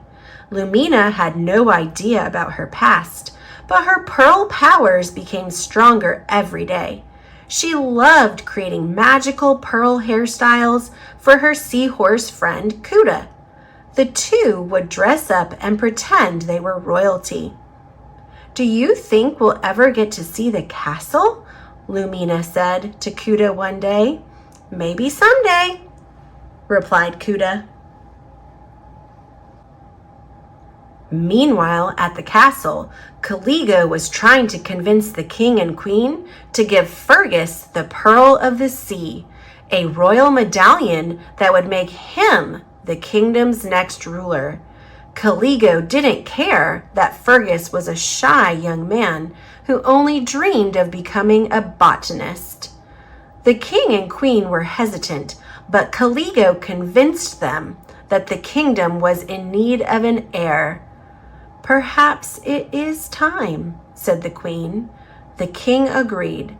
The next step of Caligo's wicked plan was in motion. The following day, Murray, an eel who worked for Caligo, arrived in Skyla's cave. Murray told Skyla the king would toast Fergus with a cup of mareberry nectar, and Caligo wanted Skyla to poison it. "Do it, or I'll tell everyone how you did away with the princess," Murray threatened. The eel gave Skyla an invitation to the royal ball. "It's Saturday at the castle." Just then, Lumina came in. "What about the castle?" she asked eagerly. Skyla looked nervously from Lumina to Murray. "And who is this?" asked Murray. Skyla explained that Lumina was her niece, then hurried Murray out of the cave. The eel slithered away, intrigued. "Did he mean the royal castle?" asked Lumina when Murray left. "Are you going there? Can I go? Please?" "Absolutely not," replied Skyla as she packed a bag. "It's far too risky for a young girl. I'll be back in a few days." She kissed Lumina goodbye and headed out the door. A little while later, Lumina found an envelope on the table. It was the invitation to the ball. Skyla had left it behind. Lumina turned to Kuda. "Skyla can't get into the royal ball without this. It's our duty to go after her all the way to the castle if we have to. This is our big chance." Kuda protested, but Lumina was determined. Before long, they were swimming toward the castle. Lumina and Kuda were passing through a dark kelp forest when they suddenly heard a roar. A large, spiky fish jumped out at them. His name was Spike, and he was a stonefish. "You'd better move it," he warned. "Each of my poisonous spikes means a terrible, horrible end for you." Lumina had a feeling Spike was being mean because he was lonely. She believed in leaving things better than she found them, so she quickly waved her hand. Magical pearls zipped out of a pouch she kept around her waist and landed on each of the fish's sharp spikes, making them safe. "Now what am I supposed to do?" cried Spike sadly. "Just be nicer," said Lumina. "Once no one's afraid of you, I bet you'll have loads of friends." We're heading to the city. There's lots of fish there. You could practice being friendly to them." The three friends swam off together and soon spotted magnificent buildings twinkling in the distance. "The castle!" Lumina cried. They had arrived in Segundia. Once they got closer, they could see that the kingdom was full of skyscrapers with shiny spiral tops. Merfolk swam in all directions in the bustling city. Suddenly, Lumina spotted Skyla crossing the street. Lumina reached into her bag for the invitation to the ball, but she couldn't find it. "Uh-oh," she said. "I must have lost it in the kelp." "She'll be angry we left the reef," said Kuda. "Come on." She pulled Lumina into a nearby shop before Skyla could see them. As soon as they were inside, Lumina felt a giant tentacle grab her. She looked around to discover that she was in a beauty salon. The owner, Madame Ruckus, was a dazzling octopus with a fancy hairdo, and she thought Lumina was her new stylist. "This way, sweetie," said Madame Ruckus. "I'll get you all set up." She yanked Lumina past manicure and telecure stations and brought her to a styling chair. "Here's your first customer," Madame Ruckus said. She sat a young mermaid in Lumina's chair and then whirled away to answer the phone. Lumina didn't want to disappoint her first client. She grabbed a handful of pearls from her pouch and magically arranged them in the mergirl's hair. "I love it!" cried the mergirl when Lumina was done. Everyone else in the salon loved the hairdo too, and soon they were all asking for one-of-a-kind styles. Lumina had a job. Back at the castle, Murray told Caligo that Skyla had a niece. The eel also showed Caligo something he had found in Skyla's cave, a bracelet that had once belonged to the baby princess. Suspicious, Caligo gave Murray an order: "Find that girl." The next day at the salon, Madame Ruckus told everyone that they were invited to the royal ball. Lumina couldn't believe it. She had always wanted to visit the castle and see real royalty, and now she was going to the royal ball that night. There was just one problem. "What are we going to wear?" asked the other stylists at the salon. Lumina and her friends went shopping for ball gowns, but there weren't many left. Lumina knew she could make things a little better than they found them. "I think we could do a lot with what's here," she suggested. "Add some ribbons, a few flowers, a little braid, and presto, our very own original styles." Lumina was so busy helping the others, she returned to the salon without a gown for herself. "Ladies, grab everything you can find here that's made of fabric," ordered Madame Ruckus. Cora and Sandrine, two other hairstylists, gathered drapes and shampoo capes and worked hard on a gown for their new friend. Several hours later, the royal ballroom was filled with merfolk.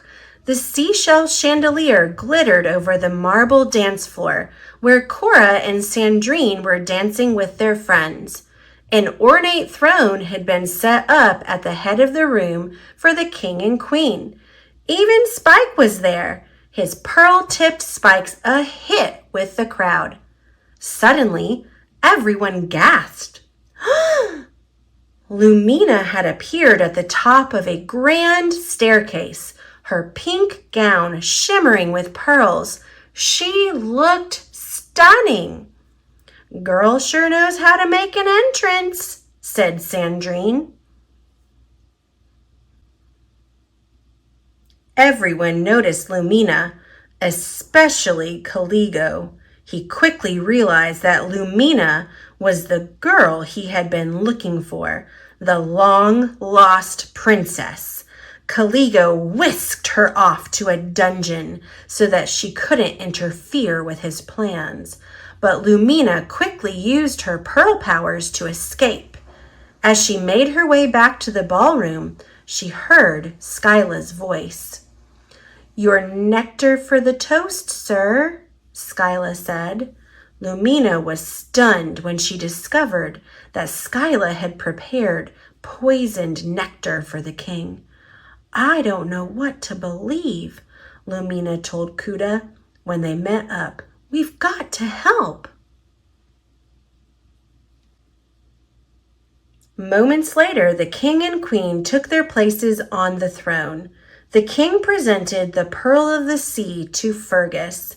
Skyla handed the cup of poisoned nectar to the king as he prepared to give a toast. "To the future ruler of Segundia," said the king. "To Fergus." "No!" Skyla shouted when the king raised his cup. She rushed toward him, but guards held her back. Just then, Lumina burst in and knocked the cup out of the king's hand. The crowd gasped. "Arrest her!" Caligo ordered the guards. "Let her go!" cried Skyla. "She saved the king!" Skyla began to explain that Caligo had ordered her to poison the king's drink. Caligo stopped her by plucking a pearl from one of Spike's poisonous spikes and pushing Skyla right into its tip. "Aunt Skyla!" screamed Lumina. Lumina began to cry. She turned to Spike. "There must be an antidote," she pleaded. "The sulfur lily," said Spike sadly. "But it's extremely rare. I've never even seen it." "There's one right here," said a voice. It was Fergus. He had a sulfur lily in his flower collection. "You fool!" shouted Caligo. "You can be king." "I don't want to be king," replied Fergus. "I want to be a botanist." Lumina was about to put the sulfur lily on Skyla's wound when Caligo ordered his guards to capture them both. "Don't you touch her!" shouted Lumina. She closed her eyes and summoned every pearl in the room. They whooshed through the crowd and formed a swirling pearl tornado, stopping Caligo's guards. As Fergus knelt down to give Skyla the sulfur lily petals, the king and queen looked at each other. Lumina's pearl powers could only mean one thing. She was their daughter. "Aunt Skyla, please stay with me," urged Lumina. Slowly, the old woman's eyes began to open. She smiled at Lumina. Then she pointed to Caligo. "It was him," said Skyla. "He's the one who ordered me to poison your majesty." "The old hag is delusional," shouted Caligo as he began to move toward the exit. Lumina waved her arms and hundreds of pearls whirled around the villain, blocking his escape. "Guards!" shouted the king and pointed to Caligo and his henchmen. "Lock up these traitors." Then the king turned to Lumina. "You have the royal gift, the pearl magic. Could you be our daughter?" the queen asked. Lumina looked at them in confusion. "She is," said Skyla. "Years ago, Caligo paid me to do away with her, but I couldn't do it, so I raised her instead, away from him. I'm so sorry." "In that case, this belongs to Lumina," said Fergus, and he placed the pearl of the sea around Lumina's neck. Lumina's tail magically glowed blue to pink, then purple to a glistening gold. Then her dress transformed into a pearlescent pink gown, and a sparkling pink tiara appeared on her head. The crowd cheered. "Welcome home," said the king. Lumina couldn't have been happier. She had been reunited with her mother and father and had a royal palace to live in. Skyla and Kuda could even come to live with her. She felt like a princess inside and out. "Music, please," called the king, and the band began to play again. Princess Lumina danced the night away with her family and friends, old and new.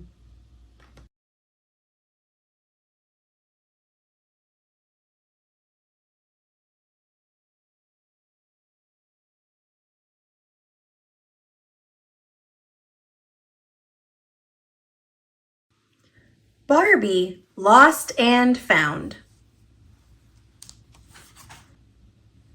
by Carol Pugliano Martin, illustrated by SI International. Barbie was reading in her room. All of a sudden, she heard Stacy calling from outside. "Barbie, come quick!" cried Stacy. Barbie ran outside. "Look who followed me home," said Stacy. "Can I keep her?" Barbie knelt down to pet the dog. She let the dog lick her hand. "I don't see a collar or a tag," Barbie said. "Does that mean I can keep her?" asked Stacy. "Stacy, this dog might belong to someone. We have to find her owners," said Barbie. "I guess you're right," said Stacy. "Let's look for clues." "Well, she's all wet and muddy," said Barbie. "Yes, that's the first clue," Stacy said. She ran inside and got a notepad. She wrote the clue on the pad. "Now, where could she have gotten so wet and muddy?" asked Barbie. "There's a stream in the park," said Stacy. They began walking. The dog trotted beside them. They came to the park. The dog ran ahead. "Barbie, she's heading right to the stream," said Stacy. When they got there, the dog was standing at the edge. She was barking. "This must be where she got wet," said Stacy. "Do you like to swim, girl?" The dog gave Stacy her paw. "Look, Barbie," said Stacy. "There's a branch in her fur. It's another clue." Stacy wrote down the clue. "Now we have to find the bush it came from," she said. They began to search the park. "There it is!" cried Stacy. They ran to the bush. They saw something shiny. It was a collar with a tag. "The collar must have gotten stuck here," said Barbie. "Is your name Sophie?" she asked the dog. Sophie wagged her tail. "The tag says Sophie belongs to Mrs. Martin on Oak Street," said Barbie. They walked to the house. Stacy rang the doorbell. Mrs. Martin opened the door. "Hi, I'm Stacy. My sister Barbie and I think we found your dog."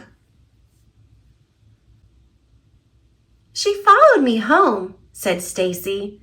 I found clues and we brought her here. Thank you, said Mrs. Martin. You should be a detective when you grow up. You would be a great one. I would like to work at an animal shelter instead. I want to help animals find homes, said Stacy. Well, you're off to a good start, said Mrs. Martin. Woof! Sophie agreed.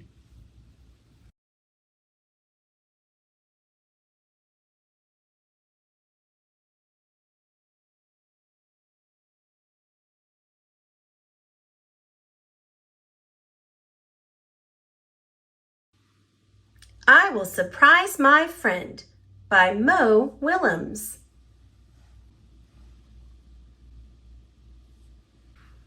Look! Hee! What are you doing? I am going to surprise my friend. Shh! Here she comes! Boo! Hee hee! You surprised me! I did. Let's do that again. Okay. I have an idea. We could surprise each other. Yes! We could surprise each other by the big rock. Yay! You go this way, and I will go that way. Hee hee hee. Hee hee hee hee. Hee hee hee hee. Hee hee hee hee. Hee hee hee hee. Hee hee hee hee. Where is Gerald? Where is Piggy? He is not here. She is not here. Where can my friend be? I will look on the other side of the rock. She is not there. He is not there. Oh no, maybe Piggy is lost and about to fall off a cliff. Or maybe a giant bird grabbed Piggy and flew off with her. Or maybe a scary, scary monster is trying to eat her right now. Poor Piggy. Maybe Gerald got hungry for lunch. Piggy must be saved. I am hungry for lunch. I must save her. I will get lunch. I will save you, Piggy. Lunchtime! Ah!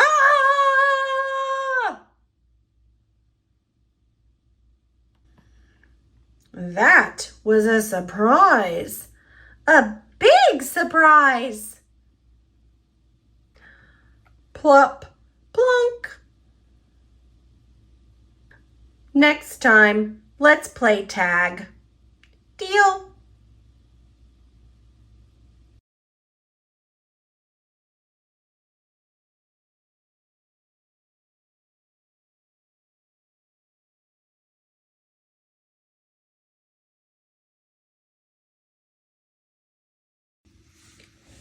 Thomas's ABC book.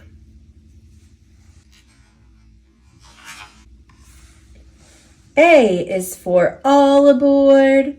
All aboard, calls Thomas the tank engine. B is for Bertie the bus. Bertie is Thomas's friend. Beep, beep.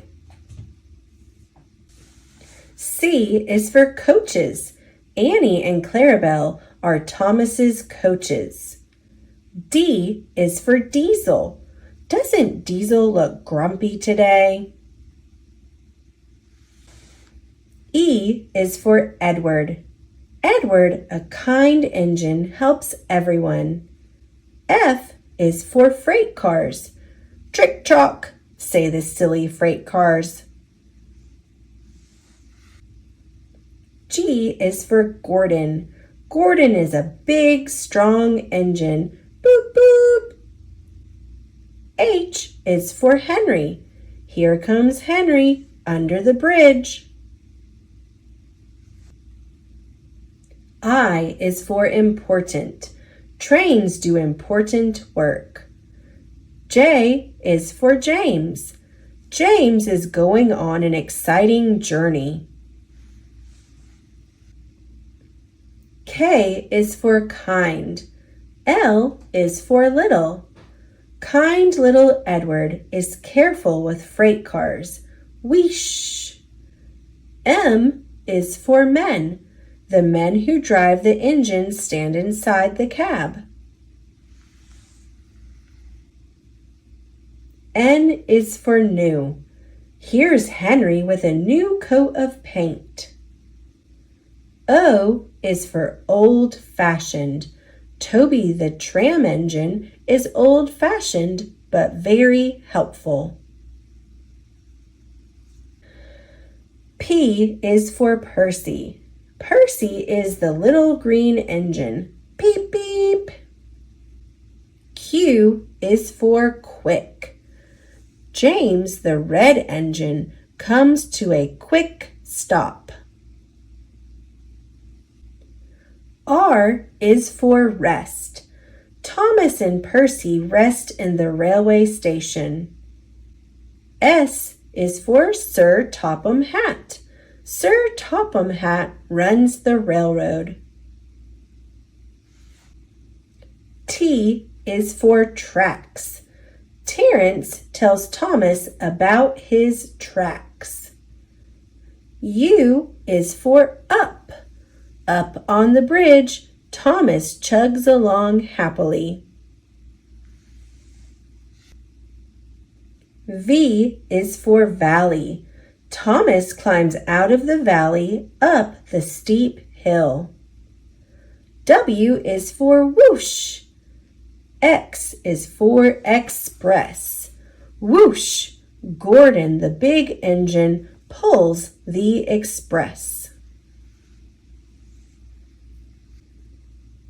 Y is for yard. Z is for zip. Zip, zip. Thomas is busy in the yard, pushing and pulling. Isn't he a really useful engine?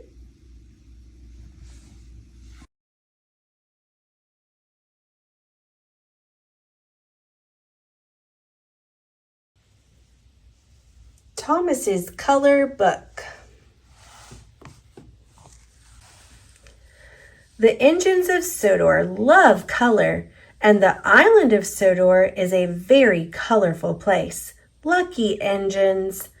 James is hauling bushels of crisp red apples.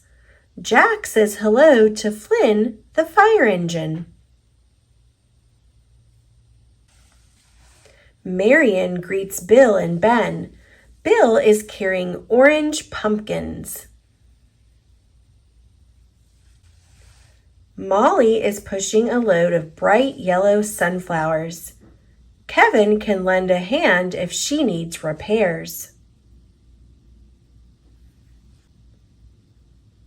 Cranky lifts loads of green trees onto the trucks.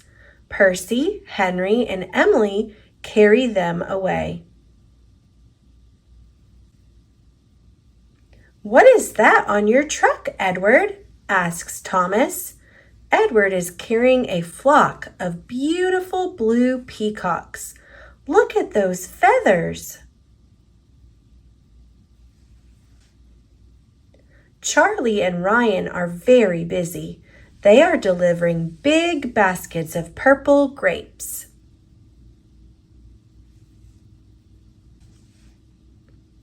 Toby gets to carry a big brown chocolate cake. It's the biggest cake ever baked on Sodor. It's for the Harwick Town Fair. It looks delicious.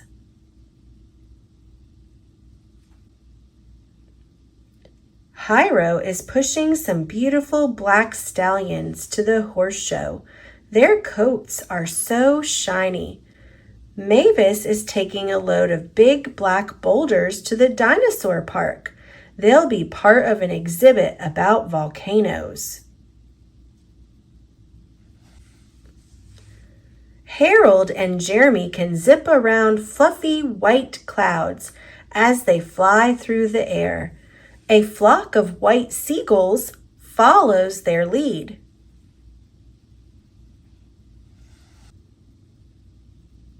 Rosie is hauling sweet-smelling pink roses. Spencer has the biggest freight of all, a big gray elephant.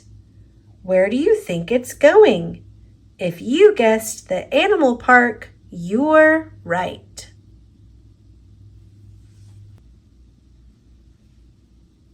So many colors. Name them all.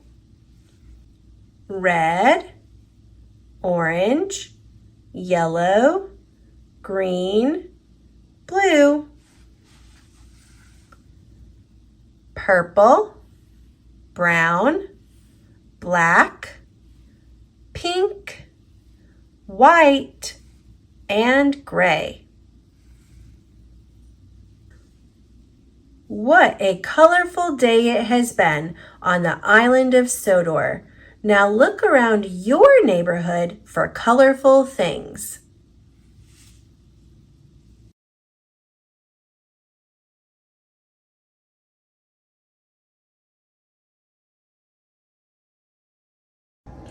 Dragons Love Tacos by Adam Rubin, illustrated by Daniel Salmieri.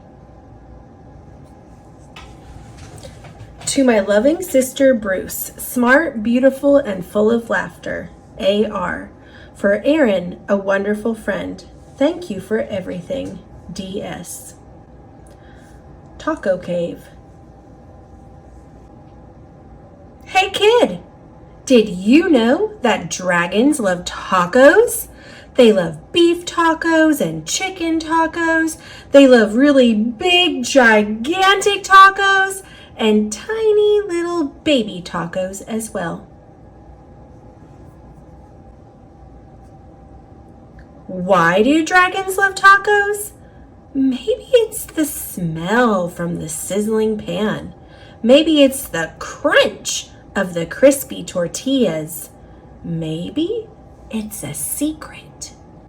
Either way, if you want to make friends with dragons, tacos are key. Hey dragon, why do you guys love tacos so much? But wait! As much as dragons love tacos, they hate spicy salsa even more. They hate spicy green salsa and spicy red salsa. They hate spicy chunky salsa and spicy smooth salsa. If the salsa is spicy at all, dragons can't stand it. Why do dragons hate spicy salsa? Well, just one drop of hot sauce makes a dragon's ears smoke. Just one single speck of hot pepper makes a dragon snort sparks. Spicy salsa gives dragons the tummy troubles. And when dragons get the tummy troubles, oh boy. If you want to make tacos for dragons, keep the toppings mild. Tomatoes, check. Lettuce, check. Cheese, check. These are all good toppings for tacos for dragons. Hey dragon, how do you feel about spicy taco toppings? Dragons love parties. They like costume parties and pool parties. They like big, gigantic parties with accordions and tiny little parties with charades. Why do dragons love parties? Maybe it's the conversation. Maybe it's the dancing. Maybe it's the comforting sound of a good friend's laughter. The only thing dragons love more than parties or tacos is taco parties. Taco parties are parties with lots of tacos. If you want to have some dragons over for a taco party, you'll need buckets of tacos, pant loads of tacos. The best way to judge is to get a boat and fill the boat with tacos. That's about how many tacos dragons need for a taco party. After all, dragons love tacos. Hey, dragon, are you excited for the big taco party?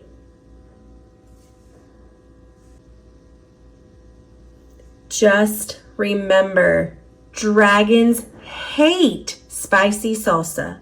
Before you host your taco party with dragons, get rid of all the spicy salsa. In fact, bury the spicy salsa in the backyard so the dragons can't find it. These dragons love your taco party. They love the music, they love the decorations, they especially love the tacos. Congratulations!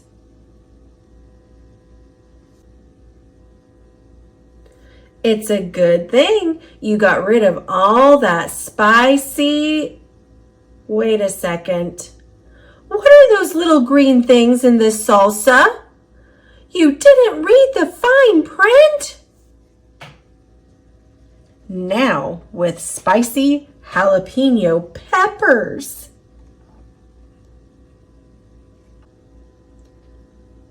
Dragons, listen to me.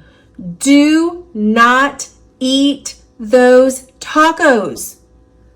Those little green specks in the salsa, those are jalapeno peppers. They are super spicy. I know you love tacos, dragons, but you are not gonna love those tacos. Do not let those dragons eat those tacos. Crunch, crunch, crunch. Too late. Why would dragons help you rebuild your house? Maybe they're good Samaritans. Maybe they feel bad for wrecking it. Maybe they're just in it for the taco breaks. After all, dragons love tacos.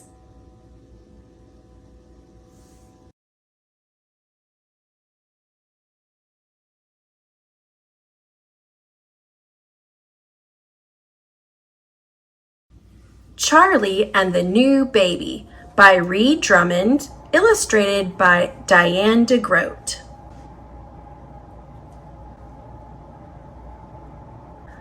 Well, howdy. Charlie the ranch dog here. You can just call me Charlie. Life sure is good out here on the old ranch. The sun is shining, the kids are playing, the birds are chirping, the cattle are happy. And Mama is rubbing my belly. I love it when Mama rubs my belly. Ah, life doesn't get any better than this. It's good to be the king of the ranch. Snort? Huh? What did I miss? Where are the kids? Where's Mama? Wait, what's that? They're carrying a calf. What's going on? What are they doing?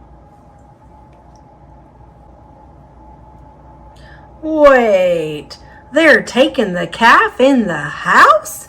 But everyone knows calves don't belong in the house. I'd better go investigate. I have now officially seen everything.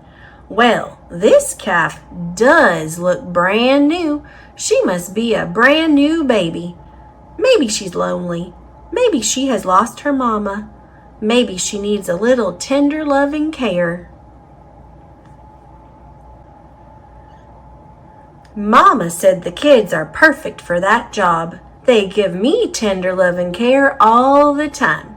They scratch my ears. They feed me lunch. Lunch is my life. They spend time with me, and they tuck me into bed at night. Yep, it's all TLC, all the time for me. Hey, that's my blanket. I've always loved that blanket. Now they're giving the calf a bath? It's been a while since I've had one of those. Wait, where's Mama going? Maybe she's making me dinner. Yum, dinner is my life. Wait, what? Huh?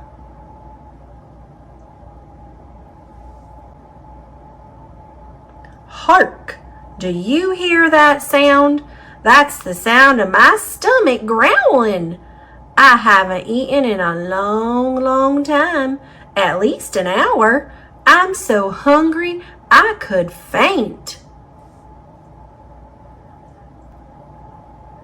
Hey, now they're tucking her in my bed? That's exactly how they tuck me in. Boy, that soft bed of mine sure does look comfy. Is it bedtime already? But what about my bed? What? I have to sleep on the floor? Oh no, say it ain't so. Oh well, nothing really left to do but get some shut-eye, I guess. Maybe I'll dream about a happier time long, long ago. A time when a dog could lie on his own bed. A time when a dog could get a bath and a belly rub from time to time. A time before this silly old calf ever showed up. A time when...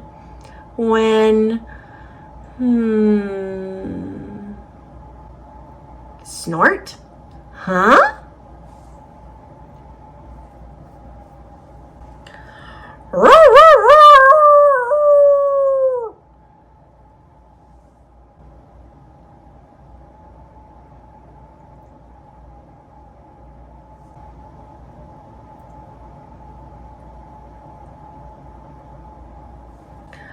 Ah, now this is more like it. Don't worry, everyone. There's plenty of me to go around, and looks like there's enough tender, loving care around here for everyone, even Abigail.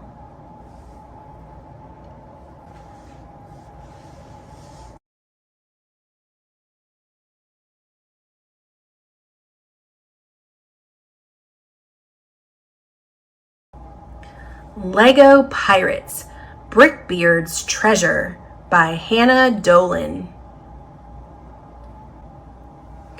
Ahoy, me hearty! That means, hello, my friend, to a pirate. This fierce pirate is called Captain Brickbeard. He is the captain of this ship. It is called Brickbeard's Bounty. Captain Brickbeard and his crew sail the high seas in Brickbeard's Bounty. They are always looking for treasure and adventure. Let's go aboard the ship and have a look around. Look at the top of the ship, and you will see a black flag. The flag has a skull and some bones on it. It is called the Jolly Roger. It will scare the pirates' enemies away. Arrgh. Can you see the pretty mermaid on the ship? She is called a figurehead. The pirates hope that she will bring the ship good luck in stormy seas and shark-filled waters. The ship has powerful cannons. The pirates use them when they do battle with their enemies. The pirates' enemies are other treasure seekers on the high seas. The soldiers of the king's navy protect the high seas from the pirates. They are always looking for pirates who are up to no good. The king's soldiers are the pirates' biggest enemies. Sometimes the king's soldiers take the pirates' treasure. Sometimes the pirates steal theirs. What's this? One of the pirates has found an old treasure map. The cross on it tells him where the treasure is buried. This soldier wants the map too. Look out! He is firing cannonballs with his big cannon. An old pirate is guarding treasure on this island. His pirate ship left him behind. The pirates and the king's soldiers have found the treasure. Who will reach it first? These pirates have some treasure. They are on a wooden raft. The raft floats along very slowly. The pirates are taking their treasure to Brickbeard's bounty. This sea monster is another enemy of the pirates. It loves shiny treasure too. It has 8 arms to help it steal the pirates' treasure. The pirates must keep their treasure safe. They hide it in their secret hideout. It has hidden traps to scare away enemies. Look out, pirates! These soldiers have found your hideout. This is the King's Navy Fortress. It is where the King's soldiers keep their treasure safe. Look, Captain Brickbeard wants to steal the soldiers' treasure. The fortress has a prison cell. The soldiers have locked up a pirate in the prison cell. Look who is here to rescue him. Captain Brickbeard's clever pet monkey is trained to steal things. He steals the key to the prison cell and sets the pirate free. Now you know all about pirates. You could be one too. You can enjoy your own pirate adventures. Goodbye, me hearty, says Captain Brickbeard. Arrgh. Glossary. Page 6, treasure. Page 8, flag. Page 10, figurehead. Page 20, raft. Page 26, fortress. And page 28, prison cell.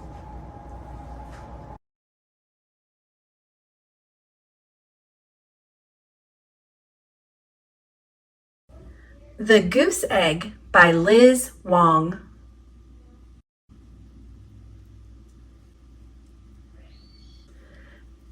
Henrietta loved quiet. She savored the stillness of the morning as she sipped her Darjeeling. She loved the soft rustle of the newspaper as she turned its pages. And more than anything, she loved the lake. The lake could be noisy on the surface. But once Henrietta slipped below the surface, there was only the faint murmur of the water. She lost herself in her thoughts. Sometimes she got a little too lost. Bonk. Henrietta's thoughts scattered. She went home to collect herself. She gently felt her sore head. What a lump!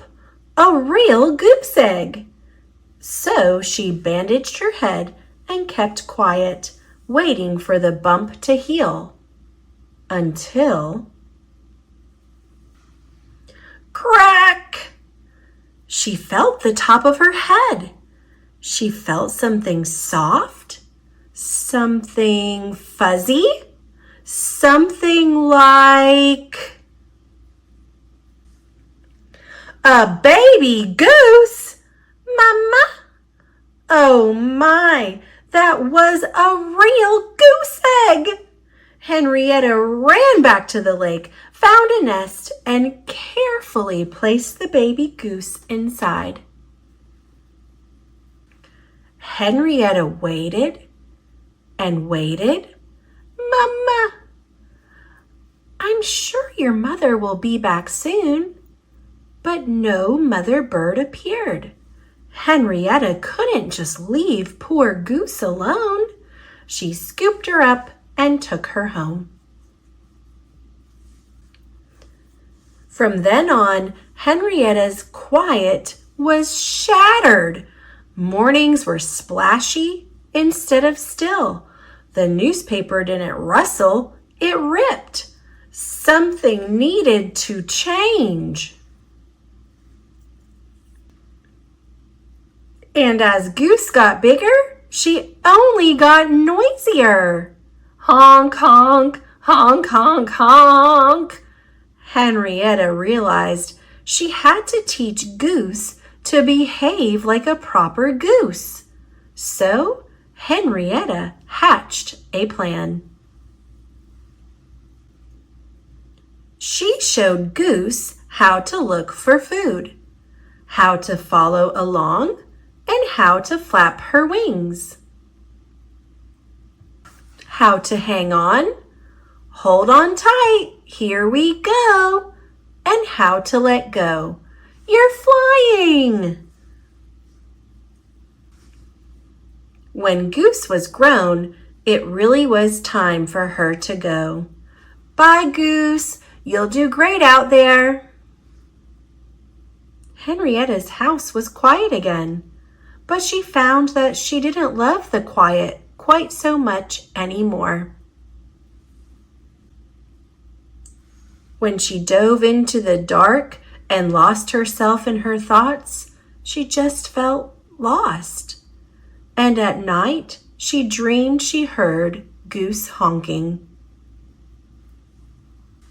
Then one day, the honking was real. Baby Goose, you're a mama goose now. Honk, honk, honk, honk, honk, honk. Henrietta loved those noisy goslings, and the quiet was even better than before.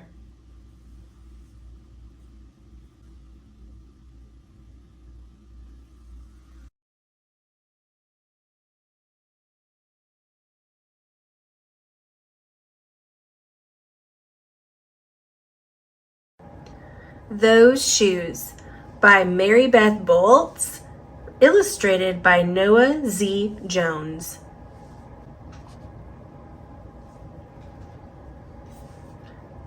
Those shoes. I have dreams about those shoes. Black high tops, 2 white stripes. Grandma, I want them. There's no room for want around here, just need, Grandma says. And what you need are new boots for winter.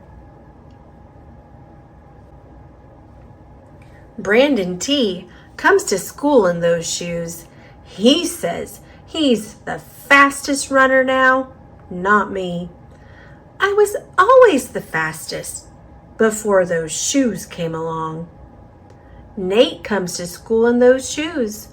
Antonio and I count how many times Nate goes to the bathroom.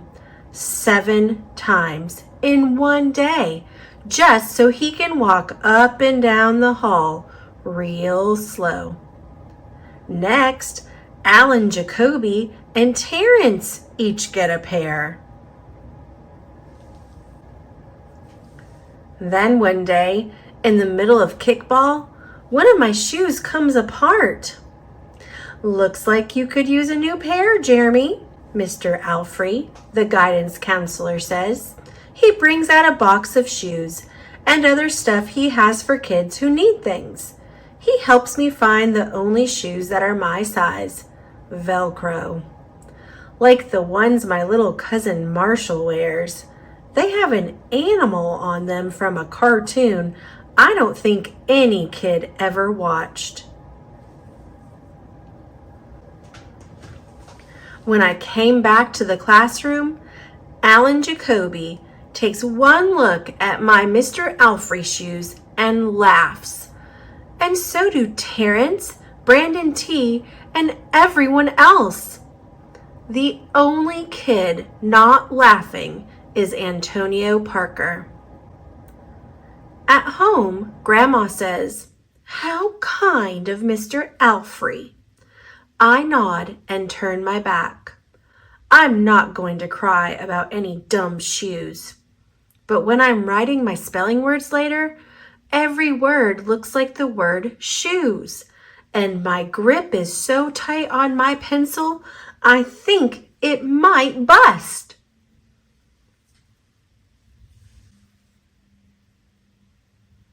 On Saturday, Grandma says, "Let's check out those shoes you're wanting so much.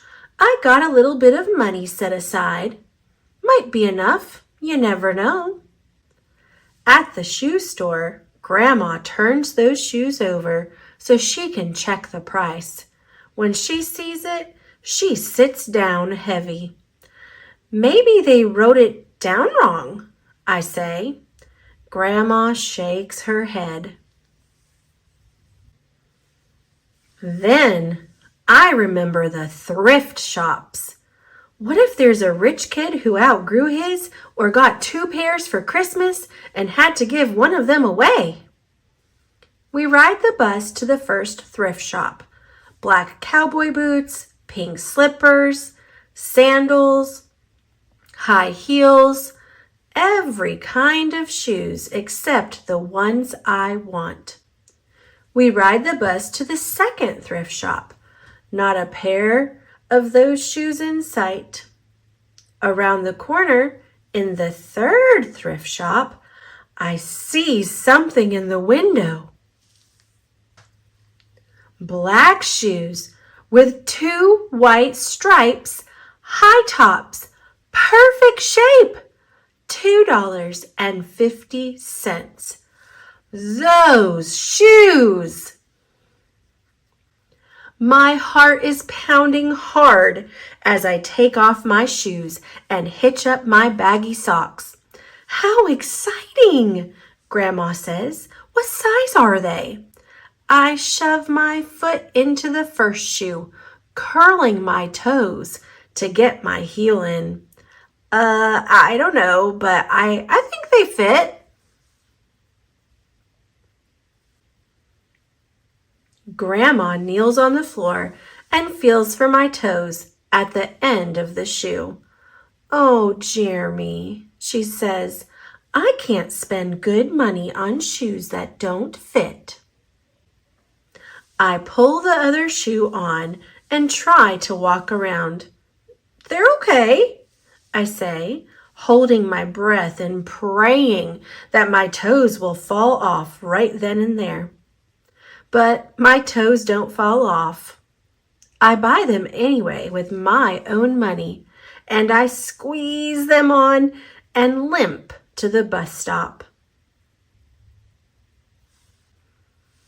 At home, a few days later, Grandma puts a new pair of snow boots in my closet and doesn't say a word about my 2 big feet shuffling around in my 2 small shoes. "Sometimes shoes stretch," I say. Grandma gives me a hug.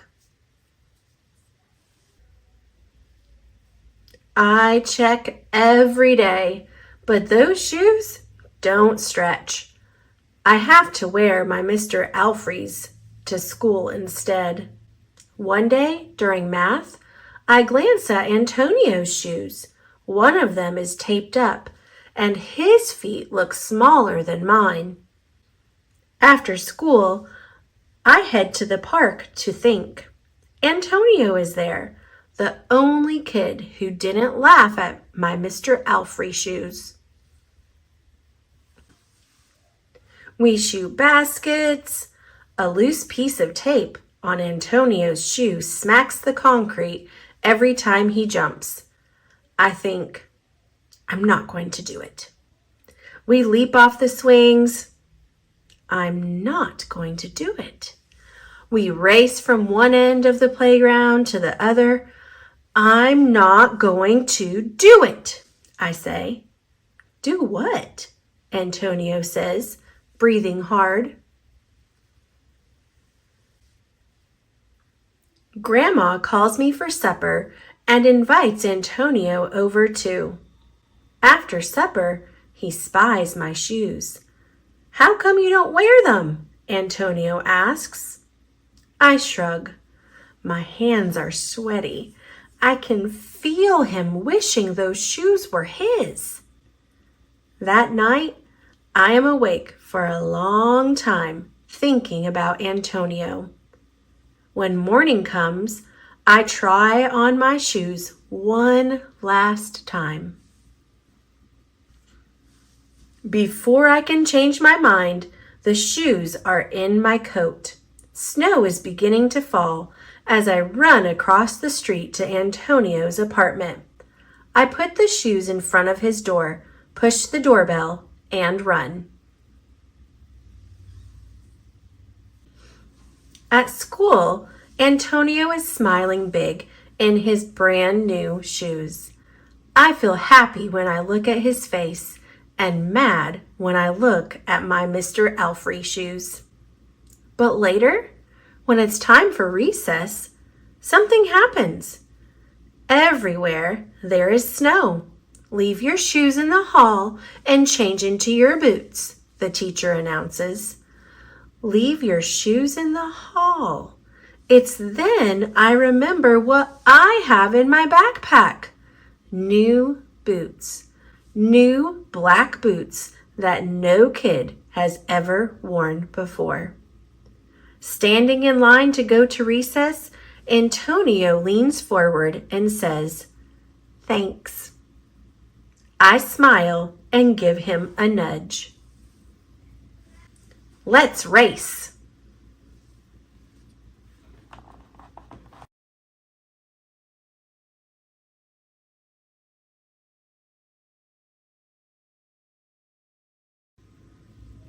Strictly No Elephants, written by Lisa Manchev, illustrated by Taeyeon Yu. For my grandmother, Harriet, the first artist I knew, L.M. To Boreum with Love, T.Y. The trouble with having a tiny elephant for a pet is that you never quite fit in. Every day I take my elephant for a walk. His is a very thoughtful sort of walk.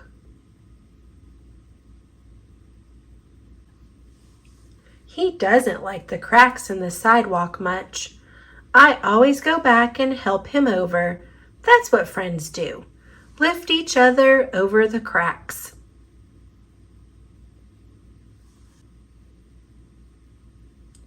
Today I'm walking my tiny elephant to number 17.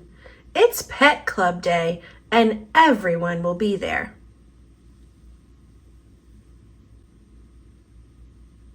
Come along, there's a good boy. I coax him the last few feet. It'll be fine. When I look up, there's a sign on the door. Strictly no elephants. My tiny elephant leads me back to the sidewalk, never minding the cracks. That's what friends do. Brave the scary things for you.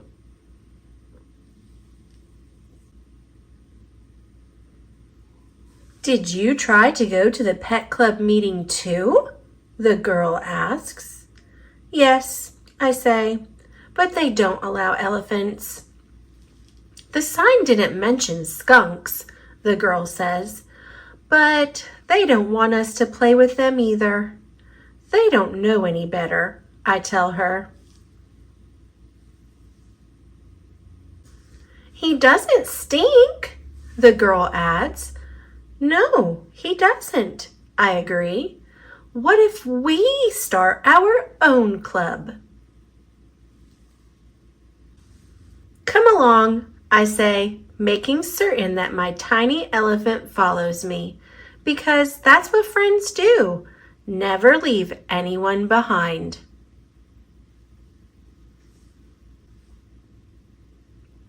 We can play here, one of our new friends says. All of us. So we paint our own sign. Strictly no strangers, no spoil sports. Crossed that out.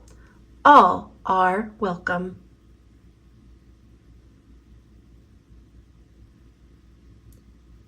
My tiny elephant will give you directions if you need them.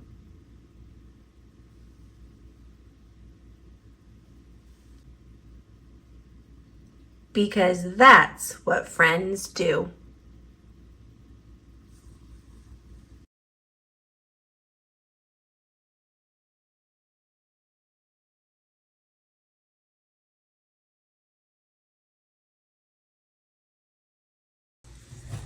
The Close Shave. The Close Shave, based on Railway Series by the Reverend W. Audrey, illustrated by Richard Courtney. Thomas and Duck are friends. They are not friends with the troublesome trucks. They like to chug up hills. They like to zip down hills. One day, Duck was zipping down a hill. Hello, Thomas. Duck heard a warning whistle. Peep, peep. Trucks had run away from Thomas. Go, Duck, no trucks. The trucks bumped Duck. Mad Duck, glad trucks. Duck and the trucks rushed down the hill.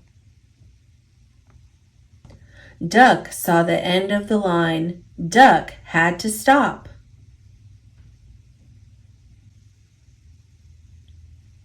Duck crashed into the barber shop. Sad Duck, bad trucks. The barber was cross. Soapy Duck, dopey trucks. I am sorry, said Duck. I had to stop the runaway trucks. No one was hurt. The shop could be fixed.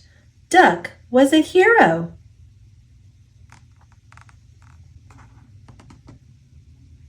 Duck got cleaned up.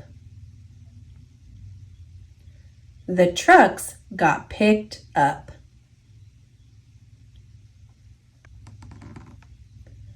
Duck had a close shave.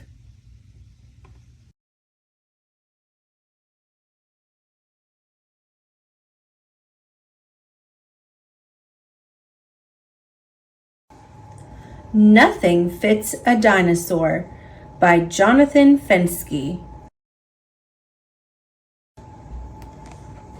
No more playtime, says my mama.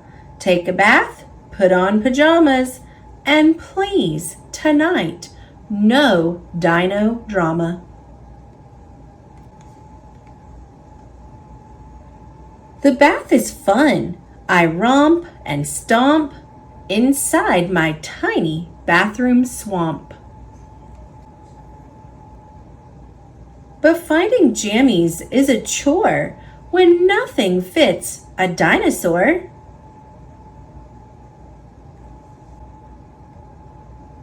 These claws would tear a shirt in two. This cozy quilt will have to do.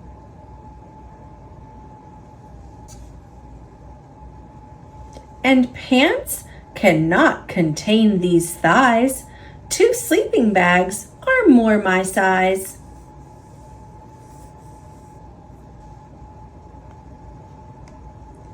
What kind of socks will warm these toes? Some pillowcases, I suppose.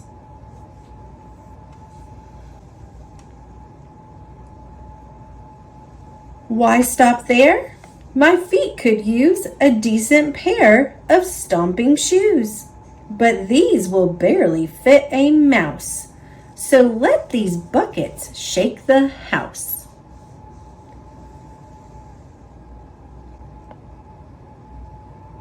And now my noggin needs a hat. A lampshade will take care of that. Did I forget my underwear? I have a tail, I hang it there.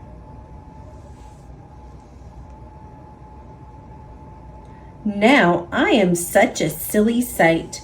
A dressed up dino is not right. These clothes shall feel my dino might. Roar! I shed them with a mega roar. I kick them all across the floor. No shirt, no pants, no socks, no shoes. No hat, no underwear. I choose to dress in nothing. Look at me. Nothing fits me perfectly.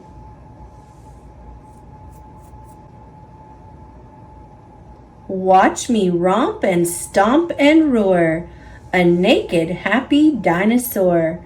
I run wild and I run free, as bare as dinosaurs should be.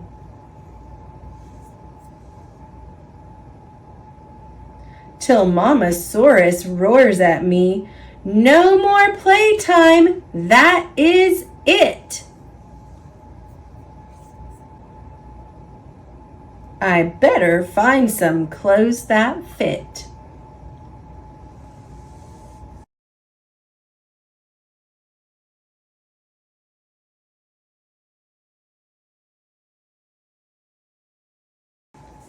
I Can Swim by Karen Wallace. George's friends laughed and splashed around. Swimming looked like fun. George stood by the pool. His dad was going to teach him how to swim. Dad helped George to put on his water wings. "Let's get in," said Dad. George held onto the ladder and stepped into the pool. He splashed his face and put it into the water. "Good job!" cried Dad. "You'll be a great swimmer one day."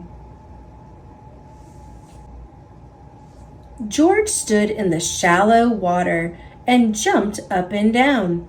He walked back and forth. Then Dad held him while he floated on his back.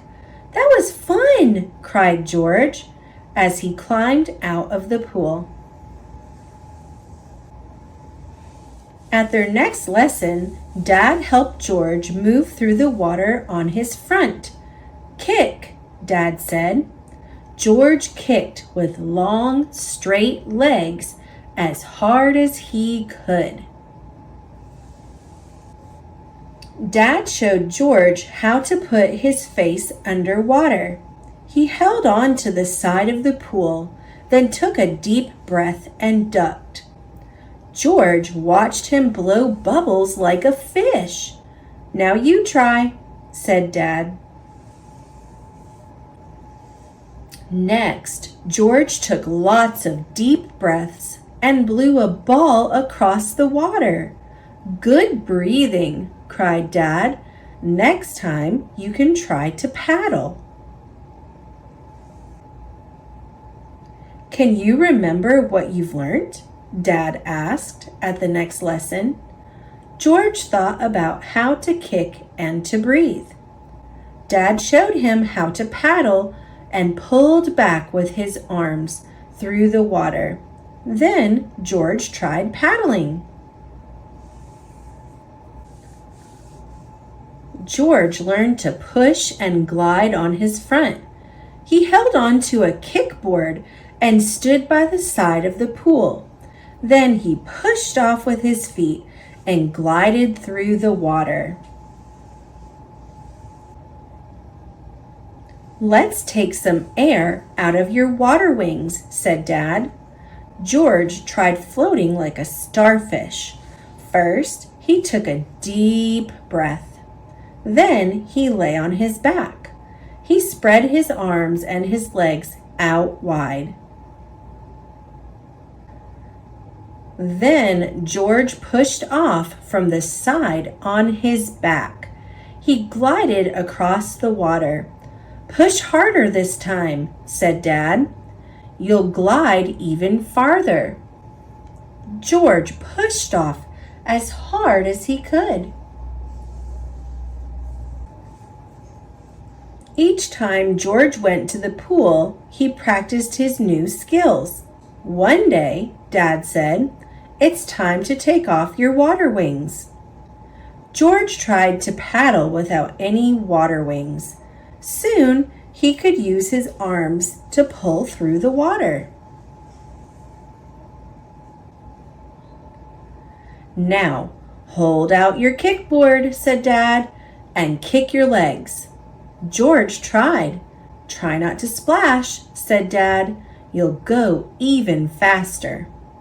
George tried hard. Soon he could swim across the pool without using the kickboard. Mom came to the pool to watch George. "I've got a surprise for you," said George.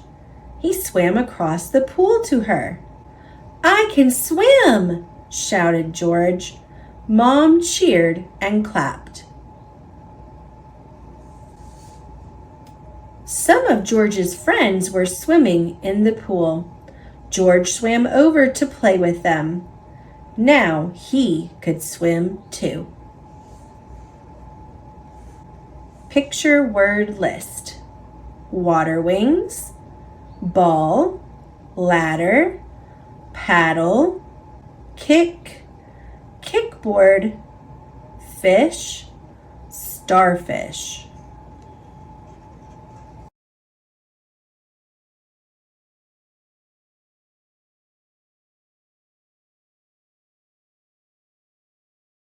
Buzzboy and Fly Guy by Ted Arnold.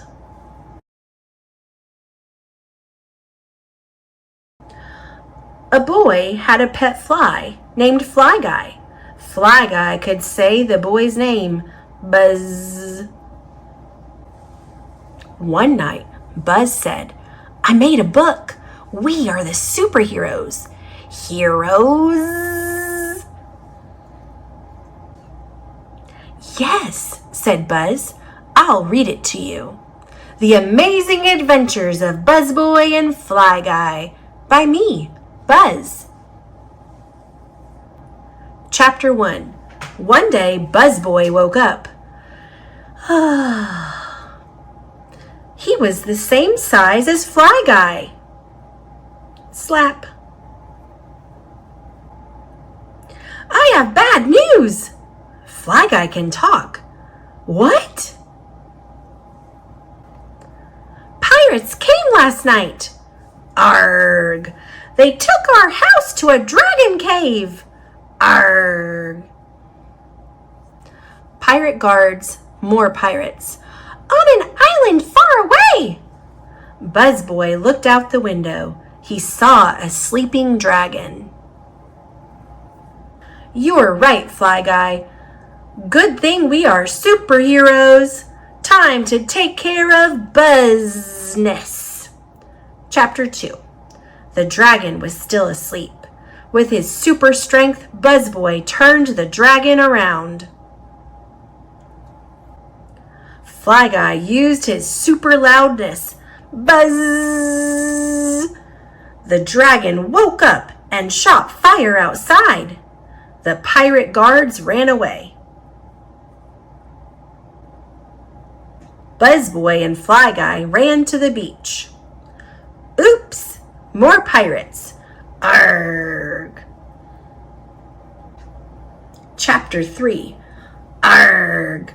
Buzzboy and Fly Guy were put in jail on the pirate ship. Now what? I always carry my super skeleton key. Buzz! Fly Guy unlocked the door. Yikes! We are at the top of the pirate ship. Good thing we can both fly. Buzzboy and Fly Guy flew back to the island. They made friends with the dragon. The dragon took their house back home. Buzzboy and Fly Guy let the dragon join their team. Dragon Dude. The end, said Buzz. Fly Guy said, Heroes! Superheroes, said Buzz. Want to read it again? Yes!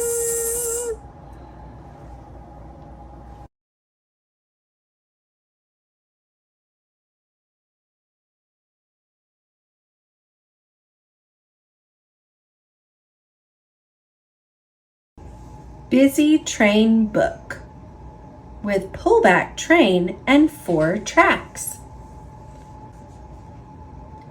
It's a busy morning at the station. A train guard blows his whistle. Peep! Follow the red train as it travels along the tracks until it arrives at the zoo.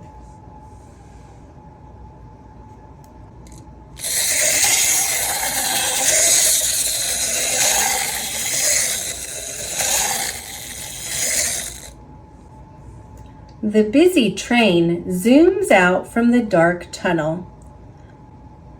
Past some cows, beside a forest, over a bridge. The busy train went past some goats. Can you spot them? And around some people having a picnic.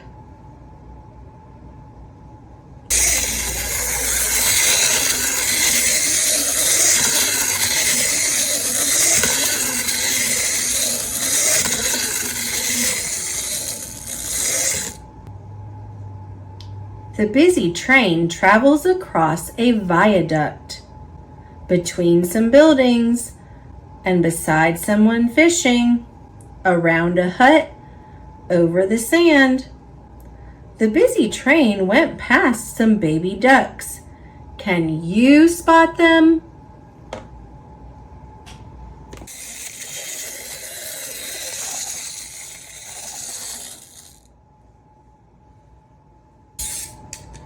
The busy train goes along the track, past a field of sunflowers, near a farmer on his tractor, around some people picking fruit, and beside some old houses. The busy train went past a scarecrow. Can you spot it?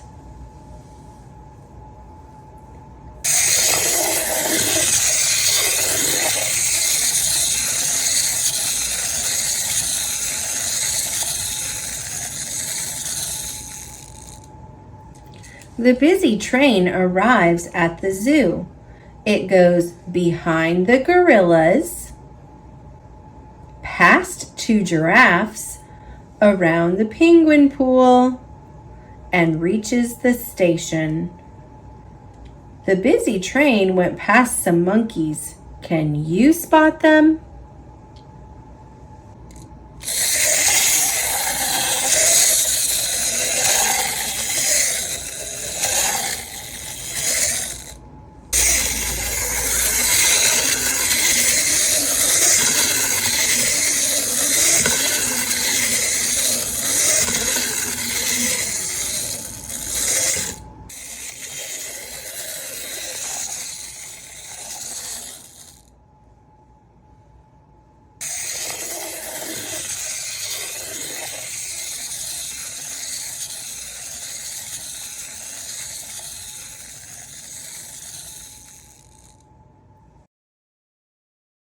Okay, what is this, William?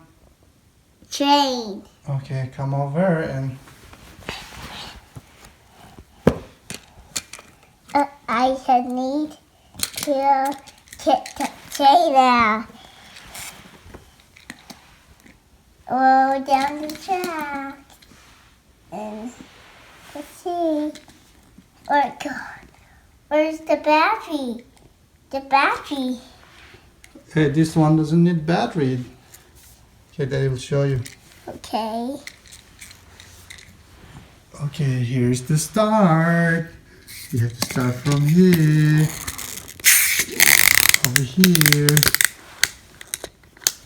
How? Ready, go.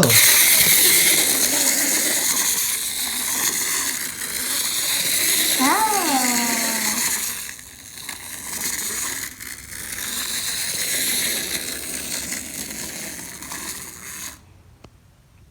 Okay, let's try the next one. Okay. Yeah. Let's try the next one. Yeah. Yeah. This is Where's the perfect. start? Oh look, Daddy will show you where's the start is. You have to start from here. It's the start here. Okay. Ready, set, go.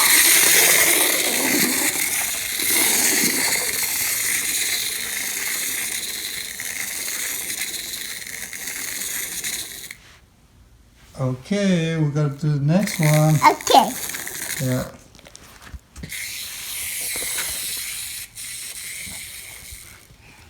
Yeah. It's the next one.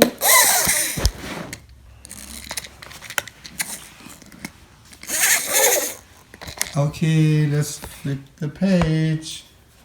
Okay, we gotta do this now. Where's the start?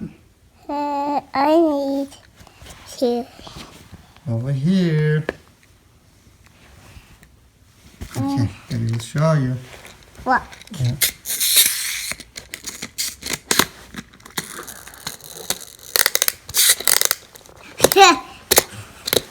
Choo-choo. It's going.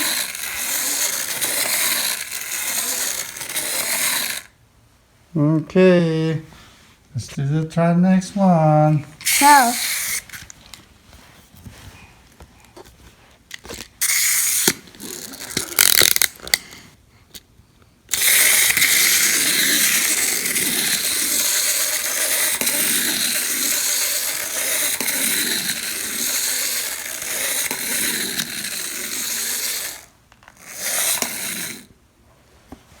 Good. Okay. Let's do one. I think we've already done this. Let's do it again.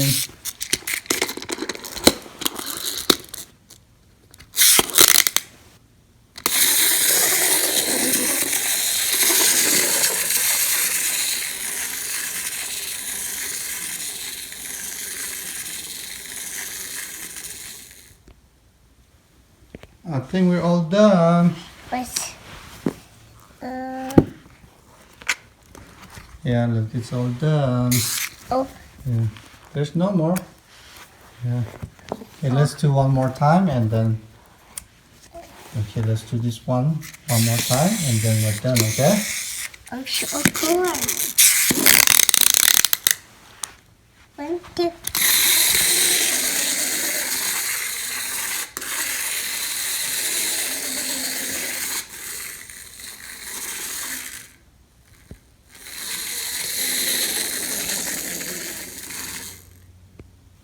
Okay, all done. Say bye-bye, train. Bye-bye, train. Yeah, close the boot. And put this back away. Yeah, put it back. And Okay, say bye-bye. train. bye-bye.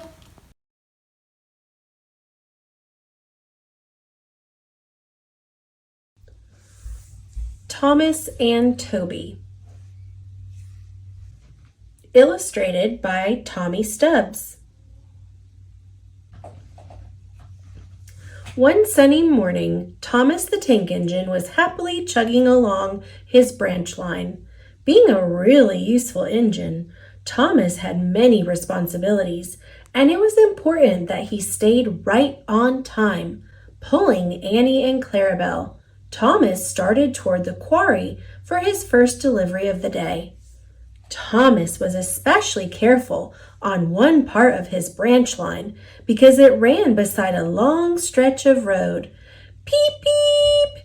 He'd whistle hello to anyone who might be near so they'd have plenty of time to get out of the way. This late summer morning, as Thomas chugged around a bend, he noticed a policeman standing by the next crossing. Thomas had been close friends with the old constable, who'd recently retired. This must be the new constable, thought Thomas, and he greeted the policeman with a friendly peep peep. But the new constable's reply was far from friendly. Thomas had startled him, and he stopped Thomas in his tracks. My very first day, and already there's trouble? Just who are you, and where do you think you are going? Asked the red-faced policeman. Thomas did his best to explain, but the policeman was not in a mood to listen to an engine. No cow catcher? Not a single side plate in sight? You shouldn't travel near these public roads. It's too dangerous, he exclaimed as he inspected Thomas. This cannot continue. I must speak with the person in charge. Thomas told him that Sir Topham Hatt, the head of the railway, was on vacation. There was nothing Thomas could say to calm the policeman, and nothing to do until Sir Topham Hatt returned. Troublemaker, muttered the policeman as Thomas chugged sadly away.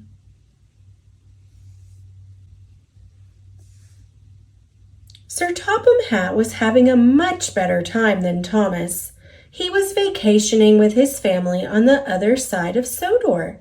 His grandchildren had discovered an old-fashioned steam tram that still gave rides to passengers. The short, sturdy tram's name was Toby. He had cow catchers, side plates, and a cheery bell that he rang to greet all he met. He traveled with Henrietta, a tram coach whom he considered a good friend, if sometimes fussy friend. Long ago, they were very busy transporting goods and people to the main line. But now almost everyone traveled by cars and buses. Toby and Henrietta spent their days giving tram rides to people on vacation. Being the kind of family who enjoyed railways, the Hatts returned to Toby every day of their vacation for a ride. It didn't take long for Toby to recognize that Sir Topham Hatt was a special passenger.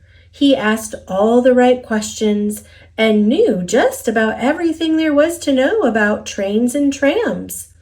"What is your name?" asked Sir Topham Hatt as the Hatts took the last tram ride of their vacation.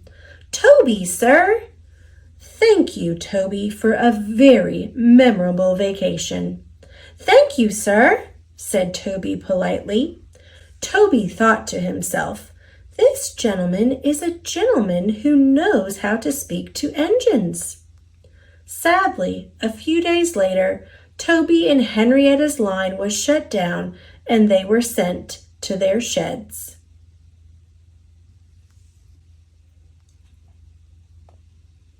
When Sir Topham Hatt returned from vacation, he was informed immediately about Thomas's trouble with the new constable. He remembered Toby. He knew that underneath the chipped paint and rusty spots was a very useful tram engine who could handle the quarry line and the prickly policeman.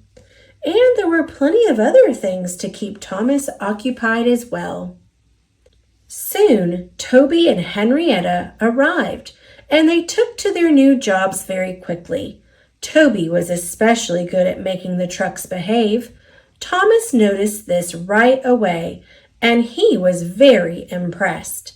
He knew firsthand how troublesome those trucks could be. In no time, Thomas and Toby became good friends. James, however, was not at all impressed with Toby. He often met Toby and Henrietta at the junction. Every time he saw them, he made a crack about how dirty they were or how slow they moved. One day, Toby had had enough. Whoosh! Toby cried, blowing out a great burst of steam. Why must you always be so mean? Oh, bother, replied James. I don't have time right now for dirty, slow engines like you. Really splendid, fast engines like myself have lots to do. Off he sped to his next stop, leaving Toby in a cloud of steam. James continued on his route, picking up more and more trucks. He was still a bit cranky and very distracted. As he was traveling down Gordon's Hill, James was so busy thinking of things to say to Toby that he forgot to pin down his brakes. Faster, faster, he flew as the trucks bumped and pushed him down the steep hill, for they loved to go fast and make trouble. I've got to stop, screeched James as he pulled on the brakes. But it was no use. James could not slow down. Hooray! Cheered the trucks. And then, crash! James had finally stopped at the bottom of the hill. He'd run straight into 2 tar wagons. What a sticky, dirty mess! A short time later, the breakdown train and all available engines arrived to help with the cleanup. Toby immediately started getting the trucks under control.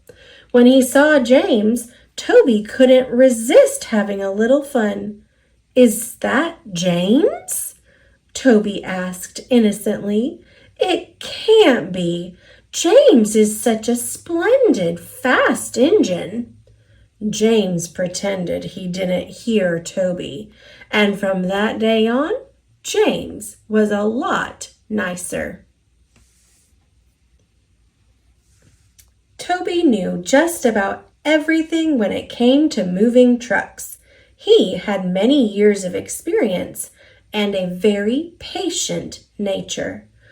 So Sir Topham Hatt asked Toby to coach Mavis, a new diesel engine at the Farquhar quarry. Like most new engines, especially diesels, Mavis thought she knew it all, or at least more than that old-fashioned tram did. She quickly grew bored with moving the trucks at the quarry. More than anything, she wanted to be on the line. One wet but very busy day, Toby asked Mavis to bring the trucks to the line. Mavis was thrilled. Take it slow, he warned. Watch the wet rails, he suggested. Keep an eye on the trucks, he reminded. But Mavis was too excited to pay attention to Toby. As soon as she started on her way, though, she wished she'd listened more closely. The trucks realized she was new at this. The cold autumn rain made the rails extra slick, so they bumped and pushed, and before she knew it, Mavis was stalled right in the middle of a busy crossing. Soon there were many angry people who needed to get by. Mavis didn't know what to do, and the trucks just laughed at her. She knew that Toby would be angry, and he was. But Toby also remembered that it was Mavis's first time on the line and how tricky those trucks could be. He helped Mavis out of the crossing and promised to spend more time teaching her at the quarry. Toby had been there only a short while, but already his hard work was recognized. Sir Topham Hatt gave both him and Henrietta a long overdue fresh coat of paint and some shiny new parts. And best of all, Toby got a new number of his own.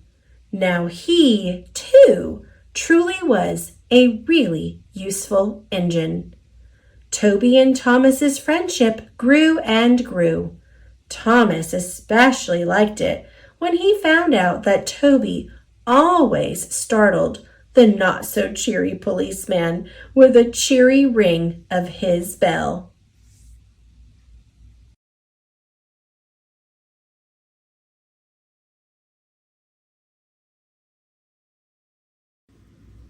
Star Wars. This is Luke. Written by Nate Malici, art by Tomato Farm. This is Luke. Luke lives on a sandy planet. But Luke is bored. Luke wants to leave the sandy planet. Luke meets two droids. The tall one is C-3PO. The short one is R2-D2. They have a secret message. R2-D2 shows Luke the secret message. It is from Princess Leia. She needs help. Luke wants to help the princess. He meets Obi-Wan. Obi-Wan is a Jedi Knight. He will train Luke. Jedi Knights use the Force. The Force is a magic energy field. Jedi Knights use a special sword. It is called a lightsaber. Luke leaves the sandy planet. He finds Princess Leia. She is trapped on the Death Star.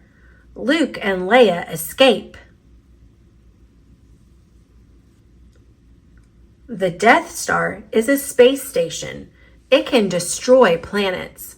Luke and R2-D2 must stop the Death Star. Luke flies his X-Wing fighter.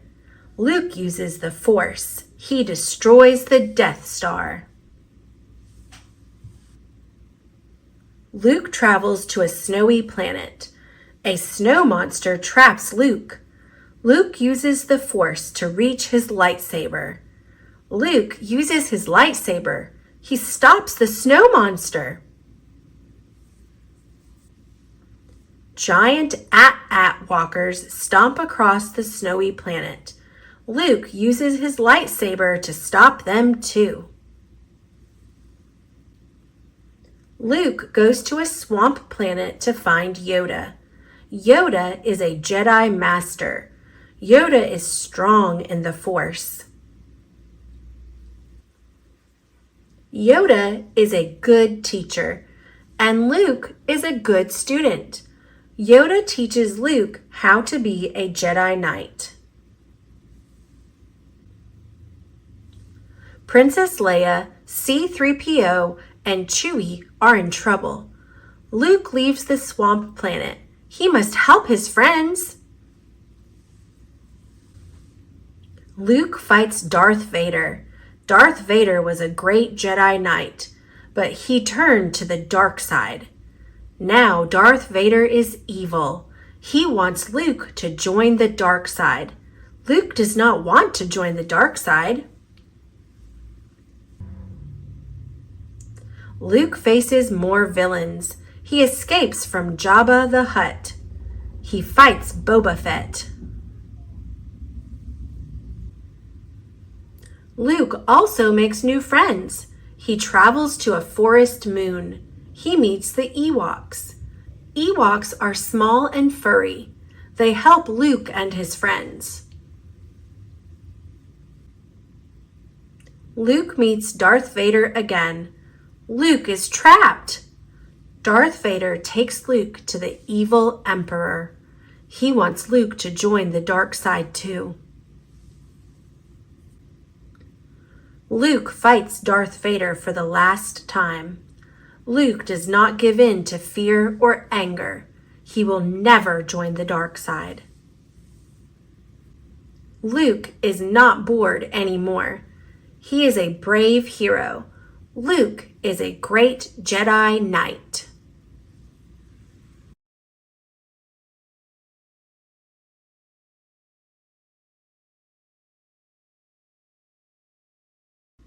Stick and Stone by Beth Ferry and Tom Lichtenheld. Stick, stone, lonely, alone. A 0, a 1. Alone is no fun. Stick, stone. Along comes pine cone. Makes fun of stone. Won't leave him alone. Vanish, says Stick. His word does the trick. Stone whispers, "Gee, you stuck up for me." That's just what sticks do. Friends do it too. Stick, stone, no longer alone. Stick, stone, a friendship has grown. They wander, explore, lays by the shore. Then thunder and rain, boom, a loud hurricane. Stick is windblown, there goes pine cone. Hold on, calls out stone. Again, he's alone. Search day. Stick, stick, stick. And search night. No stick in sight. What's this? A huge puddle? Stick stuck in the muddle. Help! Stone rescues him quick. Cowabunga! Kersploosh! You rock, Stone, says Stick. That's just what stones do. Best friendship rocks too. Stick, stone, together again. Stick, stone, a perfect 10.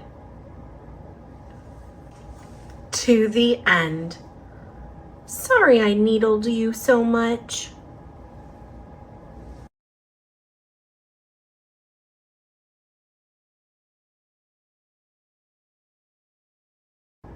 Stick and Stone, Best Friends Forever by Beth Ferry and Tom Lichtenheld.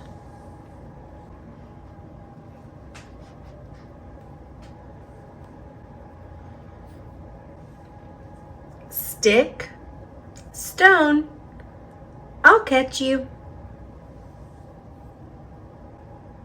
A friendship full grown. Together they'll venture into the unknown. Stick's on a search for maple or birch. He can't wait to see his family tree. Mom? Am I a spruce, a willow, an oak? Where did I live before my branch broke?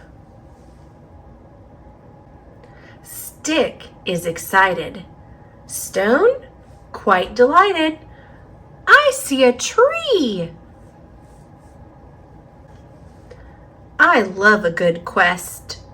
Quests are the best. They wander, explore, through forests galore. Through valleys and creeks, and high mountain peaks. But Stick doesn't see his family tree. I think it was big. I think it was tall. Stone giggles. Stick? That sounds like them all. The forest is vast. The forest is deep. Soon they are lost in shadows that creep. They hear something scurry. Come on, Stick, let's hurry. Was that a bear? Was it a snake? It might be a monster. This was a mistake. We'll never be found. Stick? What's that sound? Who? Stone looks at Stick. Stick looks at Stone. They both slowly turn, then scream, "It's Pinecone!" Are you guys okay? Come on, home's this way. Stick, Stone, no longer alone. Stick, Stone, saved by Pinecone. Now homeward bound, now safe and sound.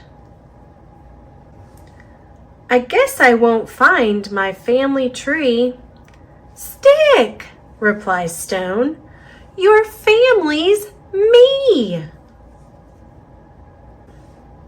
You're right, whispers Stick. You're right next to me.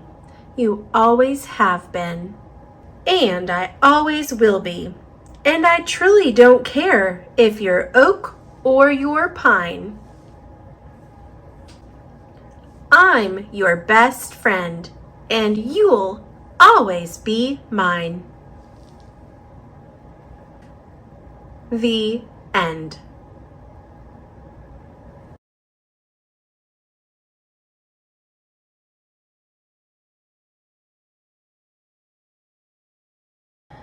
Pete the Cat, Rocking in My School's Shoes.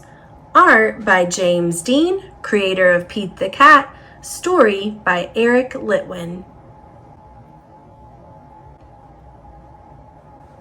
Here comes Pete, strolling down the street, rocking red shoes on his 4 furry feet. Pete is going to school, and he sings this song.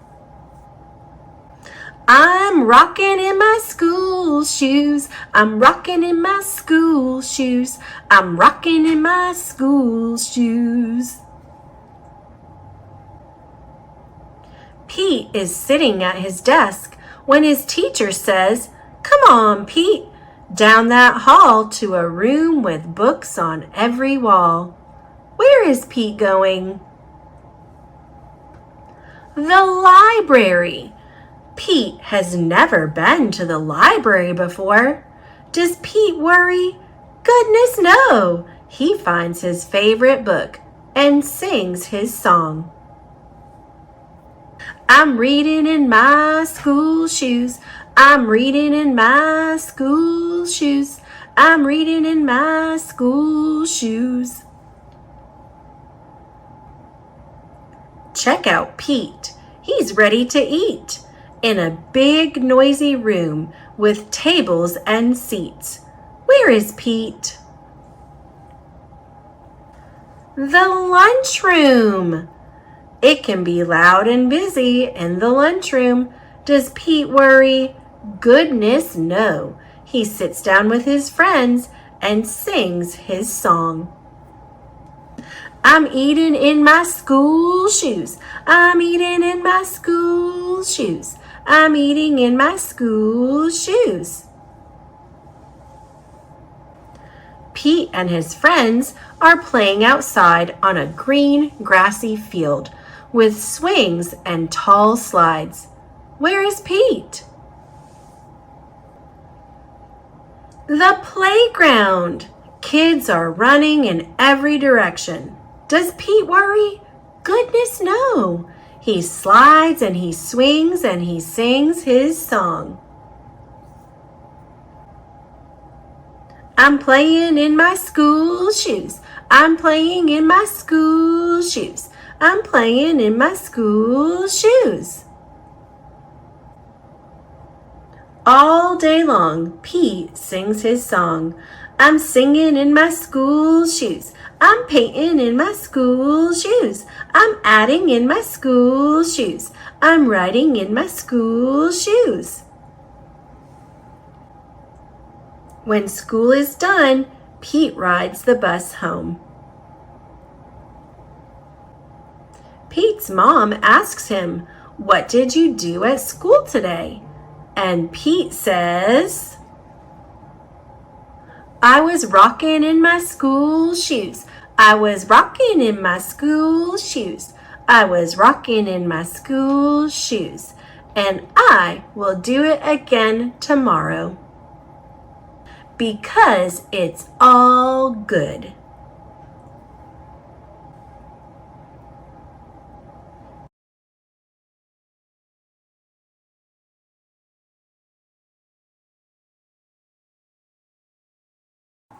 Pete the Cat, I love my white shoes. Art by James Dean, creator of Pete the Cat.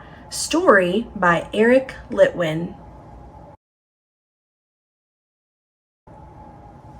Pete the Cat was walking down the street in his brand new white shoes. Pete loved his white shoes so much, he sang this song. I love my white shoes. I love my white shoes. I love my white shoes. Oh no! Pete stepped in a large pile of strawberries. What color did it turn his shoes? Red. Did Pete cry? Goodness, no! He kept walking along and singing his song. Everything is cool. I love my red shoes. I love my red shoes. I love my red shoes. Oh no, Pete stepped in a large pile of blueberries. What color did it turn his shoes? Blue! Did Pete cry? Goodness, no. He kept walking along and singing his song. Awesome! I love my blue shoes. I love my blue shoes. I love my blue shoes. Oh no! Pete stepped in a large puddle of mud. What color did it turn his shoes? Brown. Did Pete cry? Goodness, no. He kept walking along and singing his song. Groovy. I love my brown shoes. I love my brown shoes. I love my brown shoes. Oh no! Pete stepped in a bucket of water, and all the brown and all the blue and all the red were washed away. What color were his shoes again? White! But now they were wet. Did Pete cry? Goodness, no! He kept walking along and singing his song, rock and roll. I love my wet shoes. I love my wet shoes. I love my wet shoes. Squeak, squeak, squeak. The moral of Pete's story is, no matter what you step in, keep walking along and singing your song. Because it's all good.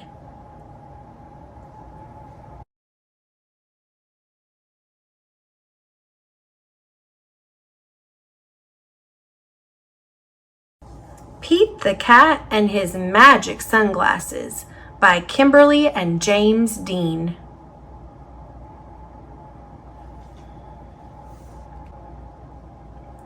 Pete the Cat did not feel happy.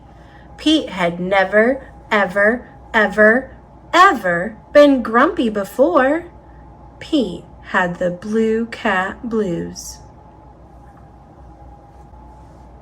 Then, as if things were not bad enough, along came Grumpy Toad. Grumpy Toad was never happy. He always wore a frown.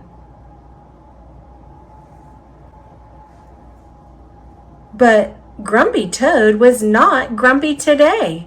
He said, "These cool blue magic sunglasses make the blues go away. They help you see things in a whole new way." Pete put on the cool blue magic sunglasses. He looked all around. Right on. The birds are singing, the sky is bright, the sun is shining. I'm feeling all right. Pete thanked Grumpy Toad for the cool blue magic sunglasses. He went on his way, and soon he saw Squirrel. Squirrel did not look happy. Pete said, "What's wrong, Squirrel?" "I'm so mad. Nothing is going my way. I only found one acorn today." Pete said, "Try these cool blue magic sunglasses. They help you see things in a whole new way." Squirrel put on the cool blue magic sunglasses and looked all around.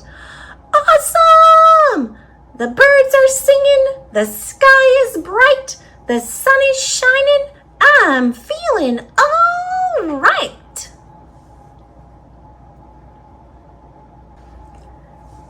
Pete said goodbye to Squirrel and continued on his way. Soon he saw his friend Turtle. Turtle did not look happy. "What's wrong, Turtle?" Pete asked. "I'm so frustrated. Nothing is going my way. I am all upside down today."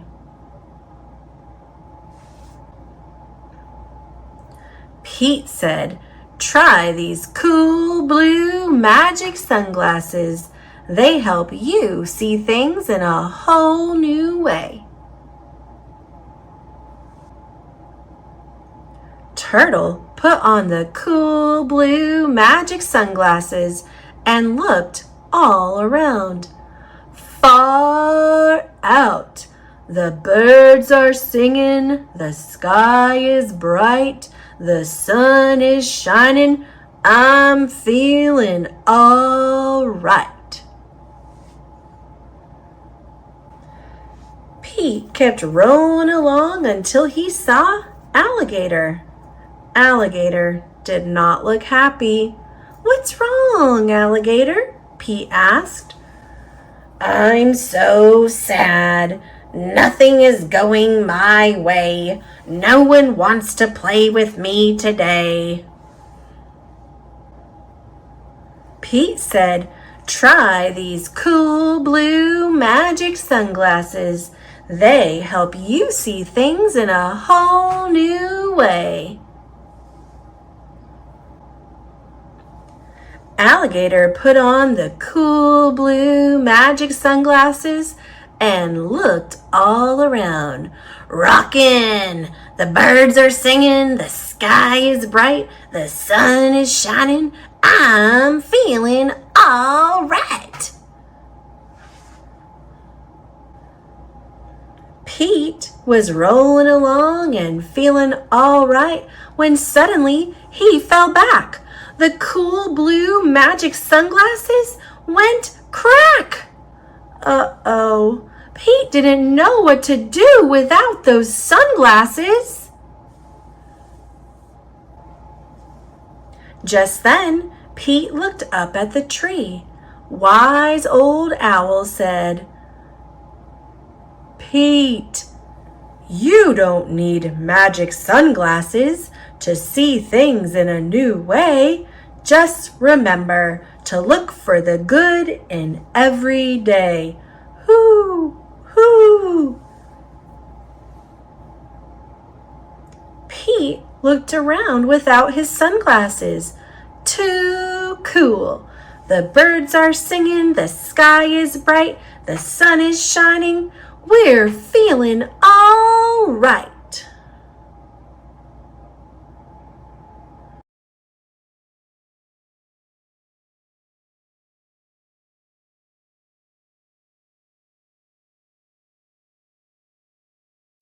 Pete the Cat and the Bedtime Blues by Kimberly and James Dean.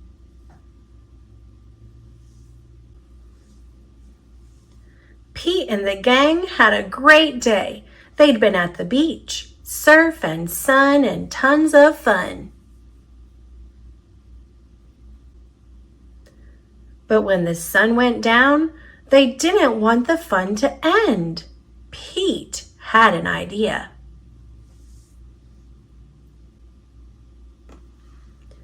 Hey, how about a sleepover? More time for tons of fun. Groovy. Pete's place. Let's go. The party was far out, but they knew they couldn't stay up all night. The gang decided it was time to say goodnight.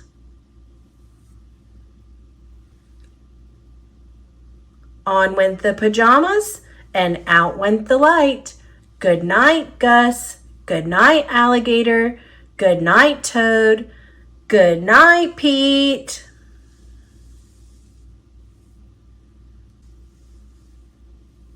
Pete was just about to catch some Z's when, clap, clap, clap. Who did that? Pete asked. It was me, said Grumpy Toad. I don't want to go to bed. I want to clap instead. Pete covered his head.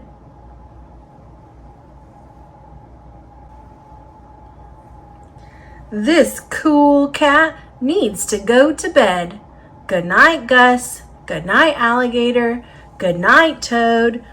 Good night, Pete. Time to sleep. Pete tried again to catch some Z's when, rat-a-tat-tat. Who did that? Pete asked. It was me, said Gus the platypus. I don't want to go to bed. I want to jam instead. Pete covered his head. This cool cat needs to go to bed. Time to sleep. Good night, Gus. Good night, Alligator. Good night, Toad. Good night, Pete. Pete closed his eyes to catch some Z's when he heard munch, munch, munch. Pete had a hunch it was Alligator. He was always up for eating. What could Pete do?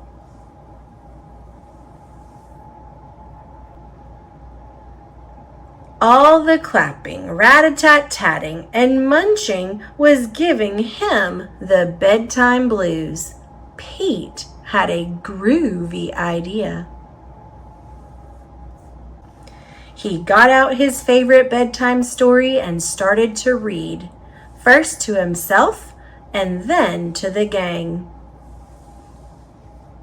Pete the Cat and 10 Little Monsters.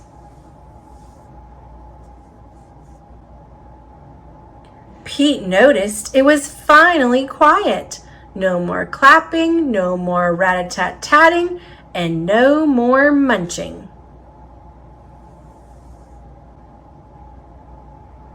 They all settled down. No one made a sound. Pete yawned and turned off the light. Good night, sleep tight, time to catch some Z's. Tomorrow was another day for surfing, sun, and tons of fun.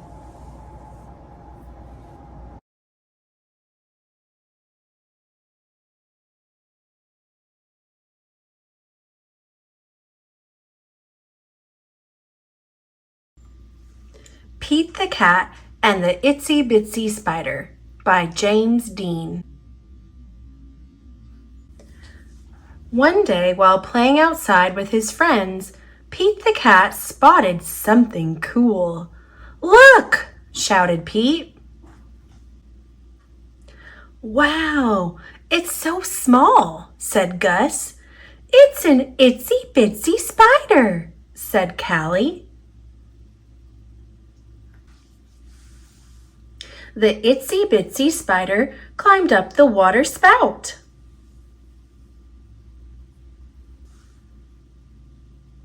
Down came the rain and washed the spider out.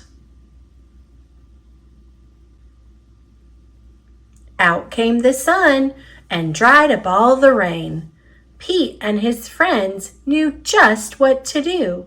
Everyone cheered on the tiny spider. Pete the Cat said, "Try again, itsy bitsy spider." So the itsy bitsy spider climbed up the water spout. Down came the rain and washed the spider out. Out came the sun and dried up all the rain. Pete said, "Don't give up yet." They all cheered louder this time. Again, the itsy bitsy spider climbed up the water spout. Down came the rain, and Pete and his friends shouted, "Go, itsy bitsy spider! Go, itsy bitsy spider! Don't give up! Believe you can!" And the itsy bitsy spider kept climbing up the water spout. Everyone celebrated, and the spider took a bow. With the help of some friends, the itsy bitsy spider never gave up, even when the odds were against her.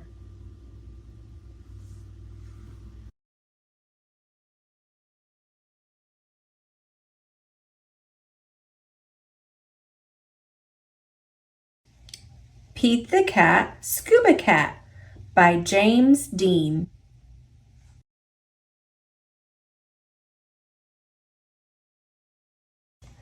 Pete the Cat is excited. He is going scuba diving. Pete puts on a mask and fins. He has a tank full of air. He hopes to see lots of fish.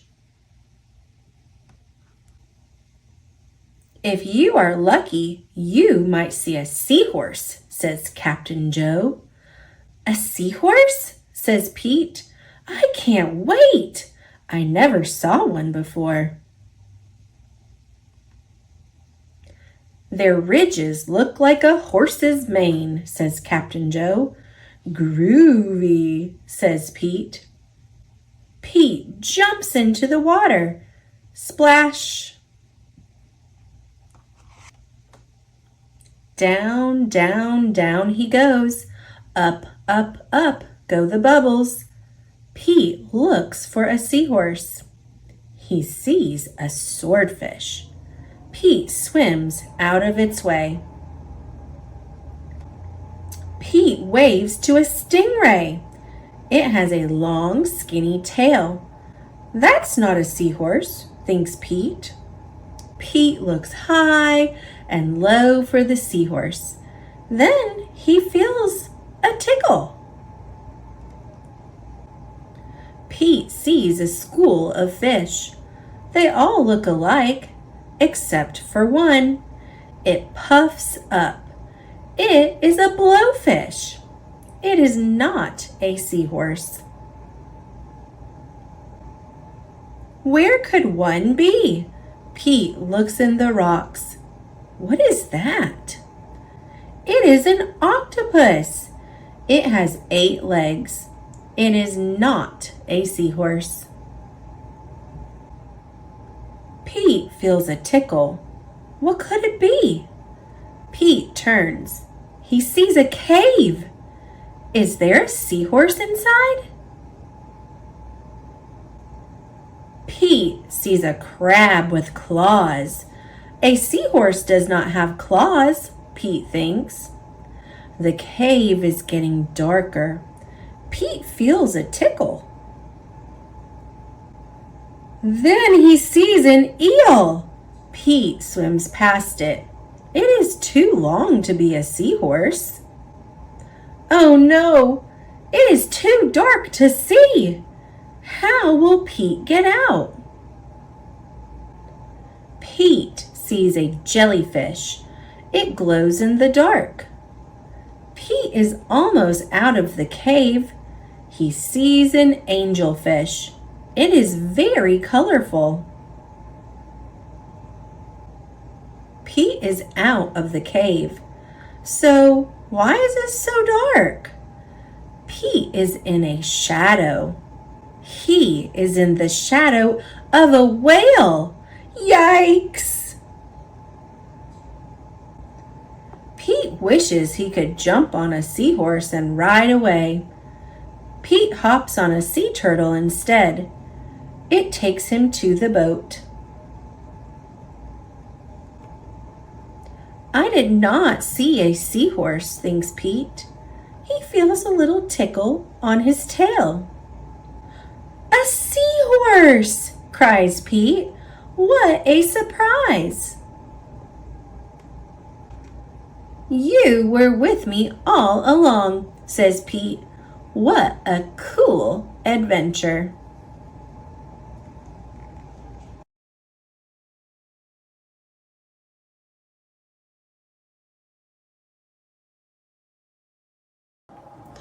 Pete the Cat and the New Guy, written by Kimberly and James Dean.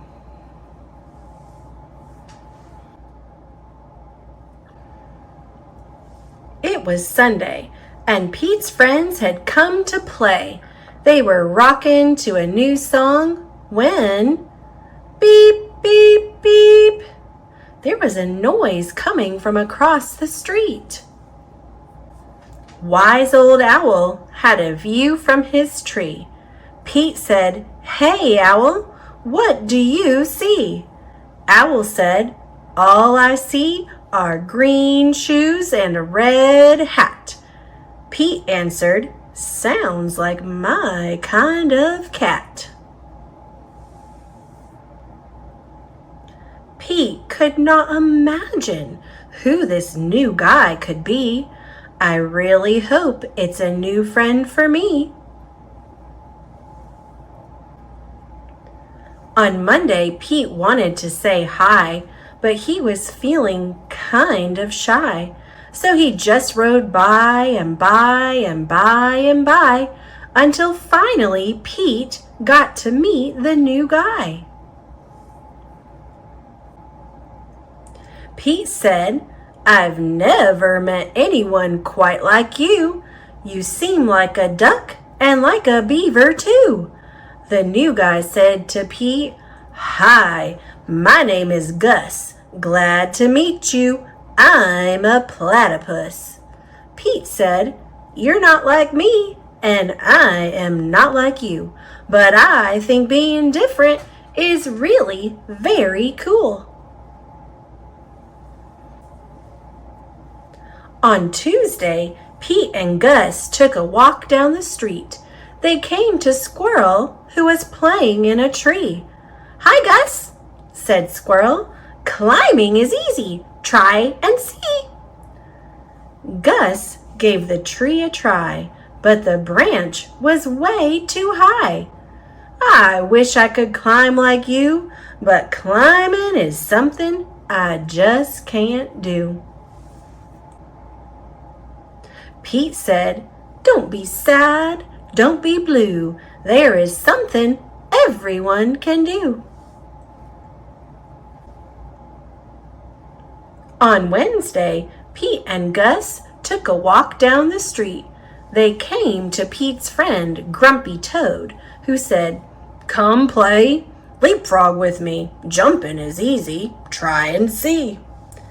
Gus jumped and leaped, but he couldn't get over Toad or Pete. "I wish I could jump like you, but jumping is something I just can't do."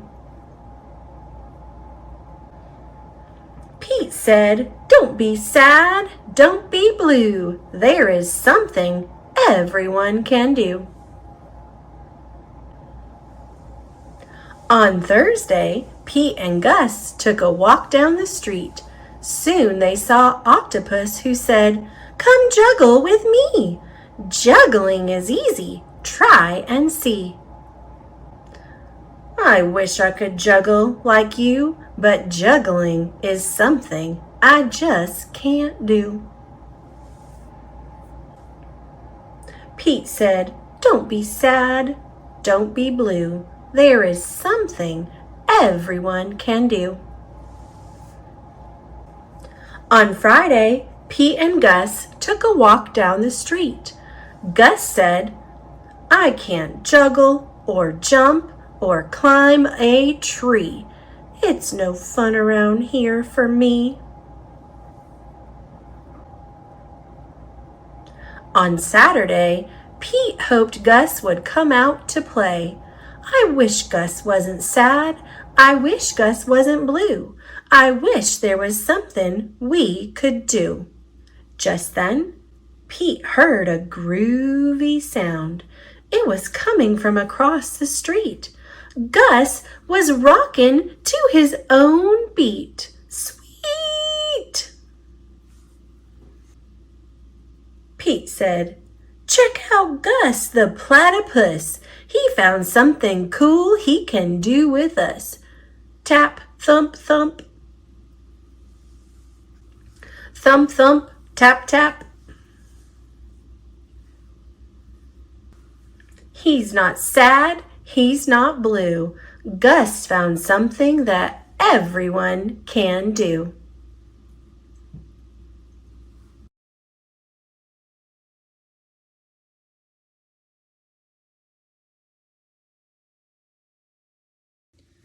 Percy's Chocolate Crunch and other Thomas the Tank Engine stories.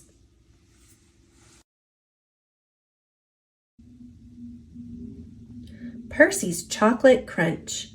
Sir Topham Hatt's engines love being shiny and clean. It makes them feel cheerful as they puff across the island of Sodor. Percy often has the dirtiest work to do, but he likes to be clean as well as any other engine. Washdowns are important to Percy. But Sir Topham Hatt had bad news. "Due to a water shortage," he said, "no engine shall have more than one washdown a day." "Usefulness before cleanliness," he added, and left. Percy was upset. "I get dirty," he complained. I need washdowns. Gordon only does it to feel important. I am important, Gordon sniffed. I'm an express engine. You're a pouty puffer, Percy, teased James. No, I'm not, wheezed Percy, and he chuffed away. Percy was loading freight cars at the docks. He was trying extra hard to stay clean, but the troublesome trucks were being naughty. As Percy pushed them under the coal chute, they sang out, On, on, on, they cried. Percy found himself under the chute, and coal dust flew everywhere. Oh no, coughed Percy. I'm filthy. Percy felt awful, but he knew he had to carry on. On the way to Callan Station, the troublesome trucks teased Percy even more. Clickety-clack, don't look back, dirty Percy's on our track. Be quiet, Percy snapped. When Percy arrived at Callan Station, he was very upset. From now on, I am only doing work where I won't get dirty. Harold the helicopter was at Callan Station picking up medical supplies. Hello, Percy, he called, and he took off, blowing cinders and ashes everywhere. Not again, cried Percy. I want a washdown. Usefulness before cleanliness, reminded his driver. I want to be useful where I can't get dirty, Percy huffed. There's a load of sugar going to the chocolate factory, his driver said. We could take the sugar cars. Sugar, said Percy. That's nice and clean. Percy was pleased. Percy didn't know that earlier a leaky freight car had spilled oil on the track. When he approached the chocolate factory, his driver applied the brakes, but Percy's wheels just skidded on the oily rails. Oh no! hooted Percy. Yuck! he groaned. I've never been this dirty. He was covered from funnel to firebox in sticky, gooey chocolate. Back at the sheds, everyone thought it was very funny. You look good enough to eat, Thomas hooted. Bonbon Percy, teased James.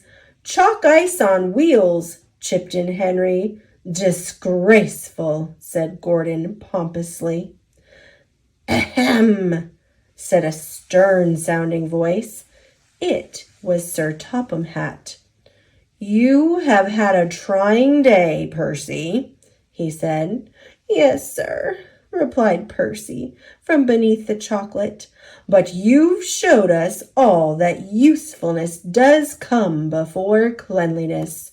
So, he added, you shall have your washdown. Oh, sir! And a new coat of paint. Percy just beamed. Salty's secret.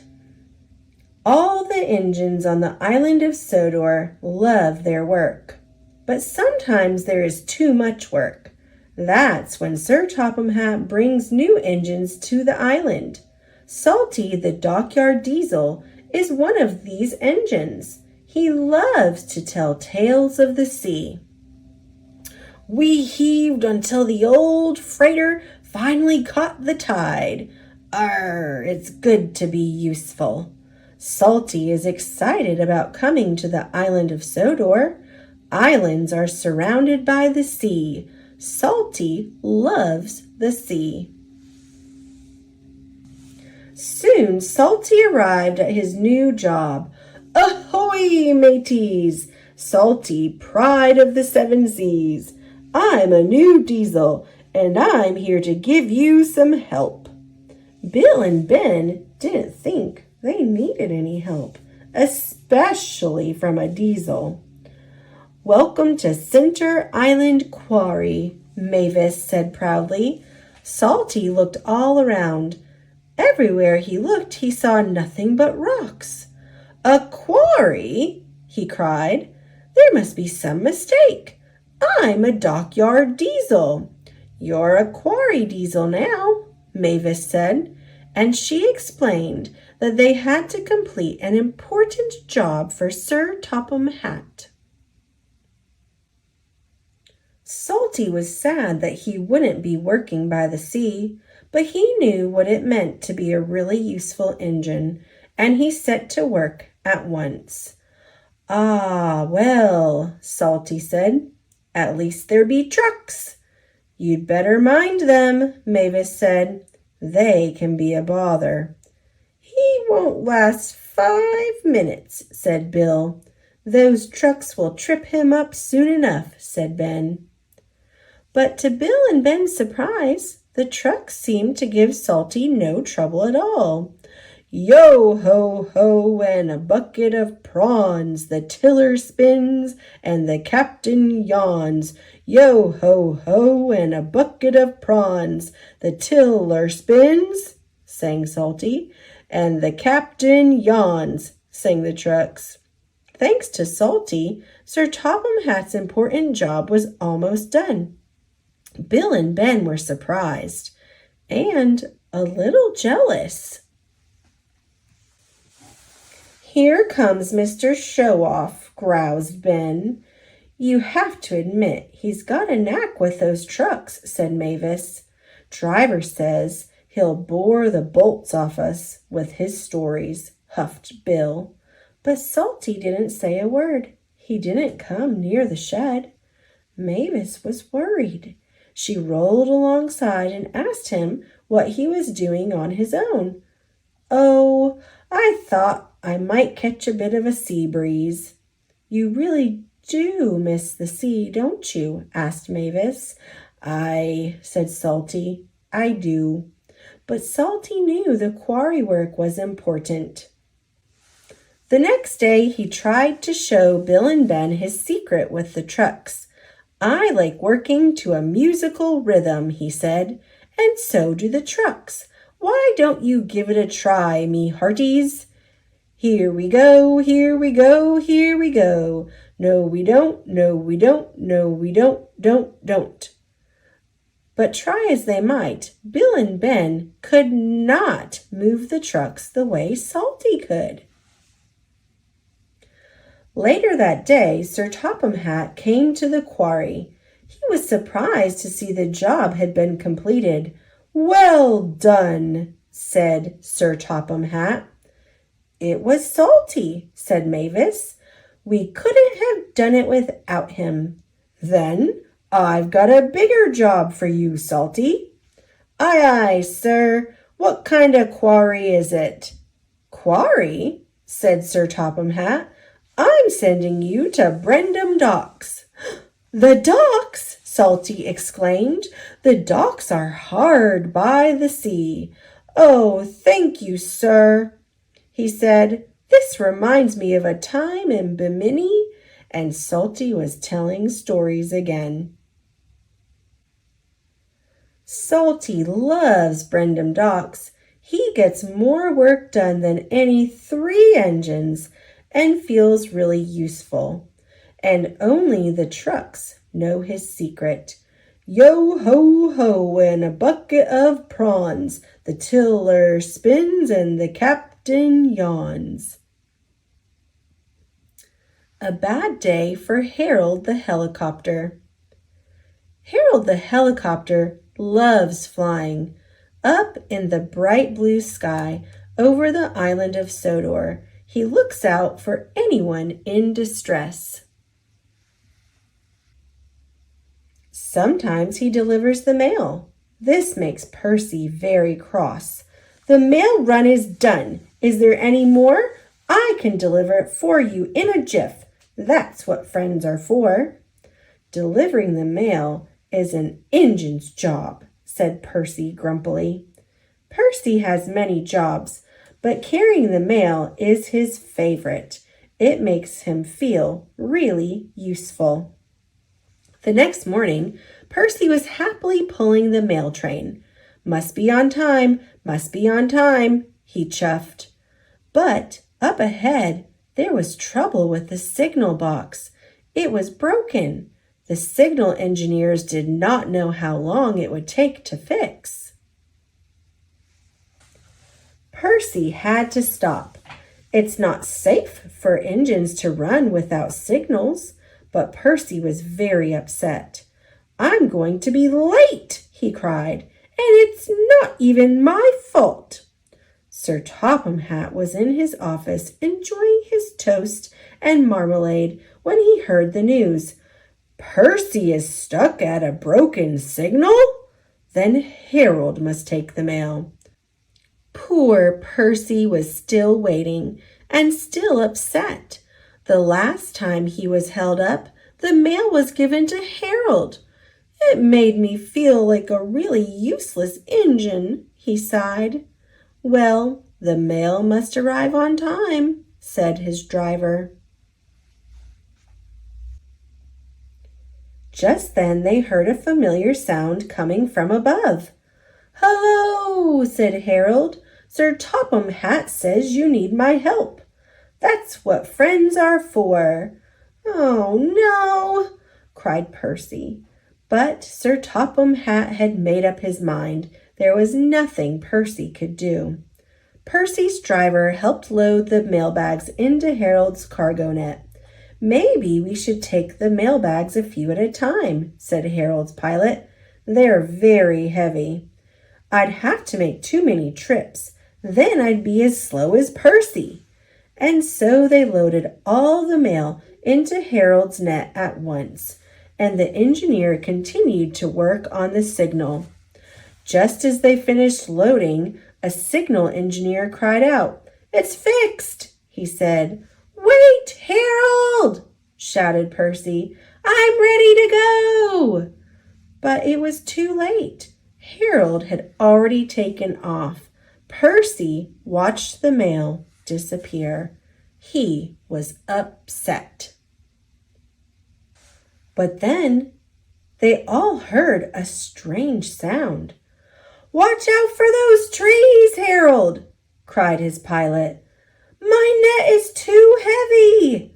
wailed Harold. "Harold is in trouble!" Percy cried. "We must try to help him." "Are you all right?" called Percy. "Just get someone to pull me out of this haystack," sputtered Harold. And Percy did, as fast as he could. The next day, Harold's engine was fixed, and he was flying again. Percy was very pleased to see him. "Want to take the mail, Harold?" Percy teased. "I'll stand by with the rescue team." All the engines tooted, and Harold hovered so low that only Percy could hear. "Thanks for getting help to pull me out of the haystack, my friend," he said. "That's all right," said Percy. "That's what friends are for."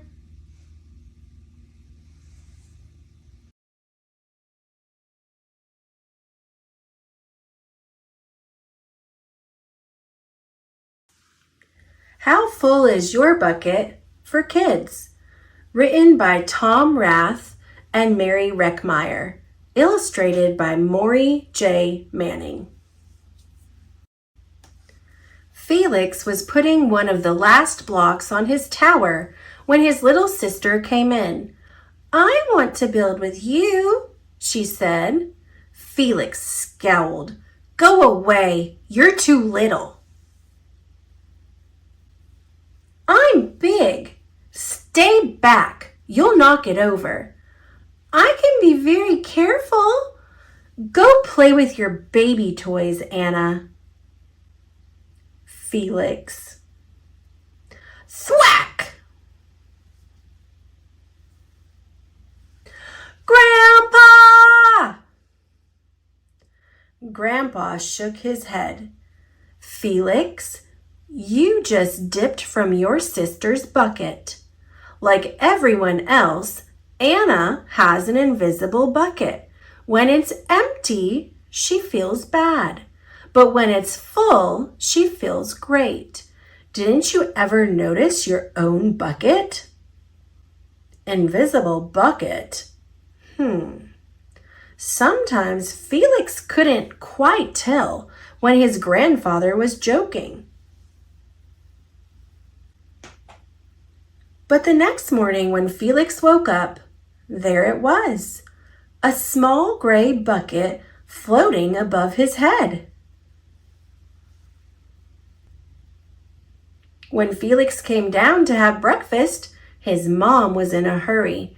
I've got a meeting this morning and it's almost time to go. Anna, sit still. Felix slipped and choco wheats scattered across the floor.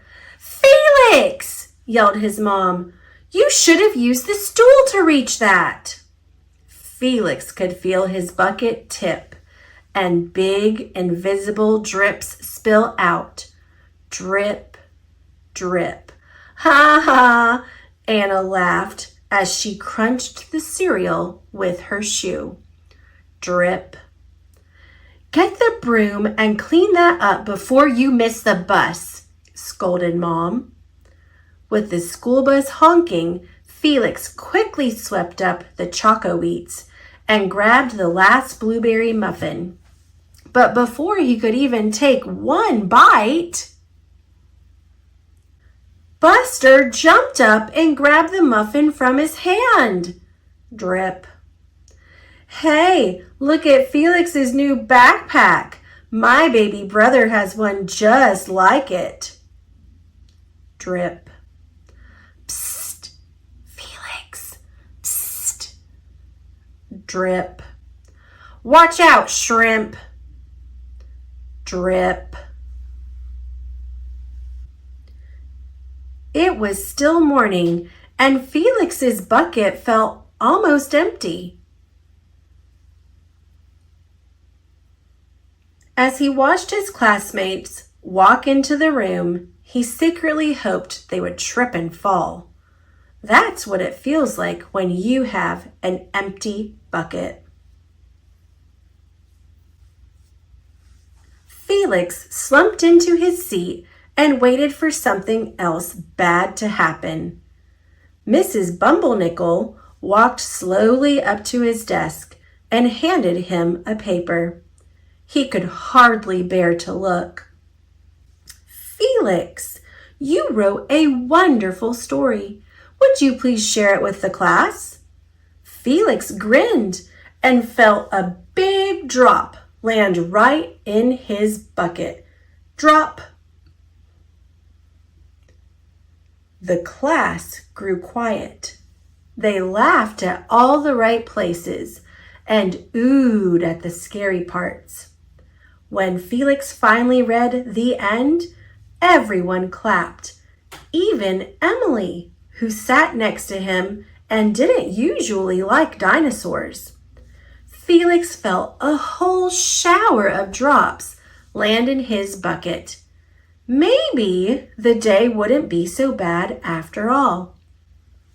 The Gigantosaurus Who Wanted a Pet by me, Felix. Drop, plop, plink, drop. Drop, drop.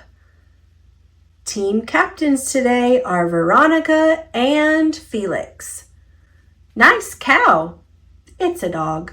Well, nice colors there, Felix. Cool laser ant backpack, Felix.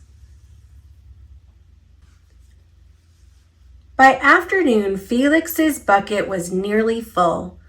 At recess, when he looked around, Felix suddenly realized that his grandpa was right. Everyone else had a bucket too. Let me help you. Drop, drop. Here's your baseball. Catch. Thanks, dude. Drop, drop. Hi, I'm Felix. first day? Yes, I'm a mirror. Drop, drop. The strange thing was that for every drop he helped put in someone else's bucket, he felt another drop in his own bucket. When Felix burst in the door after school, he shouted, "You were right, Grandpa! I do have a bucket, and I understand how it works." Then he saw Anna's torn doll. "Bad dog!" he almost scolded. But then he thought, dogs might have invisible buckets too. "Your doll will be okay, Anna," said Felix. "Mom will fix her." Wah! Until then, do you want to help me build the tallest building in the world with my blocks? And so they did.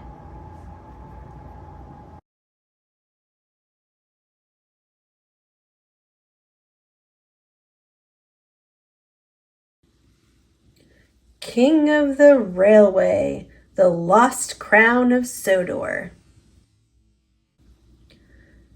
It was a busy day at Brendam Docks. Thomas and Percy were shunting trucks. One of the trucks bashed into Percy's buffer and tipped over. A crate fell out and split open. "Look!" peeped Percy. "It's a metal man, a robot." "Silly," Cranky grumbled. "It's a suit of armor, like a knight used to wear." "Cranky's right," said Sir Topham Hatt. "In the old days, the island of Sodor was ruled by kings. The most beloved was King Godred. He lived in Ulfstead Castle and wore a golden crown. The crown disappeared long ago." Sir Topham Hatt said that the ruins of Ulfstead Castle could be seen on the Earl of Sodor's estate. The next morning, Thomas delivered a crate to the Earl's estate. There he met Millie, the Earl's narrow-gauge engine. "If only I had King Godred's golden crown," the Earl said sadly. Over the next few days, Thomas, James, and Percy made many deliveries to the Earl's estate. Thomas saw his friend, Jack the Digger, there. "I'm helping the Earl restore Ulfstead Castle," Jack puffed. "So that's his plan," whistled Thomas. When Thomas, Percy, and James were shunting containers, Thomas saw a flatbed holding a very large crate. The Earl said it was a special delivery for the steamworks. He climbed into Thomas's cab, and the three friends pulled the crate to the steamworks. When they got there, a gantry crane lifted the crate to reveal an old engine named Stephen. His wood was worn, and he had rust holes in his boiler. He hadn't run in years. "Surprise!" the old engine peeped. Victor said that he'd have Stephen fixed up in no time. The Earl told Thomas he had a special job for Stephen, but it's best not to say anything. "I won't say a word," said Thomas. "I promise." Victor worked quickly. Soon Stephen was good as new. "You look really useful again," Thomas peeped. Stephen had told the engines about his early days. "I worked so fast, they called me the Rocket," he said. But what job would he do now? As the others rolled away to work, Thomas saw that Stephen looked sad. So Thomas broke his promise and told Stephen that the Earl had a special job for him. Stephen was very excited. Thomas, James, and Percy steamed to the Earl's estate. Inside the castle walls, they were amazed to see a giant platform on rails. The Earl called it the Traveler. You three will move the Traveler into place for the men. You must be careful to keep the platform stable.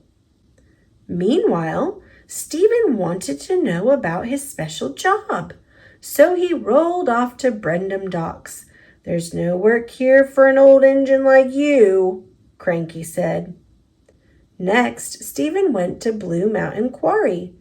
"We can always use help," Luke peeped, but the trucks Stephen tried to pull were too heavy.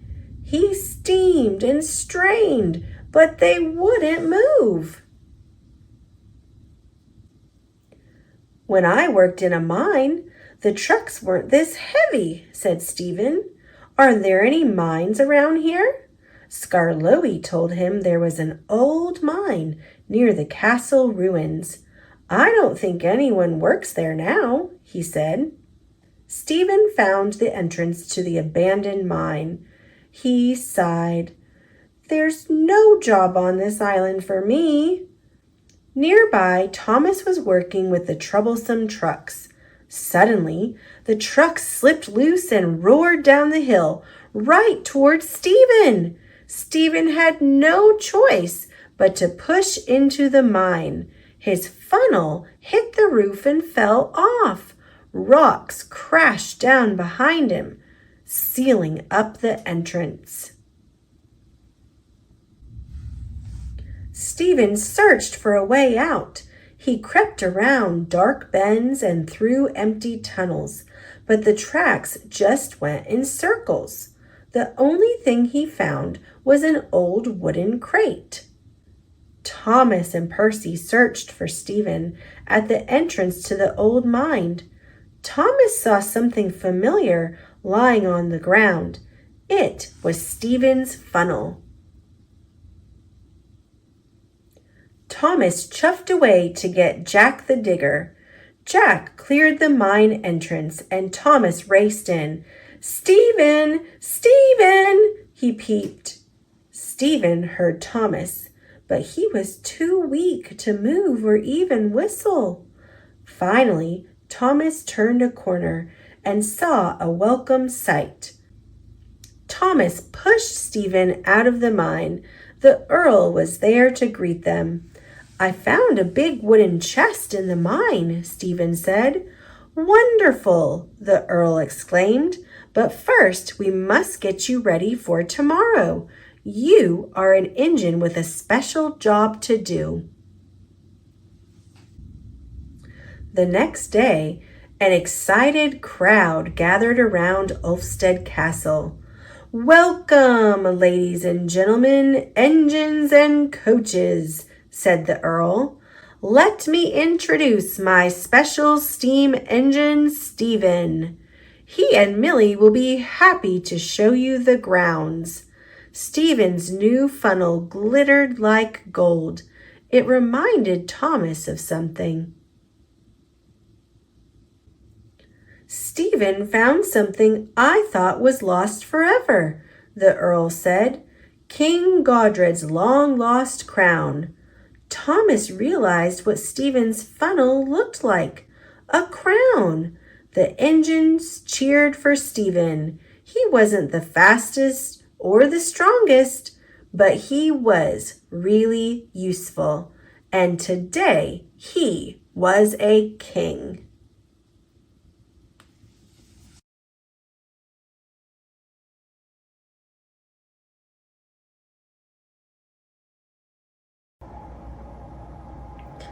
The Best Pet of All by David LaRochelle, illustrated by Hanako Wakayama.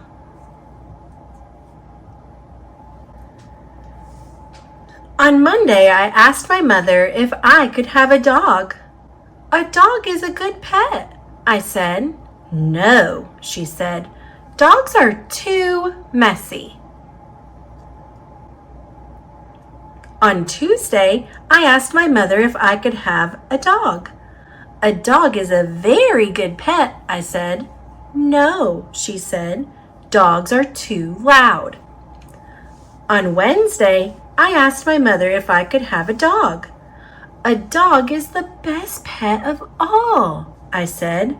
No, she said. No dogs.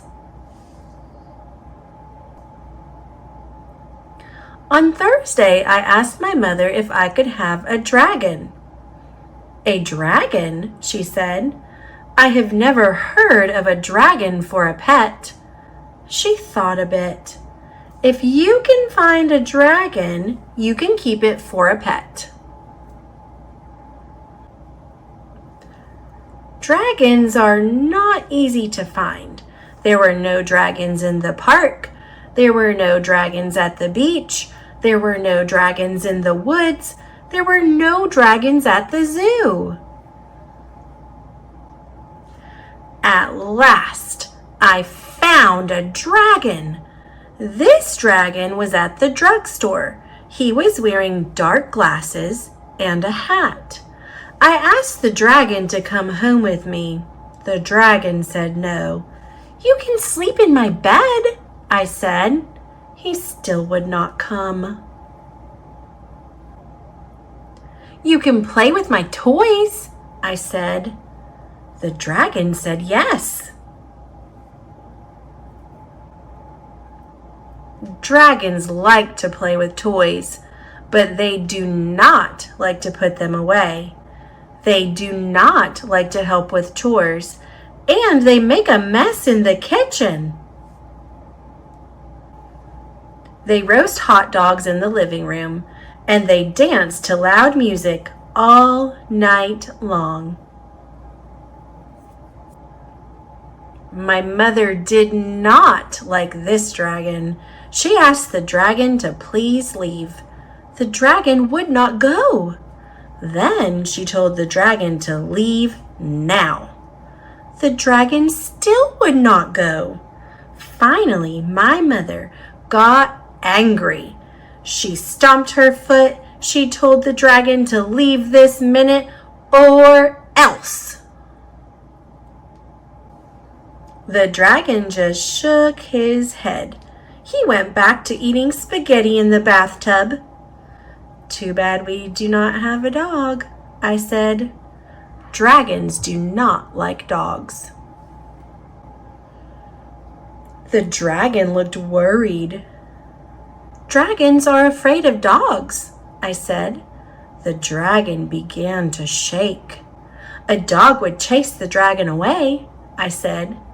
The dragon ran to my toy box and jumped inside. Maybe you are right, my mother said. Maybe we need a dog. I put a sign in the window, Dog Wanted. Soon there was a knock at the door. It was a dog. The dragon saw the dog.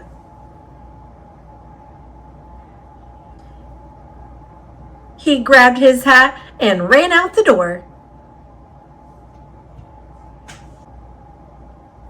Thank goodness we have a dog, said my mother.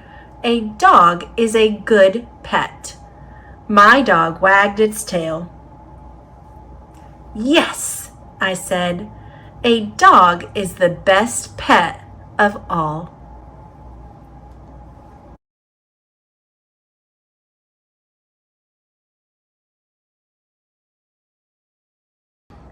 Gordon's new view. Gordon was big. Gordon was tall. Gordon liked his view from the yard. Gordon liked his view from the stations too. He could see people. People could see him. Gordon, you must go to the new station, said Sir Topham Hatt. Gordon rushed to the new station. He stopped inside. There was no view. Gordon could not see the people. They could not see him. The next day, Gordon was busy. he pulled the express. He rushed to the docks. He raced back to the new station. He was in a hurry, but his brakes were stuck. He could not slow down. Crash! Gordon crashed into the bumper. Smash! Gordon smashed into the wall. Now people could see him, but Gordon could not see them. His eyes were shut tight. The breakdown train pulled Gordon back. "Gordon, go to the works," said Sir Topham Hatt. When Gordon came back, he was fixed. The wall was fixed too. It had a new window. Gordon likes his new view. He can see people, and people can see him. Peep, peep.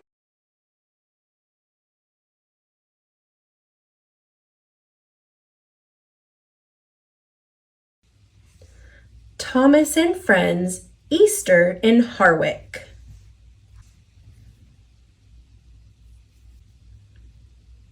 Based on the Railway series by the Reverend W. Awdry, illustrated by Richard Courtney. Spring was springing everywhere Thomas went. Each day there were more buds on the trees and more flowers bursting from the ground. Thomas's riders were enjoying spring too. Annie's and Clarabelle's windows were open for the first time in a long while. One morning Sir Topham Hatt came into the yard. "Thomas," he said, "I need Donald and Douglas for some heavy pulling at the harbor, and you will replace them in Harwick for a couple of days to keep things right on time up there." "Yes, sir," Thomas peeped. "That should be a fun adventure." Harwick is a town in the hilly countryside in the northernmost parts of Sodor. As Thomas traveled north, Annie and Clarabelle weren't carrying passengers, but were full of pretty straw baskets. Harwick was chilly, but Thomas's driver assured him it would be warming up soon. The weather should be perfect for the big Easter egg hunt on Saturday. "Egg hunt?" asked Thomas. "What can eggs hunt for?" His driver laughed. "Eggs don't do the hunting, Thomas. Children hunt for the colored eggs that will be hidden in the town park. That's what the straw baskets are for, collecting eggs." As promised, each day was warmer as Thomas chugged up and down the tracks around Harwick. And each day, Thomas could see Terence working hard too. Terence's caterpillar treads helped him move around on the steep hills. In a tree near the tracks, Thomas could see a pair of birds busily building a nest out of twigs and grass. One day, Thomas saw that the birds had found a piece of red ribbon, which gave the nest a cheery bit of color. "Now that nest reminds me of James," thought Thomas. The day before the Easter egg hunt, Thomas saw Terence pulling a trailer full of eggs.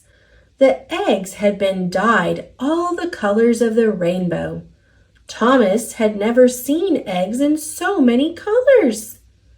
Thomas waited for Terence as he drove down the muddy road. As Terence easily turned the corner, he tooted a happy spring hello to Thomas. But the trailer didn't have caterpillar treads like Terence. The curve was sharp. The road was muddy. Oh no! The trailer slowly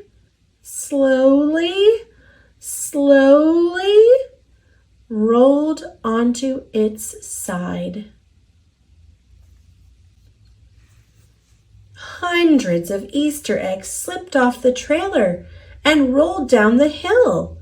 They tumbled faster and faster down the grassy slope. Some eggs got stopped by flowers and thick clumps of grass. Some rolled to the edge of a stream. A few eggs made it all the way to the fence around Farmer Dalby's garden. "Oh no," cried Terence. "How are we ever going to get all of these eggs gathered and into town in time for the Easter egg hunt tomorrow?" And then, suddenly, Thomas smiled. "I think I have an idea," he said. The next morning, there were many children and their families at the town park.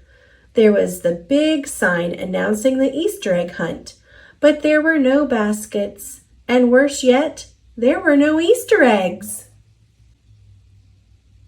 Just then, Thomas pulled up. Sir Topham Hatt was laughing and smiling. "All aboard!" he cried.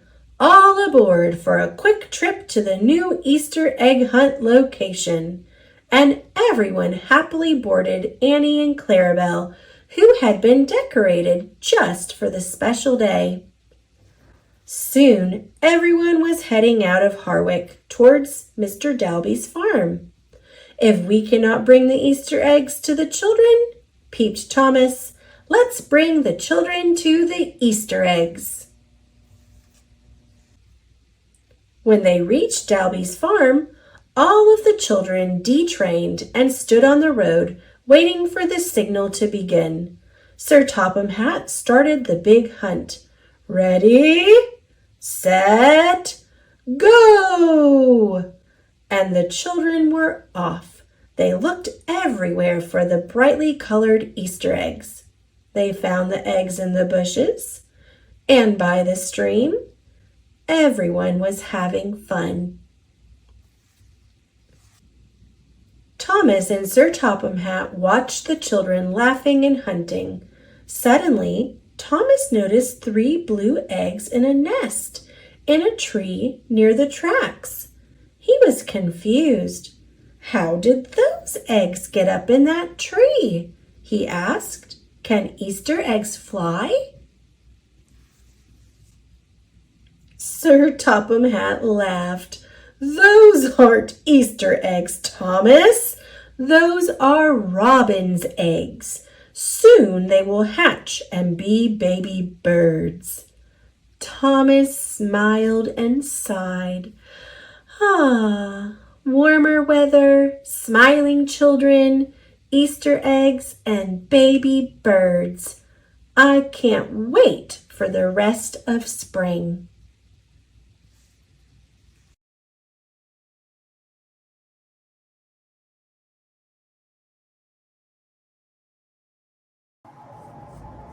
Around Town by Victoria Taylor. It's the start of another busy day in Legoville. Early in the morning, the road sweeper makes the town clean. A delivery from the supermarket arrives at the railway station. The supermarket opens and people begin to go in to buy bread for breakfast. What's this? There is a fire. The fire truck rushes to the fire with its siren blaring. One of the firemen tries very hard to put out the flames, a difficult job. The flames are very big now. The firefighter is having trouble battling the flames on his own. Help arrives. It's a helicopter.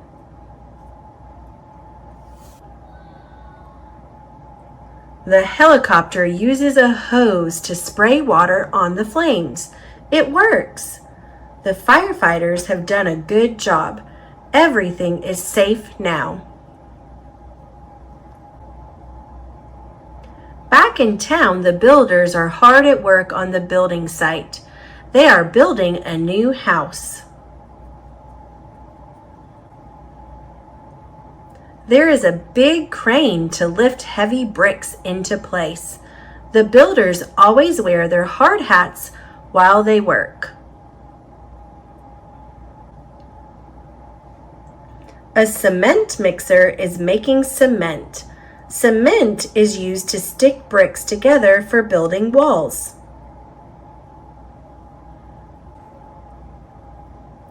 The Legoville mechanics are fixing people's cars. This car has broken down, but the mechanics know what to do. There are lots of visitors at the zoo on this sunny day. The monkeys are showing off to the visitors by swinging around. It's lunchtime for the animals. The zookeepers take the right food to each animal. The Legoville police hear that someone has stolen a cake from the supermarket. The police rush into the supermarket to see if they can catch the thief. The police dog catches the thief. He could smell the cake. It has been another successful day in Legoville. Quiz. What helped the fire truck put out the fire? Did you guess helicopter? You're right. Question 2. What were the builders making? A house. Question 3. What is this man's job? He's a mechanic. And question 4. What did the thief steal? Do you know? A cake. Nice job.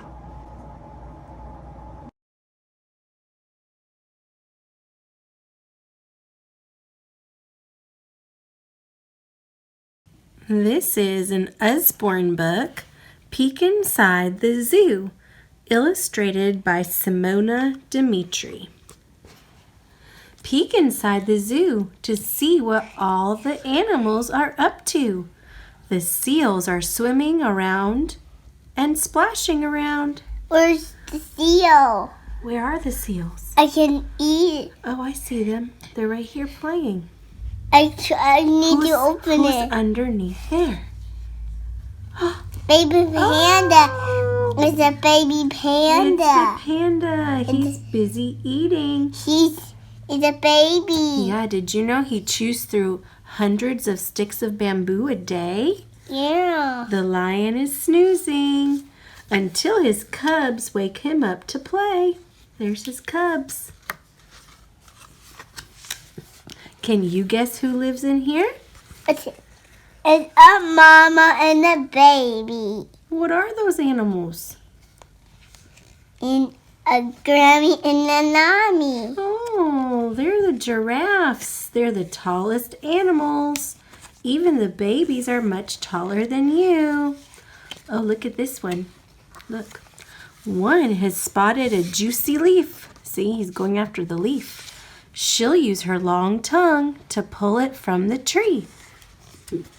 Elephants love water. At the zoo, they have a shower every day. An elephant's nose is called a trunk.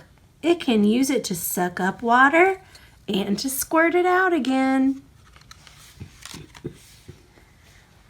Who's been munching on these leaves? Who's under the leaf? A caterpillar. A caterpillar makes a little case called a chrysalis. It curls inside. Can you find the caterpillar inside the chrysalis? And turns into a butterfly. Look at this butterfly. It folds its pretty wings to rest in the shade. Open them up to see how it looks when it flutters away. Flutter, flutter, flutter. Good job. Penguins shuffle when they walk. They are birds that cannot fly, but when they dive into the water, splash, and flap their wings like flippers, they are super speedy swimmers. Who's swinging around behind the tire? Oh, it's monkeys. Their tails, let's see what their tails do. Help them balance as they swing and climb. Oh, look at the gorilla. Gorillas have very long, strong arms. What's this one hiding in her arms, William? Who is that? It's a baby. It's a little baby gorilla. The mama's holding him. A gorilla's foot is like a hand with a big toe that works like a thumb. So see right here? That's just like our thumb. They use it just like our thumbs to grab and hold things. Squawk, squawk, squawk. Parrots live in a group called a flock. He's eating, and Mommy said, wash her face, take a shower with Daddy. They call to each other to make sure their flock stays together. This little guy, he's eating a nut. He's a hungry parrot. It's using its strong beak to crack the nut open. At night, when the visitors are gone, most of the animals go to sleep, but one of them is still awake. Who's still awake? Do you see? Tigers doze in the day, and they go prowling after dark. There he is. He's still awake. Open the doors quietly to see who's sleeping in here. Who's in there? Aww. Shh. Don't wake the elephants. Sleep tight, baby and mommy elephant. Say night-night to him. Night-night, buddy. Yeah, they're sweet. Okay.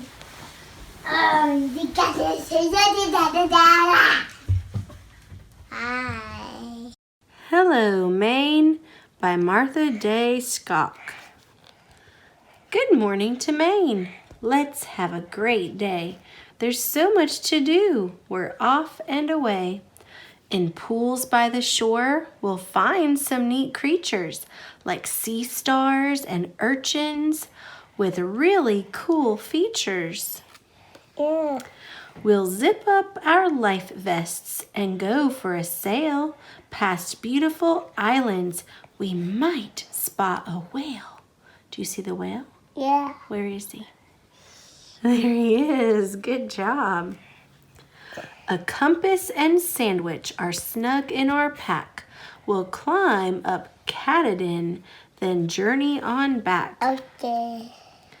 Let's dig up some clams with a shovel and rake, then haul in some lobsters and have a clam bake. Make.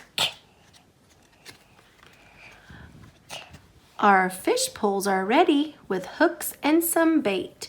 We'll toss in our lines, then patiently wait. Plump berries are ripe from the sun in the sky. We'll fill up our buckets and bake a big pie. Yeah. The lakeside is starry. We'll camp out tonight, sing songs round a fire, then snuggle up tight. Come journey round Maine. There's much to explore. Each time that you visit, you'll discover some more. What's this? That's another book about Maine called Journey Around Maine from A to Z. That looks good.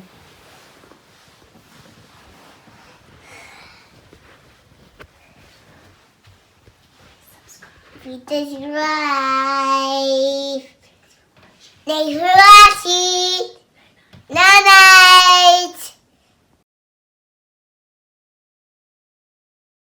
If You Give a Pig a Pancake by Laura Numeroff, illustrated by Felicia Bond. If you give a pig a pancake, she'll want some syrup to go with it. You'll give her some of your favorite maple syrup. she'll probably get all sticky. Oh, So she'll want to take a bath. She'll ask you for some bubbles. When you give her the bubbles, she'll probably ask you for a toy. You'll have to find your rubber duck. The duck will remind her of the farm where she was born. She might feel homesick and want to visit her family. She'll want you to come too. She'll look through your closet for a suitcase. Then she'll look under your bed.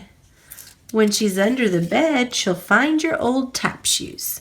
She'll try them on. She'll probably need something special to wear with them. When she's all dressed, she'll ask for some music. You'll play your very best piano piece, and she'll start dancing. Then she'll want you to take her picture. So you'll have to get your camera. When she sees the picture, she'll ask you to take more. Then she'll want to send one to each of her friends. You'll have to give her some envelopes and stamps and take her to the mailbox. On the way, she'll see the tree in your backyard. She'll want to build a tree house. So you'll have to get her some wood, a hammer, and some nails. When the tree house is finished, she'll want to decorate it. She'll ask for wallpaper and glue. uh-oh. When she hangs the wallpaper, she'll get all sticky. Feeling sticky will remind her of your favorite maple syrup. She'll probably ask you for some. And chances are, if she asks you for some syrup, she'll want a pancake to go with it. The end. Freddie the Frog. Illustrated by Axel Scheffler. Freddie's a frog with goggly eyes. He's small and fat and loves catching flies. Right here. Yep. Okay. I like to. He leaps and jumps and has a good time squelching about in the muddy green slime. His friends join in. They have a big race, bouncing about all over the place. Then Freddie stops to take a short nap, paddling his feet, flippity-flap. It's right here. And when the stars come out and the moon is bright, what Freddie loves best is to croak through the night. The end.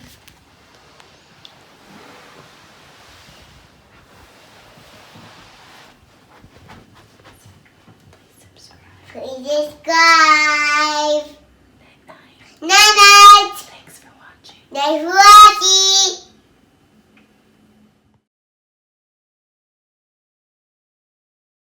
Swing, a Scanimation picture book. What's all the commotion? Kids in Motion. By, who's it by? Rufus Butler Cedar. Can you swing a baseball bat? Boom, whoosh, whack. Can you kick a soccer ball? Froom, boom, smack. Yep. Can you ride a bicycle? Spin, vrim, vroom. Can you run a relay? Zip, zoop, zoom. Can you cartwheel through the air? Hop, loop, whirl. Whoa. What? Can you spin around the ice? Slide, glide, twirl. Can you shoot a basketball? Dribble, jump, swoop. Can you swim across a pool? Splish, splash, floop. If you can cartwheel, shoot a basket, swing a bat, or kick a ball.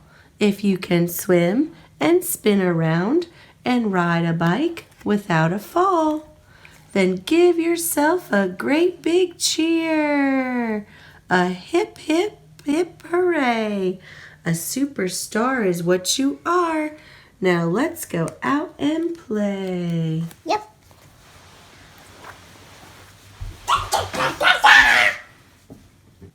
I'd Know You Anywhere, My Love by Nancy Tillman. What's this? A giraffe. It is a big giraffe. There are things about you quite unlike any other. A sailboat. Yeah, it's a little koala in a sailboat. Things always known by your father or mother. So if you decide to be different one day, no worries, I'd know you anyway. If one day we're walking and talking, just us, when you're abracadabra, a rhinoceros, I might be surprised, but just for a while, I'd know it was you by your magical smile. If William turned into a rhinoceros, I'd know it was you. If early one morning you put on your socks and declare, listen and you'll find out. For today, I'm a little red fox. I'd say, my, that is quite a disguise. But I'd know you. It was you by the gleam in your eyes. If you were a camel, I'd know you by your grin. Yeah. Little pink pig, your chinny chin chin. It's the baby. White snowy owl, among other things, I'd know by the flap of your snowy owl wings. Would you mind flapping them? Can you flap your wings, William? Good job. Can you say whoo? Good. Yes, without question, I know it was you. My eyes and my ears and my arms always know, from the top of your head to your tiniest toe. Wild spotted pony, easy my sweet, I know it was you by the sound of your feet. If you were a bear cub, is that William? Yeah. I'd know by your nose. He's fine. Yeah, he's riding a bicycle. That's so silly. Ringtail raccoon. Your clever tiptoes. I'd know by your toes. If that was William. Blue-footed booby. I'd know at first glance. It's a booby. Yeah, that's the booby bird. It's a booby bird. I'd know at first glance by your wonderful... The booby bird. It's got weird on water. Yeah, they're playing in the water. One of a kind. Oh, no. Happy dance. Look at his happy dance. And if one fine day you got bored and you said, today I'm not me, I'm a lion instead. Even if I'd never heard it before, I'd know it was you by the sound of your roar. Yeah. Would you mind roaring for me for a second or two? Yeah. Can you roar for Mama? Oh, see? Without question, I'd know it was you. I know you by heart, so my heart never misses. I'd even know by your whiskery kisses. Thank you. Fox. It's really sailboat again. Yeah. Fox or koala, giraffe or raccoon. Anything, anywhere under the moon. Whatever it is you imagine to be, I'll just be so proud you belong to me. I'll kiss every whisker and smooth every hair. Because, child of mine, I'd know you anywhere. You are loved. Mwah! Love you.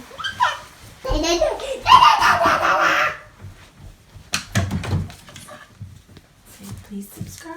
Hit that sky. Good night, little monsters, by Kara LaRue, illustrated by Brian Wan. Good night, Frankenbaby. Lay down your green head. Let's loosen your bolts and tuck you in bed. Good night, precious zombie. Enjoy your last snack. Know that we love you through gloom and back. Good night, dear vampire. Take one final sip. Please brush your fangs well and try not to drip. Good night, my Loch Nessie. We'll swim when we wake. Now let's snuggle close in the deep, cool lake. Look at that dinosaur's mummy. Yeah, it's a Loch Ness monster. Good night, mummy honey. Let's wrap you up tight. It's one bed tomb story, then off with the light. Good night, darling wolf boy. You'll drift to sleep soon. I'll howl you a lullaby under the moon. Good night, little Bigfoot. Rest is what you crave. Sweet dreams of dark forests and welcoming caves. Good night, gleeful goblins. Let's settle your bones. Know how much we love you. You're never alone. Good night, little monsters. Wherever you creep, you'll make mischief tomorrow. Now it's time to sleep. Ah.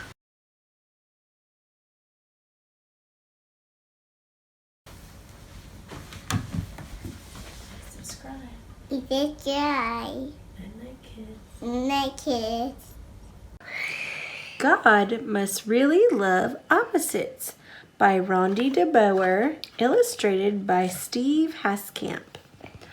God must really love up and down. He created eagles to soar up high in the sky and then loop and swoop down low to the ground. Good job, God. I love up and down too. God must really love big and little. He created big, tall, towering trees to drop little tiny acorns all around the ground. Good job, God. I love big and little too. God must really love fast and slow. He created fast racing rabbits to run around slow, tired turtles. Good job, God. I love fast and slow too. God must really love cold and hot. He created cold, icy snowflakes in the winter and hot, cozy sunbeams in summer. Good job, God. I love cold and hot too. God must really love light and dark. He created the bright, shining day for me to play and the dark, black night for me to sleep. Good for you. Good night. Good job, God. I love light and dark too. Oh, yes, God must really love opposites. He created eagles soaring up and down, big trees with little acorns, fast rabbits and slow turtles, cold winters and hot summers, and the light of the day with the dark of the night. A whole, wide, wonderful world full of fun opposites. Good job, God. I love opposites too. The end. Go. Here. Okay. Thank you for your help. You're welcome. Please subscribe. Thanks for watching. Thanks for watching. Night night. Goodnight Tractor by Michelle Robinson and Nick East. The stars are out. It's time for bed. So say goodnight, What's this? my sleepyhead. What's this? That's a weather vane. What's this? And that's smoke coming from the house. What's this? Moon. It is the moon. You're right. Where's the owl? Do you see it? What's Oh, there he is.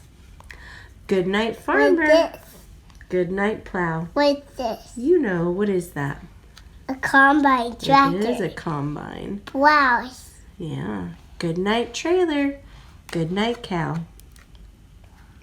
Good night, dog. And good night, sheep. Good night, tractor. Time to sleep. What's this? That's the little boy's tractor. Says right where That's right. the combine with what? Good night, combine. Good night, truck. Good night, donkey. Good night, duck. Good night, pig. And good night, sheep.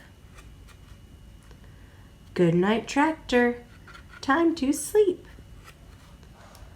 Dog and donkey, duck and cow, combine, wagon, truck and plow. Oinks and brays and moos and baws, quacks and neighs and moon and stars. Good night all, now count the sheep. Good night tractor, time to sleep. Yeah.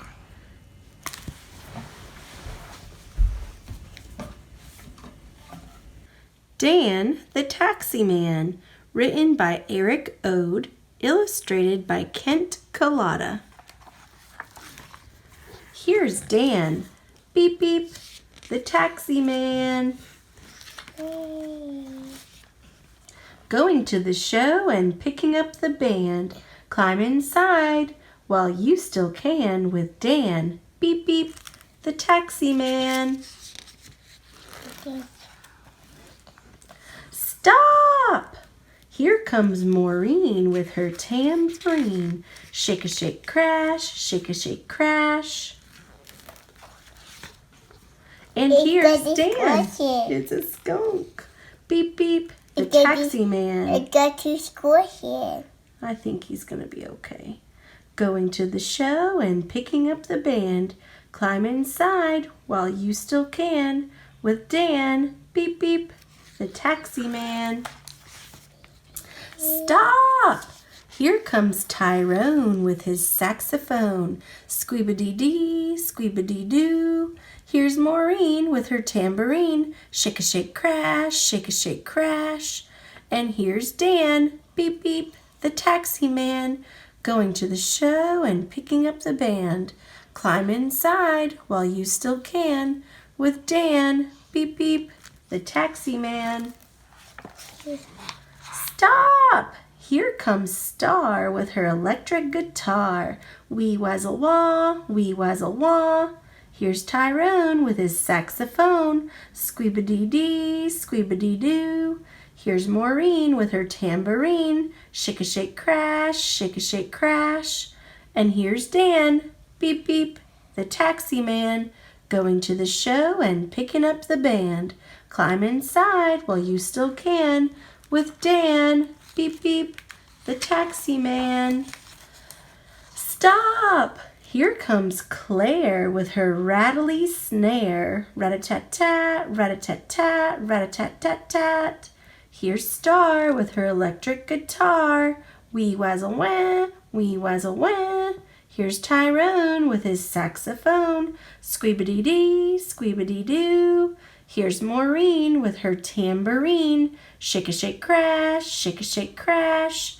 And here's Dan, beep beep, the taxi man, going to the show and picking up the band. Where's the black one? I don't know. Climb inside while you still can with Dan, beep beep, the taxi man. Stop! Here comes Ace with his upright bass. Boom, boom, ba boom, boom, boom, ba boom. Here's Claire with her rattly snare. Rat-a-tat-tat, rat-a-tat-tat, rat-a-tat-tat-tat. Here's Star with her electric guitar. Wee wazzle-wah, wee wazzle-wah. Here's Tyrone with his saxophone. Squeebity-dee, squeebity-doo. Here's Maureen with her tambourine. Shake-a-shake crash, shake-a-shake crash. And here's Dan. Beep, beep. What's this? That's the light from the lamp post. The taxi man going to the show and picking up the band. Climb inside while you still can with Dan. Beep, beep, the taxi man. Stop! We're here. That's where they're going to do the show, at the Rockin' Joint. Dan gives a shout. Everybody out. Let's go, let's go.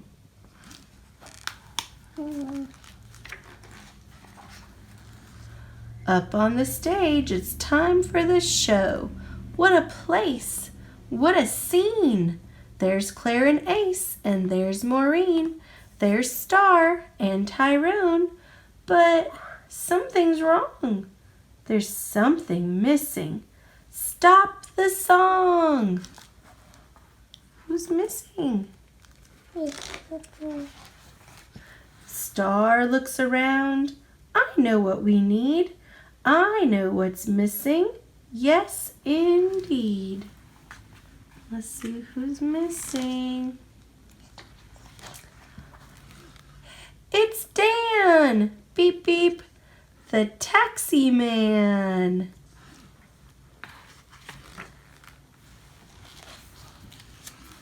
It's Dan. Beep, beep. The taxi man. The end. That was a good one, huh?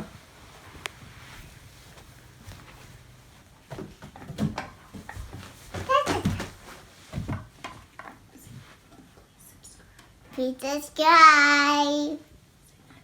Night night.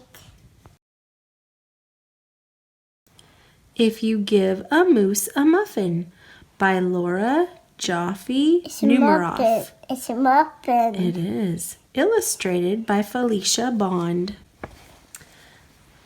If you give a moose a muffin, he'll want some jam to go with it. So you'll bring out some of your mother's homemade blackberry jam. When he's finished eating the muffin, he'll want another, and another, and another. When they're all gone, he'll ask you to make more. You'll have to go to the store to get some muffin mix. He'll want to go with you. When he opens the door and feels how chilly it is, he'll ask to borrow a sweater. When he puts the sweater on, he'll notice one of the buttons is loose. He'll ask for a needle and thread. He'll start sewing. The button will remind him of the... Where's her mouth? Where's her mouth? It's hiding. The button will remind him of the puppets his grandmother used to make. So he'll ask for some old socks. He'll make sock puppets. When they're done, he'll want to put on a puppet show. He'll need some cardboard and paints. Then he'll ask you to help make the scenery.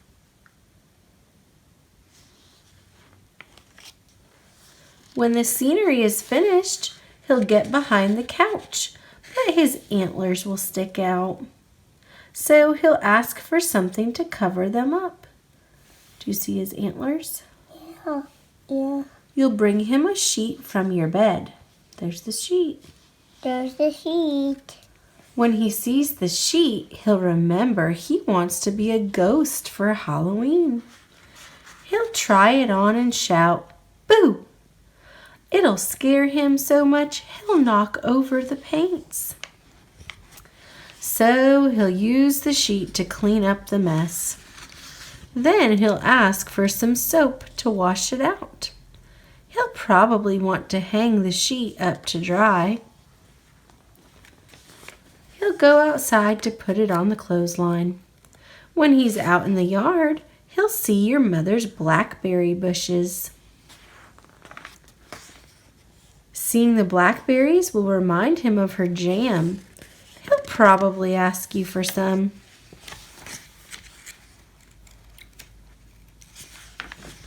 And chances are, if you give him the jam, he'll want a muffin to go with it. The end. Oh, gee. I get to tell you what this. Please subscribe. Wherever you are, my love will find you. I wanted you more than you ever will know, so I sent love to follow wherever you go. It's high as you wish it. It's quick as an elf. You'll never outgrow it. It stretches itself. So climb any mountain, climb up to the sky. My love will find you. My love can fly. Make a big splash. Go out on a limb. My love will find you. My love can swim. It never gets lost, never fades, never ends. If you're working or playing or sitting with friends, you can dance till you're dizzy, paint till you're blue. There's no place, not one, that my love can't find you. And if someday you're lonely, or someday you're sad, or you strike out at baseball, or think you've been bad, just lift up your face, feel the wind in your hair. That's me, my sweet baby. My love is right there. In the green of the grass, in the smell of the sea, in the clouds floating by at the top of a tree, and the sound crickets make at the end of the day. You are loved. You are loved. You are loved, they all say. My love is so high and so wide and so deep. It's always right there, even when you're asleep. So hold... The flamingo. Those are flamingos. So hold your head high and don't be afraid to march to the front of your own parade. If you're still my small babe or you're all the way grown, It's baby one. Yeah. My promise to you And the mom wanted, is you're never alone. You are my angel, my darling, my star, and my love will find you wherever you are. You are loved.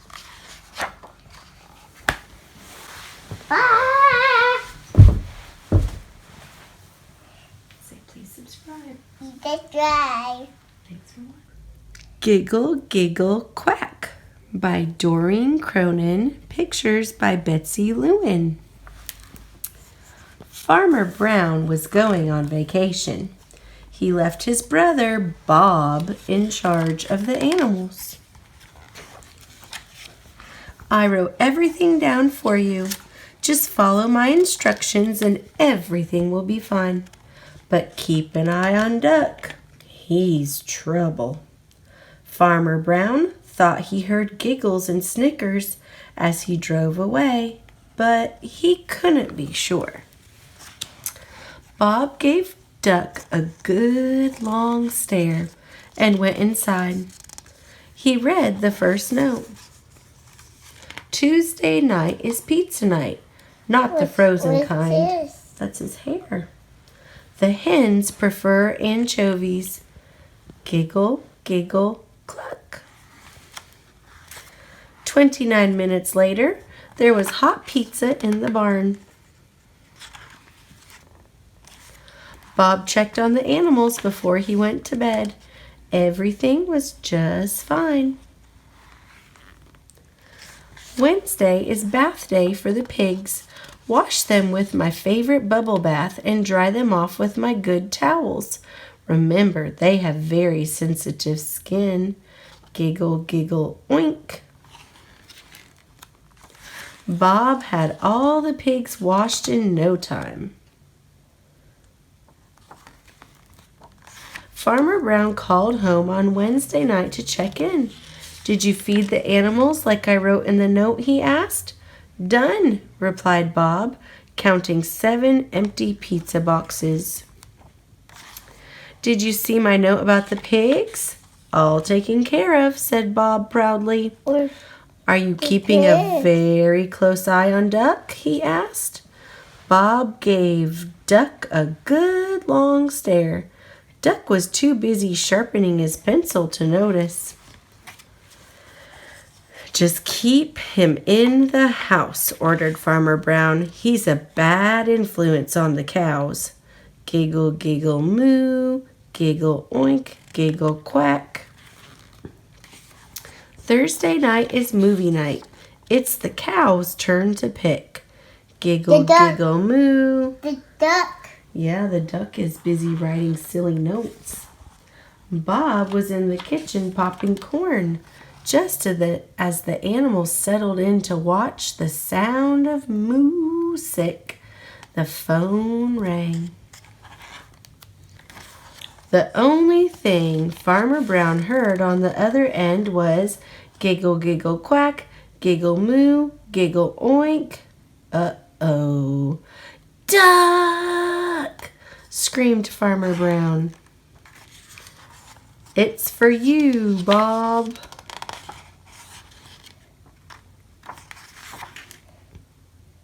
Farmer Brown doesn't look happy. The end. Good night, kids. Bye. Thanks for watching.